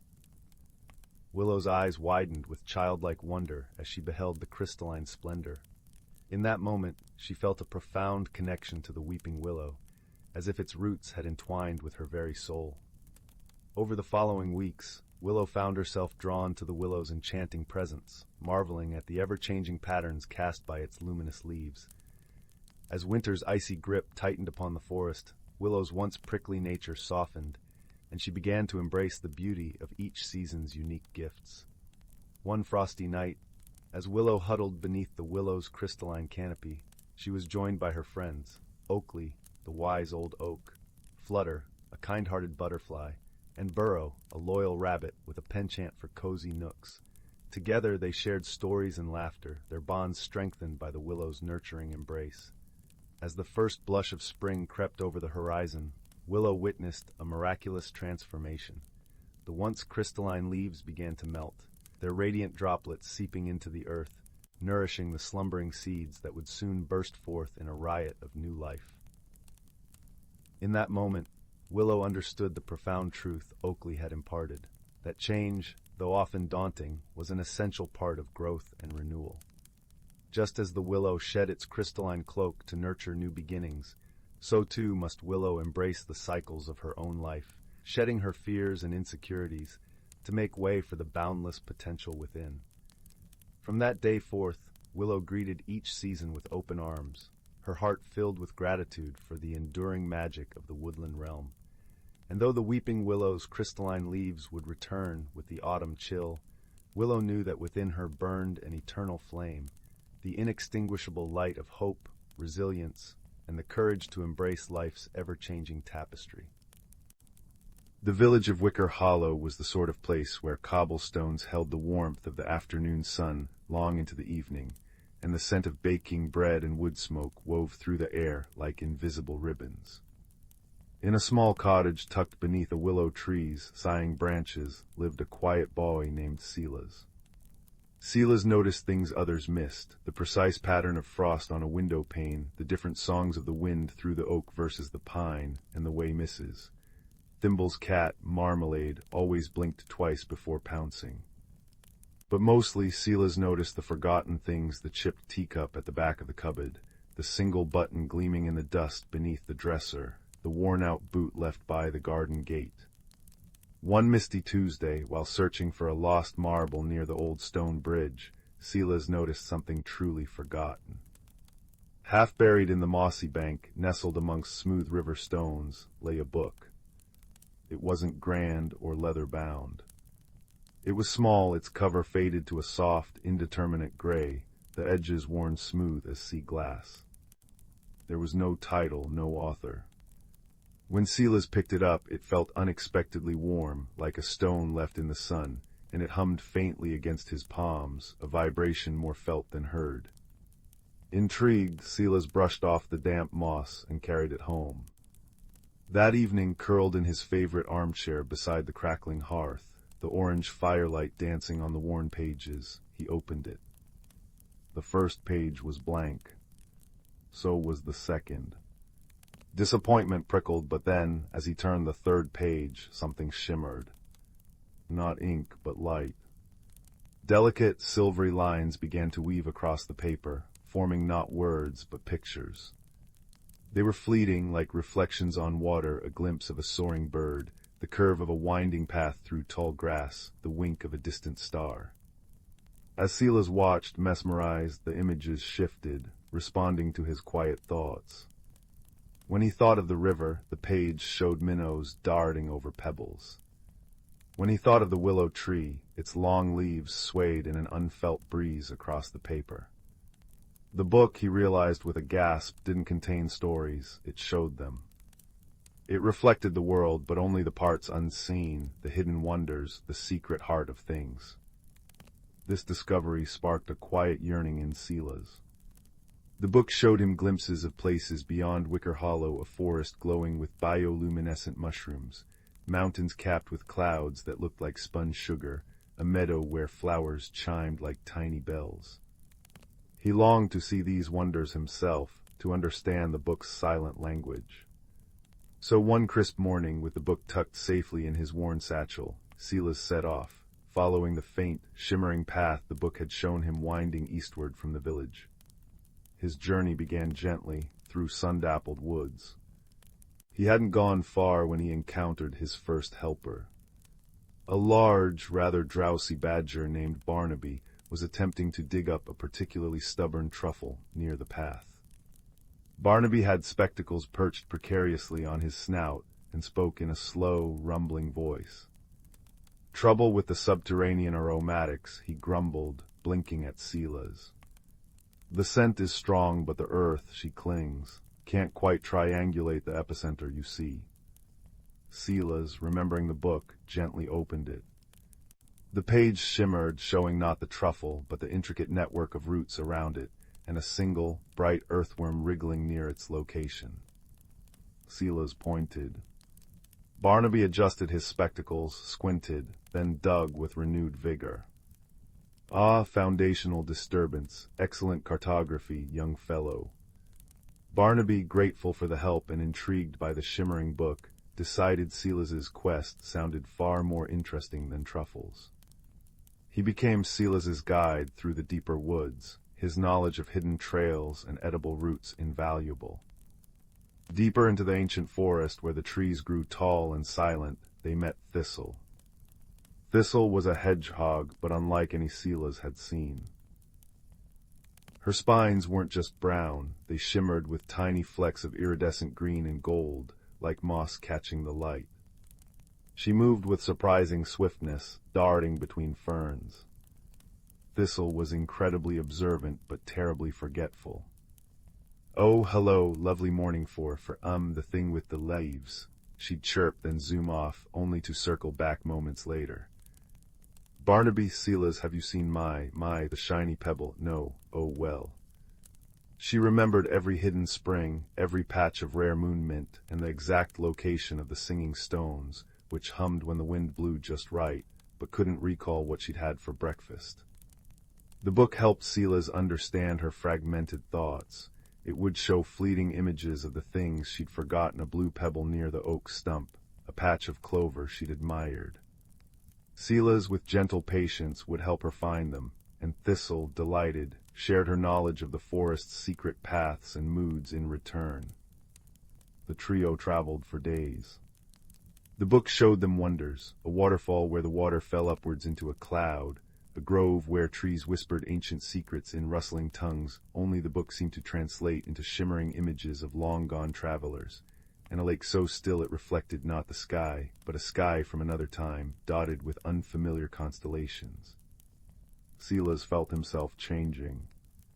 He grew braver navigating unknown paths, quieter in his observations, and kinder in understanding his companions' quirks. The world felt larger, yet more intimately connected, every rustle and scent holding potential magic revealed by his humble book. Their journey led them to the Whispering Peaks, jagged mountains veiled in perpetual mist. The book showed a path winding steeply upwards, towards a hidden valley where the most wondrous sight shimmered faintly, a tree made entirely of light, its branches holding tiny, pulsing stars. But the mist wasn't just mist. It was thick, swirling, and alive with confusion. It was the gray murk. As they entered its embrace, disorientation struck like a physical blow. Paths seemed to shift underfoot. Sounds became distorted echoes. Barnaby's usually precise directions faltered. East, or was it southwest? The olfactory markers are scrambled. Thistle darted in frantic circles. My pebble, I mean the path, it was here, or was it there? Even the book flickered uncertainly, its images blurring and fading, reflecting only the swirling gray confusion surrounding them. Panic threatened to rise in Silas's chest. Force was useless against the formless murk.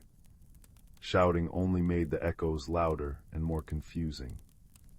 Pushing forward blindly led them in exhausting circles. Silas sat down on a cold rock, pulling the book close. He closed his eyes, ignoring the disorienting swirl.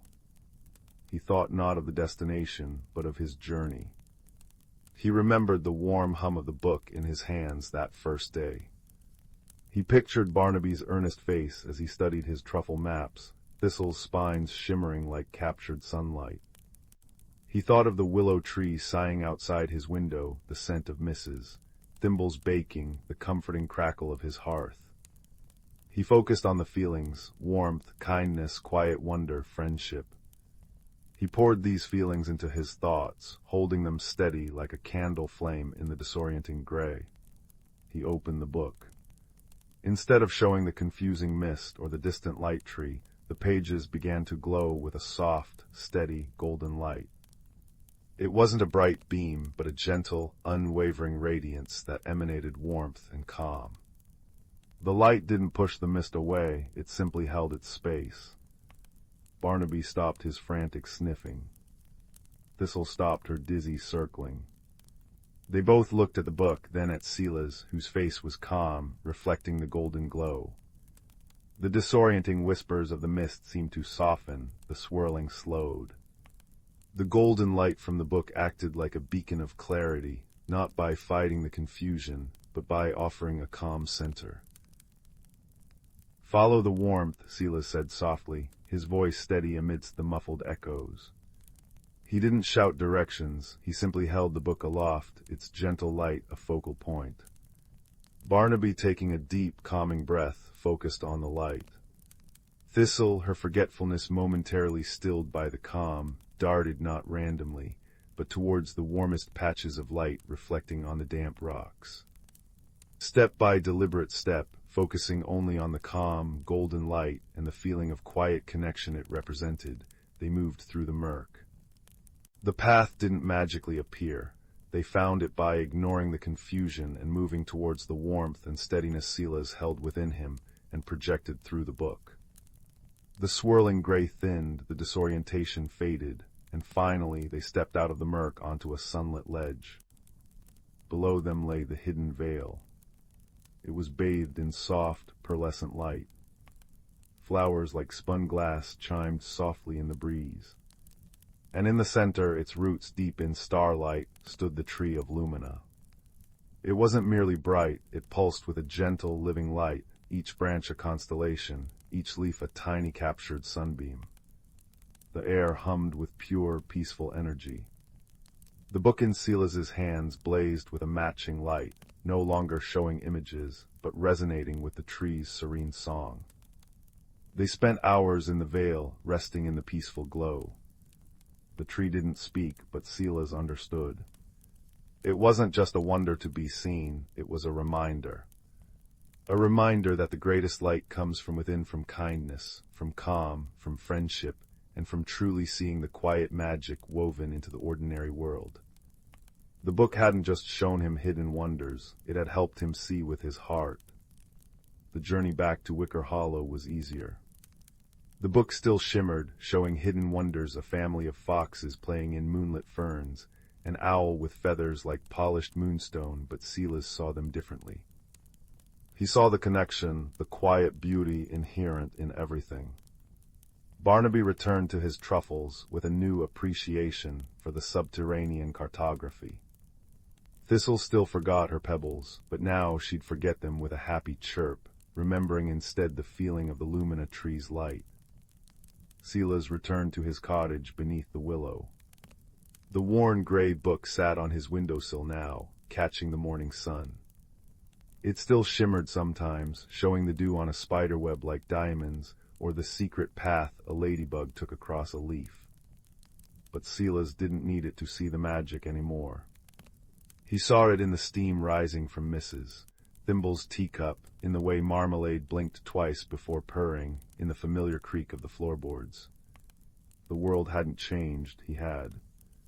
He'd learned that the most extraordinary secrets aren't found in distant, hidden valleys, but in the quiet noticing, in the warmth of friendship, and in the gentle light of kindness that can guide you through any fog.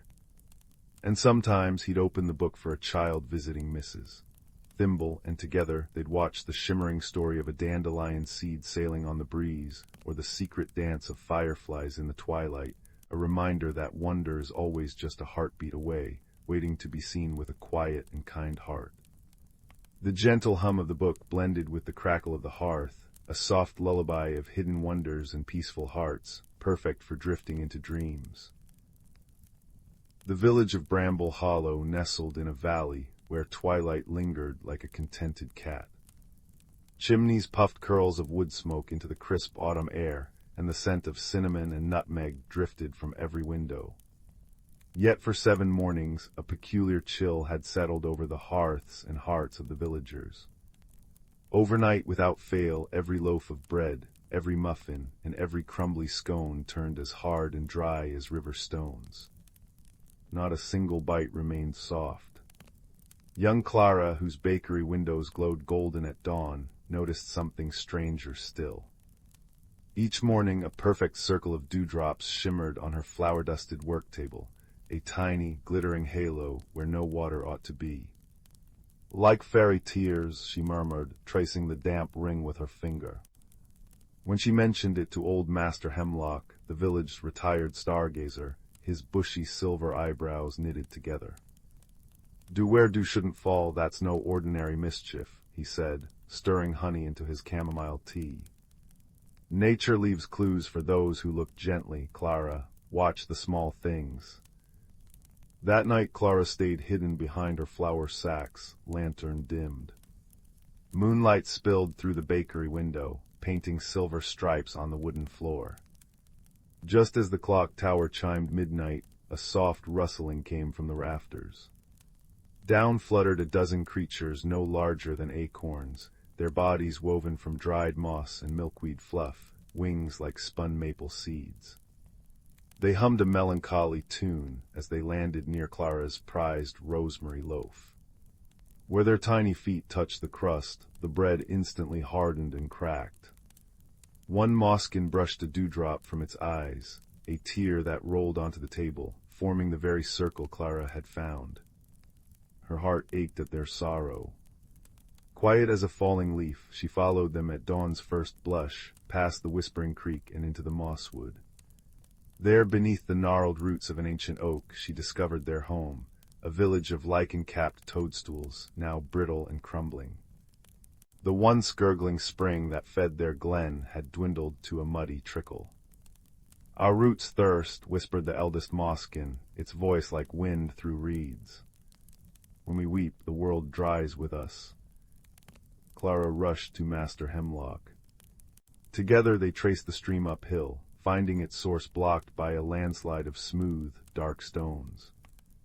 "Observe," Hemlock murmured, tapping a stone with his walking stick. It rang hollow. Clara pressed her ear to it and gasped. A faint, rhythmic thumping echoed within like a tiny heartbeat. "Thunder eggs," Hemlock exclaimed. "Geodes sleeping deep in the earth. The landslide must have woken them, and their thirst is mighty. They've drunk the stream dry." The solution came in a flash of kindness. Clara gathered every villager to bake not bread, but honey-sweetened clay, a paste of river mud, wildflower nectar, and crushed quartz for sparkle. They sculpted dozens of hollow spheres, thin as eggshells, and carried them to the landslide. As the moskins sang their softest lullabies, the villagers nestled the clay orbs against the thunder eggs. The geodes, enchanted by the sweetness and song, eagerly drank the clay's moisture. Slowly, gloriously, water began seeping around them, rejoining the stream in a joyful babble. That night, Bramble Hollow's bread stayed pillow soft. And on Clara's windowsill, the Moskins left a thank-you gift, a miniature loaf woven from dewy spider silk and edible moonbeams, forever fresh, forever sweet, a reminder that even the smallest tears, when heard with a gentle heart, can water the deepest wonders. As Master Hemlock would say, sipping his tea by the fire, the world whispers its mysteries, but only kindness turns them into song. And so the Moskins' lullabies drifted through the woods once more, now bright as spring rain, weaving peace into every dream. In the far reaches of the galaxy, where stardust wove through the void like strands of glistening silk, lay the planet of Luminara. It was a world bathed in perpetual twilight, where the skies shimmered with hues of lavender and gold, and gentle breezes carried the sweet scent of blooming starflowers. The Luminarans, delicate beings with skin that glowed softly like the moon, lived in harmony with their serene surroundings, tending to the gardens of light that covered their planet. On one particularly tranquil evening, as the twin moons rose to cast their gentle glow over the land, a small spacecraft streaked through the heavens, its hull glinting like a shard of silver against the deepening sky. This ship, a modest transport vessel, was piloted by a solitary traveler from the distant world of Terran. Her name was Lyra, and she was an explorer by trade, one who roamed the stars in search of knowledge and understanding. Lyra's journey had brought her to Luminara, drawn by tales of its beauty and the wisdom of its people. Her heart, though courageous, harbored a loneliness that whispered to her in the solitude of space.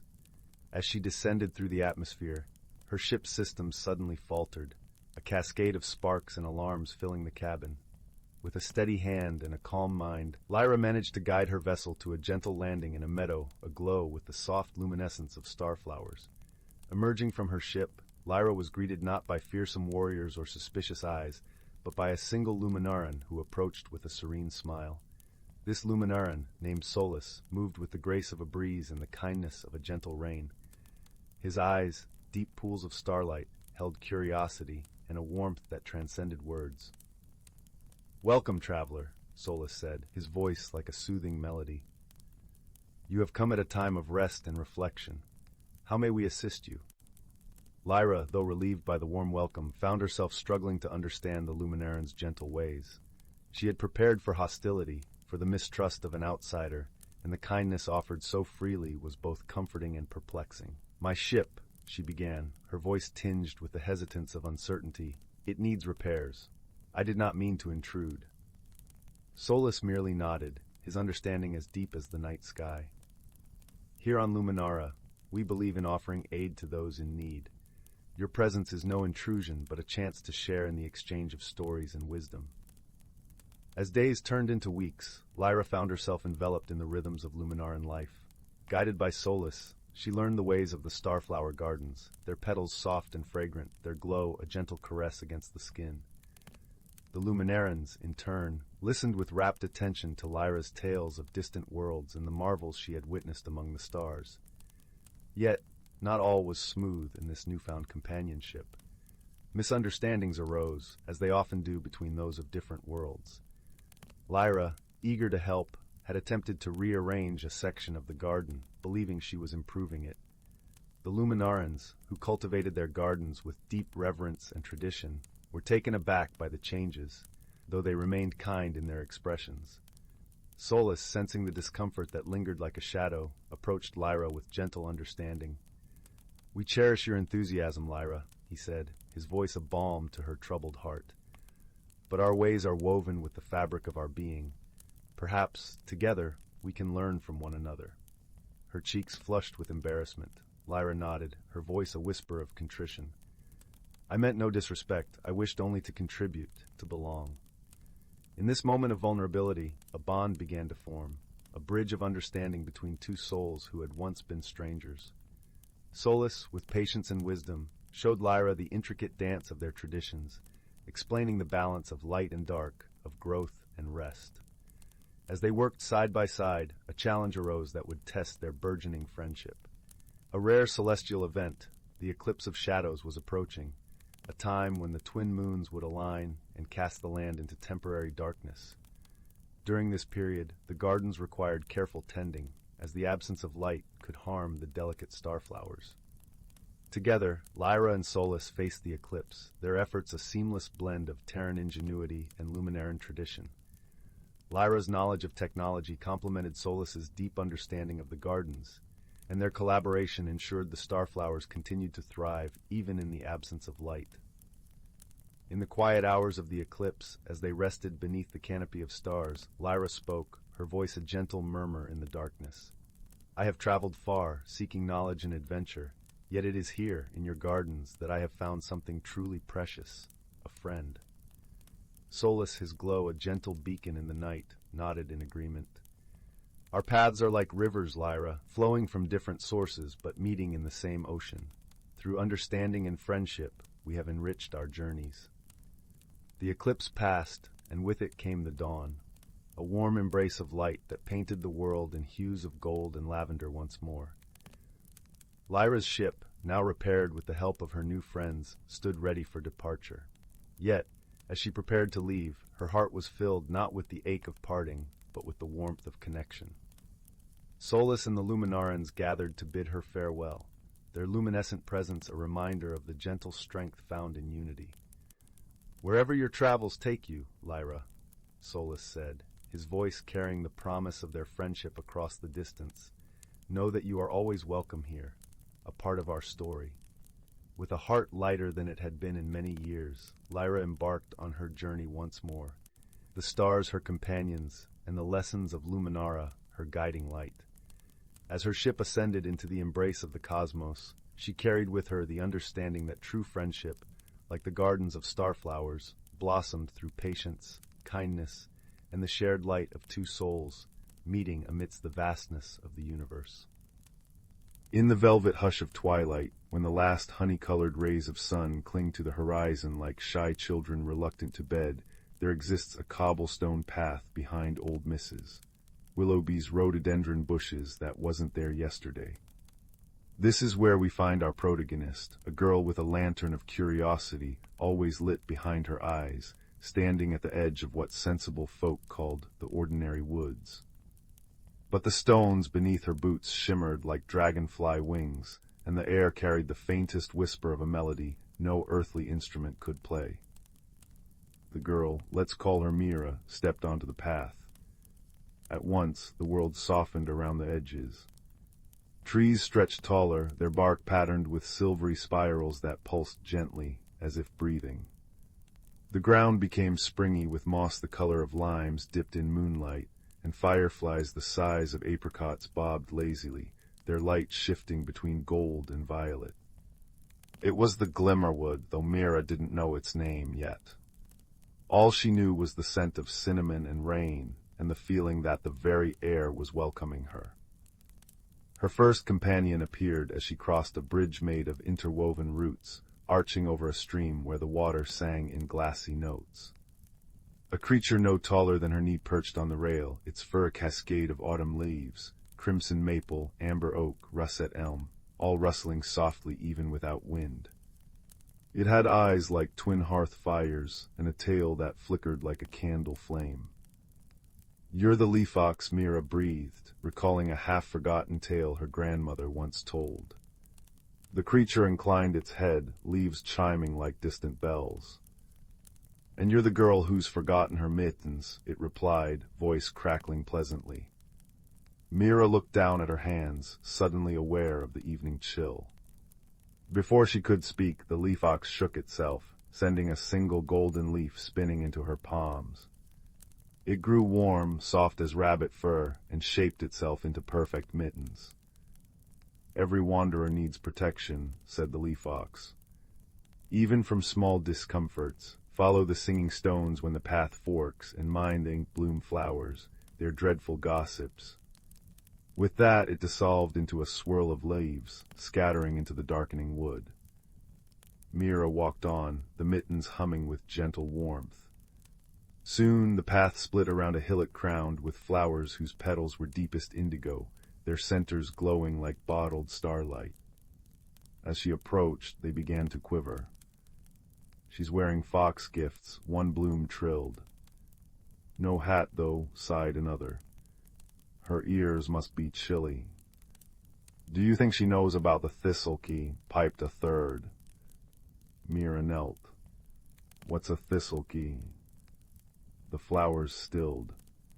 Then in unison they turned toward a nearby oak, where a single silver thistle hung from a low branch, its surface etched with tiny, swirling symbols. "Opens the chamber of whispers," the largest flower confided.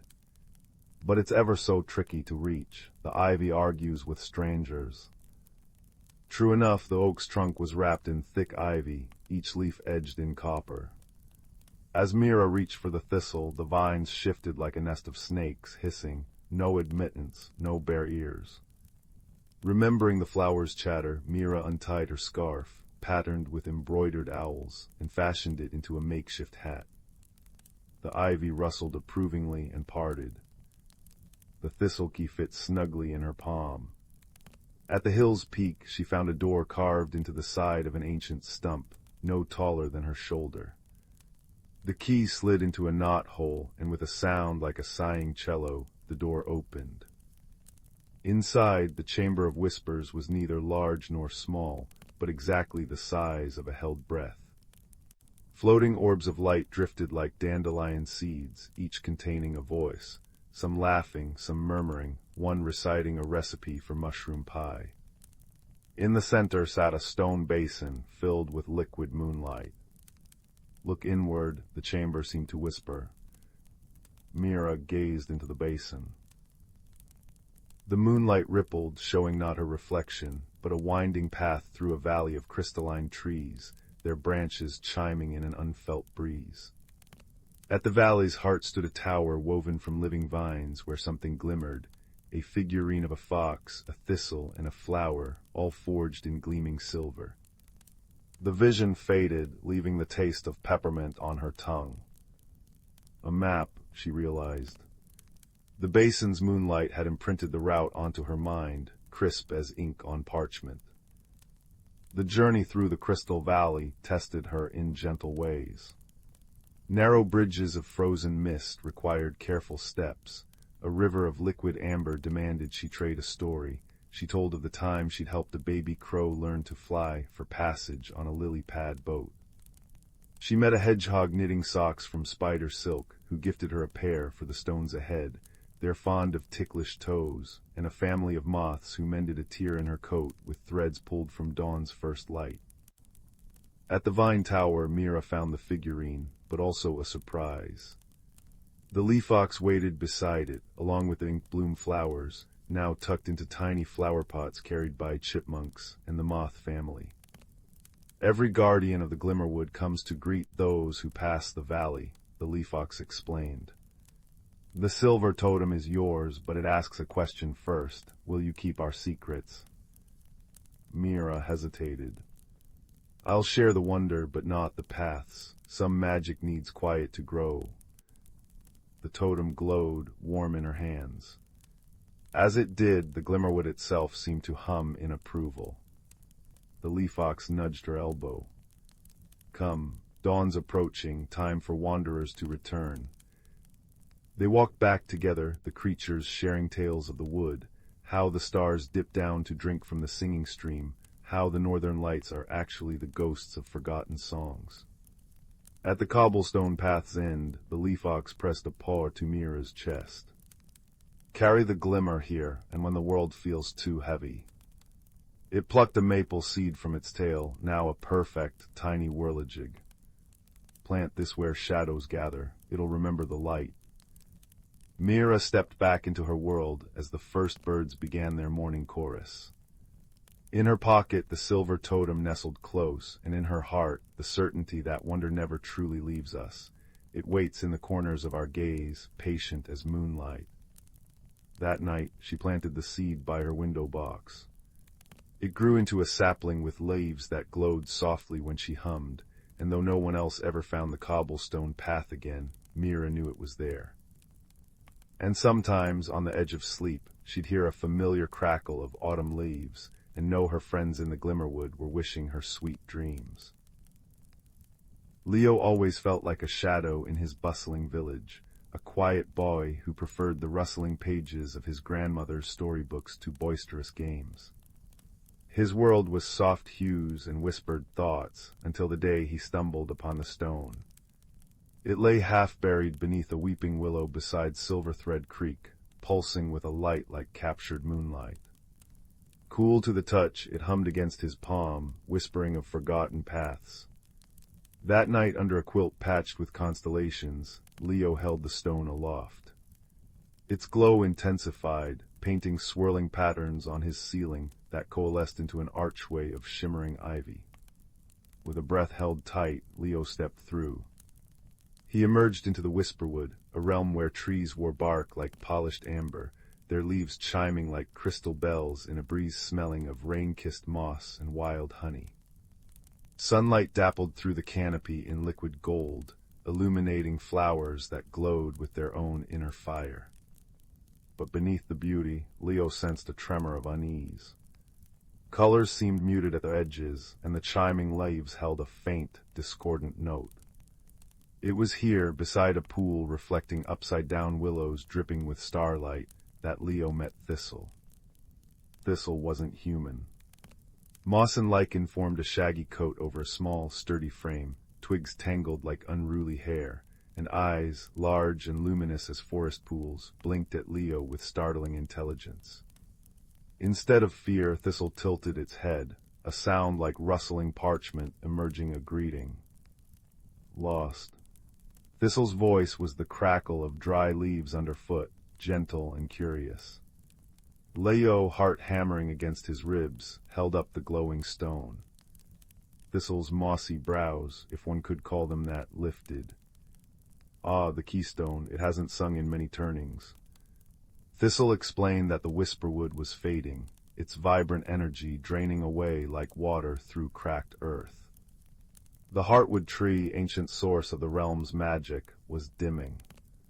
The veil weakens, Thistle sighed, the sound like wind through reeds. Dark smudges seep in, stealing the light. Leo saw them then oily, shadowy stains marring the luminous bark of nearby trees, making the chiming leaves falter. Their quest began with hesitant steps. Guided by the keystone's pulse, which grew stronger towards the Heartwood, they journeyed deeper into the Whisperwood. They navigated valleys carpeted in luminous blue ferns that sighed as they passed, crossed rivers on bridges woven from living vines that hummed beneath their feet, and climbed hills where the air shimmered like heat haze, filled with drifting seeds that glowed like tiny lanterns. Thistle moved with surprising grace, pointing out hidden dangers, patches of deceptive, quicksand-like moss that looked solid, step only on the toadstools with silver caps, Leo, and whisper wasps whose buzz could induce deep, dangerous sleep, sing softly, they dislike harmony. Leo, usually clumsy, found an unexpected sure-footedness, his senses heightened by the keystone's connection to the land. Challenges tested their nascent friendship. In the murmuring caves, darkness swallowed the keystone's light. Panic clawed at Leo. "I can't see," he whispered, voice tight. Thistle, unfazed, placed a cool, mossy hand on his arm. "Listen," it rustled. "Breathe."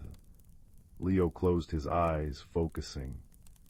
He heard the faint drip of water echoing, the scuttle of unseen creatures, and beneath it all, a low, resonant hum. "The stone sings the land's song," Thistle explained. "Feel its pull." Leo concentrated, letting the keystone's vibration guide him. Slowly, hesitantly, he led them through the echoing blackness, Thistle's quiet presence a steady anchor. Trust, Leo realized, wasn't loud. It was a quiet hand in the dark. Further on, they encountered the Grove of Sighs, where weeping trees drooped under the weight of encroaching shadow. The air hung thick with sorrow. One ancient oak, its bark almost entirely blackened, groaned in despair. Thistle approached, murmuring soft, clicking sounds. The tree shuddered, a single clear chime escaping its few remaining leaves. "They remember the light," Thistle said sadly. "But the shadow steals their memories, their strength." Leo felt a pang deep in his chest. He knelt, placing his hand on the shadowed root. The keystone flared warm against his chest. He didn't know what to do, but he poured his own simple wish for the tree's comfort into the touch. To his astonishment, the oily shadow rippled slightly where his hand met bark, retreating a fraction, revealing a sliver of healthy amber beneath. Hope, fragile as a spiderweb, sparked between them. Even small kindnesses could push back the dark. The heartwood tree stood in a vast, silent clearing. Or rather, it hung. Once a towering giant radiating pure, golden light, it was now a spectral echo, its immense form translucent and flickering like a dying candle. Its roots, usually buried deep in nourishing earth, were exposed and withered, tangled in thick, choking strands of clinging shadow that pulsed with a sickly rhythm. The air crackled with fading magic, tasting like ozone and dust. High above where the crown should blaze, a single, fractured crystal pulsed weakly the source. But surrounding it, feeding on its dimming light, were the shade maws. Creatures of pure, ravenous shadow, they writhed like insubstantial smoke hounds, their only features gaping maws that silently consumed the light. Their presence chilled the air, making the vibrant clearing feel like a tomb. Thistle whimpered, a sound like dry twigs snapping. They devour the heartwood's song, it rustled, voice trembling. The keystone alone cannot reach the crystal crown against such hunger. The answer struck Leo with the clarity of the keystone's light. It wasn't about force, it was about harmony. Thistle, Leo whispered, his voice surprisingly steady despite the chilling dread. Your voice, the trees listen to you, the land knows you. He held the keystone tightly. This sings the land's song, but together, maybe we can sing it louder. Understanding dawned in Thistle's luminous eyes. It nodded, placing a cool, moss-covered hand over Leo's on the stone. Leo closed his eyes, shutting out the writhing shadows, focusing inward. He felt the familiar thrum of the keystone, the deep vibration of the suffering earth beneath him, the faint, desperate pulse of the heartwood crystal. He poured his longing for the whisperwood's light, his newfound courage, his trust in his friend, into the stone. Thistle began to sing. Not with words, but with sounds woven from the forest itself. The chime of crystal leaves, the rush of silver-thread creek, the crackle of healthy fire in a hearth, the rustle of wind through sun-dappled ferns. It was a song of remembrance, of resilience, of roots deep and strong. The sound washed over Leo, resonating with the keystone's vibration in his hand. He joined it not with Thistle's forest sounds, but with the pure, clear tone of his own voice. He sang of quiet afternoons reading by the fire, of the comforting scent of baking bread, of the steadfast glow of the moon, of the warmth of unexpected friendship found in a hidden world. His voice, small at first, grew stronger, weaving with Thistle's symphony. The keystone blazed. Not a harsh light to fight the shadows, but a warm, golden radiance that pulsed like a heartbeat, resonating with Thistle's song and Leo's voice. The light flowed outwards in visible waves, washing over the withered roots of the heartwood. Where the light touched, the thick, oily shadows recoiled, hissing like steam. They didn't vanish, but they shrank back, loosening their grip. The exposed roots began to shimmer, drawing strength from the combined song. The shade maws writhed in agitation, their silent feeding disrupted by the wave of pure, harmonious energy. They couldn't consume this light. It was woven with the land's own essence and Leo's heartfelt courage. They thrashed, becoming less substantial, their forms fraying at the edges like smoke caught in a breeze. The combined light and song reached the fractured crystal crown. It flared once weakly. Then, as Thistle's song reached a crescendo of rustling life and Leo's voice soared with pure, unwavering hope, the crystal pulsed again, stronger. A beam of pure, golden light lanced down from the crown, striking the keystone Leo held. It didn't burn, it filled him with a warmth that banished all fear. He instinctively raised the stone high, becoming a conduit. The beam refracted, splitting into countless rays of brilliant gold that shot outwards, piercing the shade moss. With silent shrieks that resonated only in the mind, the shadow creatures dissolved, not in defeat, but in dispersal, their darkness overwhelmed by the sheer intensity of restored harmony. The thick, choking shadows strangling the roots evaporated like morning mist under the sun. The transformation was instantaneous and breathtaking. The heartwood tree solidified, its immense trunk glowing with vibrant amber light. Healthy roots plunged deep into the earth, drawing rich, dark soil around them. From the crystal crown, a wave of pure, golden energy rippled outwards across the whisperwood. Leo watched, awestruck, as the wave passed. The oily smudges on the trees vanished. The chiming leaves rang out clear and strong, a joyous carillon. Flowers glowed with renewed intensity, painting the forest floor in luminous blues, pinks, and violets. The air itself seemed to sparkle, tasting sweet and fresh again. The whisperwood breathed a sigh of profound relief, vibrant and whole. Thistle let out a sound like rustling laughter, its mossy form practically vibrating with joy. You sang the light back, Leo, you and the keystone. Returning home felt like stepping from a vivid dream into a slightly faded reality. The keystone, now warm and quiet in his pocket, felt like a secret heartbeat. The village seemed smaller, noisier, but Leo felt different within it. He noticed things he hadn't before: the grimy smoke belching from the new brick factory on the edge of town, staining the sky a dull gray, the way the flowers by the path to Silverthread Creek looked wilted and sad. The source of the shadows. Gathering the courage nurtured in the whisperwood, Leo stood before the village council. His voice, usually so soft, was clear and steady as he spoke not of magic, but of choked creeks, soot-covered berries, and the coughs plaguing old Mrs. Gable's lungs. He spoke of Silverthread Creek's beauty fading, of the willow looking sad. He used the words Thistle might use. The land felt unwell. His quiet conviction, so unexpected, planted a seed of doubt. Slowly, others added their voices. The factory's dark smoke ceased. Cleaner ways were found. Life returned to the creek's edge, vibrant and green. Leo never forgot the whisperwood. Often on moonlit nights, he'd walk to the weeping willow. The keystone would glow softly in his hand, and sometimes, just for a moment, the air would shimmer, and he'd catch the faint, sweet chime of crystal leaves or the comforting rustle of moss. He knew Thistle was there, guardian of the mended veil. Leo wasn't a shadow anymore. He carried the whisperwood's light within him, the quiet strength found in unexpected friendship, the courage to speak for what whispers in the wind, and the enduring magic that blooms when kindness harmonizes with courage, lighting the way home, both seen and unseen.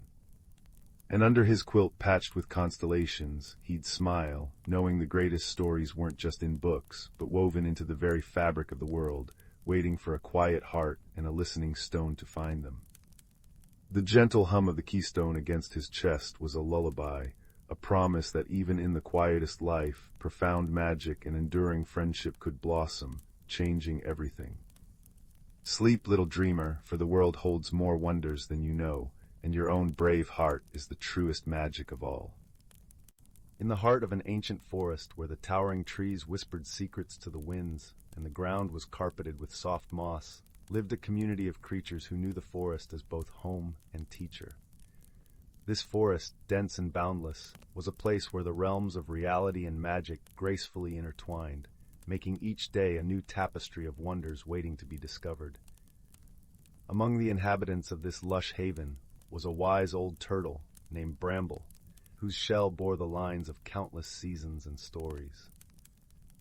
Bramble was the keeper of the forest's lore, a role he cherished with gentle pride. His days were spent beneath the sprawling canopy of a great oak, where he would share tales of old with the younger creatures who gathered around him, their eyes wide with curiosity. One cool morning, as the first whispers of autumn began to paint the leaves with strokes of gold and crimson, a young squirrel named Nibbles approached Bramble with a question that had been nibbling at his mind like an acorn on a breezy day. Why do the leaves change color, Bramble? Nibbles asked, his voice a mixture of wonder and innocence. Bramble chuckled softly, the sound a gentle rumble like distant thunder. Ah, young one, he began, his eyes twinkling with the wisdom of ages. The changing of leaves is one of nature's most beautiful dances. It is a sign of balance and renewal, orchestrated by the magic of the seasons. As Bramble spoke, the air around them seemed to shimmer with an unseen energy. The creatures of the forest paused in their daily activities, drawn into the story like moths to a gentle flame. Long ago, Bramble continued, the spirit of the forest, a wise and ancient being, wove a spell into the very fabric of our world. This spell ensured that each season would pass its gifts on to the next, maintaining harmony and balance. Spring brings renewal, summer warmth, autumn change, and winter rest. The changing colors of the leaves are autumn's gift, a reminder that change can be beautiful and necessary. Nibbles listened intently, his little heart swelling with understanding and appreciation. Around them, the forest seemed to nod in agreement, the leaves rustling softly in the breeze. But Bramble, piped up a timid voice from the back of the gathering, belonging to a young rabbit named Thistle. What happens if the balance is disturbed? Bramble's expression grew thoughtful, and the forest seemed to hold its breath. Balance is delicate, dear Thistle, he explained, but it is also resilient. When the balance is disturbed, nature finds ways to restore it. Sometimes it takes the wisdom of the creatures who dwell within the forest to help guide it back. As if on cue, a gentle rain began to fall, each drop a tiny crystal of clarity and reflection. The creatures huddled closer, a sense of unity and purpose weaving through them like the tendrils of mist that danced among the trees. In the days that followed, the forest's inhabitants took Bramble's words to heart. They worked together, ensuring that each part of their home was cared for. The beavers reinforced their dams, allowing streams to flow freely. The birds spread seeds, encouraging new growth. Even the smallest insects played their part, aerating the soil with their tiny, industrious legs. Through their collective efforts, the forest thrived, its harmony restored. As the last leaves of autumn fluttered to the ground, a sense of peace settled over the land, as tangible as the fragrant earth beneath their feet. One evening, as the sun dipped below the horizon and the forest was bathed in the soft glow of twilight, Nibbles, Thistle, and the other creatures gathered around Bramble once more. The old turtle, with a smile as warm as the summer sun, spoke words that would echo in their hearts for generations to come. Remember, dear friends, that we are all keepers of this forest. Through wisdom, friendship, and respect for the balance of nature, we ensure the magic of our world endures. With these words, the forest sighed contentedly, as if wrapping itself in a cozy blanket of serenity. And so, beneath a sky filled with twinkling stars and the gentle hum of the night, the creatures settled into the comforting rhythm of their lives, knowing that they were part of something wondrous and timeless. And there, in the embrace of the ancient forest, they found not just a home, but a sanctuary of harmony and magic, where the boundaries between reality and wonder were as seamless as the breeze that whispered through the trees. Deep within the whisperwood, where ancient oaks stretched gnarled fingers towards a sky perpetually dappled with starlight even at noon, lived a community unseen by ordinary eyes. Here moss grew thick and soft as velvet, cradling tiny villages beneath fern fronds and within hollowed roots. The air hummed with a low, sweet resonance, the forest itself breathing in perfect harmony. Sunlight filtered through the canopy in shafts of liquid gold, illuminating dust motes dancing like shy sprites. In this realm, the seasons weren't merely marked by the calendar, but by the shifting breath of the heartstone. This wasn't a stone one could hold, but a pulsing nexus of energy deep within the oldest oak, its rhythm dictating the forest's magic.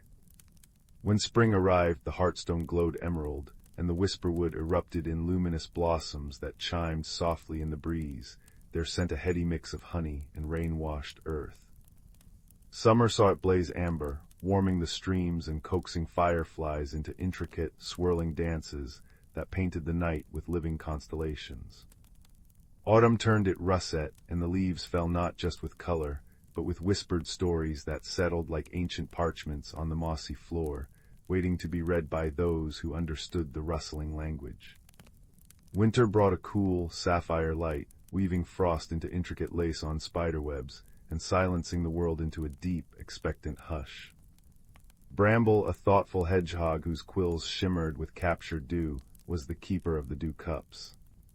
His duty, passed down through generations of his family, was to collect the first morning dew from the heart-shaped leaves of the moonpetal flowers. This dew, infused with the heartstone's magic at dawn, was essential. It nourished the shy Glimmerroots that anchored the forest floor, their delicate tendrils weaving a net of stability that prevented erosion and kept the magic flowing smoothly. Bramble took his responsibility seriously, his small paws moving with gentle precision each morning, the cool liquid like liquid starlight in his tiny cups made of woven grass. One crisp autumn morning, as the heartstone pulsed its russet light and the air smelled richly of damp earth and decaying leaves, Bramble noticed something troubling. The stream near the moonpetal glade, usually chuckling merrily over smooth stones, was dwindling to a mere trickle. The moss-skinned, tiny beings woven from lichen and moonlight who tended the forest's moisture flitted anxiously above the exposed, drying mud. The usual symphony of frogs and crickets near the water's edge had fallen silent, replaced by an uneasy stillness. The Glimmerroots near the bank looked pale and listless. "This isn't right," Bramble murmured, his voice a soft rasp against the unnerving quiet. He remembered his grandmother Quill's stories. She had spoken of a great dryness long ago, when the streams faltered because the connection to the Heartstone's deeper currents had been blocked. "The forest breathes together," she had said, her voice like dry leaves skittering. "When one part suffers, the whole feels the thirst. Balance is the root of life here." Driven by concern, Bramble knew he had to seek counsel. He journeyed deeper into the Whisperwood, towards the root spire of the immense, ancient oak where the heartstone pulsed most strongly. Its bark was deeply furrowed, etched with patterns that seemed to shift and tell stories in the dappled light. Nestled within a cradle of thick roots lived Elder Fern, a venerable badger whose fur was silvered with age and whose eyes held the deep, patient wisdom of centuries. Her den smelled of dried herbs, rich loam, and quiet contemplation. "Elder Fern," Bramble squeaked, bowing his prickly head respectfully.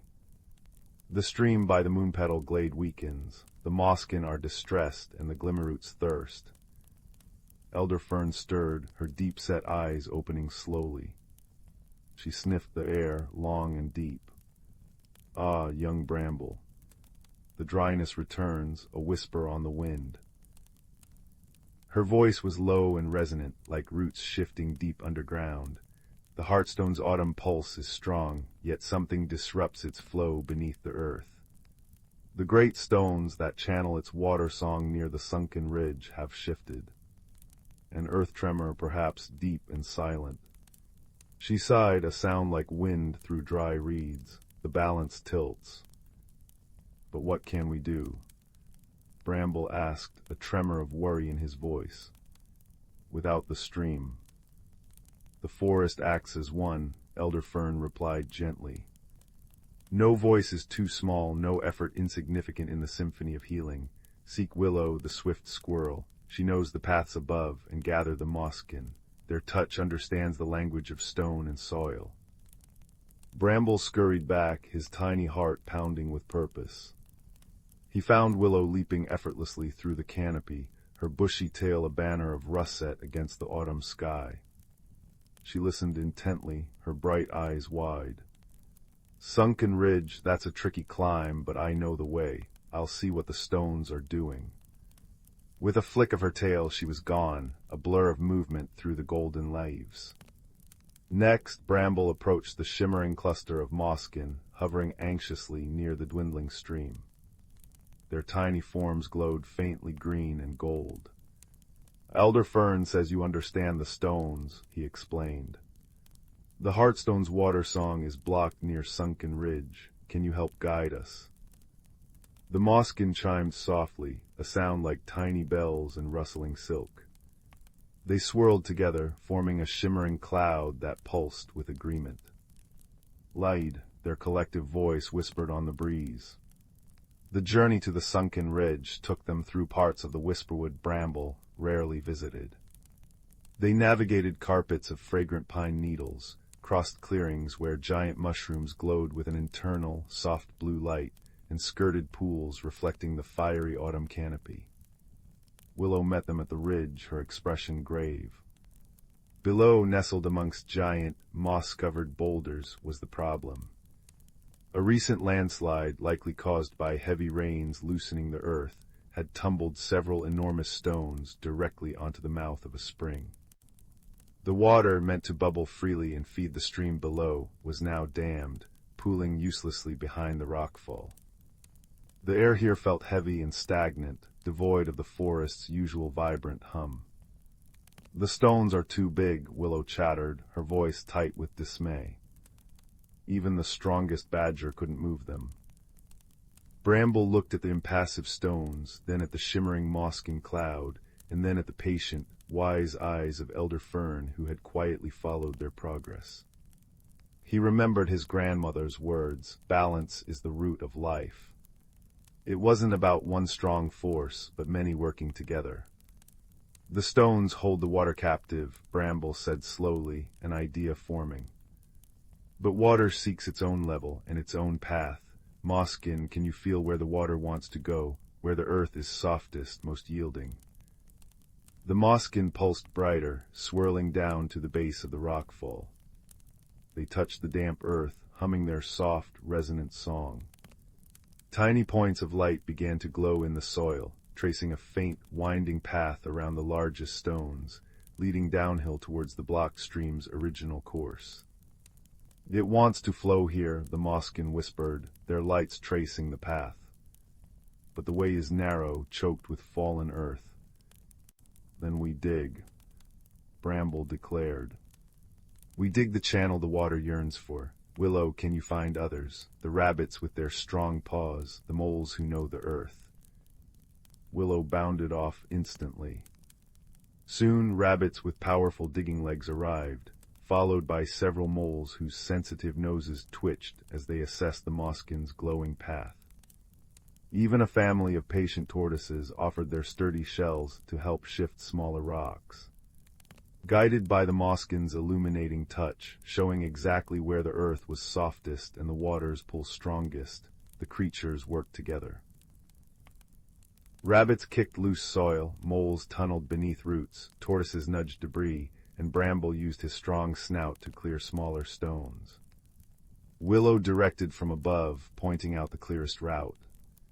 It was hard, muddy work. The scent of damp earth and crushed ferns filled the air, mingling with the tired but determined breaths of the workers. The sun began to dip, painting the sky in shades of lavender and tangerine. Finally, as the first stars began to prick the twilight, the new channel was complete, a narrow, winding trench following the path of least resistance, illuminated by the mosskin. Bramble, his quills matted with mud, gave a signal. The creatures carefully removed the last small stones, damming the new channel near the pooled water.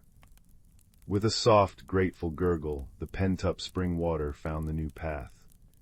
It wasn't a roaring rush, but a gentle, persistent flow, like a sigh of relief.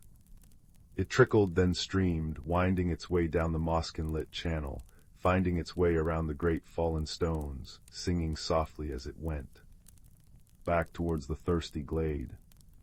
They followed the water's journey back through the darkening woods. The sound of its return was the sweetest music, a gentle chuckle growing stronger with every step. When they reached the moon-petal glade, the mosskin were already rejoicing, flitting above the strengthening stream, their tiny lights reflecting like diamonds on the darkening water. The frogs tentatively began a croak, joined hesitantly by a cricket. Bramble rushed to the Glimmerroots. Carefully he poured the precious dew he had collected that morning, now cool and starlit, onto their parched tendrils. Almost immediately, a faint, healthy glow began to pulse back through them, spreading like a soft green light across the forest floor. The forest's deep, resonant hum returned, stronger and more peaceful than before, vibrating softly under their paws and in the air they breathed. That night, as the heartstone pulsed its deep sapphire light for winter's approach, the creatures of the Whisperwood gathered near the restored stream. Fireflies, drawn by the renewed magic, danced above the water, weaving constellations that mirrored the sky. Elder Fern rested near the bank, a gentle smile on her weathered snout. "You see, young Bramble," she murmured, her voice blending with the water's song, "harmony isn't stillness. It is the constant, gentle adjustment, the listening, the many small voices working together. The forest remembers its balance, guided by those who listen to its whispers and feel its needs." Bramble looked around at the rabbits, the moles, the tortoises, the shimmering mosskin, and swift willow. He felt the cool night air, smelled the clean scent of flowing water and the rich promise of frost, heard the contented symphony of the night creatures, and saw the soft glow of the revived Glimmerroots. The magic of the Whisperwood wasn't just in the Heartstone. It was in the interconnectedness, the shared effort, the quiet wisdom passed down and acted upon with kindness. As the first delicate snowflakes of winter began to drift down, silent and soft as thistledown, landing on his damp quills and melting into the singing stream, Bramble felt a deep, warm peace settle over him, as comforting as a moss-lined nest.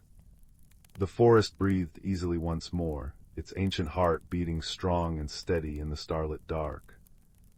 Once upon a time, in a verdant forest where the trees stretched their branches towards the heavens, there lived a community of creatures whose lives were intricately woven into the fabric of nature itself. In this enchanted realm, the whispers of the wind carried ancient melodies, and the babbling brooks sang softly of the secrets they had witnessed over the centuries. At the heart of this mystical forest dwelled a wise old oak tree, its gnarled bark etched with the memories of 1,000 summers. Perched among its branches was a family of owls, guardians of the woodland lore. The eldest owl, whose eyes shone like 2 moons, had seen the forest through countless cycles of rebirth and renewal. One crisp autumn evening, as the leaves danced in a gentle breeze, the young owlets gathered around their elder, eager to learn the ways of the forest. The wise old owl cleared his throat and began to speak, his voice rich and melodious. "My dear ones, this forest is a sacred place, where every living being plays a vital role in maintaining the delicate balance of nature. From the smallest insect to the mightiest oak, each creature has a purpose, a thread woven into the tapestry of life." The owlets listened intently, their feathers ruffling in the cool night air. "Look around you, my children," the elder continued. "See how the squirrels meticulously gather their winter stores, ensuring the survival of their kind. Observe the bees as they flit from flower to flower, pollinating the plants that sustain us all. Even the mushrooms that sprout from the fallen logs play their part, recycling the nutrients of the earth." As the wise owl spoke, the forest seemed to come alive with a symphony of sounds, the rustling of leaves, the chittering of insects, and the distant call of a nightingale. The owlets marveled at the intricate tapestry of life that surrounded them. "But our forest is not merely a place of survival," the elder added, his eyes twinkling with ancient wisdom. "It is a realm where magic breathes life into every season, where the cycles of nature are celebrated with reverence and wonder." With a sweep of his wing, the old owl gestured towards the distant horizon, where the first hints of autumn's fiery hues were beginning to blaze across the treetops. As the leaves turn crimson and gold, the forest prepares for its annual slumber, embracing the chill of winter with grace and acceptance. It is during this time that the fairies gather, spinning their gossamer threads to weave blankets of warmth for the slumbering creatures. The owlets gasped in delight, for they had heard tales of the elusive fairies, but had never glimpsed their enchanting presence. "And when the first snowflakes drift down from the heavens," the elder continued, "the spirits of the forest awaken, their icy breath painting intricate patterns upon the frozen ponds and streams. These spirits are the guardians of winter, ensuring that the forest rests peacefully until the first buds of spring emerge." As the night deepened, the old owl's voice grew softer, lulling the owlets into a state of tranquil wonder. He spoke of the magical renewal of springtime, when the earth awakened from its slumber, and the forest was alive with the songs of nesting birds and the gentle unfurling of new leaves. He described the vibrant energy of summer, when the forest basked in the warmth of the sun, and the air was thick with the fragrance of wildflowers. Throughout his tales, the wise old owl wove a tapestry of interconnectedness, reminding his young charges that every creature, every plant, and every element of the forest played a vital role in maintaining the delicate balance of nature. "Remember, my dear ones," he whispered as the first rays of dawn peeked through the canopy. "The wisdom of the forest has been passed down through generations, a sacred trust that we must honor and protect. For it is only through our reverence for the natural world that we can ensure its beauty and magic will endure for centuries to come." As the sun rose over the ancient forest, the owlets blinked sleepily, their hearts filled with a newfound appreciation for the wonders that surrounded them. They knew that the lessons of the wise old oak would guide them through their lives, reminding them of the sacred harmony that bound all creatures together in nature's eternal dance. The scent of pine needles warmed by the afternoon sun hung heavy in the air as Finn shuffled along the familiar path behind the old mill. 10 years old, with eyes the color of storm clouds and a perpetually thoughtful expression, Finn often felt like a misplaced pebble in the bustling stream of Millhaven village. While other children chased frogs in the reeds or played raucous games of tag, Finn preferred the quiet company of the whispering woods. They possessed a peculiar knack, a quiet noticing the intricate pattern on a moth's wing, the precise moment a dewdrop fell from a fern, the subtle shift in a badger's path. It wasn't magic anyone else saw, just Finn's way of being in the world. One crisp autumn day, driven by a restlessness he couldn't name, Finn ventured deeper than usual. Sunlight dappled through the canopy, painting shifting patterns on the mossy floor. The usual chirps and rustles seemed hushed, expectant. Then Finn noticed something unusual, a cluster of impossibly vibrant blue mushrooms, glowing faintly, circling the base of a colossal, ancient oak. Its bark was deeply furrowed, like the wise face of a slumbering giant. Drawn by an inexplicable pull, Finn placed a small hand against the cool, rough bark. Instead of solid wood, Finn's hand sank in, as if dipping into cool, clear water. A gasp escaped him. He pulled back, heart pounding, but the bark remained solid. He touched it again, pressing gently. The same yielding sensation. Taking a deep breath, filled with the scent of damp earth and decaying leaves, Finn pushed forward. He stumbled not into darkness, but into a breathtaking twilight glade. The air shimmered with a soft, golden light that seemed to emanate from the very plants. Giant luminous flowers pulsed gently like slow hearts. Trees with silver bark and leaves like spun moonlight swayed soundlessly. A carpet of velvety moss, softer than any blanket, cushioned Finn's feet. Butterflies with wings like stained glass drifted on unseen currents. This was Whisperwood, Finn realized with a surge of wonder, a world folded within the world, hidden from ordinary sight. In the center of the glade, near a pool of water reflecting the luminous canopy above, sat something. Finn froze. It wasn't frightening, but utterly unexpected. Roughly Finn's height, it appeared sculpted from moss, lichen, and smooth river stones. Twigs formed its limbs, capped with acorns for knuckles. Bright green moss covered its torso, dotted with tiny white star-like flowers. Its face was a smooth, polished gray stone, featureless except for two deep, calm pools of darkness where eyes should be.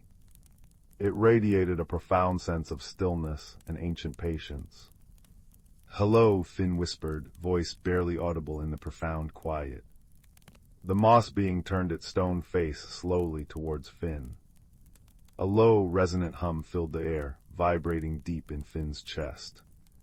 It wasn't speech, but a feeling curiosity, a gentle welcome. An image bloomed in Finn's mind, sunlight filtering through green leaves, the slow drip of water onto stone. "Peace. I'm Finn," he offered, stepping closer. I touch the tree." The being hummed again, a warmer tone this time. An image of Finn's hand touching the ancient oak filled his mind, followed by a sense of recognition, like finding a familiar path. It gestured slowly with a mossy limb towards the pool. Finn peered in. The water wasn't just reflecting the luminous plants. It seemed to hold shifting scenes within its depths, a glimpse of Millhaven's bridge, a flash of the sun on the river, a close-up of a dragonfly's iridescent wing. It was like looking into the forest's own memory. Over the next few days, Finn returned whenever he could, drawn by the quiet magic and the strange companionship. He learned the being's name wasn't a sound, but a feeling thrum. Thrum communicated through resonant hums and vivid, wordless images projected directly into Finn's mind. Finn would talk, sharing stories of the village, his quiet observations, his feeling of being different. Thrum would respond with images of interconnected roots beneath the forest floor, the slow turning of seasons, the vital dance of sunlight and rain. Thrum embodied the deep, patient wisdom of the earth itself. Their unlikely friendship blossomed. Finn showed Thrum the smooth, skipping stones he collected by the riverbank. Thrum, in turn, guided Finn to hidden springs where the water tasted sweeter than honey, and groves where luminous berries grew, filling Finn with a gentle warmth. Thrum taught Finn to listen differently, not just with ears, but with his whole being. Finn learned to feel the faint tremor in the ground signaling a distant deer, to sense the subtle shift in the wind before rain, to understand the silent language of the plants. His quiet noticing deepened into a profound connection. One afternoon, as Finn sat beside the memory pool, sharing a story about Old Man Hemlock's grumpy cat, the water rippled violently. The serene images shattered, replaced by swirling darkness. A foul, acrid smell, utterly alien to the glade's sweetness, momentarily filled Finn's nostrils. Then the water cleared, showing a distressing scene. The Millhaven River, the village's lifeblood, looked sickly. Its usual clear, sparkling flow was sluggish, murky, and tinged with an unnatural, oily green. Dead fish floated belly up near the banks. The vibrant reeds were wilting, turning brown at the edges. Thrum emitted a low, distressed hum that vibrated through the mossy floor. Images flooded Finn's mind, tangled roots choked with thick sludge, fish gasping for clean water, flowers drooping with poison petals. A wave of profound sorrow emanated from Thrum, mixed with a deep, rumbling anger that felt like the earth groaning. The poison was spreading, Thrum conveyed, seeping into the hidden streams that fed Whisperwood itself. If it reached the heartspring, the luminous pool before them, the source of the glade's magic, Whisperwood would wither and die. Fear, cold and sharp, pierced Finn's wonder. What's causing it? How do we stop it?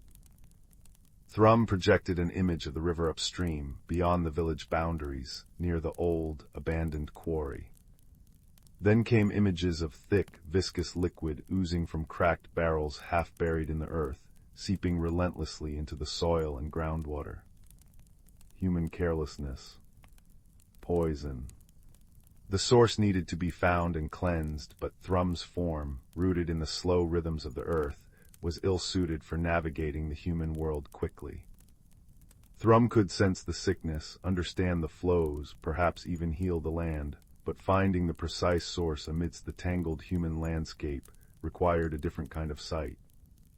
Finn understood. His quiet noticing, his ability to see the small things others missed, wasn't a weakness here. It was a key. I can find it, he said, determination hardening his voice.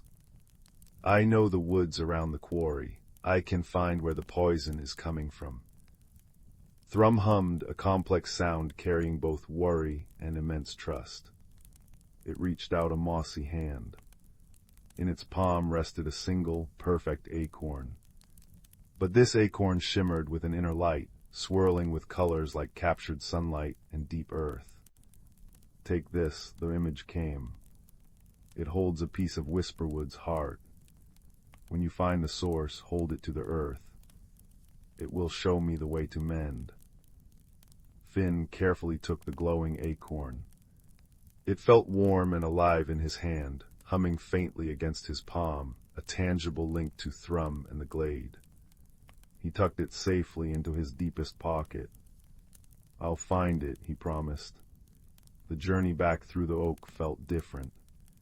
The vibrant magic of Whisperwood clung to him like cobwebs, but the weight of the task settled heavily on his small shoulders. The familiar woods now seemed charged with urgency.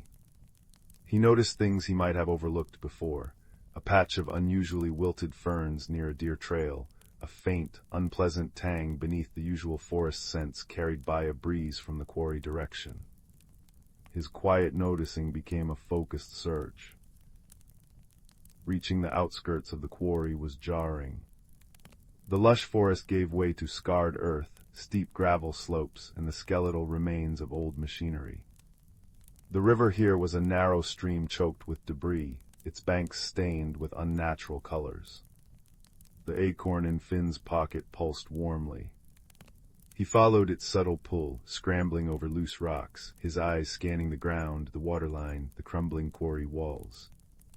He noticed a cluster of flies buzzing persistently near a crevice at the base of the quarry wall, ignoring the decaying rubbish nearby. Focusing, he saw a faint, dark stain on the rocks below the crevice, almost hidden by loose gravel. Kneeling, he brushed the gravel aside. Beneath it, the earth was dark and slick, smelling sharply of chemicals. Peering into the crevice, he saw the glint of corroded metal, the corner of a rusted barrel, wedged deep within the rock. Thick, greenish-black sludge oozed slowly from a split seam, dripping relentlessly onto the poisoned ground and trickling towards the stream. "This is it," Finn whispered, his heart pounding. He pulled the glowing acorn from his pocket. Its light intensified, casting warm, dancing patterns on the grim surroundings. Remembering Thrum's instruction, Finn pressed the acorn firmly against the poisoned earth right where the sludge dripped. The effect was immediate. The acorn pulsed like a tiny star, its light pouring into the ground. The dark stain seemed to recoil from the radiance.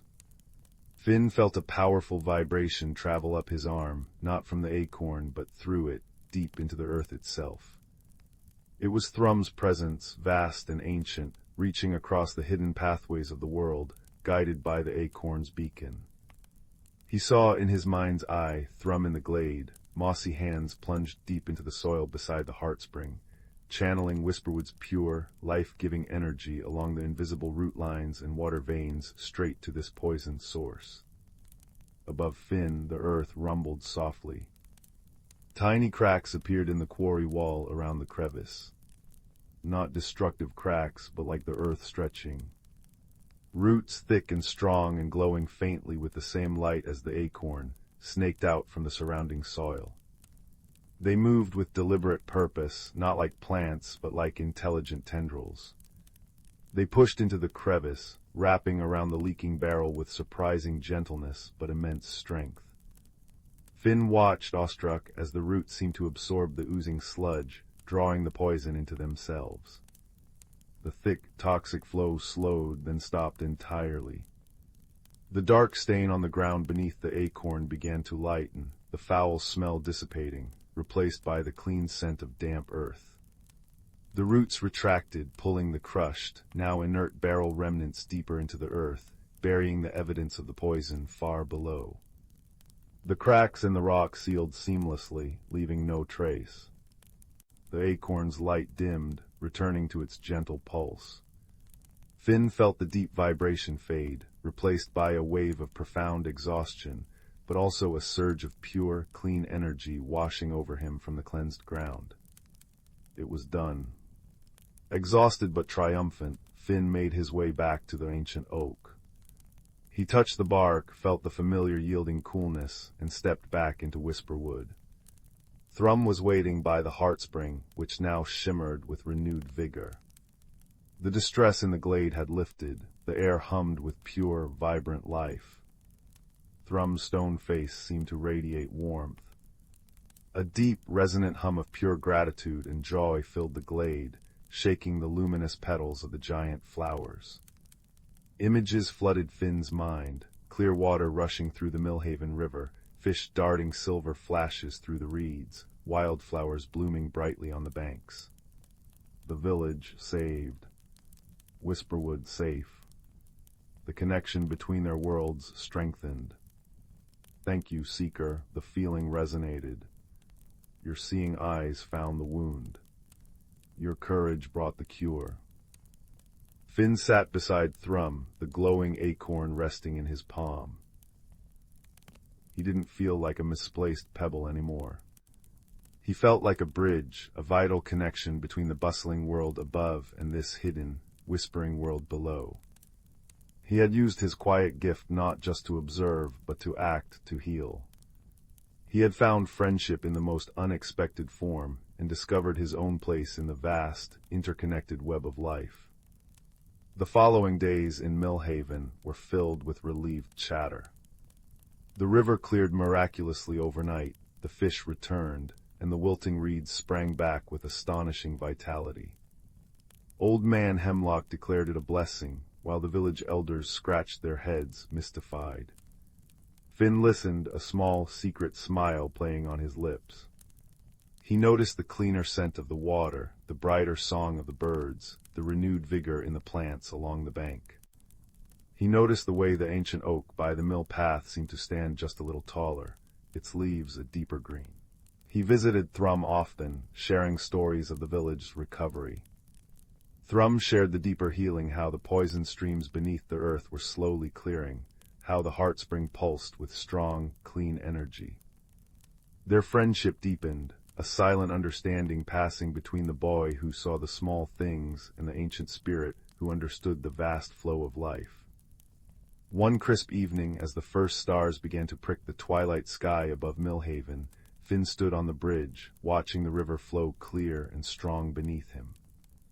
He felt a familiar warmth in his pocket. He pulled out the glowing acorn.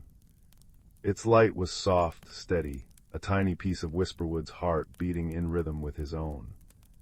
He closed his fingers around it, feeling the deep, quiet hum of connection.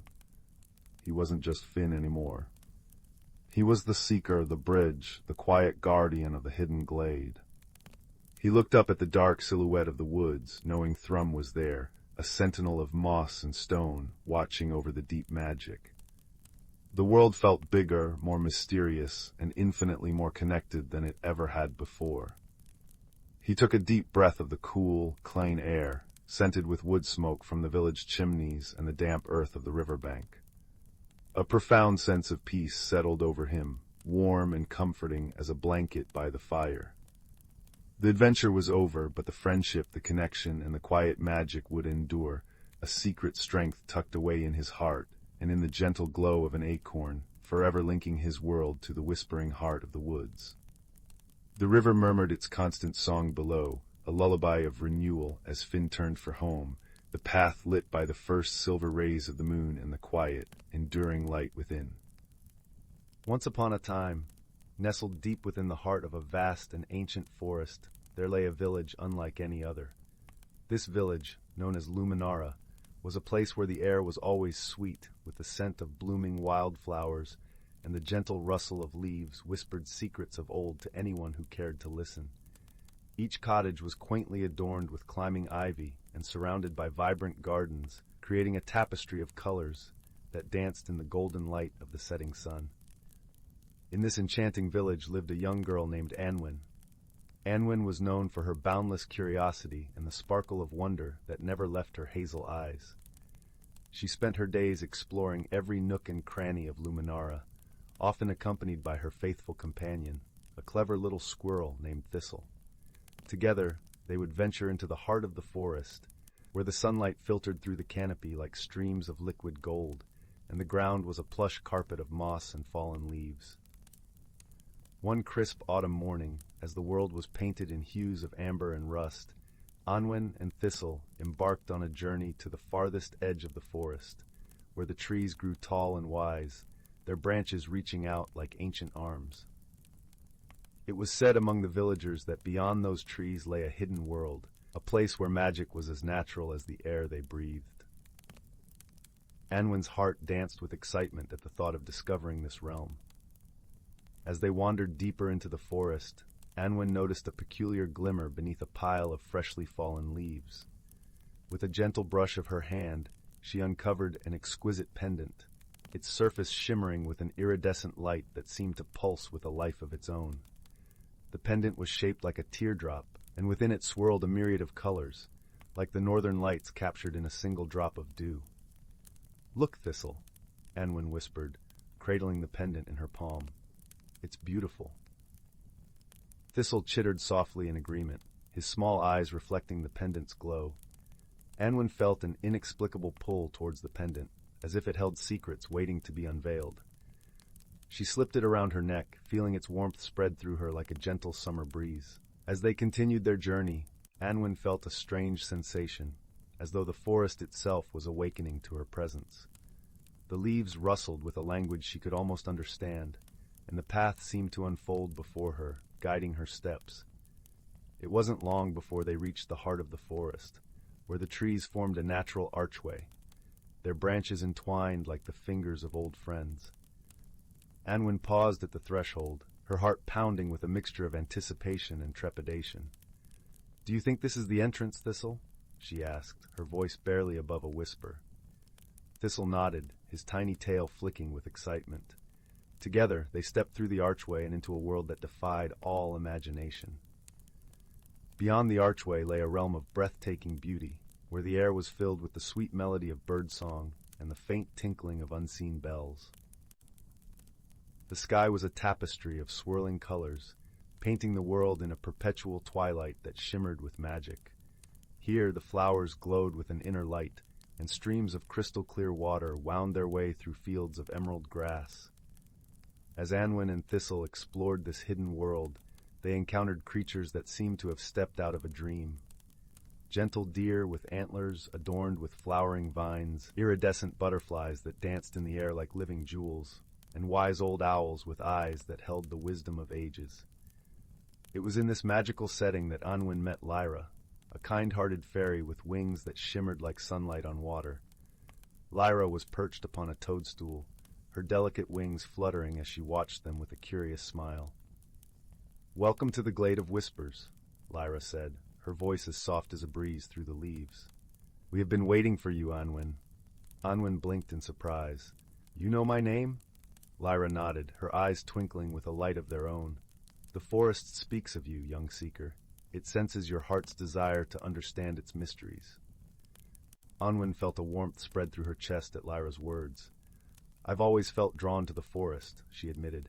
"It's like it holds secrets just waiting to be discovered." Lyra's smile widened. "Indeed it does, and you, Anwen, have found the Pendant of Verity, a magical object that reveals the truth within all things." Anwen glanced down at the pendant, its colors swirling with a gentle luminescence. "What do you mean by reveals the truth?" "The Pendant of Verity has the power to see beyond appearances," Lyra explained, her voice like the soft rustle of leaves in the wind. "It can unveil the true nature of things, allowing you to understand the world and yourself more deeply." Anwen's heart leapt with curiosity. "How do I use it?" "By listening," Lyra replied simply. "Listen with your heart, and the pendant will guide you." Encouraged by Lyra's gentle wisdom, Anwen placed her hand over the pendant and closed her eyes, focusing on the rhythmic pulse of its light. As she listened, she felt a shift within herself, as if a door had opened to a deeper understanding. In the days that followed, Anwen and Thistle explored the Glade of Whispers, discovering its many wonders and mysteries. With each new encounter, Anwen learned to see beyond the surface, to understand the heart of the creatures and the forest itself. She discovered that the world was a tapestry of interconnected lives, each thread woven with care and purpose. Through her journey, Anwen formed a bond with Lyra, and together they shared stories and laughter beneath the starlit sky.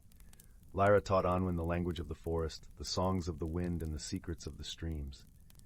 In return, Anwen shared tales of her village, of the people she loved, and the beauty of the world beyond the forest. One evening, as the twilight deepened into a velvety night, Lyra revealed to Anwen a hidden grove within the glade. There, the trees formed a circle around a shimmering pool of water, its surface reflecting the stars like 1,000 tiny lanterns. "This is the pool of reflection," Lyra said, her voice a soft song. "It holds the memories of the forest, the stories of those who have come before.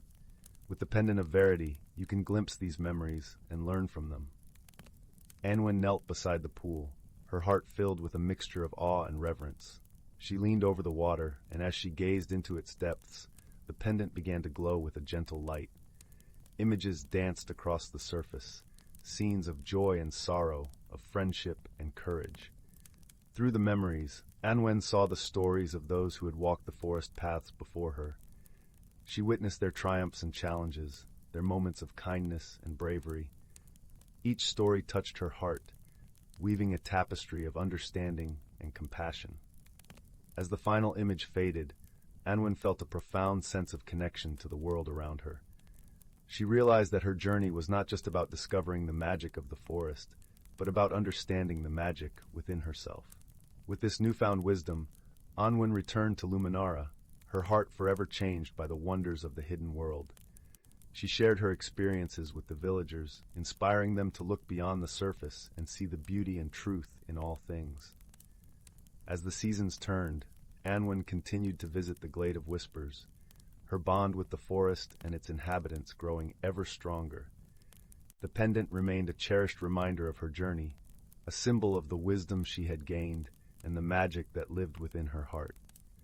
And so, under the watchful gaze of the ancient trees and the twinkling stars, Anwen's story became a part of the forest's tapestry, a tale of friendship, discovery, and the transformative power of seeing the world with eyes of wonder and a heart of truth. As the years passed, Anwen's once youthful curiosity matured into a profound wisdom that was respected and cherished by the villagers of Luminara. She became known as the Story Keeper, for her ability to weave the tales of the forest into lessons that taught love, empathy, and understanding. The children of the village would gather at her feet by the warm glow of the hearth, eyes wide with wonder as she recounted the stories of her adventures in the Glade of Whispers. Each story carried with it a gentle lesson, a reminder that true magic was not found in grand gestures or spells, but in the quiet moments of connection and compassion. One winter's eve, with snowflakes cascading gently from the sky, Anwen felt a familiar tug at her heart, a call from the forest that she could not ignore. With Thistle by her side, now older and wiser, she made her way through the snow-draped trees to the familiar archway of the Glade of Whispers. Lyra awaited her there, her wings shimmering with a soft, silvery glow that mirrored the moonlight. "Welcome back, dear friend," she greeted, her voice a melody of warmth and joy. Anwen smiled, her heart swelling with the familiarity of their friendship. "It's good to be home," she replied, her voice a whisper in the stillness of the winter night. As they walked together through the glade, Lyra shared news of the forest, of new life and the changes that time had wrought. Anwen listened with a heart full of gratitude, her love for this hidden world as strong as ever.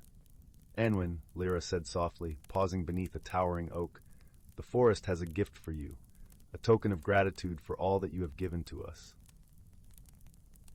Curious, Anwen followed Lyra to the pool of reflection, where the water lay still and silent beneath a blanket of snow.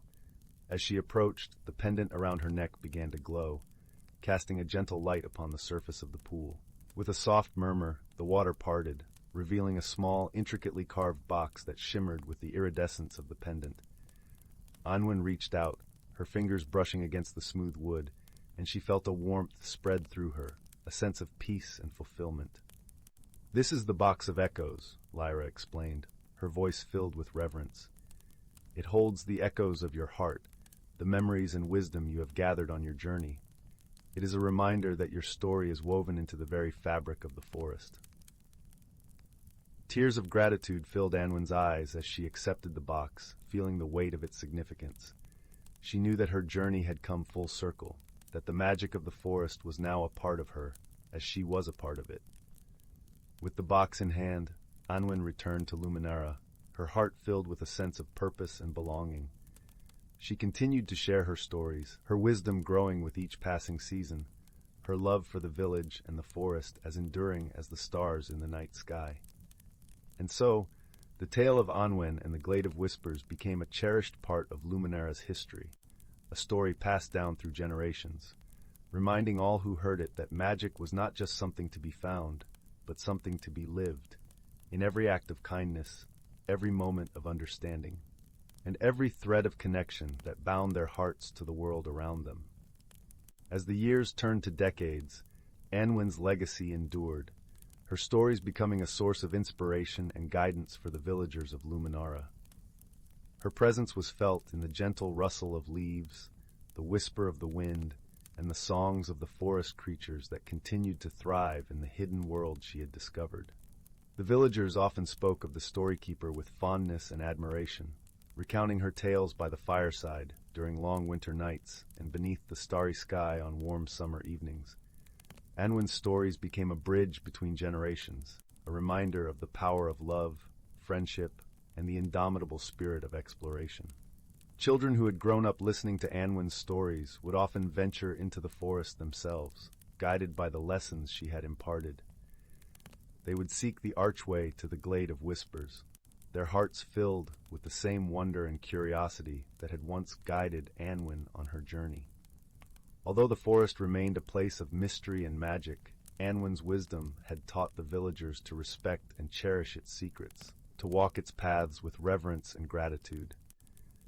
The bond between the village and the forest grew stronger with each passing year, a testament to the enduring legacy of the young girl who had once listened to the whispers of the trees. Anwen herself continued to visit the Glade of Whispers, her friendship with Lyra deepening with each encounter. Together, they would sit by the pool of reflection, sharing stories and laughter as the stars twinkled above them like 1,000 tiny lanterns. One evening, as the forest was bathed in the silver light of the moon, Lyra placed a gentle hand on Anwen's shoulder. "You have given so much to the forest, dear friend," she said, her voice filled with warmth and gratitude. "Your heart has touched the lives of all who dwell here." Anwen smiled, her eyes reflecting the stars above. "The forest has given me more than I could ever repay," she replied softly. "It has taught me to see the beauty and magic in every moment, to cherish the connections that bind us all." Lyra nodded, her wings shimmering in the moonlight. "Your story is woven into the very fabric of the forest, Anwen. It will continue to inspire and guide those who come after you." With a heart full of gratitude, Anwen returned to Luminara, her spirit forever intertwined with the magic of the forest. The pendant around her neck, the box of echoes in her hand, were cherished reminders of her journey, symbols of the wisdom and love that had shaped her life. As the years passed, Anwen grew older, her hair turning silver like the moonlit sky, her eyes still shining with the same wonder and curiosity that had defined her youth. She remained a beloved figure in the village, her stories a source of comfort and inspiration for all who heard them. Eventually, Anwen's journey came to a gentle close, her spirit at peace with the world she had come to love so deeply. Her passing was marked by a quiet reverence, a celebration of a life well lived, a story well told. The villagers of Luminara gathered by the hearth, their hearts filled with gratitude for the storykeeper who had shared her wisdom and love with them. They spoke of Anwen's legacy, of the magic and beauty she had brought into their lives, and the lessons she had imparted. As the years turned to centuries, Anwen's story continued to be told, a timeless tale of friendship, discovery, and the transformative power of seeing the world with eyes of wonder and a heart of truth. And somewhere deep within the heart of the ancient forest, the Glade of Whispers remained, a hidden world where magic was as natural as the air they breathed, a place where the spirit of Anwen lived on, in the gentle rustle of leaves, the whisper of the wind, and the songs of the forest creatures that continued to thrive in its embrace. In the heart of the whispering woods, where the trees seemed to hum soft lullabies, and the ground was carpeted with a tapestry of moss and wildflowers, there lay a quaint little village called Moonhaven. This village, nestled under the gentle glow of a perpetually twinkling sky, was a place where magic flowed as naturally as the babbling brook that wound its way through the center of town. Moonhaven was known for its serene beauty and the warmth of its community. It was a place where the houses were made of smooth, rounded stones, with thatched roofs that looked like they had sprouted from the earth itself. Each window glowed with the soft light of candles, and the air was always scented with the comforting aromas of freshly baked bread and blooming lavender.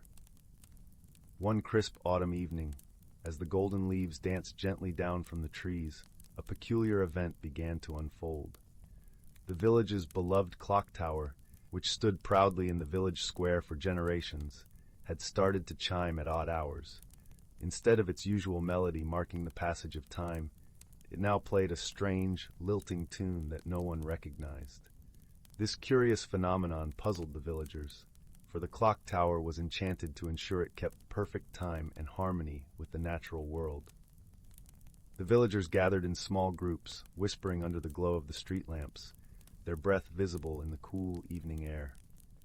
Among the villagers was a young girl named Leela, known for her keen sense of curiosity and her love for solving puzzles. Leela lived with her grandmother, Eleonora, in a cozy cottage at the edge of the woods. Eleonora was a wise and gentle soul, whose knowledge of the old ways and stories of the forest was unparalleled. After the clock tower's melody drifted through the night once more, Lila turned to her grandmother with eyes wide with wonder. "Grandmother, what do you think could be making the clock tower chime so strangely?" Eleonora smiled softly, her eyes twinkling with the light of 1,000 stories.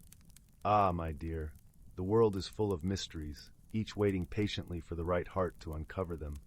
Perhaps it is time you seek the counsel of the forest's guardians." Encouraged by her grandmother's words, Lila set out the next morning, her heart light with excitement. She followed the winding path through the woods, where the sunlight filtered through the leaves like streams of golden syrup. The forest was alive with the sounds of rustling leaves and the distant call of birds. Lila soon arrived at the ancient oak tree known as the Heartwood. This tree was the oldest in the forest, its trunk wide enough to hide an entire family behind. It was said to be the dwelling of the forest's guardians, the elder tree sprites, who were wise creatures of gentle magic and deep understanding. As Lila approached, she noticed faintly glowing figures emerging from the bark of the tree. They were the elder tree sprites, their tiny forms shimmering with an ethereal light. Their eyes, like polished stones, watched her with curiosity and kindness. "Greetings, young Lila," they chorused in voices as soft as the rustle of leaves. "What brings you to the Heartwood today?" Lila curtsied politely, a gesture she had learned from her grandmother. "Wise sprites, the clock tower in our village has been playing a strange melody at odd hours, and we cannot understand why. I seek your guidance to unravel this mystery." The sprites exchanged thoughtful glances, their forms flickering like candle flames. "The clock tower's melody is the song of the wind harp," they explained. "It is an ancient instrument, once played by the winds themselves. It seems the melody is calling out for something lost." Intrigued, Lila asked, "What could be lost that the melody seeks?" "The wind harp song is woven with the essence of harmony and balance," the sprites continued. "Perhaps it seeks the return of something that has tipped the scales." Thanking the sprites for their wisdom, Lila made her way back to Moonhaven, her mind alight with possibilities. As she walked, she pondered what might be missing from their village that could upset such a delicate balance. Upon her return, Lila went to visit the clockmaker, a gentle old man named Mr. Thistle. His workshop was a treasure trove of gears and cogs, where the air was filled with the comforting tick-tock of timepieces. "Mr. Thistle," Lila began, "have you noticed anything unusual about the clock tower lately?" The clockmaker nodded, his expression thoughtful. "Indeed, young Lila, the clock's song is different, as if it sings of longing." "Do you recall anything that changed before the melody began?" Lila inquired. Mr. Thistle scratched his head, his brow furrowed with concentration. "Now that you mention it, a few weeks ago, a little bird's nest was found empty beneath the clock tower. The nest had been there for years, but the birds have vanished." Lila's eyes widened with realization. Perhaps the birds are what the wind harp song is calling for. They are part of the harmony that needs restoring. With newfound determination, Lila set out to find the missing birds. She followed the path that led deeper into the woods, listening closely for any sign of their song. The forest, with its tapestry of sounds, seemed to guide her steps. As she wandered, she came upon a clearing bathed in dappled sunlight. There, perched on the branches of a young maple tree, were the missing birds, their feathers shimmering like jewels in the sunlight. They chirped a sweet, melodious tune that seemed to echo the clock tower's strange melody. Lila approached gently, speaking softly to the birds. "Oh, little ones, the village misses your song. Won't you return to the clock tower and bring back the harmony?" The birds, understanding her gentle plea, fluttered their wings in agreement. With a joyful trill, they took flight, leading Lila back to Moonhaven. As the birds returned to their nest beneath the clock tower, the strange melody ceased, replaced by the familiar, comforting chimes that had marked the hours for generations. The villagers gathered to watch in awe as the birds settled in, their presence restoring the balance that had been missing. That evening, as the stars twinkled like diamonds in the sky, the village celebrated the return of their feathered friends. Lila, her heart full of contentment, sat by the fire with her grandmother, recounting her adventure. "You see, my dear," Eleonora said, wrapping an arm around Lila's shoulders, "sometimes the answers we seek are found by simply listening to the world around us. Balance and harmony are treasures worth nurturing." As the fire crackled softly and the night wrapped the village in its gentle embrace, Moonhaven drifted into a peaceful slumber, its harmony restored. And in the heart of the whispering woods, the clock tower stood tall, its melody a testament to the power of friendship and the wisdom of listening to the whispers of the world. In a quaint village nestled at the foot of the misty mountains, where the air was always sweet, with the scent of blooming wildflowers and the gentle hum of bees filled the lazy afternoons, there lived a young girl named Miri. Miri had a heart full of dreams and eyes that sparkled with the curiosity of 100 adventures yet to be told.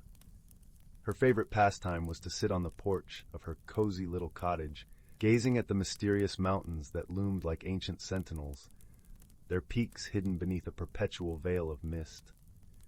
One golden autumn morning, when the leaves were turning to shades of amber and the cool breeze carried a hint of the coming winter, Miri decided it was the perfect day for an adventure. She packed a small satchel with her favorite honey cakes, a flask of warm tea, and her mother's old map, though she knew it by heart, and set off towards the mountains with a skip in her step. The path to the misty mountains was lined with towering oak trees whose leaves whispered secrets to the wind. As Miri walked, the world around her seemed to hold its breath in gentle anticipation, the air thick with the kind of magic that only children and dreamers could truly sense. The further she ventured, the more the familiar village faded into a distant memory, replaced by the wonders of nature's untouched beauty. After several hours of weaving through the verdant forest, Miri emerged into a clearing where the mountains stood tall and proud before her. Here the mist was thick and cool, wrapping around her like a soft, silken cloak. It was here that she first met the whimsy wisp, a curious little creature that glowed with a soft, shimmering light. It fluttered around Miri, trailing sparkles in the air like a comet tail, its laughter like the tinkling of tiny bells. "Hello there," Miri greeted, her voice gentle and welcoming. "Are you a guardian of these mountains?" The whimsy wisp giggled, swirling around her with delight. "I am a friend to explorers like you," it chimed, its voice as light as the breeze. "Follow me if you dare, for there are wonders to behold and secrets to uncover." With her heart beating with excitement and wonder, Miri followed the wisp deeper into the mountains. The path was winding and sometimes steep, but the whimsy wisp was always there, its light guiding her through the mist. Along the way, they encountered a stream that sang as it danced over stones, its melody as soothing as the lullaby of a mother to her child. Miri paused to drink from the stream, its water crisp and refreshing, invigorating her spirit. As they climbed higher, the mist began to part, revealing a hidden valley bathed in golden sunlight. The valley was unlike anything Miri had ever seen, a place where colors seemed brighter and sounds more melodious. Here, trees bore fruits of every hue imaginable, and flowers bloomed in cascading waterfalls of color and scent. In the heart of this enchanted valley stood the grand oak, a tree so old and wise that it seemed to have witnessed the birth of time itself. Beneath the grand oak's sprawling branches, Miri found a gathering of creatures, none of which she had ever seen before.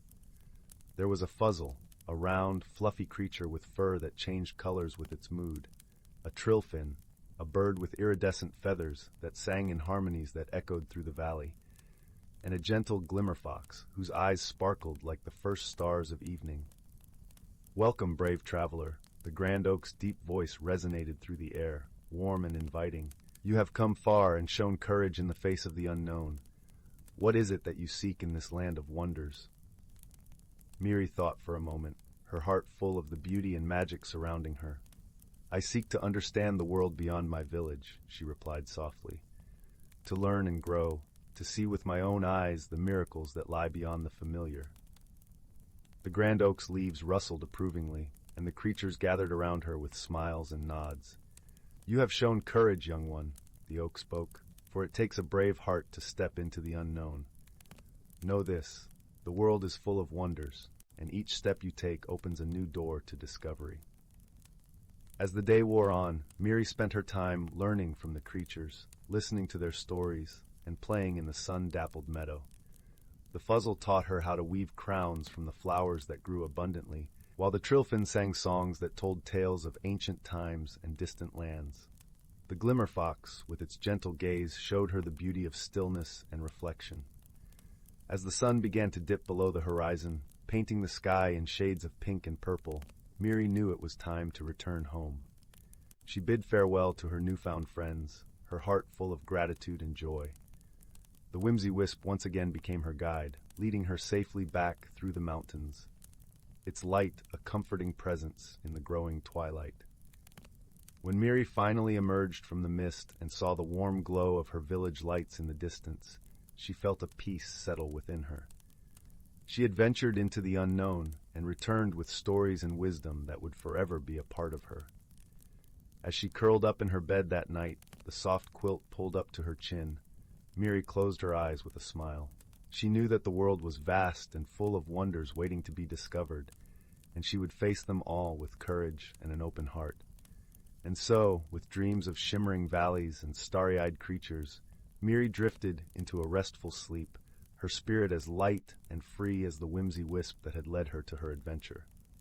In the heart of the whispering woods, where sunlight filtered through ancient, towering trees and cast dappled patterns on the soft forest floor, there nestled a quaint little village. The village was known as Willowbrook, famous for its lush gardens and the gentle, melodic hum of the river that wound its way through the land.